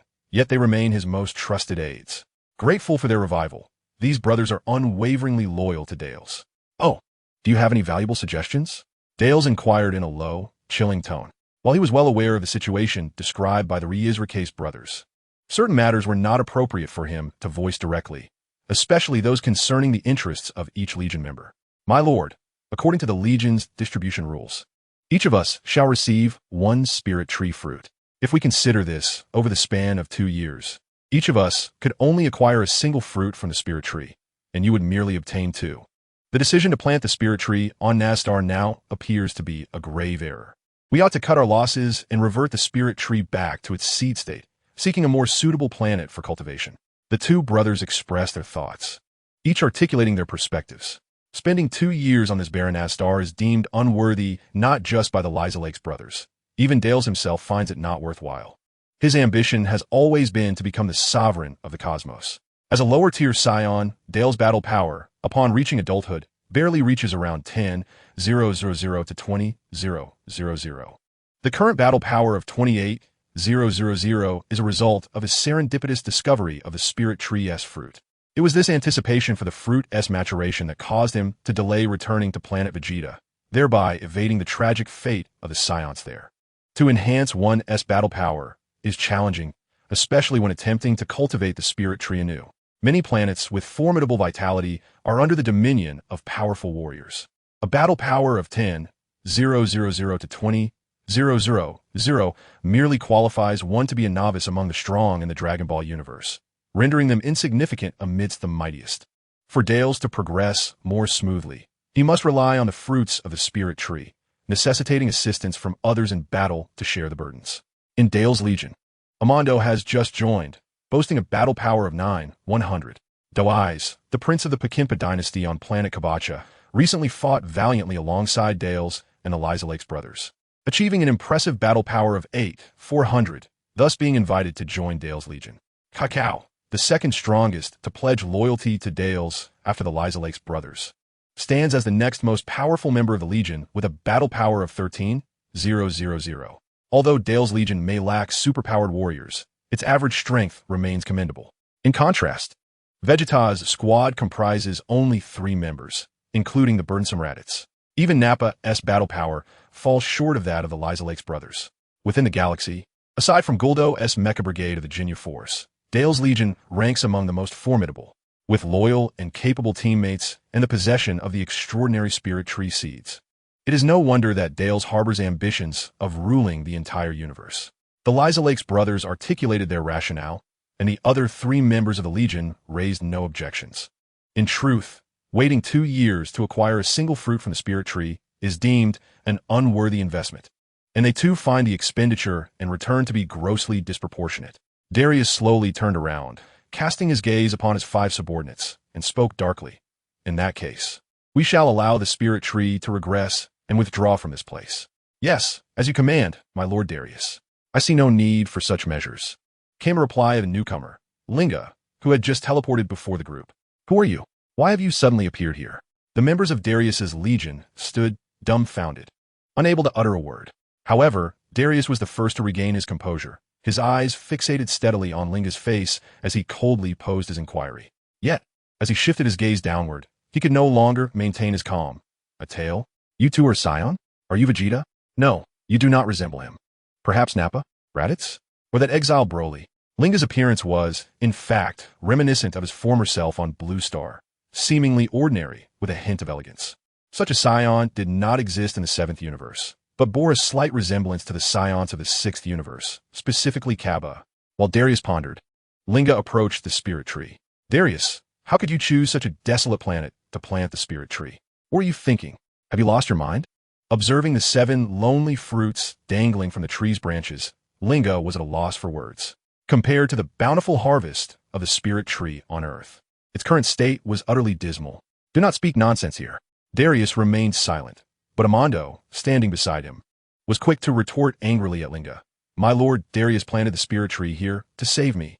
We were about to allow the spirit tree to regress and leave this place in search of a planet with more vitality. Oh, is that so? Darius, you truly seem to attract all manner of trash. Linga shook his head in bemusement.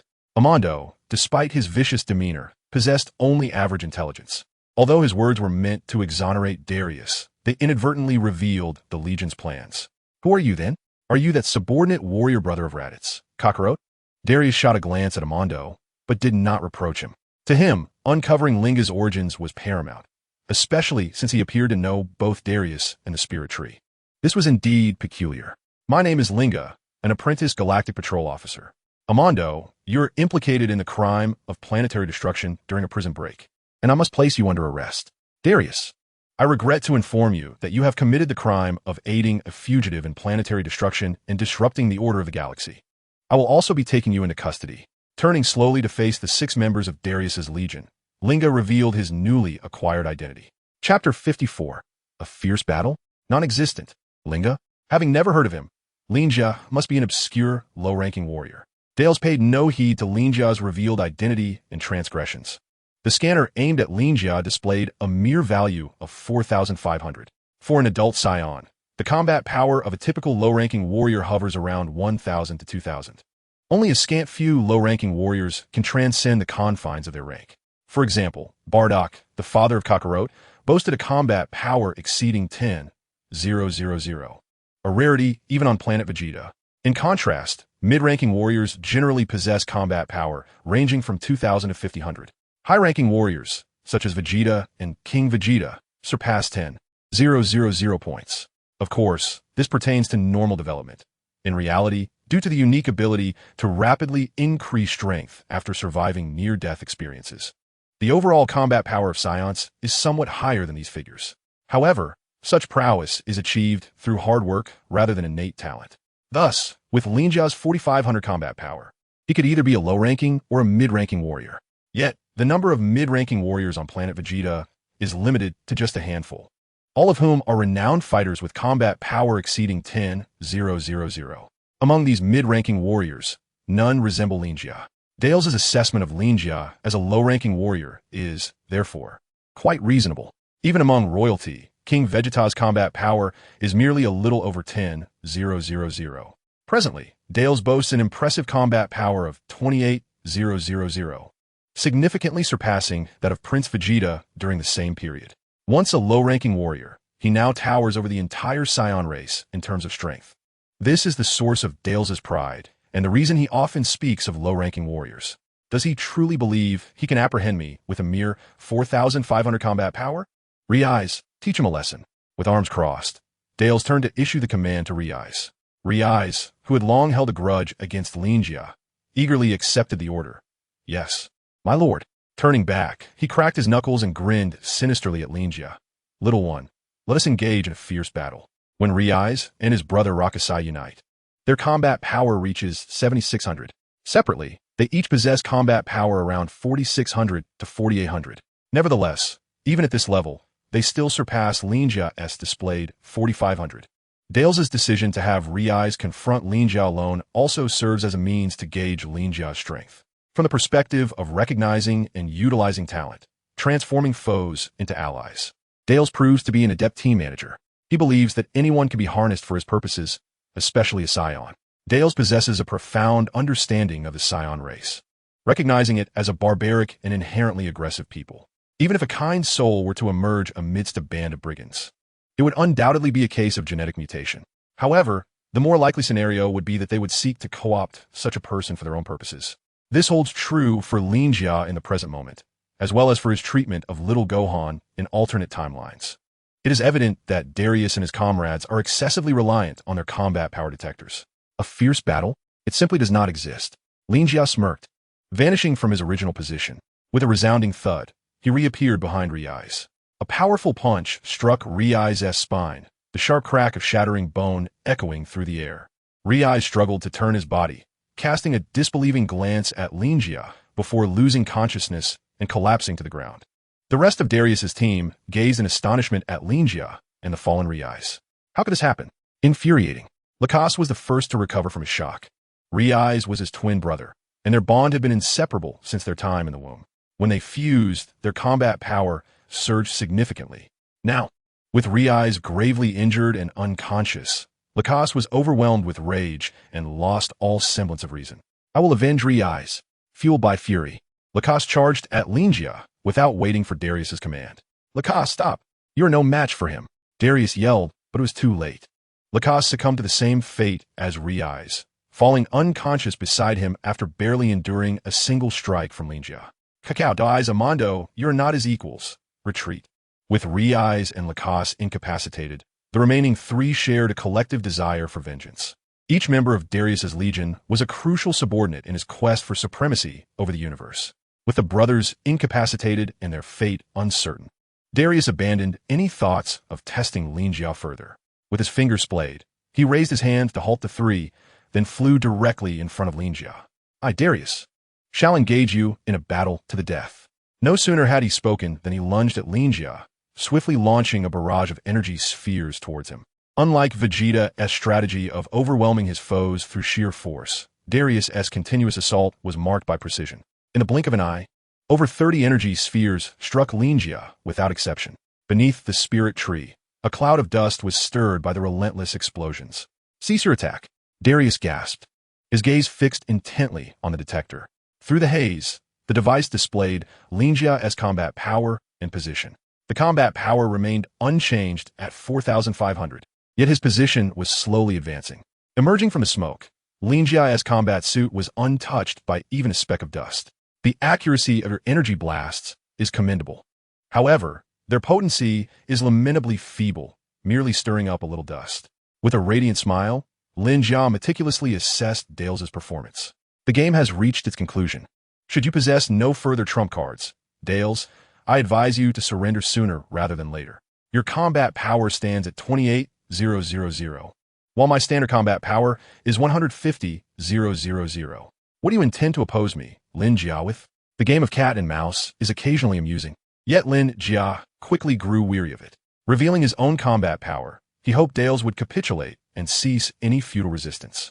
Upon hearing Lin Jia's words, Dales gazed at him in utter disbelief. I refuse to believe that a Saiyan could possibly possess a combat power of 150,000. Clenching his fists tightly, his nails dug painfully into his palms, drawing blood. Dales struggled to accept Lin Jia's assertion, yet the stark reality lay before him. He had exerted every ounce of strength in his recent barrage of energy blasts, but to Lin Jia, they were akin to mere tickles. Such a vast disparity was understandably difficult for Dales to comprehend. Lin Jia cast a cold glance in his direction, his tone turning frigid. While you mock others as low-level warriors, do not forget that you hail from the same origin. If you can elevate your combat power to nearly 30,000, is it truly so surprising that I, a high-level warrior, can elevate mine to 150,000? Lin Jia spoke the harsh truth, yet it struck Dales as discordant. Shaking with disbelief, he muttered, "Impossible, impossible, this cannot be." Channeling every last ounce of energy remaining within him, Dales unleashed an energy halo directed towards Lin Jia. This attack bore a resemblance to Krillin's energy disk, yet manifested in a halo form, exhibiting far greater strength. Boom! Lin Jia effortlessly evaded Dales' assault. Turning around, he realized that Dales and his companions had abandoned Riai's and the K's brothers, vanishing beneath the spirit tree. Activating his power detector, he quickly pinpointed their location. Following closely, Lin Jia teleported, only to discover a luminous sphere hovering above Dales' palm. An artificial moon? Ha! Lin Jia, what does your superior combat power matter now? Prepare to meet your demise. The sphere shot forth at astonishing speed, illuminating Naz's star with its artificial moonlight. Dales' eyes gleamed with greed as he fixated on the brilliant moonlight. Chapter 55. Is this your trump card? With a shout, as the artificial moon emerged, Kakao raised his hand and unleashed a powerful wave of energy. Boom! The newly formed artificial moon was obliterated by Kakao's attack. Dales' artificial moon was significantly inferior in technological sophistication compared to the one created by Lin Jia, which could endure for an entire day. The artificial moon crafted by Darius can only endure for half an hour. However, in terms of practical effectiveness, Darius's creation holds a slight advantage. The artificial moon technology acquired by Linga through the system is impervious to shattering. In contrast, Darius's artificial moon can be easily destroyed. Nevertheless, this vulnerability can yield significant advantages during the Saiyan Civil War. In the course of his escape, Darius issued a command to Kakao to obliterate the artificial moon. Yet, this must occur before Linga begins to absorb the Brusbo energy, as he is yet to be affected by the artificial moon's light. Kakao, renowned as the second strongest after Darius, timed his actions with remarkable precision. As Linga raised his gaze, he beheld only the remnants of the shattered artificial moon. Without a full moon, Brusbo cannot reach 17 MHz, making it impossible for Linga to transform. Meanwhile, Darius, having absorbed sufficient Brusbo energy, had already completed his transformation. Surprised, aren't you? Even in my great ape form, I can maintain my rationality. Linga, your demise is imminent, Darius declared, his power soaring to 280,000. In stark contrast to Linga's normal combat power of 150,000, Darius now surpassed him by 130,000. With the tide of battle turned, Darius shed his composed demeanor and began to taunt Linga with a manic fervor. Is this all you have? Hardly impressive. Gazing up at the towering great ape before him, Linga remained unfazed. Well then, he said, gathering a sphere of energy in his hands, I too am proficient in artificial moon technology. Darius, believing he had the upper hand, was blindsided by Linga's revelation of his own mastery over the same technology. This is impossible. In a fit of rage, the great ape Darius leapt towards Linga, intent on blocking the trajectory of Linga's energy sphere with his massive form. Since you are so concerned about my transformation, I shall grant you this energy wave. Casually, Linga hurled the sphere towards the great ape's chest, which was intercepted by Darius's bulk. Boom! In a sense, Darius's strategy succeeded. Linga's energy sphere was momentarily halted by his own body. However, due to his full-speed acceleration, Darius had not concentrated much energy at his chest. The sphere surged forward unimpeded. crashing into the great ape's robust chest. The violent explosion tore apart the battle armor covering his chest, charring the fur and flesh beneath. Sacrificing his own well-being for a tactical advantage was Darius's desperate countermeasure. Cacao, Daidam, Amando, pay close attention to his movements. Once he throws another energy sphere into the air, you must intercept it, Darius commanded his 3 subordinate observers, glancing at the injury on his chest. Upon concluding his words, he swiftly turned his gaze, fiercely locking onto Lin Jia, his eyes ablaze with fury. Boy, I wonder how much longer you can struggle. Your demise is imminent. With victory assured, Dales wore a chilling smirk upon his lips. Hearing this man's confident proclamation, Lin Jia raised one eyebrow in a peculiar expression, gazing at Dales with intrigue. Do you truly believe that transforming into a giant ape will grant you victory over me? Tenfold Kaioken, he bellowed, unleashing the tenfold Kaioken technique. In an instant, a crimson aura enveloped his entire being. Boom, boom, boom. The devices worn by Dales and his comrades exploded simultaneously, rendered utterly useless. However, such an occurrence had long been anticipated by Dales and his companions. After all, the devices they wore were modified versions of those once utilized by the Frisia Force. When combat power exceeds 30,000, it reaches the device's maximum threshold.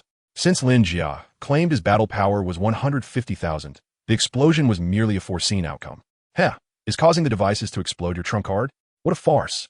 A look of disdain reappeared on Dales's face. I hope he can still laugh after this. Since Lin Jia mastered the Kaioken technique 4 years ago, he had yet to encounter an opponent of comparable strength. Even Gokong Sang, the second strongest in the Dragon God Martial Arts Hall, possessed merely over 7,000 points of battle power. Without the use of artificial moons or the Kaioken, Gokong Sang was no match for Lin Jia. This lack of challenge had rendered Lin Jia rather bored, prompting a shift in focus towards the cultivation of divine power in recent years. Regrettably, his current method of cultivating divine power remained tedious, relying on condensing divine water and nurturing Senza beans, which was somewhat inefficient. Nonetheless, having now learned the cat god transformation, Lin Jia could adopt the form of a cat deity for daily practice of divine power. In terms of cultivation, he placed greater importance on advancing to the realm of divinity. Yet, Dales, in his folly, insisted on transforming into a giant ape, repeatedly tempting fate before Lin Jia. Lin Jia resolved to seize this opportunity, relishing the prospect of engaging in a visceral confrontation. The audacious insect dares to provoke me. Dales, prepare to meet your end. The Blutz wave emitted by the artificial moon could only sustain its effects for half an hour. After engaging in idle banter for 5 minutes, Dales ceased his delay and charged at Lin Jia. A swinging punch aimed directly at Lin Jia's head was met with unexpected resistance. The anticipated scene of Lin Jia being reduced to a pulp did not transpire. Instead, a sharp pain radiated from Dales's knuckles. Ah, how infuriating! How can you possess such strength? Dales exclaimed, clutching his hand in agony after striking Lin Jia, who remained unscathed. I neglected to mention that my base combat power stands at 150,000, yet with the enhancement of secret techniques, it can escalate to an astounding 1.5 million. You must be familiar with Frisia. His current combat prowess barely reaches 530,000. What grounds do you have to compare yourself with me? With a rising spirit, Linga once more invoked the Kaioken. Before his words had fully escaped his lips, he had already surged behind Dales. Huh!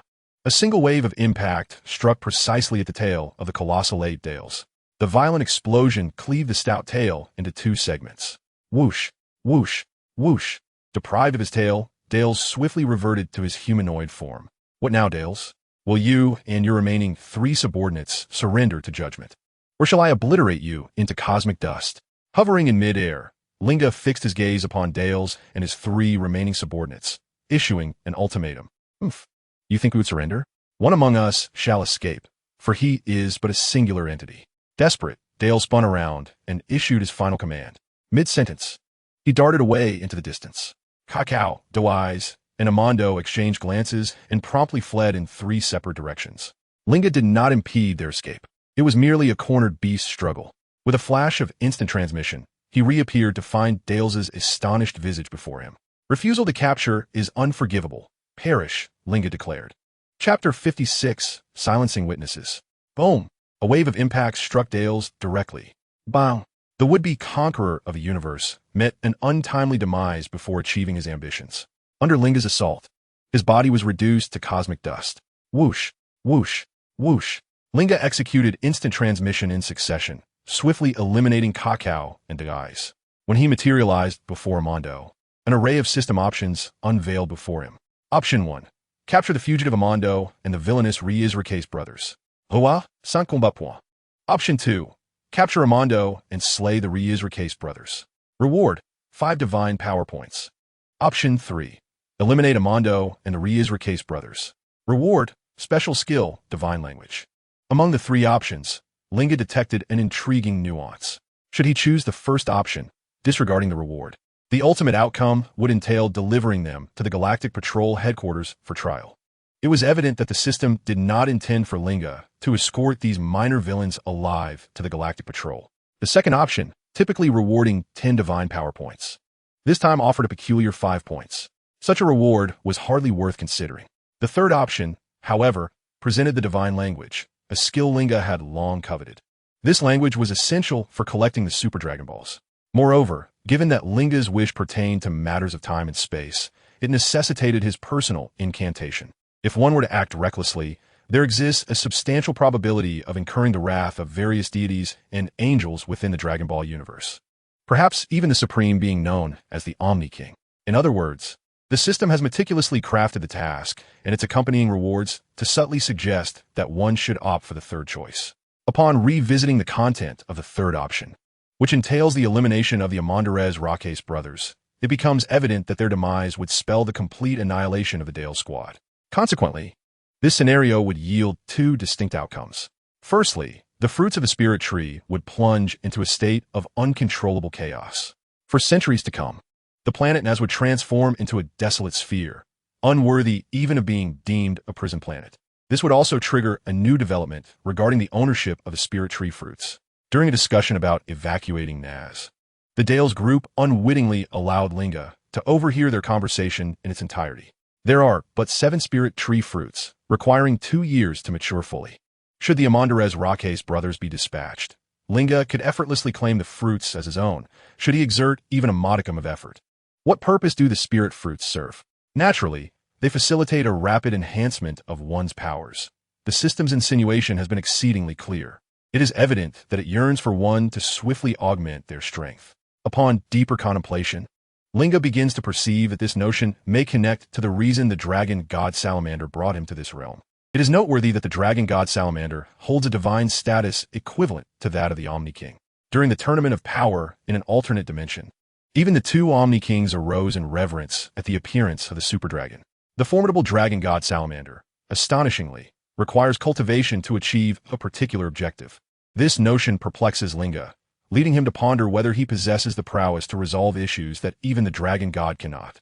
Nevertheless, from the current perspective, it appears that the dragon god salamander harbors no malice towards him. Regardless of how future events unfold, Linga finds himself aligned with the dragon goddess faction. This allegiance renders it exceedingly challenging for him to rebel, as both the gifts from the system and the future wishes to be granted with the Super Dragon Balls are inextricably linked to Salamander. Thus, although the system consistently presents Linga with 3 options, it frequently narrows down to a singular choice. Linga abhors the sensation of being manipulated, yet he finds himself compelled to rely on the power of the Dragon God. With a disdainful chuckle, he resolves to take action. With clarity of purpose, Linga unleashes a Kamehameha towards Amandor, who lacks even the strength to resist and ascends effortlessly. Nevertheless, Linga manages to sever the head of this foe, believing that this trophy will earn him a measure of recognition from the Galactic Patrol Organization. After resolving the situation with Amando, Linga turned to survey his surroundings. Soon identifying the direction of the spirit tree, he swiftly took flight, rapidly returning to the initial location. At that moment, the Reslaka brothers remained unconscious. These 2 individuals had not yet had the chance to commit any malevolence before Linga dealt with them. Even if their heads were severed, it was likely that the Galactic Patrol Organization remained unaware of their true strength. With a single shockwave each, the brothers followed Darius to the underworld. Having eliminated all enemies, Linga paused to reflect on whether any vulnerabilities remained. After thorough contemplation, he discerned no apparent flaws and thus began to search for Mark's presence. Swish! I have returned, Gak. Take a look at this fellow. Is he Amando? Instantly teleporting back aboard the spacecraft, Lin Jia unceremoniously dropped the severed head onto the ground, prompting Gak to identify it. Indeed, it is him, Gak remarked, having previously encountered Mondo. He expressed his astonishment. Such a troublesome character, yet you managed to dispose of him. Lin Jia, you are even more formidable than I had anticipated. But why not capture him? He was too weak. He succumbed to a mere casual strike of mine, Lin Jia replied, feigning exasperation while seamlessly blending truth with embellishment. Gak was left speechless. Gak, the planet Naz is under the control of another surviving Saiyan, Darius. Mondo has also pledged allegiance to Darius, and they employed the seeds of the spirit tree to attack and devastate Naz. In a few years, Naz will transform into a dead planet. To restore it to its former state may take several hundred years, Lin Jia explained, gesturing towards the towering tree visible in the distance, briefly elucidating the situation on Naz. Though Gak appeared somewhat naive, he was, in truth, quite perceptive. Simply concocting a lie would not suffice to deceive him. Although Lin Jia felt no fear towards anyone in the Galactic Patrol organization aside from Melis, he did not wish to provoke this overly righteous yet weak organization. Primarily, these individuals were rather impulsive. Once they designated a planet as dangerous or identified a potential threat, they would readily deploy missiles against other worlds. Moreover, Lin Jia intended to utilize the platform of the Galactic Patrol organization to gain further insight into the Seventh Universe, while also seeking out a suitable trial ground for the elite warriors of the Dragon God Martial Arts School. Therefore, he believed the organization should contemplate relocating their prison planet project. 8 parts truth, 2 parts fiction. Lin Jia deliberately withheld information regarding the spirit tree's fruits. As anticipated, Gak did not fully trust him. Piloting the spacecraft, they descended towards Naz, circling several times before witnessing the remnants of the previous battle and attempting to attack the spirit tree beneath its vast canopy. Certainly, it appears that efforts are in vain, as Gak has firmly accepted Lin Jia's assertions. Chapter 57. Headquarters of the Galactic Patrol. Lin Jia, once that spiritual tree is planted, is there truly no way to reverse it? On board the spacecraft, Gak persistently inquired of Lin Jia. It is not entirely impossible. A formidable wave of psychic energy could indeed shatter the entire spiritual tree. However, at our current strength, it is simply unfeasible. To my knowledge, only Frisia possesses the capability to achieve such a feat. Lies demand a systematic approach to mend them. When one fabricates a falsehood regarding significant matters, it often necessitates a succession of lies to patch the initial deceit. A web of lies may, with a stroke of luck, remain concealed indefinitely. However, the greater likelihood is that one will be discovered, revealing the cracks and ultimately uprooting the entire edifice of falsehoods. Within the Galactic Patrol organization, there are virtually no individuals aware of the spiritual tree's existence. Both Gak and the Galactic King are merely ordinary beings. The only one who might grasp the origins of the spiritual tree is likely to be Mels. However, Mels is a powerhouse within the Galactic Patrol, burdened with the security of 104 regions, leaving him exceedingly busy. Before the spiritual tree bears fruit, whether he encounters Lin Jia remains uncertain. Moreover, even if they were to meet and he were to learn of the spiritual tree, he would undoubtedly refrain from disclosing this information to others, as the angelic race must uphold strict neutrality. Thus, in the incident on Naz Star, Lin Jia's statements have become the definitive evidence. The two of them huddled together, deliberating several times before transmitting the case report back to headquarters. Shortly thereafter, the Galactic Patrol headquarters sent a message commending Lin Jia and Gak for their contributions. As for Naz Star, the headquarters did not pay it any mind, considering it merely a prison planet designated for the exile of Mondo. The harsh environment of Naz Star is unsuitable for habitation, aligning perfectly with the conditions for punishing crimes. Now that Naz Star is rendered uninhabitable, it is merely one of many such planets scattered throughout the galaxy. In the ensuing period, the four embarked on a rather monotonous interstellar journey within the spacecraft. 8 days later, the vessel entered the central region of the galaxy. Is this the headquarters? Why does it resemble a spinning top? Through the transparent canopy of the spacecraft, Yakalob expressed his thoughts on the Galactic Patrol headquarters. Not far from the spacecraft in which Lin Jia and the others traveled, the silvery headquarters floated serenely in the vastness of space. That is the headquarters. Do you see that spherical structure? That is our place of daily operations, as well as the residence of His Excellency, the Galactic King. The surrounding circular pathways serve to maintain balance during movement and for alertness. At the bottom lies the conical structure, the power driving device of the headquarters, which currently remains in a state of stillness, thus resembling a gyroscope. When speaking of his own headquarters, Jack's tone is imbued with a profound sense of pride. In its motionless state, it appears like a gyroscope. Might it transform during flight? Gradually emerging from the sorrow of losing a loved one, Mark also begins to exhibit a more lively demeanor. Intrigued by Jack's enigmatic words, he could not help but voice his curiosity. During flight, does it resemble a swiftly spinning gyroscope? Jack affirmed resolutely. This answer left Lin, Jack, and the others momentarily astonished. Indeed, a single conversation can often reveal more than a multitude of words. Amidst casual banter, the spacecraft seamlessly entered the gyroscopic headquarters. Under Jack's guidance, Lin and his companions soon found themselves in a spacious chamber, where they encountered the true embodiment of the Galactic King. A pale green octopus adorned with a crown. That was Akarobiai's assessment of the Galactic King. Of course, he whispered this remark beside Lin. Shoo, keep your voice down. He is not merely an octopus. Look at his 10 appendages, he added. Such behavior, bestowing nicknames before someone else's face, was somewhat impolite. Lin nudged Akarobiai with his elbow, signaling him to refrain from further frivolities. However, he then pointed out the distinctions between the Galactic King and an octopus. The 8 tentacles that touch the ground serve as both feet and reproductive organs. The 2 tentacles crossed at his waist are his true arms, and one must be cautious when shaking hands with him. The Galactic King has a penchant for extending his reproductive appendages in greeting, often feigning shyness thereafter. Wukong was one of the victims. Drawing from this prior experience, Lin meticulously advised Akarobiai and Mark on the necessary precautions. Once the hushed conversation concluded, the Galactic King approached with elegance. Mr. Lin, it delights me to acknowledge you as a part of justice. In my capacity as the Galactic King, I extend an invitation for you to join the Galactic Patrol Organization. Would you be willing? Standing before Lin, the Galactic King solemnly praised him before issuing the invitation. However, the scene he envisioned, Lin, overwhelmed with gratitude and eager to join the Galactic Patrol, did not unfold as anticipated. Lin, standing before him, refrained from immediate response, which prompted a look of confusion from the Galactic King.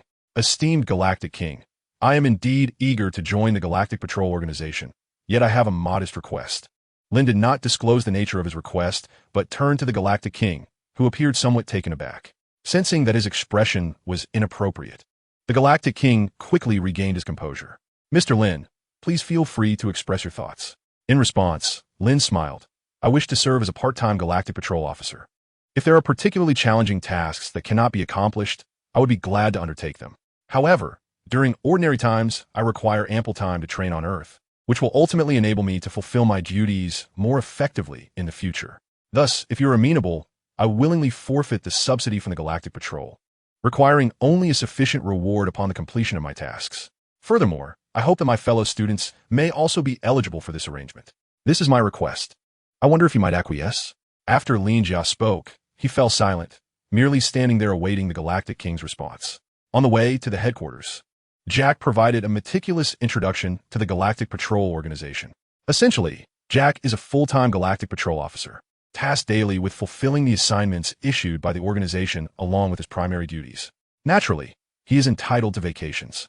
However, even during his time off, should a significant event arise, he must attend to it. Such arduous labor warrants a generous salary. Conversely, there exists a category of temporary employees within the Galactic Patrol. These individuals do not receive a salary, but can obtain rewards upon completing tasks, resembling a bounty hunter model. Is that all you require? If so, I can provide you with an affirmative response. The Galactic King had anticipated Lin Jia would pose some peculiar or intricate inquiry, yet it was merely this. Shortly, I shall instruct Jack to escort you to the equipment department to collect a set of communication devices, along with the gear typically allocated to a Galactic Patrol officer. However, please note that this equipment is to be utilized solely during your assigned missions. Outside of these operations, you will not possess any law enforcement authority, which I trust you will understand. The Galactic King elaborated on the situation, to which Lin Jia nodded in agreement. No problem, my friends and I can adhere to that. Then, we warmly welcome you, Mr. Lin Jia, to our Galactic Patrol Organization and wish for a pleasant collaboration. The Galactic King smiled, to which Lin Jia reciprocated with a smile, firmly shaking the Galactic King's hand. Chapter 58, Grom Star. 2 days later, on Grom Star. Lin Jia, why have we come here? As they traversed the bustling streets of Grom Star, Yakalob inquired while savoring the local delicacies. This place is under the protection of the Galactic Patrol, and we need to transfer to our spacecraft to return to Nazstar. After purchasing a substantial amount of supplies and finally securing the bounty, Lin Jia revealed the purpose of their visit. The spirit tree on Naz Star is extraordinary. In 2 years, it will bear 7 spirit tree fruits. Dale's that fellow.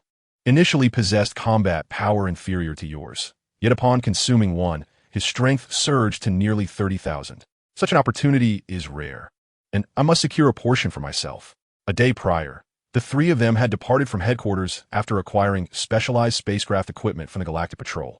However, the astute Lin Jia chose not to return directly to Naz Star or Earth. Instead, he swiftly located Grom Star, the nearest supply planet, within the Galactic Patrol's database. This planet is not particularly large, possessing a mass equivalent to 5/6 that of Earth. The Gromians are well-proportioned and bear a striking resemblance to humans, albeit with skin of a vibrant azure hue. Situated in the core region of the Galactic Patrol's jurisdiction, the external environment is exceedingly secure. Consequently, Grom has flourished technologically, boasting an abundance of resources. Over time, it has evolved into a renowned supply and commercial hub within the galaxy. Most importantly, this is where Linga can exchange the rewards obtained at headquarters.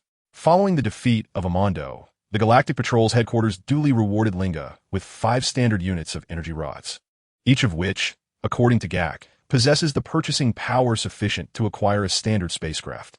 Currently, there exists no unified currency system in the cosmos. The Galactic Patrol utilizes energy rods as currency, each rod being the width of a thumb and the length of an index finger, yet containing a wealth of energy reportedly harvested directly from stars. In contrast, the Frisia army employs a universal currency in the form of a precious metal bar, cylindrical in shape and similarly sized. The planets governed by the Cordian regime of the Gura Legion possess their own unique currency system as well. In sum, any currency with practical value can be exchanged across the universe, albeit the most convenient option remains to transact within one's own territory, employing barter with other factions. In the galaxy, interstellar merchants engage in a lucrative yet perilous profession. On this journey back into space, Linga had no intention of seeking business partnerships with these merchants. Thus, he opted to directly procure supplies on Grom. Clean and healthy drinking water, delectable food, and unique specialties from across the cosmos were among Linga's procurement targets, with his companions, Akalob and Mark, serving as resource managers. Upon departing from Earth, Linga had brought numerous universal capsules, which now proved invaluable. Throughout an entire day, the trio quickly expended all 5 energy rods. After enjoying a lavish meal with their remaining change, they finally departed from the bustling city center. In the outskirts of Grom, Linga selected a universal capsule, pressed it, and tossed it to the ground. As the dust settled, a spherical spacecraft materialized before them, adorned with the emblem of the Dragon God Martial Arts Hall on its top and the insignia of the Pilaf Technology Company on its side. This spacecraft was specifically designed by Pilaf Technology for the Dragon God Martial Arts Hall. In terms of speed, it is only 1/5 as fast as the ships designated for the Galactic Patrol. Linga, why are we using a Galactic Patrol ship? This one is far too slow. Akalob had experienced the Dragon God ship speed during its trial flight 3 years ago. The speed is comparable to that of the spacecraft constructed by the Namekians, as it is fundamentally an adaptation of their design. The core propulsion technology has not undergone significant enhancement. Traveling aboard a spacecraft from Earth to the headquarters of the Galactic Police Organization, the journey can be accomplished in approximately 5 days with their vessel, whereas the Dragon God ship requires nearly a month. Our next destination is Naz Star, and utilizing the Galactic Police's ship could easily compromise our position. With only 7 spirit tree fruits available, and the competition being fierce, caution is paramount, as they require considerable time to mature. Having concluded his statement, Lin Jia was the first to step aboard the Dragon God ship. Akairobe and Mark, after listening to Lin Jia's explanation, followed without hesitation. After a thorough inspection, Lin Jia found no issues and proceeded to activate the spacecraft. With a powerful thrust, the Dragon God ship soared skyward, swiftly breaking free from the atmosphere of Grom Star and entering the vastness of space. The journey to Naz Star is estimated to take about 46 days. Thus, we shall enter the cryogenic chambers and awaken upon reaching our destination. On board the Dragon God ship, Pilaf had installed cryogenic sleep chambers. Once the vessel entered space, the computer program could autonomously control the ship's operations, allowing all crew members, including the pilot, to rest within the chambers. The spacious chambers comfortably accommodated both the tall Mark and the robust Yasuo without any sense of crowding. The Dragon God ship comprised 2 levels. The lower level housed 10 cryogenic chambers, while the upper level contained the cockpit and communal areas. For the three of them, the 46-day journey felt interminably long and monotonous, making the choice to enter the cryogenic chambers the only sensible option. An hour later, Lin Jia and the others had all slipped into a deep slumber. Inside the chambers, each individual had a supply tube, thick as an infant's arm, in their mouths, filled with a specialized nutrient solution that provided the essential hydration and nourishment required for sustaining minimal life signs. This cryogenic system was a source of considerable satisfaction for the technological prodigy, Pilaf, perfectly suited for long-distance interstellar travel. Thus, time passed steadily, and soon 46 days had elapsed. Beep, beep, beep. Within the Dragon God ship, the three cryogenic chambers simultaneously emitted alert sounds. Lin Jia awakened almost instantly upon hearing the notification. Expelling the supply tube from his mouth, he began to move his somewhat stiff limbs. In less than half a minute, Mark also roused, followed by a Chirobe. Unlike Lin Jia, who quickly regained his senses, the two initially gazed in confusion at the sights outside their chambers before they too removed their supply tubes and began to stretch their limbs. When the two individuals fully recovered and emerged from the cryo chamber into the cockpit, they discovered that Lin Jia had already taken control of the spacecraft, preparing for landing. You two, quickly secure yourselves. The ship is about to enter the atmosphere of Nazstar, Lin Jia remarked, casting a brief glance at Aki Luobe and Mark before turning back to navigate the landing. Obediently, the two settled into their seats and fastened their safety belts. After a jarring sensation of turbulence, the Dragon God spacecraft successfully touched down. Chapter 59, Mark's Discovery. 50 days had elapsed since Lin Jia last departed for Nazstar. The landscape of Nazstar had grown increasingly desolate, yet the spiritual tree had flourished more than before. After docking the ship and securing it, the trio followed Lin Jia to the base of the spiritual tree to inspect the condition of its fruits. The fruits had shed some of their green hue, revealing a hint of crimson, but they were still far from ripening, resembling a coronavirus in shape. The spiritual tree's fruits could be considered a virus that parasitically thrived on the planet.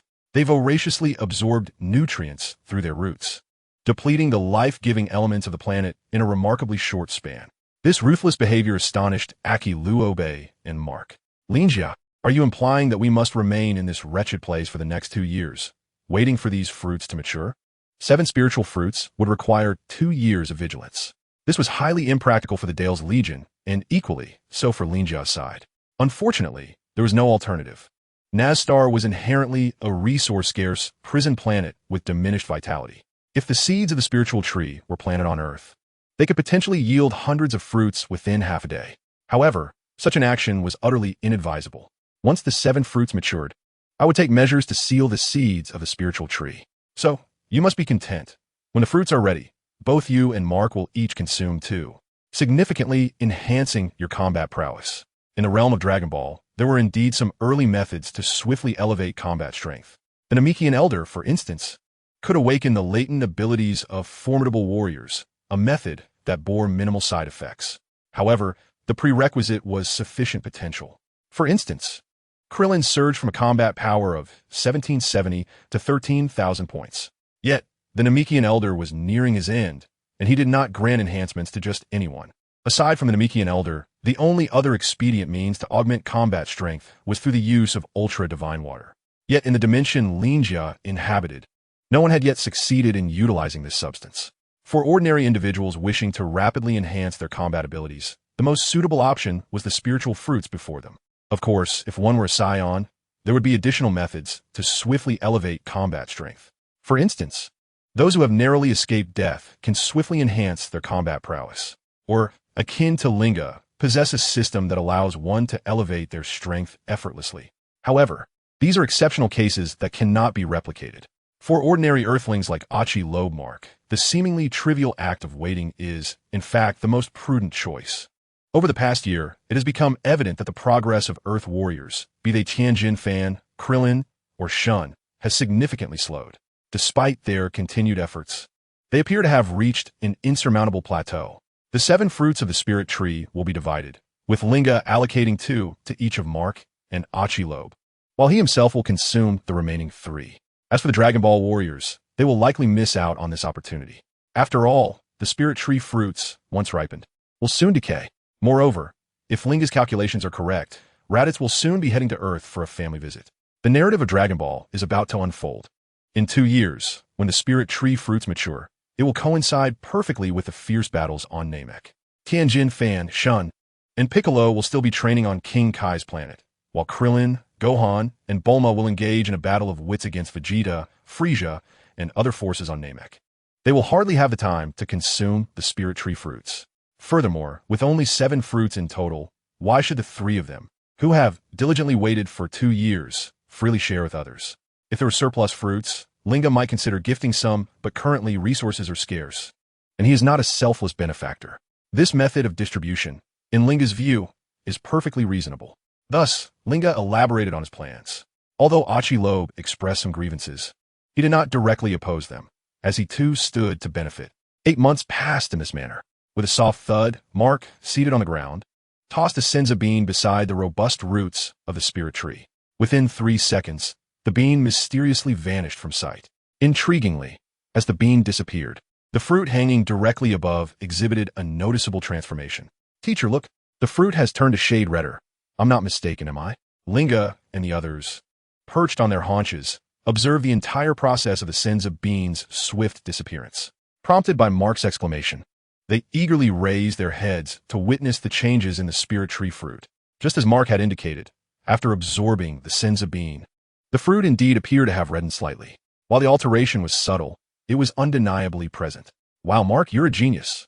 How did you come up with this? After enduring 8 months of hardship, Achi Loeb had grown weary. Now, suddenly discovering a method to rapidly cultivate the spirit tree fruits through Mark's insight was an unexpected delight. It is no surprise that the armored Yasuo seldom resorts to coarse language. Indeed, while I was indulging in some magical beans yesterday, I inadvertently sneezed, causing the beans to tumble to the ground.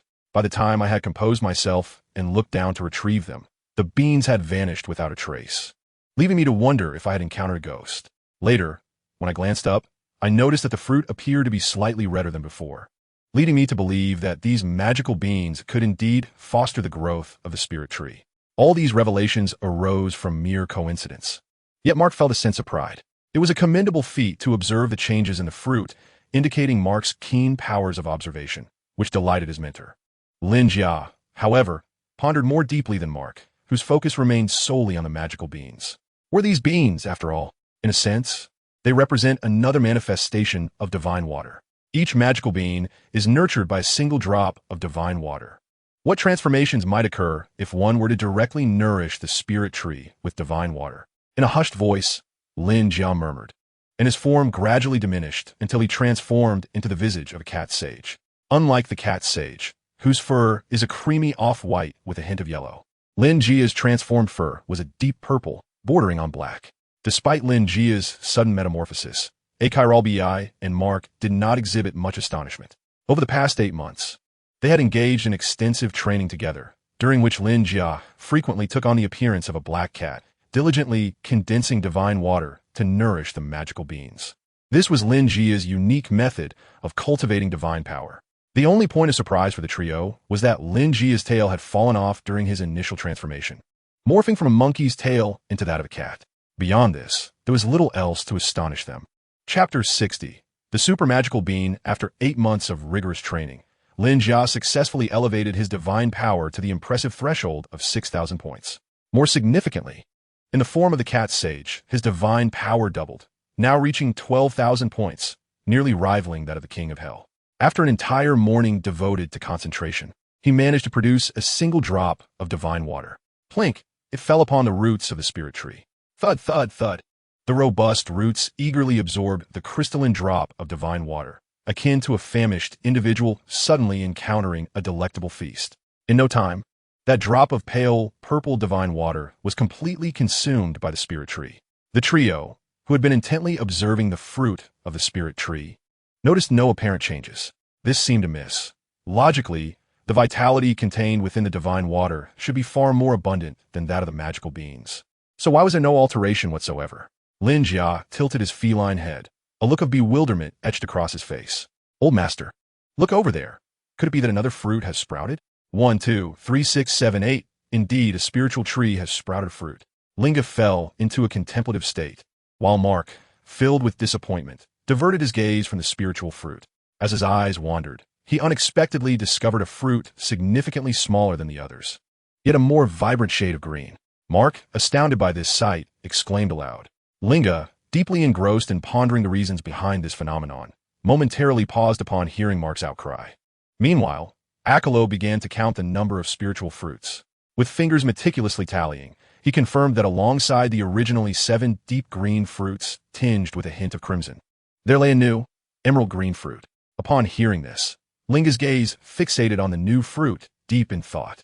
After a considerable time, utterly exhausted and drained of divine power, Linga reverted to his Saiyan form. At this moment, the apex of the spiritual tree bore a total of 10 spiritual fruits. Among them, 7 were the semi-mature fruits that had existed previously, while the other 3 had just recently emerged as tender fruits. It required an average of 5,000 points of divine energy to condense a single high-quality divine water, which was essential for the formation of a spiritual fruit. The ability to produce 3 fruits this time was attributed to the spiritual tree's enhanced absorption of life force on Naz's star. For the following half-month, Linga maintained the form of the cat sage, diligently recovering his divine power. Upon complete restoration, the trio returned beneath the spiritual tree's fruits. Mark emptied an entire basket of celestial beans without leaving a single one behind. Over the past 8 to 9 months, Linga had been relentlessly cultivating his divine power. In the form of the cat sage, the total divine energy within Linga reached 15,000 points, stabilizing his divine realm at a level comparable to that of the King of Worlds. Linga designated this state as the 3rd layer of the divine realm. In the first layer of the divine realm, nurturing a single celestial being required daily irrigation with a drop of transparent divine water, taking nearly a month to cultivate one.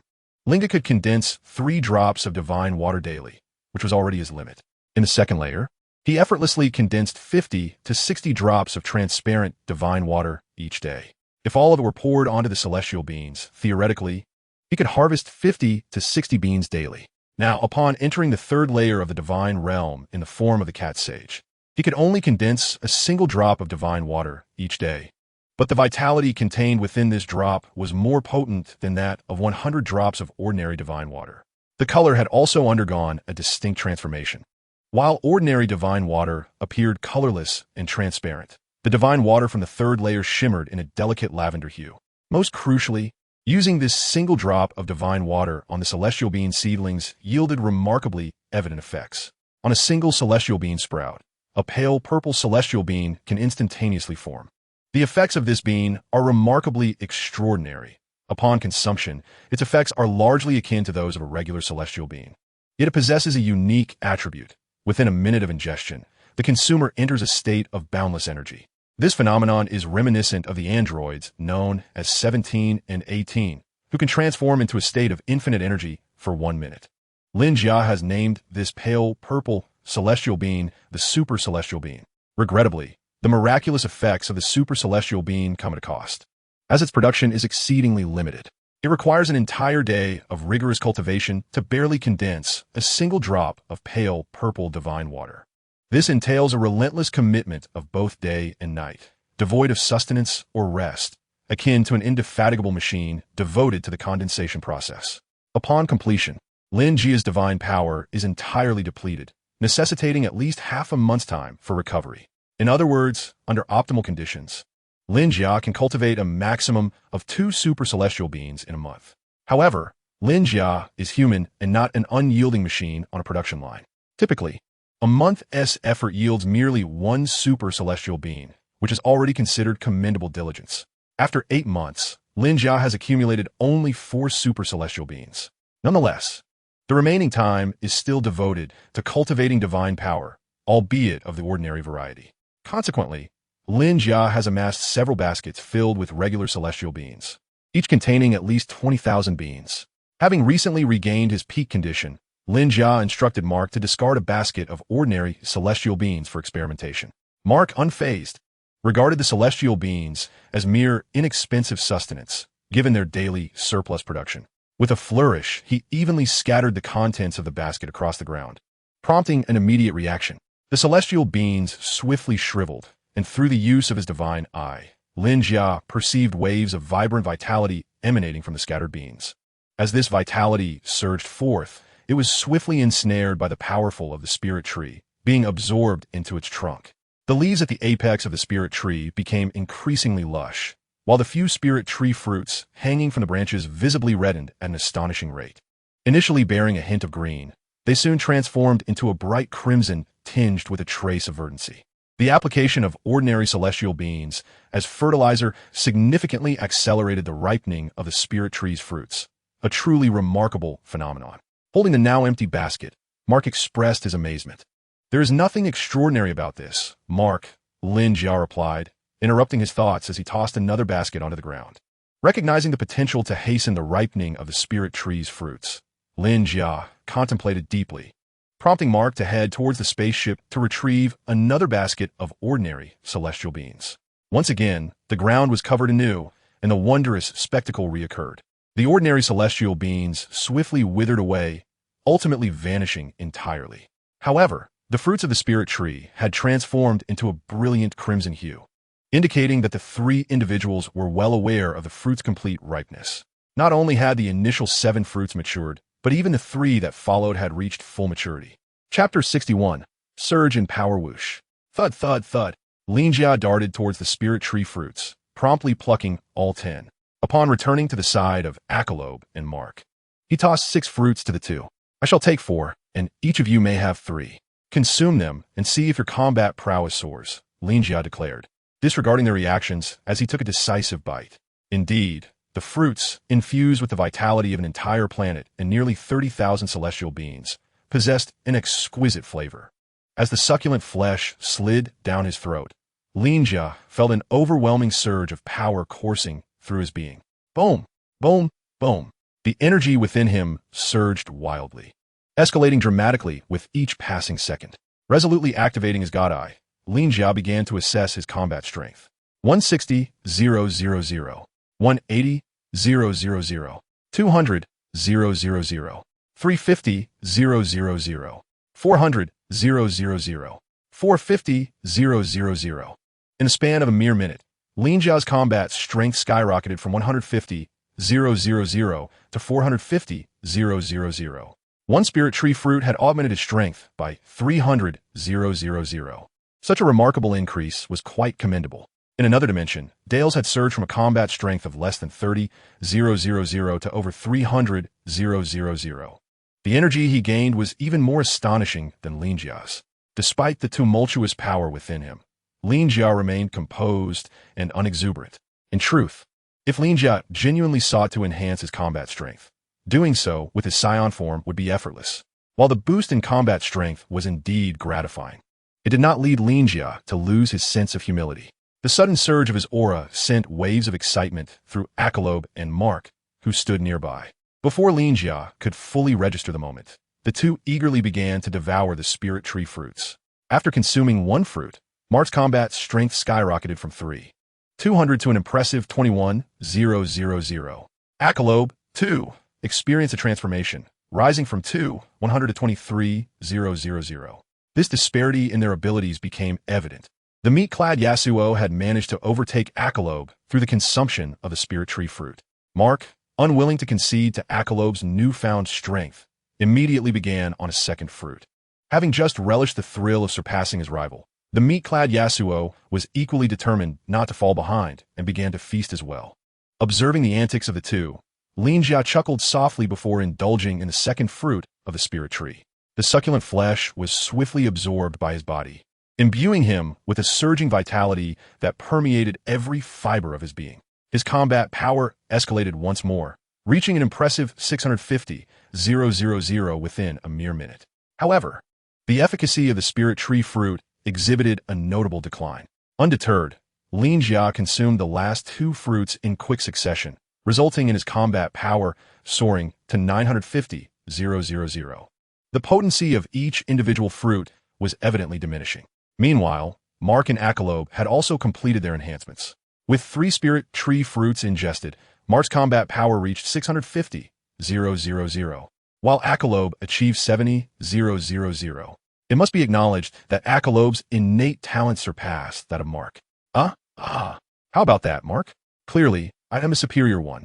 Piccolo boasted, hands on his hips, a mischievous grin plastered across his face. What of it? Your greater weight simply indicates a more efficient digestive system, nothing more. Mark retorted nonchalantly, raising his hands dismissively. Enough of your antics. Focus your attention on me. I am now going to concentrate the divine water in hopes of producing a few more spirit tree fruits. In the upcoming year, we must continue residing here, awaiting the maturation of the spirit tree fruits before summoning Goku, Tianjin, and the others. The secrets harbored here are of utmost significance, pertaining to our Dragon God Martial Art Hall and, indeed, the safety of the entire planet. Thus, if any intruders arrive with hostile intent, they shall be eliminated. If they pose no threat, they will simply be driven away. Nurturing the formidable duo, Lin Jia's aim was to secure assistance in managing mundane affairs. In the realm of Dragon Ball, powerful figures are often accompanied by their subordinates or allies. Vegeta is followed by Nappa and Raditz, Frieza by Zarbin and Dodoria. And even the likes of Dars have their own entourage. Even Goku is supported by Piccolo, Tianjin, Krillin, and others. This trend persists across other universes as well. Even Jiren, who typically disdains forming teams, relies on the strength of allies like Toppo during the Tournament of Power to fend off distractions and conserve his energy. While personal strength is paramount, the strength of allies holds equal importance.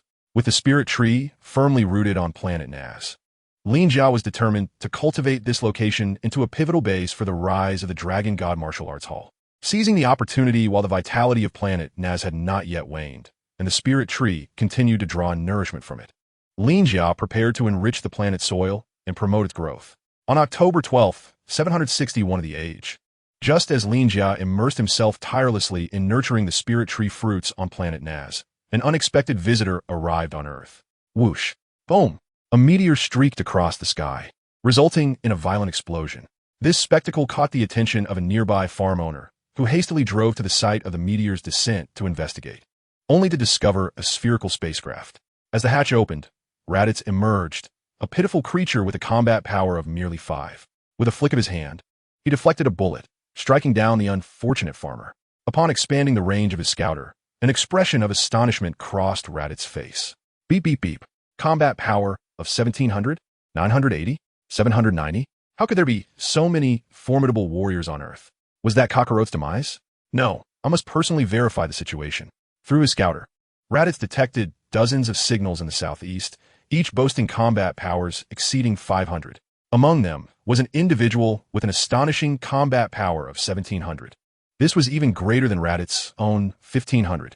In addition, there were numerous warriors with powers around 800-900. The arrogance he had upon his arrival dissipated. He had never anticipated such strength residing on Earth. It is worth noting that on the majority of planets, life forms with combat power surpassing 1,000 are exceedingly rare. Earth had been classified as a barren frontier world largely due to its lack of powerful warriors. In Raditz's recollection, his father Bardock had informed him that Kakarot, with a mere power level of 2, was sent to Earth. Goodness, even if Kakarot's strength had reached 100, he would undoubtedly perish against the planet's mightiest warriors. Chapter 62, Raditz's Quest for Kin, Part 1.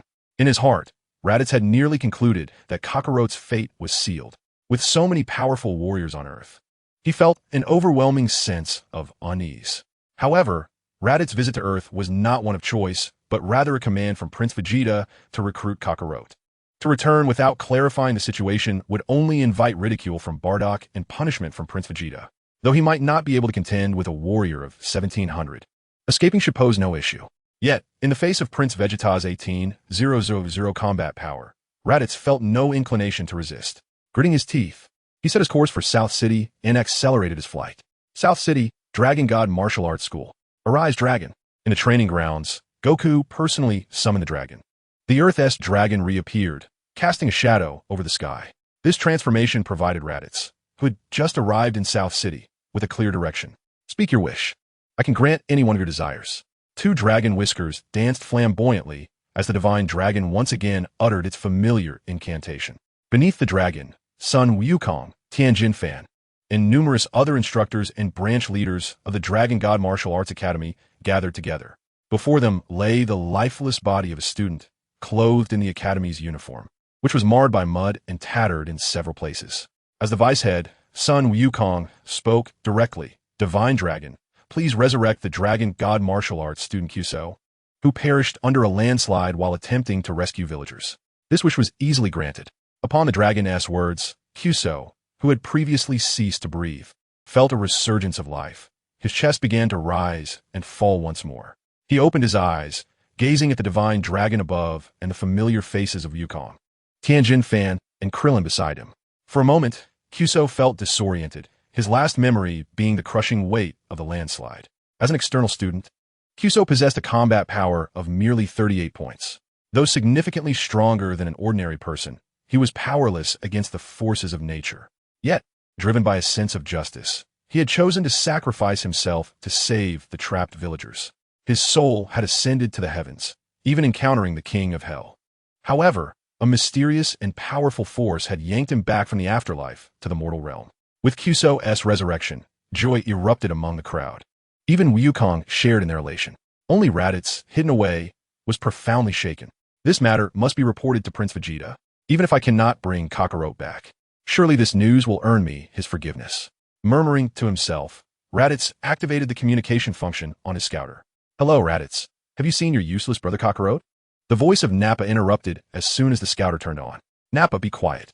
Raditz, speak up if you have something to say, Vegeta's cold voice commanded, scolding Nappa before ordering Raditz to get to the point. Your Highness, it's like this. Raditz spent 10 minutes recounting the situation he had encountered on Earth.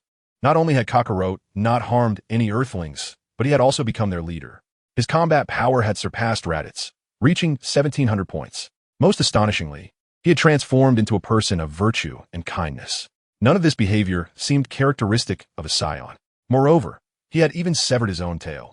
Were it not for his striking resemblance to Bardock, Raditz would question his Saiyan lineage. Without a tail, Kakarot could not transform into a great ape, rendering him unfit to serve Prince Vegeta. Even with his 1,700 points of combat power, he was only marginally stronger than a mere farmer. Let Kakarot wallow in his degradation. Find an opportunity to eliminate him. I am particularly interested in those Dragon Balls.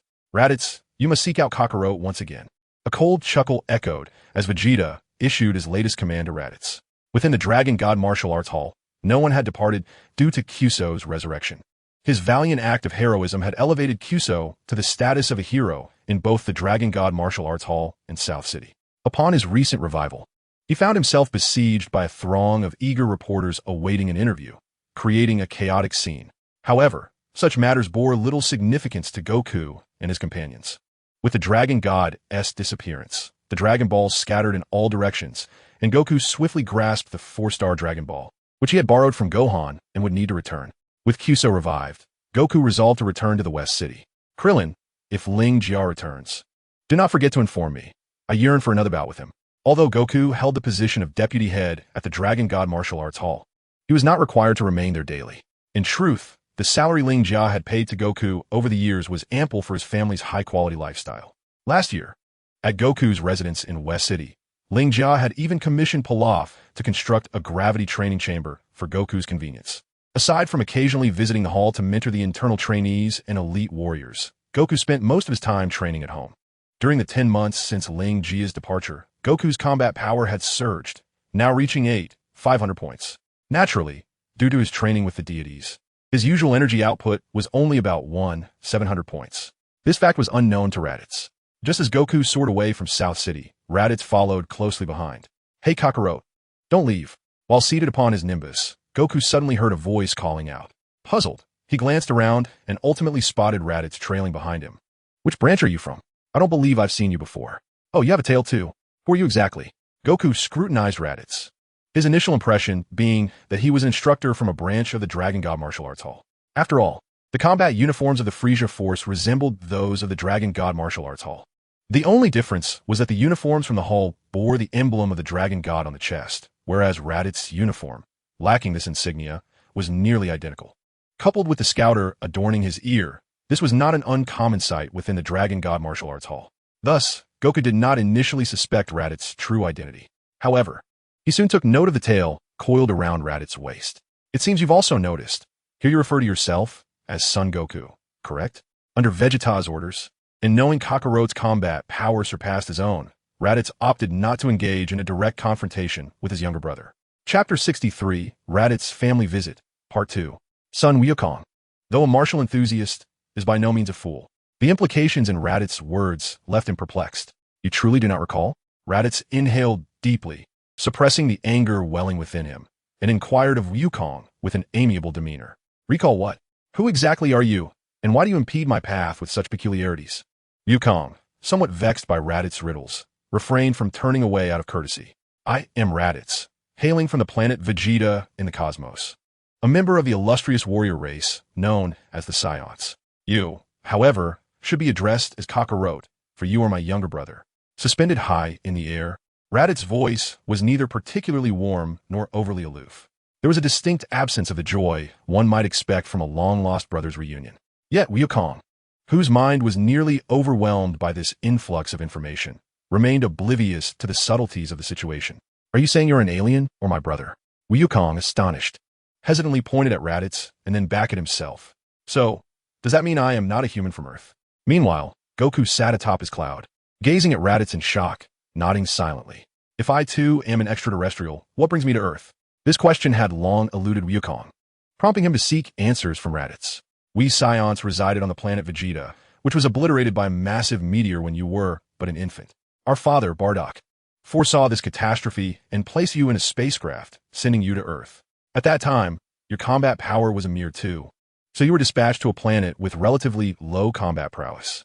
Raditz had endured great hardships to locate Kakarot. The stoic Raditz, who had never shed a tear in his life, found his thoughts drifting to the torment he had suffered at the hands of Bardock. Ultimately, the combination of sorrow and physiological stimulus brought forth tears of emotion. For a Saiyan, shedding tears is a greater challenge than facing death. Yet, once the tears began to flow, Goku's already minimal reservations dissipated entirely. Big brother, please don't cry. Why not come home with me? Indeed, since you say the planet Vegeta is no more, perhaps it is best for you to stay here. In truth, whether or not he was a Saiyan mattered little to Wukong, for he had already established a life on Earth. From now on, you may simply call me Son Wukong. How infuriating. Son Wukong, Kakarot is your name, the name of a proud Saiyan, not a dismal failure of one. Internally berating Goku, Raditz could only respond. If you dislike the name Kakarot, I shall not force it upon you. Let us return home together. With great difficulty, a faint smile emerged on Raditz's face as he accepted Kakarot's invitation to return home together. That's wonderful. You must stick with me, brother, exclaimed Goku, rising to his feet. Turning to Raditz, he muttered, you know, your name sounds rather awkward. It might be better to rename yourself Son Was. Ha ha ha, Raditz. Your little brother is truly endearing. Came the lewd laughter from the scouter, compounded by the internal injuries inflicted by Goku's antics. Raditz felt as though a dagger had pierced his heart. After flying for half an hour, they swiftly returned to the peaceful Baozi Mountain. Dad, who is he? Goten peered from behind Goku, his little head curiously observing Raditz. Kiki, who had also rushed out, brandished a spatula, eyeing Raditz warily. He isn't a bad person. He is my biological brother, Sunday. Raditz, Goku stammelte. This matter was too complicated to explain. Chi-Chi, I'm hungry. Let's discuss it while we eat. Rubbing the back of his head, Goku found himself at a loss for words regarding this unexpected brotherly revelation. After a tiring morning, his stomach growled, forcing him to postpone the explanation until mealtime. Goku's brother? So that makes him family? Chi-Chi, the epitome of a devoted wife, set down her spatula and gracefully approached Raditz. Goku's brother. I must apologize for my earlier rudeness. If you don't mind my culinary skills, please join us for a meal. I don't mind at all. Raditz vowed that it was the first time in his life someone had welcomed him so warmly. Could this be the fabled bond of kinship? Yet, just as he was momentarily lost in the warmth of family ties, he heard Vegeta's cold scoff echoing in his ears. Saiyan women are generally characterized by their fierce and gallant demeanor, which has shaped the aesthetic standards for Saiyan males regarding their partners. For Saiyan, Chi-Chi's gentle and nurturing nature before her husband is an anomaly. Truth be told, Raditz found nothing wrong with a wife like Chi-Chi. In fact, he even entertained a fleeting fantasy of settling on Earth and marrying a multitude of gentle wives like her. However, Vegeta's icy voice shattered all his daydreams. Don't be ridiculous. Both you and Kakarot are merely insignificant characters in the eyes of Prince Vegeta. Recalling the new mission entrusted to him by Vegeta, Raditz anxiously sat in Goku's living room. Waiting, little Goten curiously circled around Raditz, feeling an affinity towards him as they both shared the trait of having tails. Beep beep beep. The scouter emitted a warning. pulling Raditz abruptly from his reverie. Target detected, battle power 1571, distance 1 meter. Surprised, he gazed at the data displayed on the detector, then glanced at his nephew, who was resting his chin on his hands. Raditz felt an overwhelming tumult of shock within him. This little fellow, did he just say he was only 4 years old? A mere 4-year-old, half-blooded Saiyan, possessed a combat power of 1571? Are these earthlings truly as feeble as the record suggests? For a moment, Raditz was utterly bewildered. However, as he lowered his gaze to scrutinize Gohan more closely, a smile crept upon his lips. The tail. This child's tail had not been severed by Kakarot. In other words, Raditz could not only fulfill the mission assigned by Vegeta to investigate the Dragon Balls, but also accomplish the task of bringing Kakarot into the fold. Chapter 64, Raditz's Family Visit, Part 3. Of course, Kakarot, having lost his tail, was, in Raditz's eyes, rendered useless. Yet this little one could transform into a great ape. With him around, it was akin to having an additional ally with a combat power of 15,000. To Vegeta, the actual combat power of intermediate warrior Nappa, low-level warrior Raditz, or even the notoriously weak Kakarot was of little importance. What truly mattered was their ability to transform into great apes and wreak havoc upon their enemies. Other Saiyans, aside from the elite warriors, were incapable of maintaining rationality once transformed. Thus, whether it be Kakarot or Gohan, as long as they absorbed enough blood's waves to become great apes, even their inherent kindness would turn into ferocity. Both Nappa and Raditz were acutely aware of Vegeta's approach to recruitment. Without the ability to transform, Raditz's combat power alone was insufficient to follow Vegeta. In Raditz's mind, being utilized by Prince Vegeta was a reflection of his own worth. His thoughts brimming with the prospect of exceeding expectations and the rewards Vegeta might bestow upon him. Raditz was soon captivated by the enticing aroma wafting from the kitchen. This fragrance was far more delectable than the nutrient fluids aboard the spaceship. Indeed, he would need to report this to Prince Vegeta. Earth need not face destruction, for the women and food here were undeniably tantalizing. Goku's brother, come and dine with us. I apologize for any shortcomings in our hospitality. With a grand spread of dishes laid out, Chi-Chi warmly invited Raditz to the table. Raditz struggled to maintain a smile as he rose to lift little Gohan and approach the dining table. Kekeho. How fortunate you have been to enjoy such splendid meals over the years. Clutching a charbroiled beef leg, Raditz savored the food, all the while marveling at the exquisite flavors of Earth's cuisine. It is well known that Dragon Ball, also referred to as the Dragon Balls on the tip of the tongue, is not an exaggeration at all. While savoring delectable food, Raditz engaged Goku in conversation. Dear brother, while I found you this morning, the skies suddenly darkened and a dragon appeared. Is this a unique spectacle of Earth? That dragon is truly magnificent. Prince Vegeta commanded Raditz to uncover the secrets of the Dragon Balls, a directive that Raditz has held in his heart ever since. Goku, with an utterly pure heart, remained unsuspecting of the sudden appearance of his elder brother Raditz. There are 7 Dragon Balls, crafted by celestial beings, scattered across the globe. Once collected, they can summon the eternal dragon to grant wishes, limited only by the dragon's power. However, after a wish is made, the Dragon Balls require a year to regain their potency. At present, they are merely stones, as you can see. Taking a sip of sake, Goku leisurely leaned back in his chair, introducing Raditz to this wondrous phenomenon. He also produced the 4-star Dragon Ball, which had taken on the appearance of stone. Kakarot did not conceal anything from himself, and Raditz was overjoyed. These Dragon Balls are truly remarkable. You must have wished for eternal life or immortality, right? Your battle power now surpasses even mine. Surely, it was a wish granted by the eternal dragon. The probing continued, yet Raditz's tone remained light, as if engaged in mere banter. Not quite, but a few years ago, a fellow named Demon King Piccolo wished for his youth to be restored from the eternal dragon. However, he was a villain, intent on conquering the world, so I eliminated him. Furthermore, my strength was not a gift from the dragon. It has been cultivated through my own endeavors. Flexing his bicep, Goku sought to demonstrate to Raditz that he had not taken any shortcuts. These words fell on Raditz's ears, and disbelief swelled within him. Impossible. We are both low-class Saiyans. There's no way you could achieve a battle power of 1700 at your age. Suddenly, Raditz sprang from the sofa, expressing his skepticism regarding Kakarot's abilities. In other matters, carefree Goku might not find anything amiss. However, he harbored his own pride when it came to training. A battle power of 1700? Brother, come with me. I must prove it to you. Without hesitation, Goku stood up from his chair, strode over to Raditz, and seized his arm, leading him outside.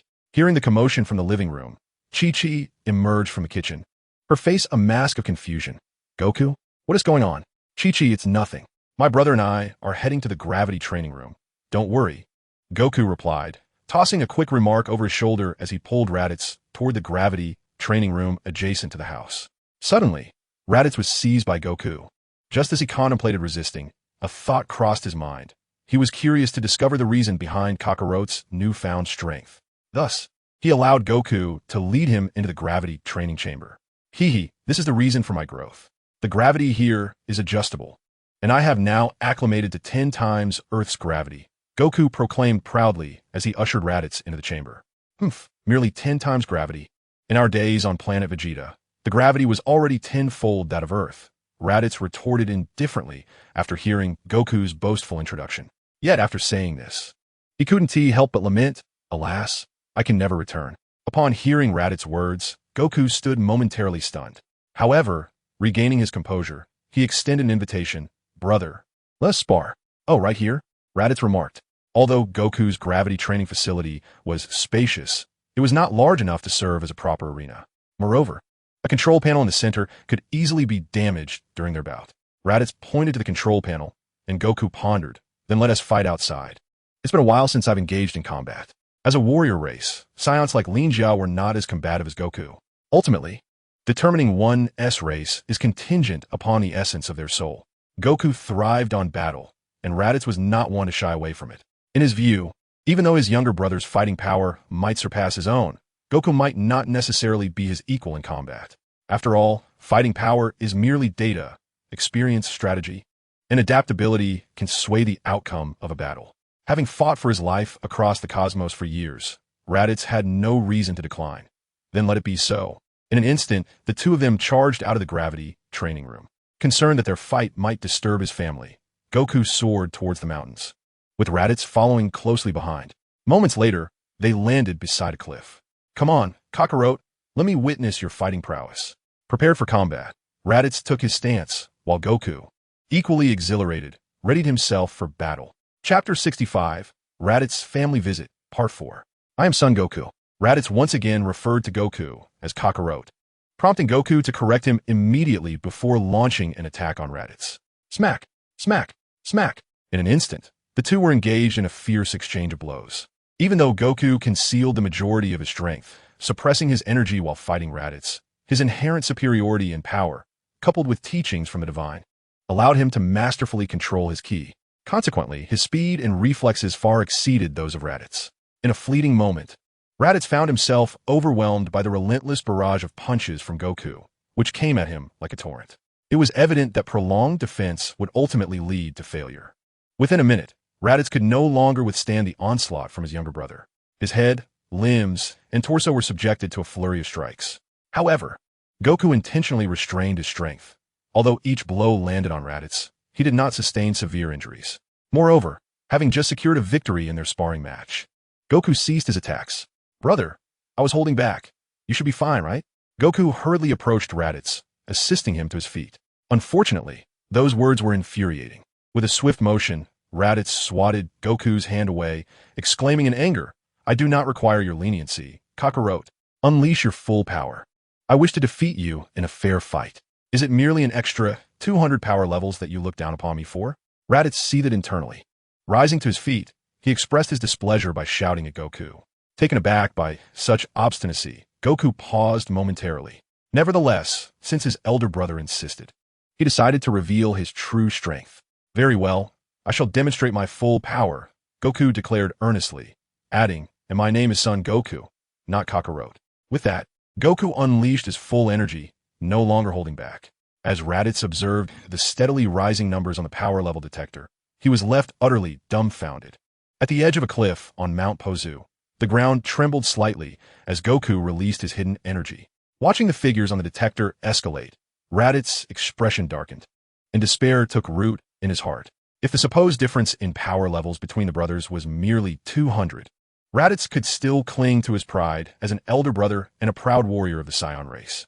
However, as that gap widened at a visible rate, his modest pride dissipated like smoke, leaving only shock and fear in its wake. 8,200? Raditz stammered, reporting Goku's power level. For a low-class warrior, such a figure was unfathomable. It was not only Raditz. On the other side of the universe, Nappa and Vegeta were equally struck into silence. Vegeta, is the detector malfunctioning? How could Kakarote's power level possibly reach 8,000? Nappa gazed incredulously at the data relayed from the detector, turning to question Vegeta. There is nothing impossible. Did not Raditz and Kakarote's father, Bardock, exceed a power level of 10,000 in his prime? Vegeta replied coolly. Be silent for a moment. I must impart some wisdom to Raditz. I can only hope that this fool has not been intimidated by Kakarote. Spitting out the alien bones he had been chewing, Vegeta swiftly activated the communication device. Raditz, do not be daunted by Kakarote. He lacks a tail. Do not harbor hostility towards him just yet. Bide your time until the full moon graces the earth, then eliminate Kakarote. Nappa and I shall make our way to Earth immediately. Once we converge, we will seek the Dragon Balls and wish for immortality. Do you understand? Vegeta's voice traversed light years to reach Raditz. With great difficulty, Raditz swallowed hard and softly replied, I understand, my prince. His voice was barely audible, and Goku did not catch it.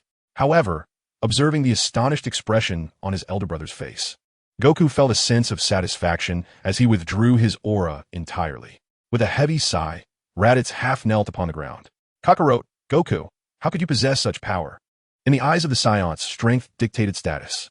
Just as Raditz was about to address Goku as Kakarote, he realized that his younger brother appeared to dislike that moniker. Thus, Raditz uncharacteristically referred to Goku simply as Goku. I'm not even the strongest. The master of my martial arts school, Lin Jia, possesses even greater power than I do. Unfortunately, he has been absent from Earth for quite some time, claiming he would return in several years. I have no knowledge of his whereabouts now. Reaching down, Goku helped Raditz to his feet, and memories of Lin Jia surfaced in his mind. Lin Jia, stronger than you? That is hard to believe. With this statement, Raditz's worldview was once again shaken. The notion that Goku could possess a battle power exceeding 8,000 was something both Raditz and Nappa, as well as Vegeta, could begrudgingly accept. After all, Kakarote, even as a lower-class warrior, was still a scion of lower rank. Instances of lower-class warriors honing their battle power to over 10,000 were not unheard of. Raditz and Goku's biological father, Bardock, was one such example. If one were to attribute Kakarote's battle power of over 8,000 to genetic factors, it would be somewhat justifiable, given the striking resemblance between Kakarote and Bardock. However, to suggest that a human's battle power could surpass that of Kakarote was utterly revolutionary to Raditz's long-held perceptions of Earthlings. Still, with Goku serving as a living testament, Raditz merely furrowed his brow and refrained from further comment. Hearing is one thing, seeing is believing. Regardless, as they awaited the full moon night on Earth, Raditz was in no rush to inquire about Lin Jia's whereabouts. As night fell, Chi-Chi once again prepared a lavish dinner. After a day of wandering near Baozi Mountain, the Bull Demon King returned with a lively and energetic Bidalai. Unbeknownst to him, something amiss lingered with the arrival of Raditz. Instead, he joined Raditz to savor the delectable dishes prepared by his daughter, Chi-Chi. Raditz, who had been compelled to obey Vegeta's orders and remain undercover, found himself conforming to local customs. The ensuing days turned into a veritable nightmare for Raditz. Early the next morning, he was roused by Dog Kong saying to join him in a gravity training chamber. The tenfold gravity posed little challenge for Raditz. The two brothers occupied half of the training room, each engaging in their regimen. For Raditz, the concept of training revolved around fighting and being fought, a long-standing tradition among Saiyans. However, Son Goku adopted a different approach, focusing instead on foundational exercises such as squats, push-ups, and sit-ups. This novel method of training opened Raditz's eyes to new possibilities.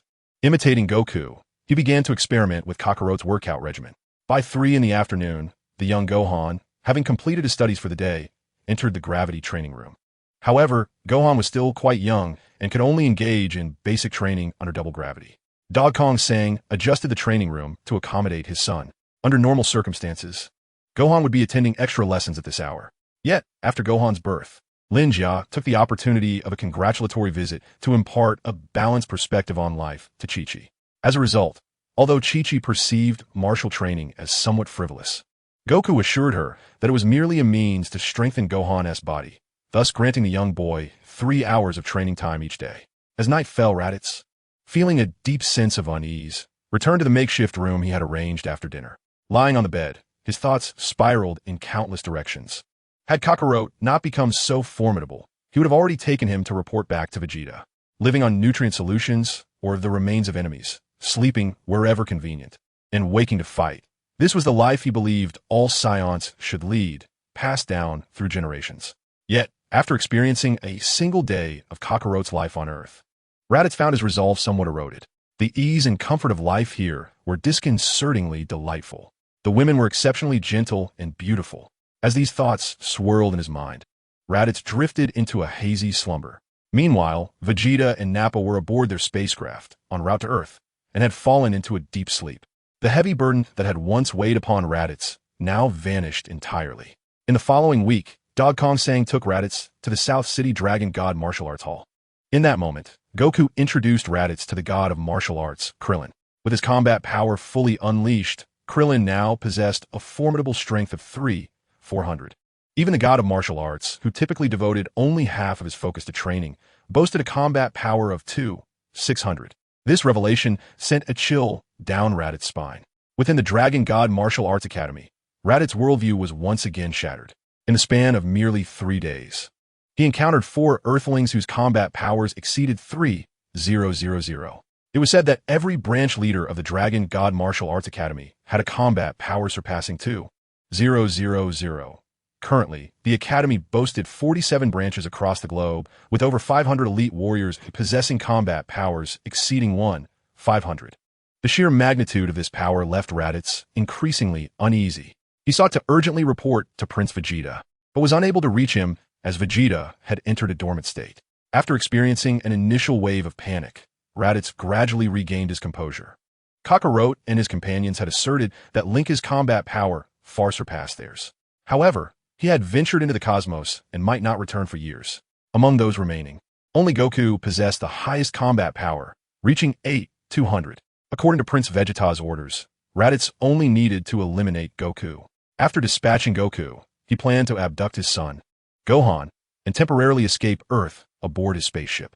Once Vegeta and Nappa arrived on Earth, he would regroup with them, thus fulfilling his mission. With a calm demeanor, Raditz devised a meticulous battle plan. 5 days later, on the night of the full moon, within the gravity training chamber, Goku was engrossed in his training while Raditz appeared somewhat distracted. After calculating the lunar cycle, Raditz realized that tonight marked the full moon, the optimal moment to strike down Kakarot. Over the past fortnight, Raditz had found himself torn between 2 inner voices. One urged him to eliminate Kakarot, declaring him a disgrace to the Saiyan race. The other reminded him that Son Goku was his own brother, one who had shown him genuine affection, a truth Raditz understood better than anyone. These 2 voices argued incessantly within his mind, neither embodying pure good nor evil. Ultimately, as Raditz concluded his training and stepped out of the gravity chamber, a cruel smile crept upon his lips. After the family enjoyed a lavish dinner, they prepared to rest. At that moment, Raditz called out to Goku, "Goku, I wish to retrieve my spaceship. I'm still unfamiliar with Earth's environment. Would you accompany me?" "Sure," Goku replied, "but I need to inform Chi-Chi first. Please wait for me." Without a hint of suspicion, Goku readily agreed and went to speak with Chi-Chi. "Goku, please be careful," she cautioned. As long as it does not pertain to Gohan, Chi-Chi, as a wife, can be quite understanding. After urging her husband to prioritize safety, she returned to their room to assist Gohan with his studies. "Let us go. Stay close to me. It may take some time to locate the spaceship." Standing at the entrance, Raditz swiftly soared into the sky, prompting Son Goku to hurriedly follow suit. Raditz flew with remarkable speed, taking a trajectory far removed from the place of their initial descent. Only after departing from the vicinity of Mount Payaz did Raditz slow his pace. Hovering near a desolate area, Goku trailed behind him, scanning the surroundings in search of a spaceship that did not exist. "Hey, Raditz, are you mistaken? There's no spaceship here." After wandering for a while, Goku, yawning, questioned Raditz with a hint of frustration. Under the moonlight, Raditz slowly turned around, a peculiar smile adorning his face. "Indeed, there is no spaceship. I was deceiving you." "Huh? What do you mean by that?" Raditz's grim countenance bore the unmistakable visage of a villain. Goku felt an ominous premonition emanating from him. "At this point, I will no longer conceal the truth. My experiences in recent days have left me feeling nauseated. We Saiyans are the most formidable warrior race in the universe. Our purpose is to eradicate the indigenous life on various planets and subsequently sell these planets to the highest bidding extraterrestrials. Your father sent you to Earth not merely for refuge, but also with the mission to eliminate Earthlings and conquer the planet. Yet, look at what you have done over the years. You have taken on the identity of an Earthling and even sired a half-Saiyan child. This is an utter disgrace to our race. Raditz roared at Goku, his teeth clenched in fury.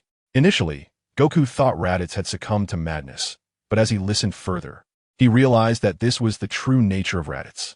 For a time, it had been Raditz's worldview that had been shattered and rebuilt.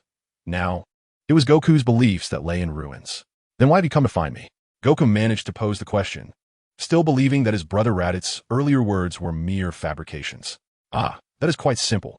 Raditz shrugged, smiling as he elaborated. Chapter 67, The Night of the Full Moon. Although the majority of the Saiyans perished with the explosion of planet Vegeta, a few survivors remain. Among them is Prince Vegeta of planet Vegeta, along with 3 warriors who survived by chance while on a mission. I am one of those 3 warriors, and we have been serving Lord Frieza, attacking planets and selling them at high prices. Recently, we discovered a planet of exceptional quality. However, it is difficult for just the 3 of us to conquer it. Thus, Prince Vegeta summoned me to seek you out, a low-level warrior. Though your combat prowess may not be particularly formidable, you are, after all, a Saiyan, and thus we can confidently fight alongside one another. My dear brother Kakarot, your current existence is utterly mundane. How about joining us? Along with your son and the warriors from the Dragon God Martial Arts Academy, Prince Vegeta would undoubtedly treat you well. The final moments are approaching. Yet Raditz remains hesitant to take direct action. He wishes to make one last attempt to sway Kakarot. Should he succeed, it would be advantageous from every perspective.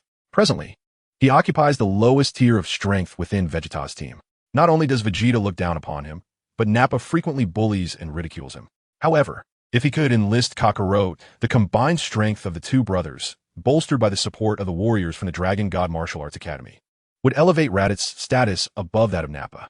With his brother Kakarot by his side, he could easily overpower Nappa in terms of combat capability. Furthermore, Raditz has recently adopted Kakarot's training methods. Although only a few days have passed, his fighting power has surged from 1,500 to 1,600 points. Such rapid advancement is reminiscent of his early childhood. Not only is his brother immensely powerful, but he too could become formidable. Therefore, should Kakarot join him under Vegeta's command, Nappa, whose strength pales in comparison to Kakarot's, would inevitably fall from favor. As their combat abilities continue to grow, they might even surpass Prince Vegeta in the future. At that moment, he would revel in triumph. Floating in mid-air, Raditz became increasingly exhilarated with these thoughts. However, Goku's words abruptly shattered his daydream. I never expected you to be such a villain. I am Goku, and even as a Saiyan, I was raised on Earth. I will never collaborate with you in wrongdoing. Depart, for Earth does not welcome you. Goku's resolve was unwavering, and upon hearing his words, Raditz's expression darkened. He could hardly believe that his own brother had become so spineless. Kakarot, you will regret your decision today. Do you realize that your greatest failure was severing your tail? Allow me to show you the might of a Saiyan. Raditz laughed maniacally, lifting his gaze to the full moon. I cannot comprehend your words. In any case, I am Goku from Earth, not Kakarot. Earth does not welcome villains like you. Leave this planet at once, or I assure you, even as my elder brother, I shall show no mercy. Goku clenched his fists and sternly admonished Raditz. Yet, Raditz dismissed his brother's threat entirely. Raising his head, he fixed his gaze upon the full moon. Burazd followed the line of Raditz's eyes, smoothly tracing his way to the tip of his tail. Thud, thud, thud. A muffled sound emanated from Raditz's body. His cheeks, jaw, forehead, arms, and thighs rapidly expanded, sprouting rich, dark fur. As his physical form transformed, the energy within Raditz surged exponentially. Moments later, the colossal figure of the giant ape Raditz materialized before Sun Wukong. The very same giant that had wreaked havoc at the martial arts tournament and crushed his grandfather was, astonishingly, himself. Though Sun Wukong was a martial arts fanatic, it did not imply he was a fool. The metamorphosis of Raditz naturally evoked memories of various past anomalies. Now transformed into a giant gorilla, Raditz's aura was twice that of Sun Wukong. As soon as the transformation was complete, he fixated on the bewildered Sun Wukong. Even in a loss of rationality, instinct guided him to attack the nearest target, Sun Wukong. Come on, Raditz, I shall defeat you. Although Sun Wukong had yet to master the Kaioken technique, His inherent combat prowess stood at 200. Even in his giant ape form, Ratz's battle power hovered around 16,000. While combat power may be quantified objectively, it does not solely dictate the outcome of a battle. At the very least, the spirited son Wukong showed no sign of retreat in the face of the imposing giant. Boom! Ratz unleashed an energy blast from his mouth, hurtling it towards son Wukong, who was also suspended in midair. With a swift, evasive maneuver, the energy orb grazed Wukong's side and struck a nearby hillock. The violent explosion resonated throughout the vicinity, the intense battle fluctuations capturing the attention of many martial artists on Earth. Is that the presence of Wukong and his extraterrestrial brother in a Dragon God martial arts school? Krillin and Chaos sprang up in astonishment from their dormitory beds. Closing his eyes, Chaos carefully sensed the fluctuations of energy and aura. We must see what is happening. Let us hurry. Swiftly donning their martial arts uniforms, Krillin leaped through the window, with Yamcha closely following. Meanwhile, Tien and Kaiotsu, wandering in the wilderness, also sensed the anomaly and promptly made their way to the site of Wukong and Ratz's battle. Little Gohan, who had already settled down to sleep in the Baozi Mountain, felt the energy surge as well. Ignoring Chi-Chi's protests, he donned his battle attire and flew off. In his anxious haste, Gohan didn't even glance at the unfamiliar full moon. Meanwhile, in a dense forest, the diligent King Piccolo noticed the unusual energy and, with urgency, flew towards the source. In the desolate expanse, the battle raged on. Though Ratz, in his giant ape form, had lost his reason, his fighting instincts remained intact. After locking onto the sole threat nearby, son Wukong unleashed a barrage of energy blasts toward him. The violent explosions reverberated across the desert, giving rise to mushroom clouds, while the earth trembled violently beneath. Soon, the closest to the scene, King Piccolo rushed over. What manner of creature is this? A chill ran through Piccolo as he observed the gigantic ape Raditz relentlessly pursuing Goku. Chapter 68. The two apes walk the earth. After 4 years of relentless training, Piccolo's combat prowess had significantly surpassed that of his contemporaries from other dimensions. This was largely due to the remarkable power displayed by Lingard years ago, which motivated Piccolo to enhance his own abilities. As a battle genius among the Namekians, Piccolo's progress over these 4 years had been rapid. When Krillin and the others arrived, they discovered that Piccolo, who had been merely observing the battle, possessed an impressive combat power nearing 5,000. Piccolo, are you causing trouble again? Tien, with his 3 eyes fixed on Piccolo, demanded. Although Tien was still quite distant in strength from Goku, he was not significantly inferior to Piccolo. Dismissed rudely by Tien, the proud Piccolo merely shot him a sidelong glance, offering no explanation. However, Krillin and the God of Tea quickly recognized the origin of the giant ape. Tien, you misunderstand Piccolo. That giant ape must be Raditz, Goku's brother. When Goku was young, he also transformed into a giant ape during the World Martial Arts Tournament. Once the brothers transform, they lose their sanity. And only when Goku's tail was sealed by a deity did he return to normal. After imparting this information, Tien nodded silently, ceasing his accusations against King Piccolo. Upon hearing Krillin's account, Piccolo's brow furrowed deeper. He turned to Krillin and inquired, "Hey, that little bald guy, how can we return Raditz to normal?" Back then, Master Roshi used all his strength to push the moon away with a Kamehameha, and that brought little Goku back to normal, Krillin hurriedly explained. Additionally, cutting off the tail can also restore the gorilla to its senses, he added. Is that so? Then let be done. After listening to their proposed solutions, King Piccolo raised his hand and unleashed a demon flash toward the moon. However, just as the attack was launched, the transformed Raditz intercepted it with an energy blast. Though he had lost consciousness, instinct compelled him to prevent any destruction of the moon. Damn, this guy can still intercept my demon flash, even in a frenzy. Piccolo muttered through clenched teeth, then turned to shout at Tien, Krillin, and the others. I will assist Goku and draw the attention of that gorilla while you look for an opportunity to sever his tail. But, as Krillin was about to express his quandary about the absence of a blade, he was abruptly interrupted by Piccolo. There is no time. Son Wukong can no longer hold on. On the battlefield, the clash between son Wukong and Raditz had intensified to a boiling point. The giant ape form of Raditz remained swift and agile. Although son Wukong managed to withstand his onslaught initially, as his stamina waned, his movements became increasingly sluggish, ultimately leading to Raditz exploiting a weakness. With a decisive strike, he slammed Goku into the ground, crushing him from the waist down into a pulp. Goku was rendered completely immobile. In this dire moment, Piccolo intervened. A powerful energy wave struck Raditz' left ear, shattering it into 3 pieces. Blood gushing down half of the giant ape's face.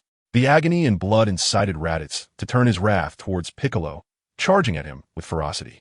With a battle power of 8,200, Sun Wukong had collapsed, unable to contend against the giant ape Raditz. Meanwhile, Piccolo, with his diminished power of merely 4,800, could barely last 3 minutes before he was on the verge of collapse. Dean, Krillin, and others had been searching for an opportunity, but failed to find a chance to sever Raditz's tail. The situation was dire. Tien, Kaiatsu, do you have any senzu beans? Krillin, having been flung aside by Raditz's tail, landed next to Tien. The events unfolded too swiftly. I and Kaiatsu left our senzu beans in the dormitory. What about you? Tien, fixated on finding an opportune moment, retorted to Krillin. We are in the same boat. The senzu beans were left behind. How infuriating. Krillin cursed upon seeing Goku, gravely injured and unconscious. If only someone had brought senzu beans, they could revive Goku and restore him to his prime condition. However, the incident had transpired so unexpectedly that none of the 4 had brought a single bean. Returning to fetch them and coming back would consume too much time. At present, both Sun Wukong and Piccolo had lost their fighting spirit. Piccolo, in relatively better condition despite his injuries, still possessed some strength to evade attacks. After all, Goku's earlier battle with Raditz had drained a significant portion of Raditz's energy. While Piccolo remained no match for the giant ape, he was not easily defeated. If only we had a senzu bean, Goku would surely triumph over Raditz. Before Krillin could finish, he sensed someone approaching swiftly, his expression shifting from shock to joy. It's Gohan. Hopefully, he brings senzu beans. Over the past 4 years, instructors at the Dragon God Martial Arts School were typically equipped with several senzu beans. As the vice principal, Lin Jia had frequently bestowed senzu beans upon Goku. This time, however, both Sun Wukong and Krillin had left without their beans due to the sudden turn of events. As Sun Wukong rushed over, Krillin's heart soared with joy. Gohan, over here. Krillin swiftly flew towards young Gohan, anxiously inquiring, did you bring the senzu beans? Krillin believed Gohan had likely returned home to retrieve them, and was now hastily making his way back. However, as Gohan shook his head, Krillin's expression froze. Uncle Krillin, what is that monster? Young Gohan, too innocent to notice Krillin's change in demeanor, instead gazed at the enormous gorilla chasing after the Demon King Piccolo not far away. Curiously, he directly asked Krillin about it. He transformed because Raditz saw the full moon, Krillin explained. Gohan, you mustn't look at the full moon. In a moment of folly, he pointed towards the glowing orb. Having never witnessed a full moon before, young Gohan disregarded Krillin's warning. A full moon? This is my first time seeing it. No wonder it's so bright tonight. Wow, the full moon is beautiful. Upon uttering these words, Gohan suddenly froze, while Krillin lamented his own thoughtless words. Thud, thud, thud.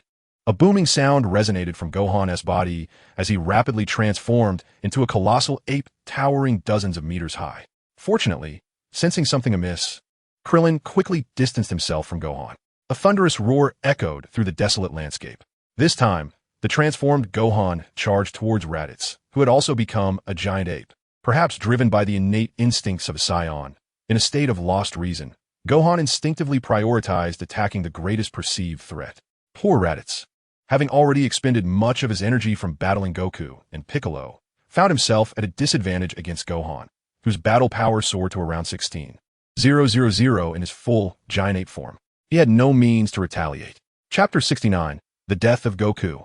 The tide of battle shifted instantly. Seizing the opportunity, the Demon King Piccolo fled and joined Tien and Krillin.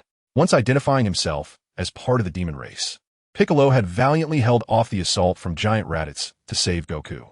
This act of bravery led Tien, Krillin, and the others to refrain from attacking him while he was vulnerable. Wait, we must stop Gohan, or Raditz will be killed. The group, unaware of Raditz's true nature, mistakenly believed he had also inadvertently gazed at the full moon and was now rampaging. Currently, Gohan was on top of Raditz, unleashing a barrage of strikes. Although Raditz's transformation into a giant ape had severely injured Goku and Piccolo, it was clearly unintentional. Now, with young Gohan also transformed into a giant ape and furiously assaulting his uncle Raditz, it seemed that if this continued, Raditz might very well lose his life. We must intervene. Tianjin Fan also sensed the rapid decline of Raditz's aura. Attack the moon. They should have no time to concern themselves with us now. After Piccolo spoke, he, despite his grievous injuries, unleashed another magical flash directed at the moon. Boom! With Gohan's distraction, Raditz was unable to intervene this time. Once more, the moon was cast aside by the might of Earth's warriors, losing the last vestiges of its dignity as a satellite. As the full moon vanished, Borizubo dissipated entirely. The savage Gohan reverted to his childlike form, slumbering atop Raditz. Meanwhile, Raditz endured the agony coursing through his body, struggling to rise. Casting a glance at the approaching Piccolo, Tianjin fan, and others, he scoffed, "A bunch of fools hindering my grand ambitions." Di Kakarot, bearing the excruciating pain from his fractures. Raditz unleashed an energy wave towards Goku. Boom! The energy wave struck Goku's head directly. As the smoke cleared, Goku's upper body had vanished, utterly obliterated by the energy wave. Goku had perished in battle. What? Are you mad? Goku is your own brother. This man is Goku's older brother, yet he is engulfed in malevolence. Goku, what are you doing? Release Gohan, you fiend. Raditz struck down the severely injured and incapacitated Goku. He then retrieved the device from his pocket and donned it on his ear. Upon realizing Raditz was the villain, the onlookers erupted in fury, but it was too late.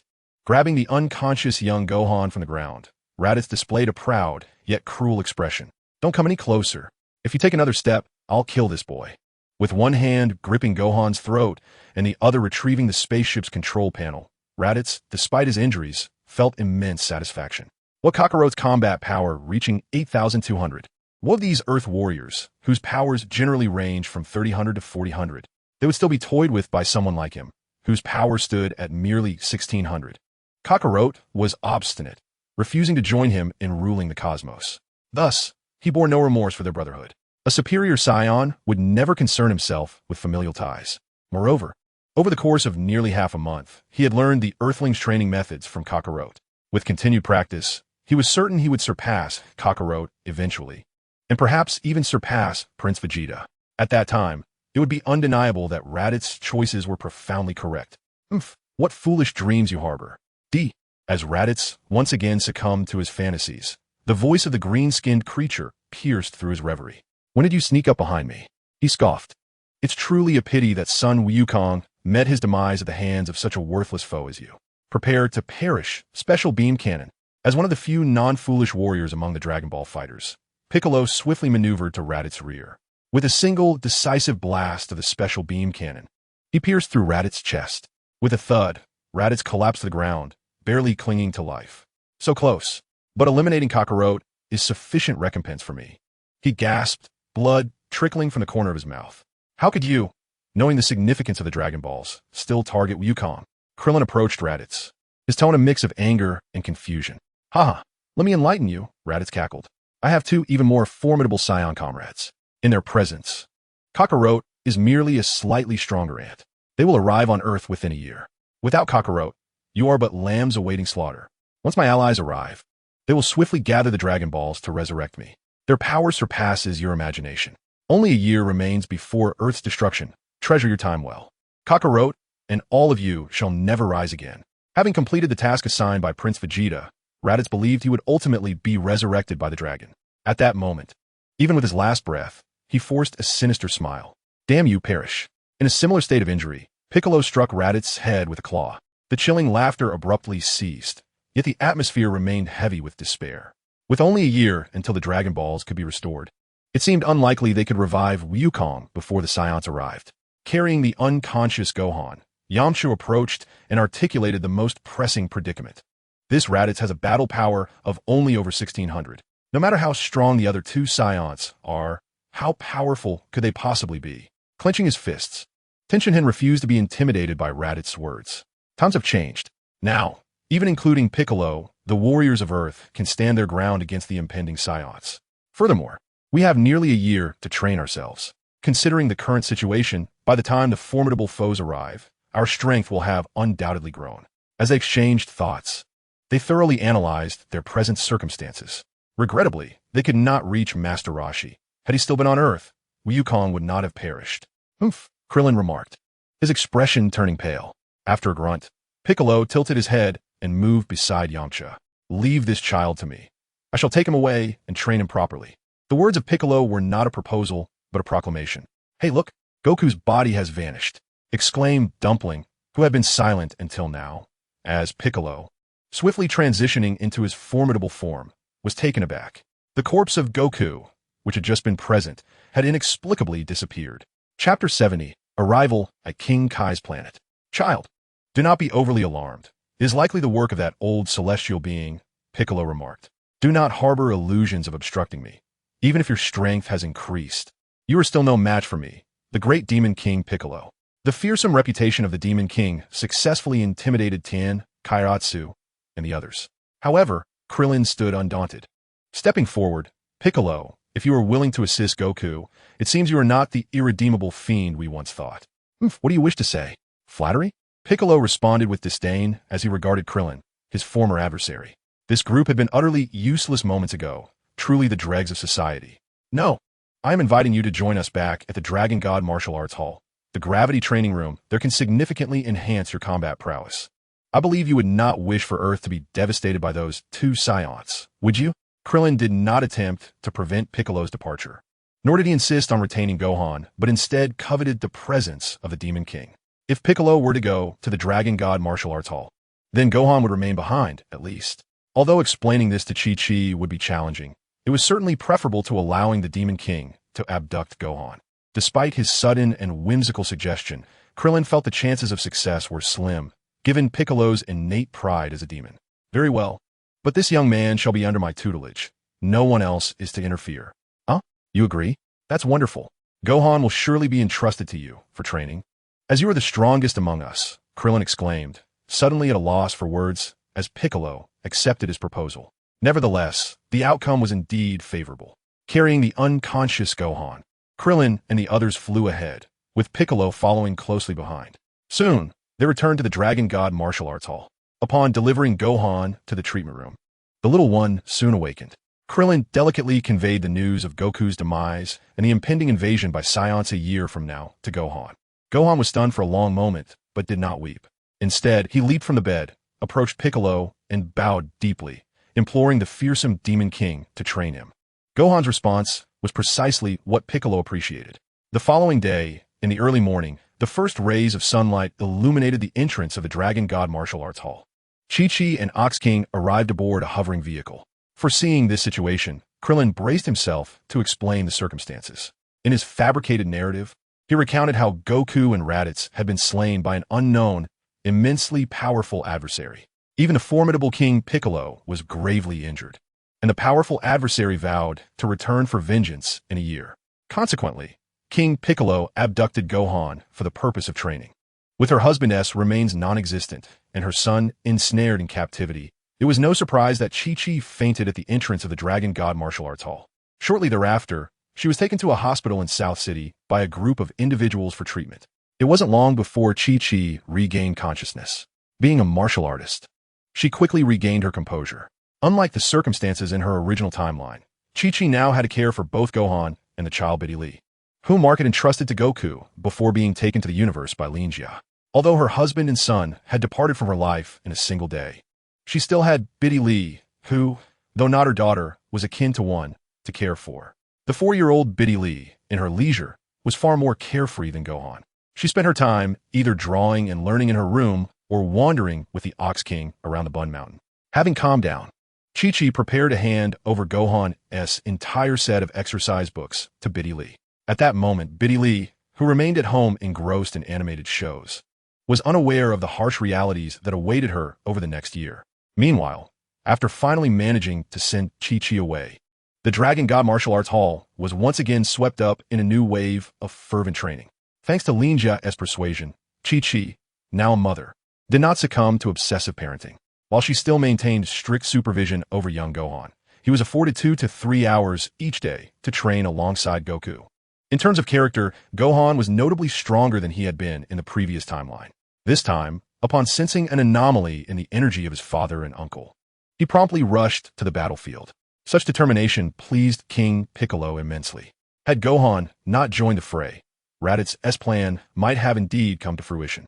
Therefore, this time, Piccolo did not let Gohan train independently for 6 months to build courage, but instead began teaching him the methods of training directly, with Goku having laid a solid foundation. Coupled with King Piccolo's meticulous guidance, Gohan's training soon fell into a productive rhythm.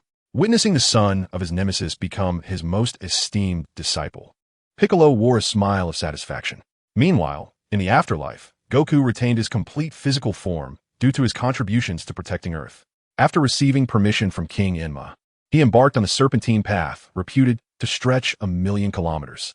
Goku, who once had a combat power of over 400, took more than 6 months to traverse it back then. This time, however, his combat power had soared to 200.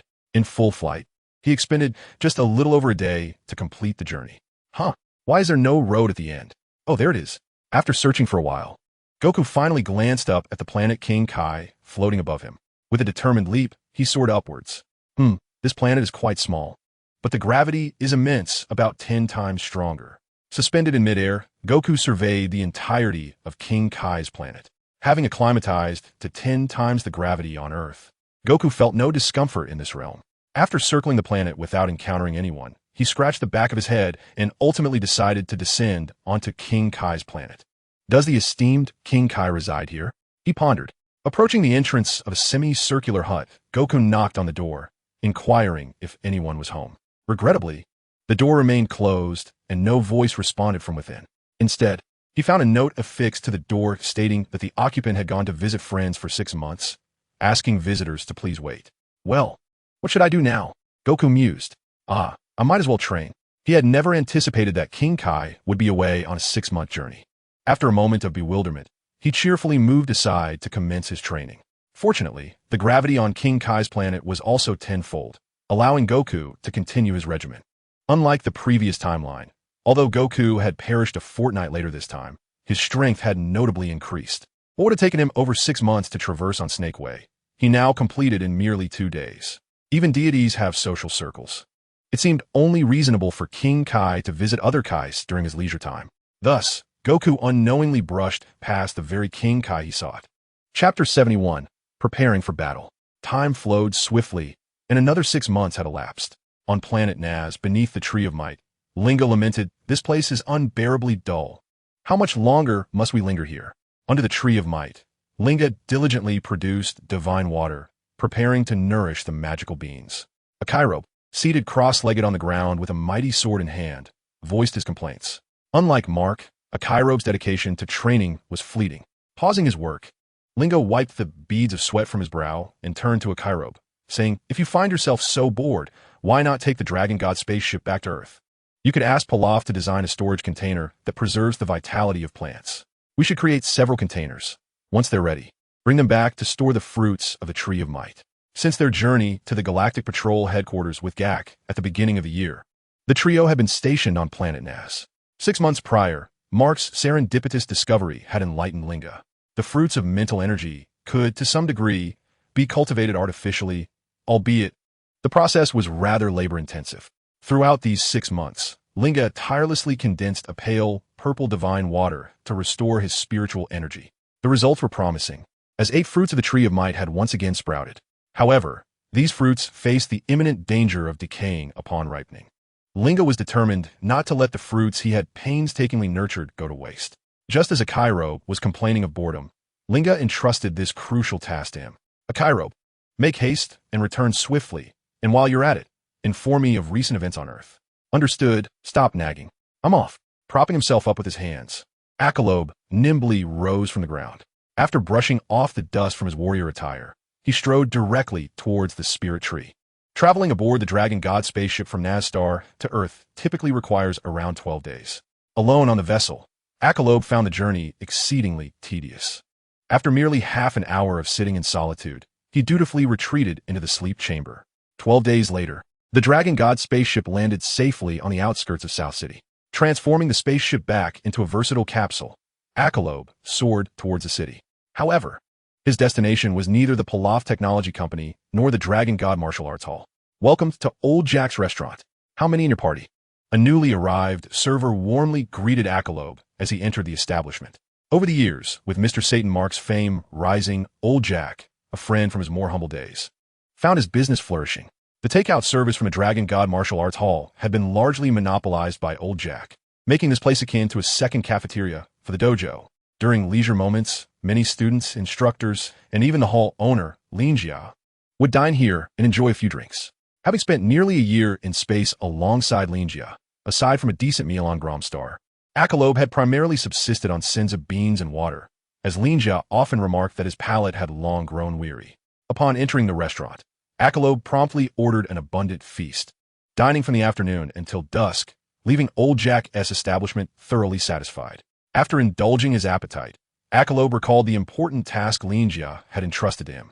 Loosely flying to the newly constructed building of the Pilaf Technology Company, he took the elevator straight to the top floor, intending to confront that rascal Pilaf. Before he could step into the office, he overheard the voice of the bald-headed Clin emanating from within.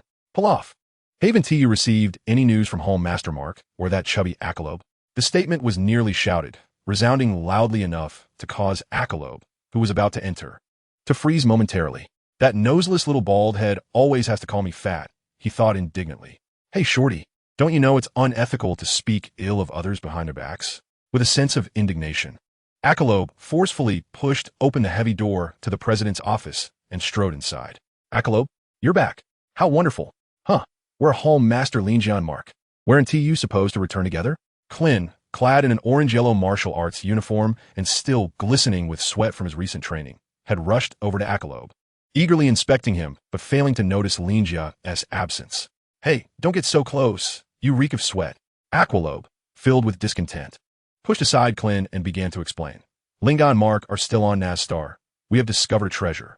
This time, I returned at Linga's behest to convey a message to Pilaf. Upon hearing about the spirit tree's fruit, Pilaf wasted no time and immediately began documenting its key characteristics.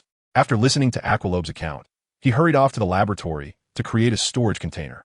In the president's office, only the assistant Xiaowu, who served tea, and the president's bodyguard Ashi remained. Clin and Akalob departed from Pilaf Technology Company and returned to the Dragon God Martial Arts School. Along the way, they discussed the changes on Earth over the past year. What? That guy Goku is dead?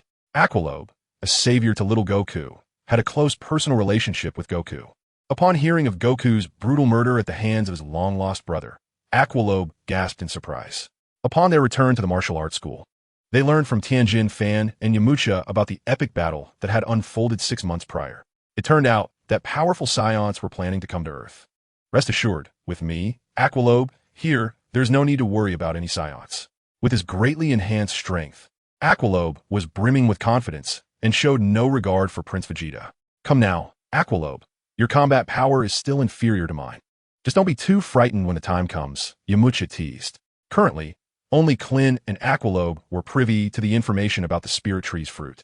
Such treasures, given Linga's current divine prowess, could yield only around 15 to 10 fruits each year through continuous cultivation. However, Linga was not a robot. He could hardly endure the monotonous labor akin to a relentless assembly line. According to Linga's understanding, once the spirit tree depleted the nutrients of a life-bearing planet, it would wither, ultimately transforming from a towering tree into a desiccated seed. It would only sprout again after many years, once the life-bearing planet regained its vitality, thus reestablishing itself as a majestic tree. Due to this characteristic, planets hosting the spirit tree often face severe ecological crises periodically. Under normal circumstances, the spirit tree would repeatedly undergo this cycle on a single life-bearing planet. However, upon being discovered by Dales and brought into the cosmos, it became a harbinger of chaos throughout the universe.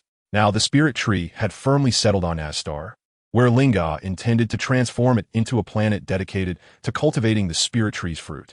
Once the newly cultivated fruits matured, Linga would cease to stimulate the growth of new fruits and would no longer feed the spirit tree with divine beings as sustenance. When Nazstar was entirely consumed by the spirit tree's fruit, Linga would simply collect the spirit tree seeds for safekeeping. In the future, when the realm of the divine becomes more formidable and the restoration of divine power accelerates, it will not be too late to cultivate a substantial quantity of spiritual tree fruits. Indeed, the spiritual tree is a treasure acquired unexpectedly. While it can swiftly enhance the strength of Earth's inhabitants, it does not significantly aid Lin Jia in his quest for the Super Dragon Balls. Nonetheless, at this stage, it remains the most formidable trump card for Lin Jia's Dragon God Martial Arts Hall, and, by extension, for the people of Earth. The fewer who are aware of it, the better. After being provoked by the god of tea, Yakilob intended to unleash all his energy to teach the disdainful person a lesson. However, recalling Lin Jia's instructions, he merely huffed in discontent and departed from the martial arts hall. Having spent 5 days on Earth, Pilaf's team finally completed the creation of the storage box. During this time, Yakilob was not idle. He engaged in extensive shopping in the southern capital, acquiring a plethora of supplies, portable housing, and various entertainment tools. On May 18th, 762 of the age of the universe, Yakilob, his spaceship filled with provisions, departed Earth once more, setting course for Naz Star. On the same day, the North Kai returned to his battered Kaishan realm after visiting friends. "Who are you? Why have you turned my realm into this wretched state?" The Kai grasped the sweat-drenched Goku and bellowed in fury.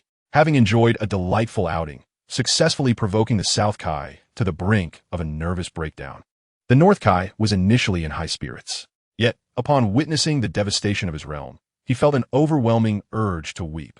The once pristine grasslands had become riddled with craters, unmistakably the result of energy blasts. The magnificent trees that once flourished had been uprooted and repurposed as exercise equipment by the very individual standing before him. Most infuriatingly, his house had collapsed significantly, with the remaining walls teetering precariously. Not only was he at a loss for words, but even Baburus Gureguli, who had returned with him, gazed upon the familiar yet foreign planet with tears unshed. I sincerely apologize. You must be the esteemed North Kai, and I am truly sorry for the chaos here." With palms pressed together, Goku expressed his heartfelt apology and introduced himself. "I am Son Wukong from Earth, here to seek your guidance." As the North Kai began surveying the damage to his realm, he responded to Goku's introduction, "Oh, from Earth? It must have taken quite some time to traverse the Snake Way. Very well, I can offer you my teachings. But there is one condition you must fulfill before I do so." "Absolutely, I can fulfill any requirement," Goku replied without hesitation. "Very simple," the North Kai stated. "You must tell me a joke that amuses me." With a raised eyebrow, the king of the realm flashed a mischievous smile and presented Goku with a question of global significance. Goku contemplated numerous possibilities, yet he never anticipated that learning from a master would involve telling jokes. Although the situation itself appeared ludicrous, the ever-joyful Goku found himself deep in thought. After a prolonged silence, the king of the realm began to mock him, saying, "Hey, do you lack even the slightest sense of humor? Are you afraid? If you can't amuse me, then perhaps you should just go home." Noticing Goku's continued silence, the king scoffed and turned to restore the realm to its original state. However, just as he turned, he heard Goku deliver a cold joke. "Do you know what it means to hide a knife in a smile?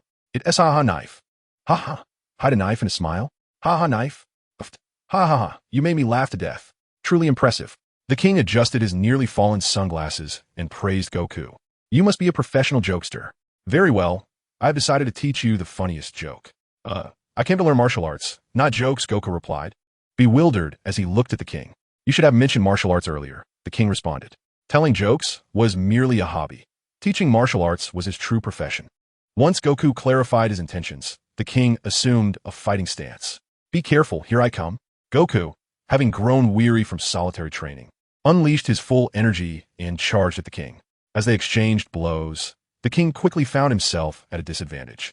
After 6 months of diligent training, Goku's battle power had surpassed 9,000. Lacking a battle power detector, Goku could not pinpoint his strength precisely, but he could estimate it through his energy. The king's energy, on the other hand, was around 3000 to 4000, stronger than Tien and Krillin, yet significantly weaker compared to Goku now.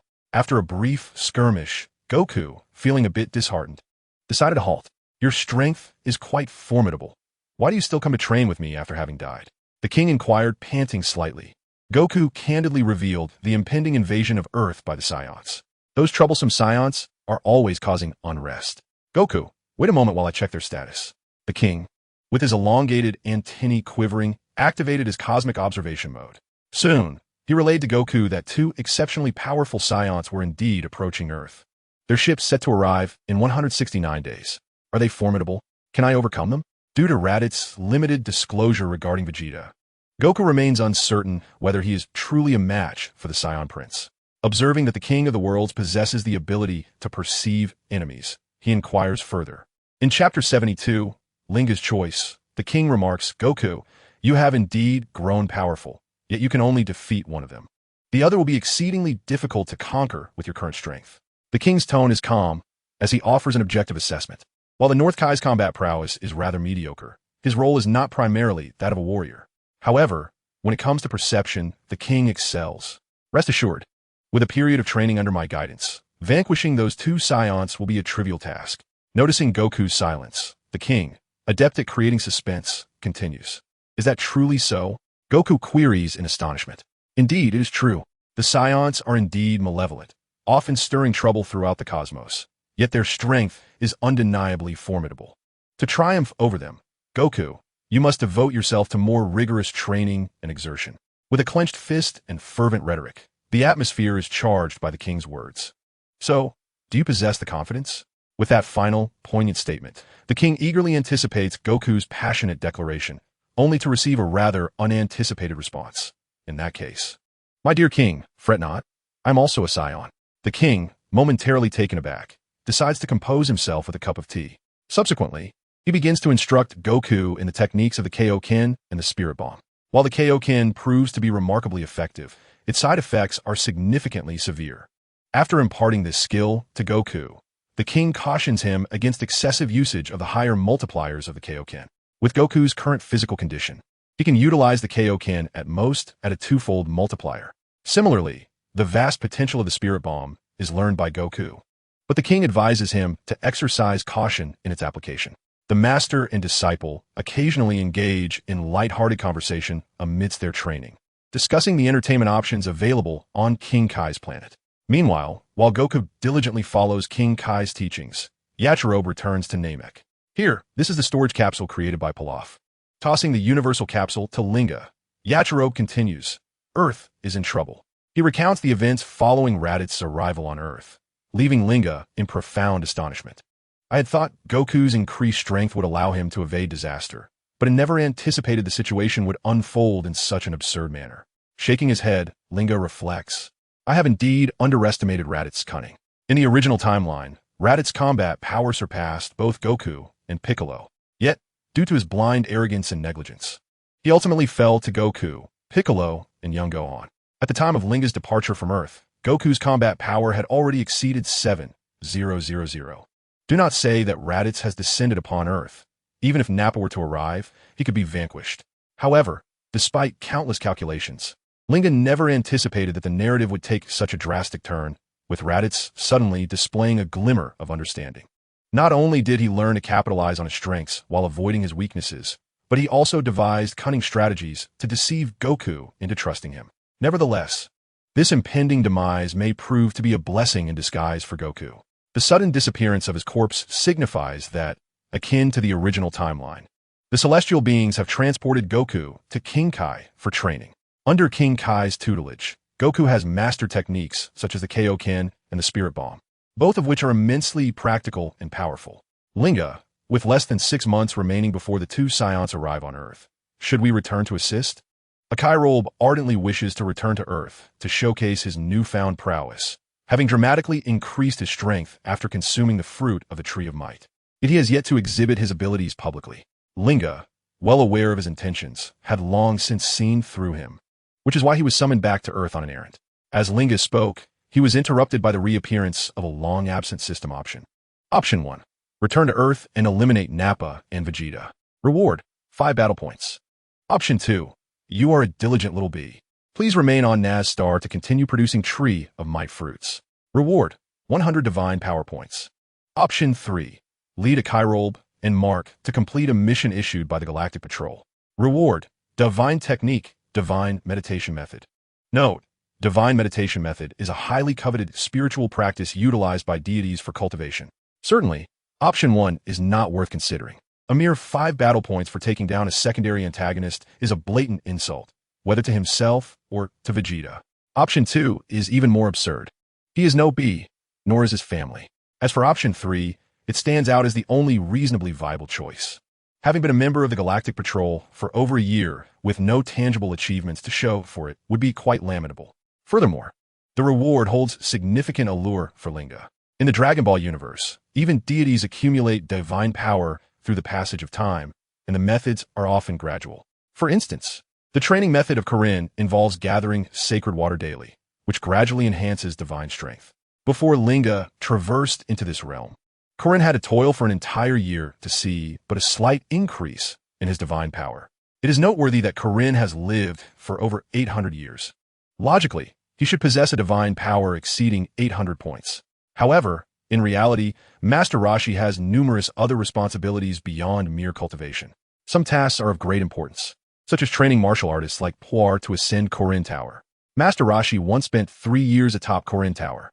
Additionally, Korin delights in observing the happenings of the lower realm from the edge of the sacred water basin, which serves as a form of recreation.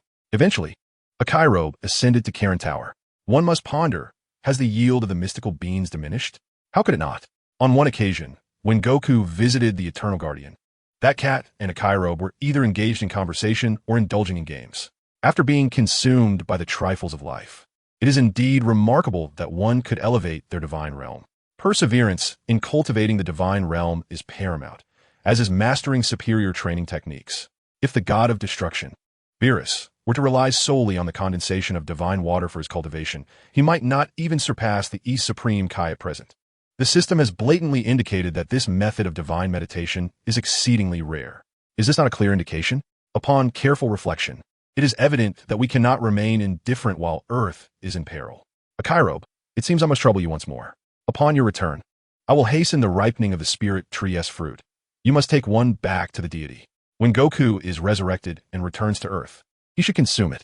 I believe that with his potential, his combat prowess will undergo a remarkable transformation. The Galactic Patrol has issued numerous missions, and we must collaborate to accomplish one. Otherwise, it would be rather unreasonable. Linga's statement was so unexpected that it nearly caused the Kairobe's back to give out. Hey, I'm a noble warrior, not a cosmic courier. A Kairobe had just returned, only to be asked to deliver a package, which indeed felt inappropriate. Well then, let us have Mark return for a visit to Biddy Lee, to strengthen their father-daughter bond. A Kairobe's grievances were valid, and Linga did not insist. In that case, I shall accompany Mark back. If you do not return to safeguard Earth, Mark and I shall suffice. Is a Kairobe discontent with the notion of being a courier? Certainly not. He merely wishes to showcase his prowess before others. Oh, you wish to return to merely play a background role? I shall not hinder you. If a Kairobe and Mark do not accompany him to fulfill the task, it would not be recognized as complete. However, Linga was unfazed, as he understood this rotund individual all too well. Chapter 73, Old Acquaintances. Background role? What do you mean by that? Having mingled with Linga for many years, a Kairobe had learned quite a few memes. Yet this term background role was the first he had heard from Linga. Come, let me explain what a background role is. A Kairobe, you must have seen films, right? With a wave of his hand, Linga gestured for the meat-clad Yasuo to sit down and casually inquired. Of course I have seen them. I am a warrior, not blind. A Kairobe retorted with a smirk. Did you catch the recent blockbuster on Earth, Paul vs. Godzilla? In it, Paul is the protagonist, Godzilla the antagonist. And that comical fellow who ordered the strike from the defense forces is the background role. Using concrete examples, Linga succinctly illustrated the essence of a background role. As you ponder, it is evident that with Wukong consuming the fruit of the spirit tree, coupled with his innate talents and the guidance of Lord Kai, surpassing your combat prowess would be a trivial matter. Even if you and Mark were to return, what purpose would it serve? Would you merely be responsible for managing the transportation and preservation of the sins of beings, or would you simply act as cheerleaders on the sidelines? Considering an alternative perspective, should you accompany me on the Galactic Patrol mission, we would possess temporary enforcement authority. The extraterrestrial beings we rescue would sing your praises. The Galactic King would commend your efforts, and Jack would look up to you in admiration. Furthermore, the headquarters of the Galactic Patrol would reward you accordingly. Such prestige and benefit would be readily at your fingertips. If you were to return to Earth with Mark, you would most likely serve as mere background to Wukong. Even if reporters were to come for interviews post-battle, you and Mark would likely be recognized as enthusiastic citizens, at most being acknowledged as instructors from the Dragon God Martial Arts School, with the likelihood of being named uncertain, and in the worst-case scenario, left waiting indefinitely. Contemplate this matter with due diligence. After a lengthy discourse, Linga resembled a cunning wolf attempting to deceive Little Red Riding Hood. A Kairobe merely sought to put on a fade, choosing to impress a select few on Earth rather than showcasing himself before numerous beings across the cosmos. He was acutely aware of which option would better satisfy his core interests. After all, he is a master of survival in the Dragon Ball universe. With this realization, a Kairobe slapped his thigh and made a decisive choice. Very well, I shall accompany you and Mark on a galactic patrol mission. He clarified that his intentions were not driven by a desire for fame, but rather a genuine wish to contribute to the peace of the galaxy. Extending his index finger, Akairobe emphatically reiterated that his decision to follow Lin Jia was not motivated by worldly gains. Lin Jia, in turn, played along with a performance akin to a flesh-and-blood Yasuo, showering praises upon Akairobe's noble character. Thus, the unfortunate Mark boarded a flight home the following day. A month later, rejuvenated, Mark returned to Nazstar. By then, Nazstar had been completely drained of its last vestiges of vitality by the spirit tree, transforming momentarily into a lifeless orb. Discovering this peculiar entity necessitated proper handling. Ultimately, it was decided to store it within a storage box. At the withered roots of the spirit tree, Lin Jia discovered a seed no larger than a mung bean. Had it gone unnoticed, this tiny seed would have remained dormant in the soil, awaiting a resurgence of vitality in Nazstar after centuries to propagate once more. However, at this moment, Lin Jia carefully placed it in a storage box, along with 7 other boxes, ultimately transforming them into a universal capsule. Aside from the single fruit gifted to Wukong, Lin Jia had harvested 7 fruits from the spirit tree over the course of half a year, marking a considerable bounty. Yet, for now, he withheld them from Akairobe and Mark, harboring other intentions. Once everything was in order, Lin Jia retrieved the universal capsule containing the Galactic Patrol spaceship. Bang! After a year and a half of obscurity, the spacecraft has finally emerged into the light. Upon entering the vessel, Lin Jia immediately activated the control panel, which bore a resemblance to Earth's computers, yet possessed distinct differences. Beyond merely governing the spacecraft, it also connected to the Galactic Patrol headquarters platform. Here, all Galactic Patrol officers could access the bounty missions issued by the headquarters. The vastness of the galaxy was staggering. Despite the patrol's efforts to recruit and bolster their ranks over the years, their effective jurisdiction extended only to the central regions of the Milky Way. Nevertheless, conflicts and wars erupted daily within the territories governed by the patrol, numbering in the tens of thousands, rendering the cosmos chaotic. Moreover, those responsible for instigating these conflicts were precisely the targets the patrol sought to apprehend. After a brief period of familiarization, Lin Jia swiftly grasped the operational methods of the bounty mission platform. He quickly filtered out tasks suitable for a small team. Galactic Patrol, Bounty Mission No. 18249. Capture or eliminate the Jinyu Special Force under the command of Frisia's Legion. Galactic Patrol, Bounty Mission No. 18250. Capture or eliminate the Gula Mecha Force under the command of Gula's Legion. According to the specific intelligence regarding these missions, both groups had been vying for a resource-rich planet at the border of the northern and eastern galactic regions in recent years. To claim the blue crystal mines on this resource planet, both factions had engaged in fierce confrontations. Although victories were exchanged, the core members remained unscathed. Due to the conflict zone being outside the central galaxy, the patrol had issued bounties for both factions. Yet the rewards offered were absurdly disproportionate. The unrestricted mining rights to the blue crystal resource planet. Theoretically, the Galactic King possessed the legitimate authority to rule over the entire galaxy. In reality, however, the Galactic Patrol could barely safeguard their current star domain. The location of the resource planet lay at the intersection of Frisia's and Gula's powers, far from the patrol's jurisdiction. The nature of the rewards indicated that pursuing these two factions was largely symbolic. Even the patrol likely did not expect any officer to successfully complete the missions, hence the ludicrous rewards.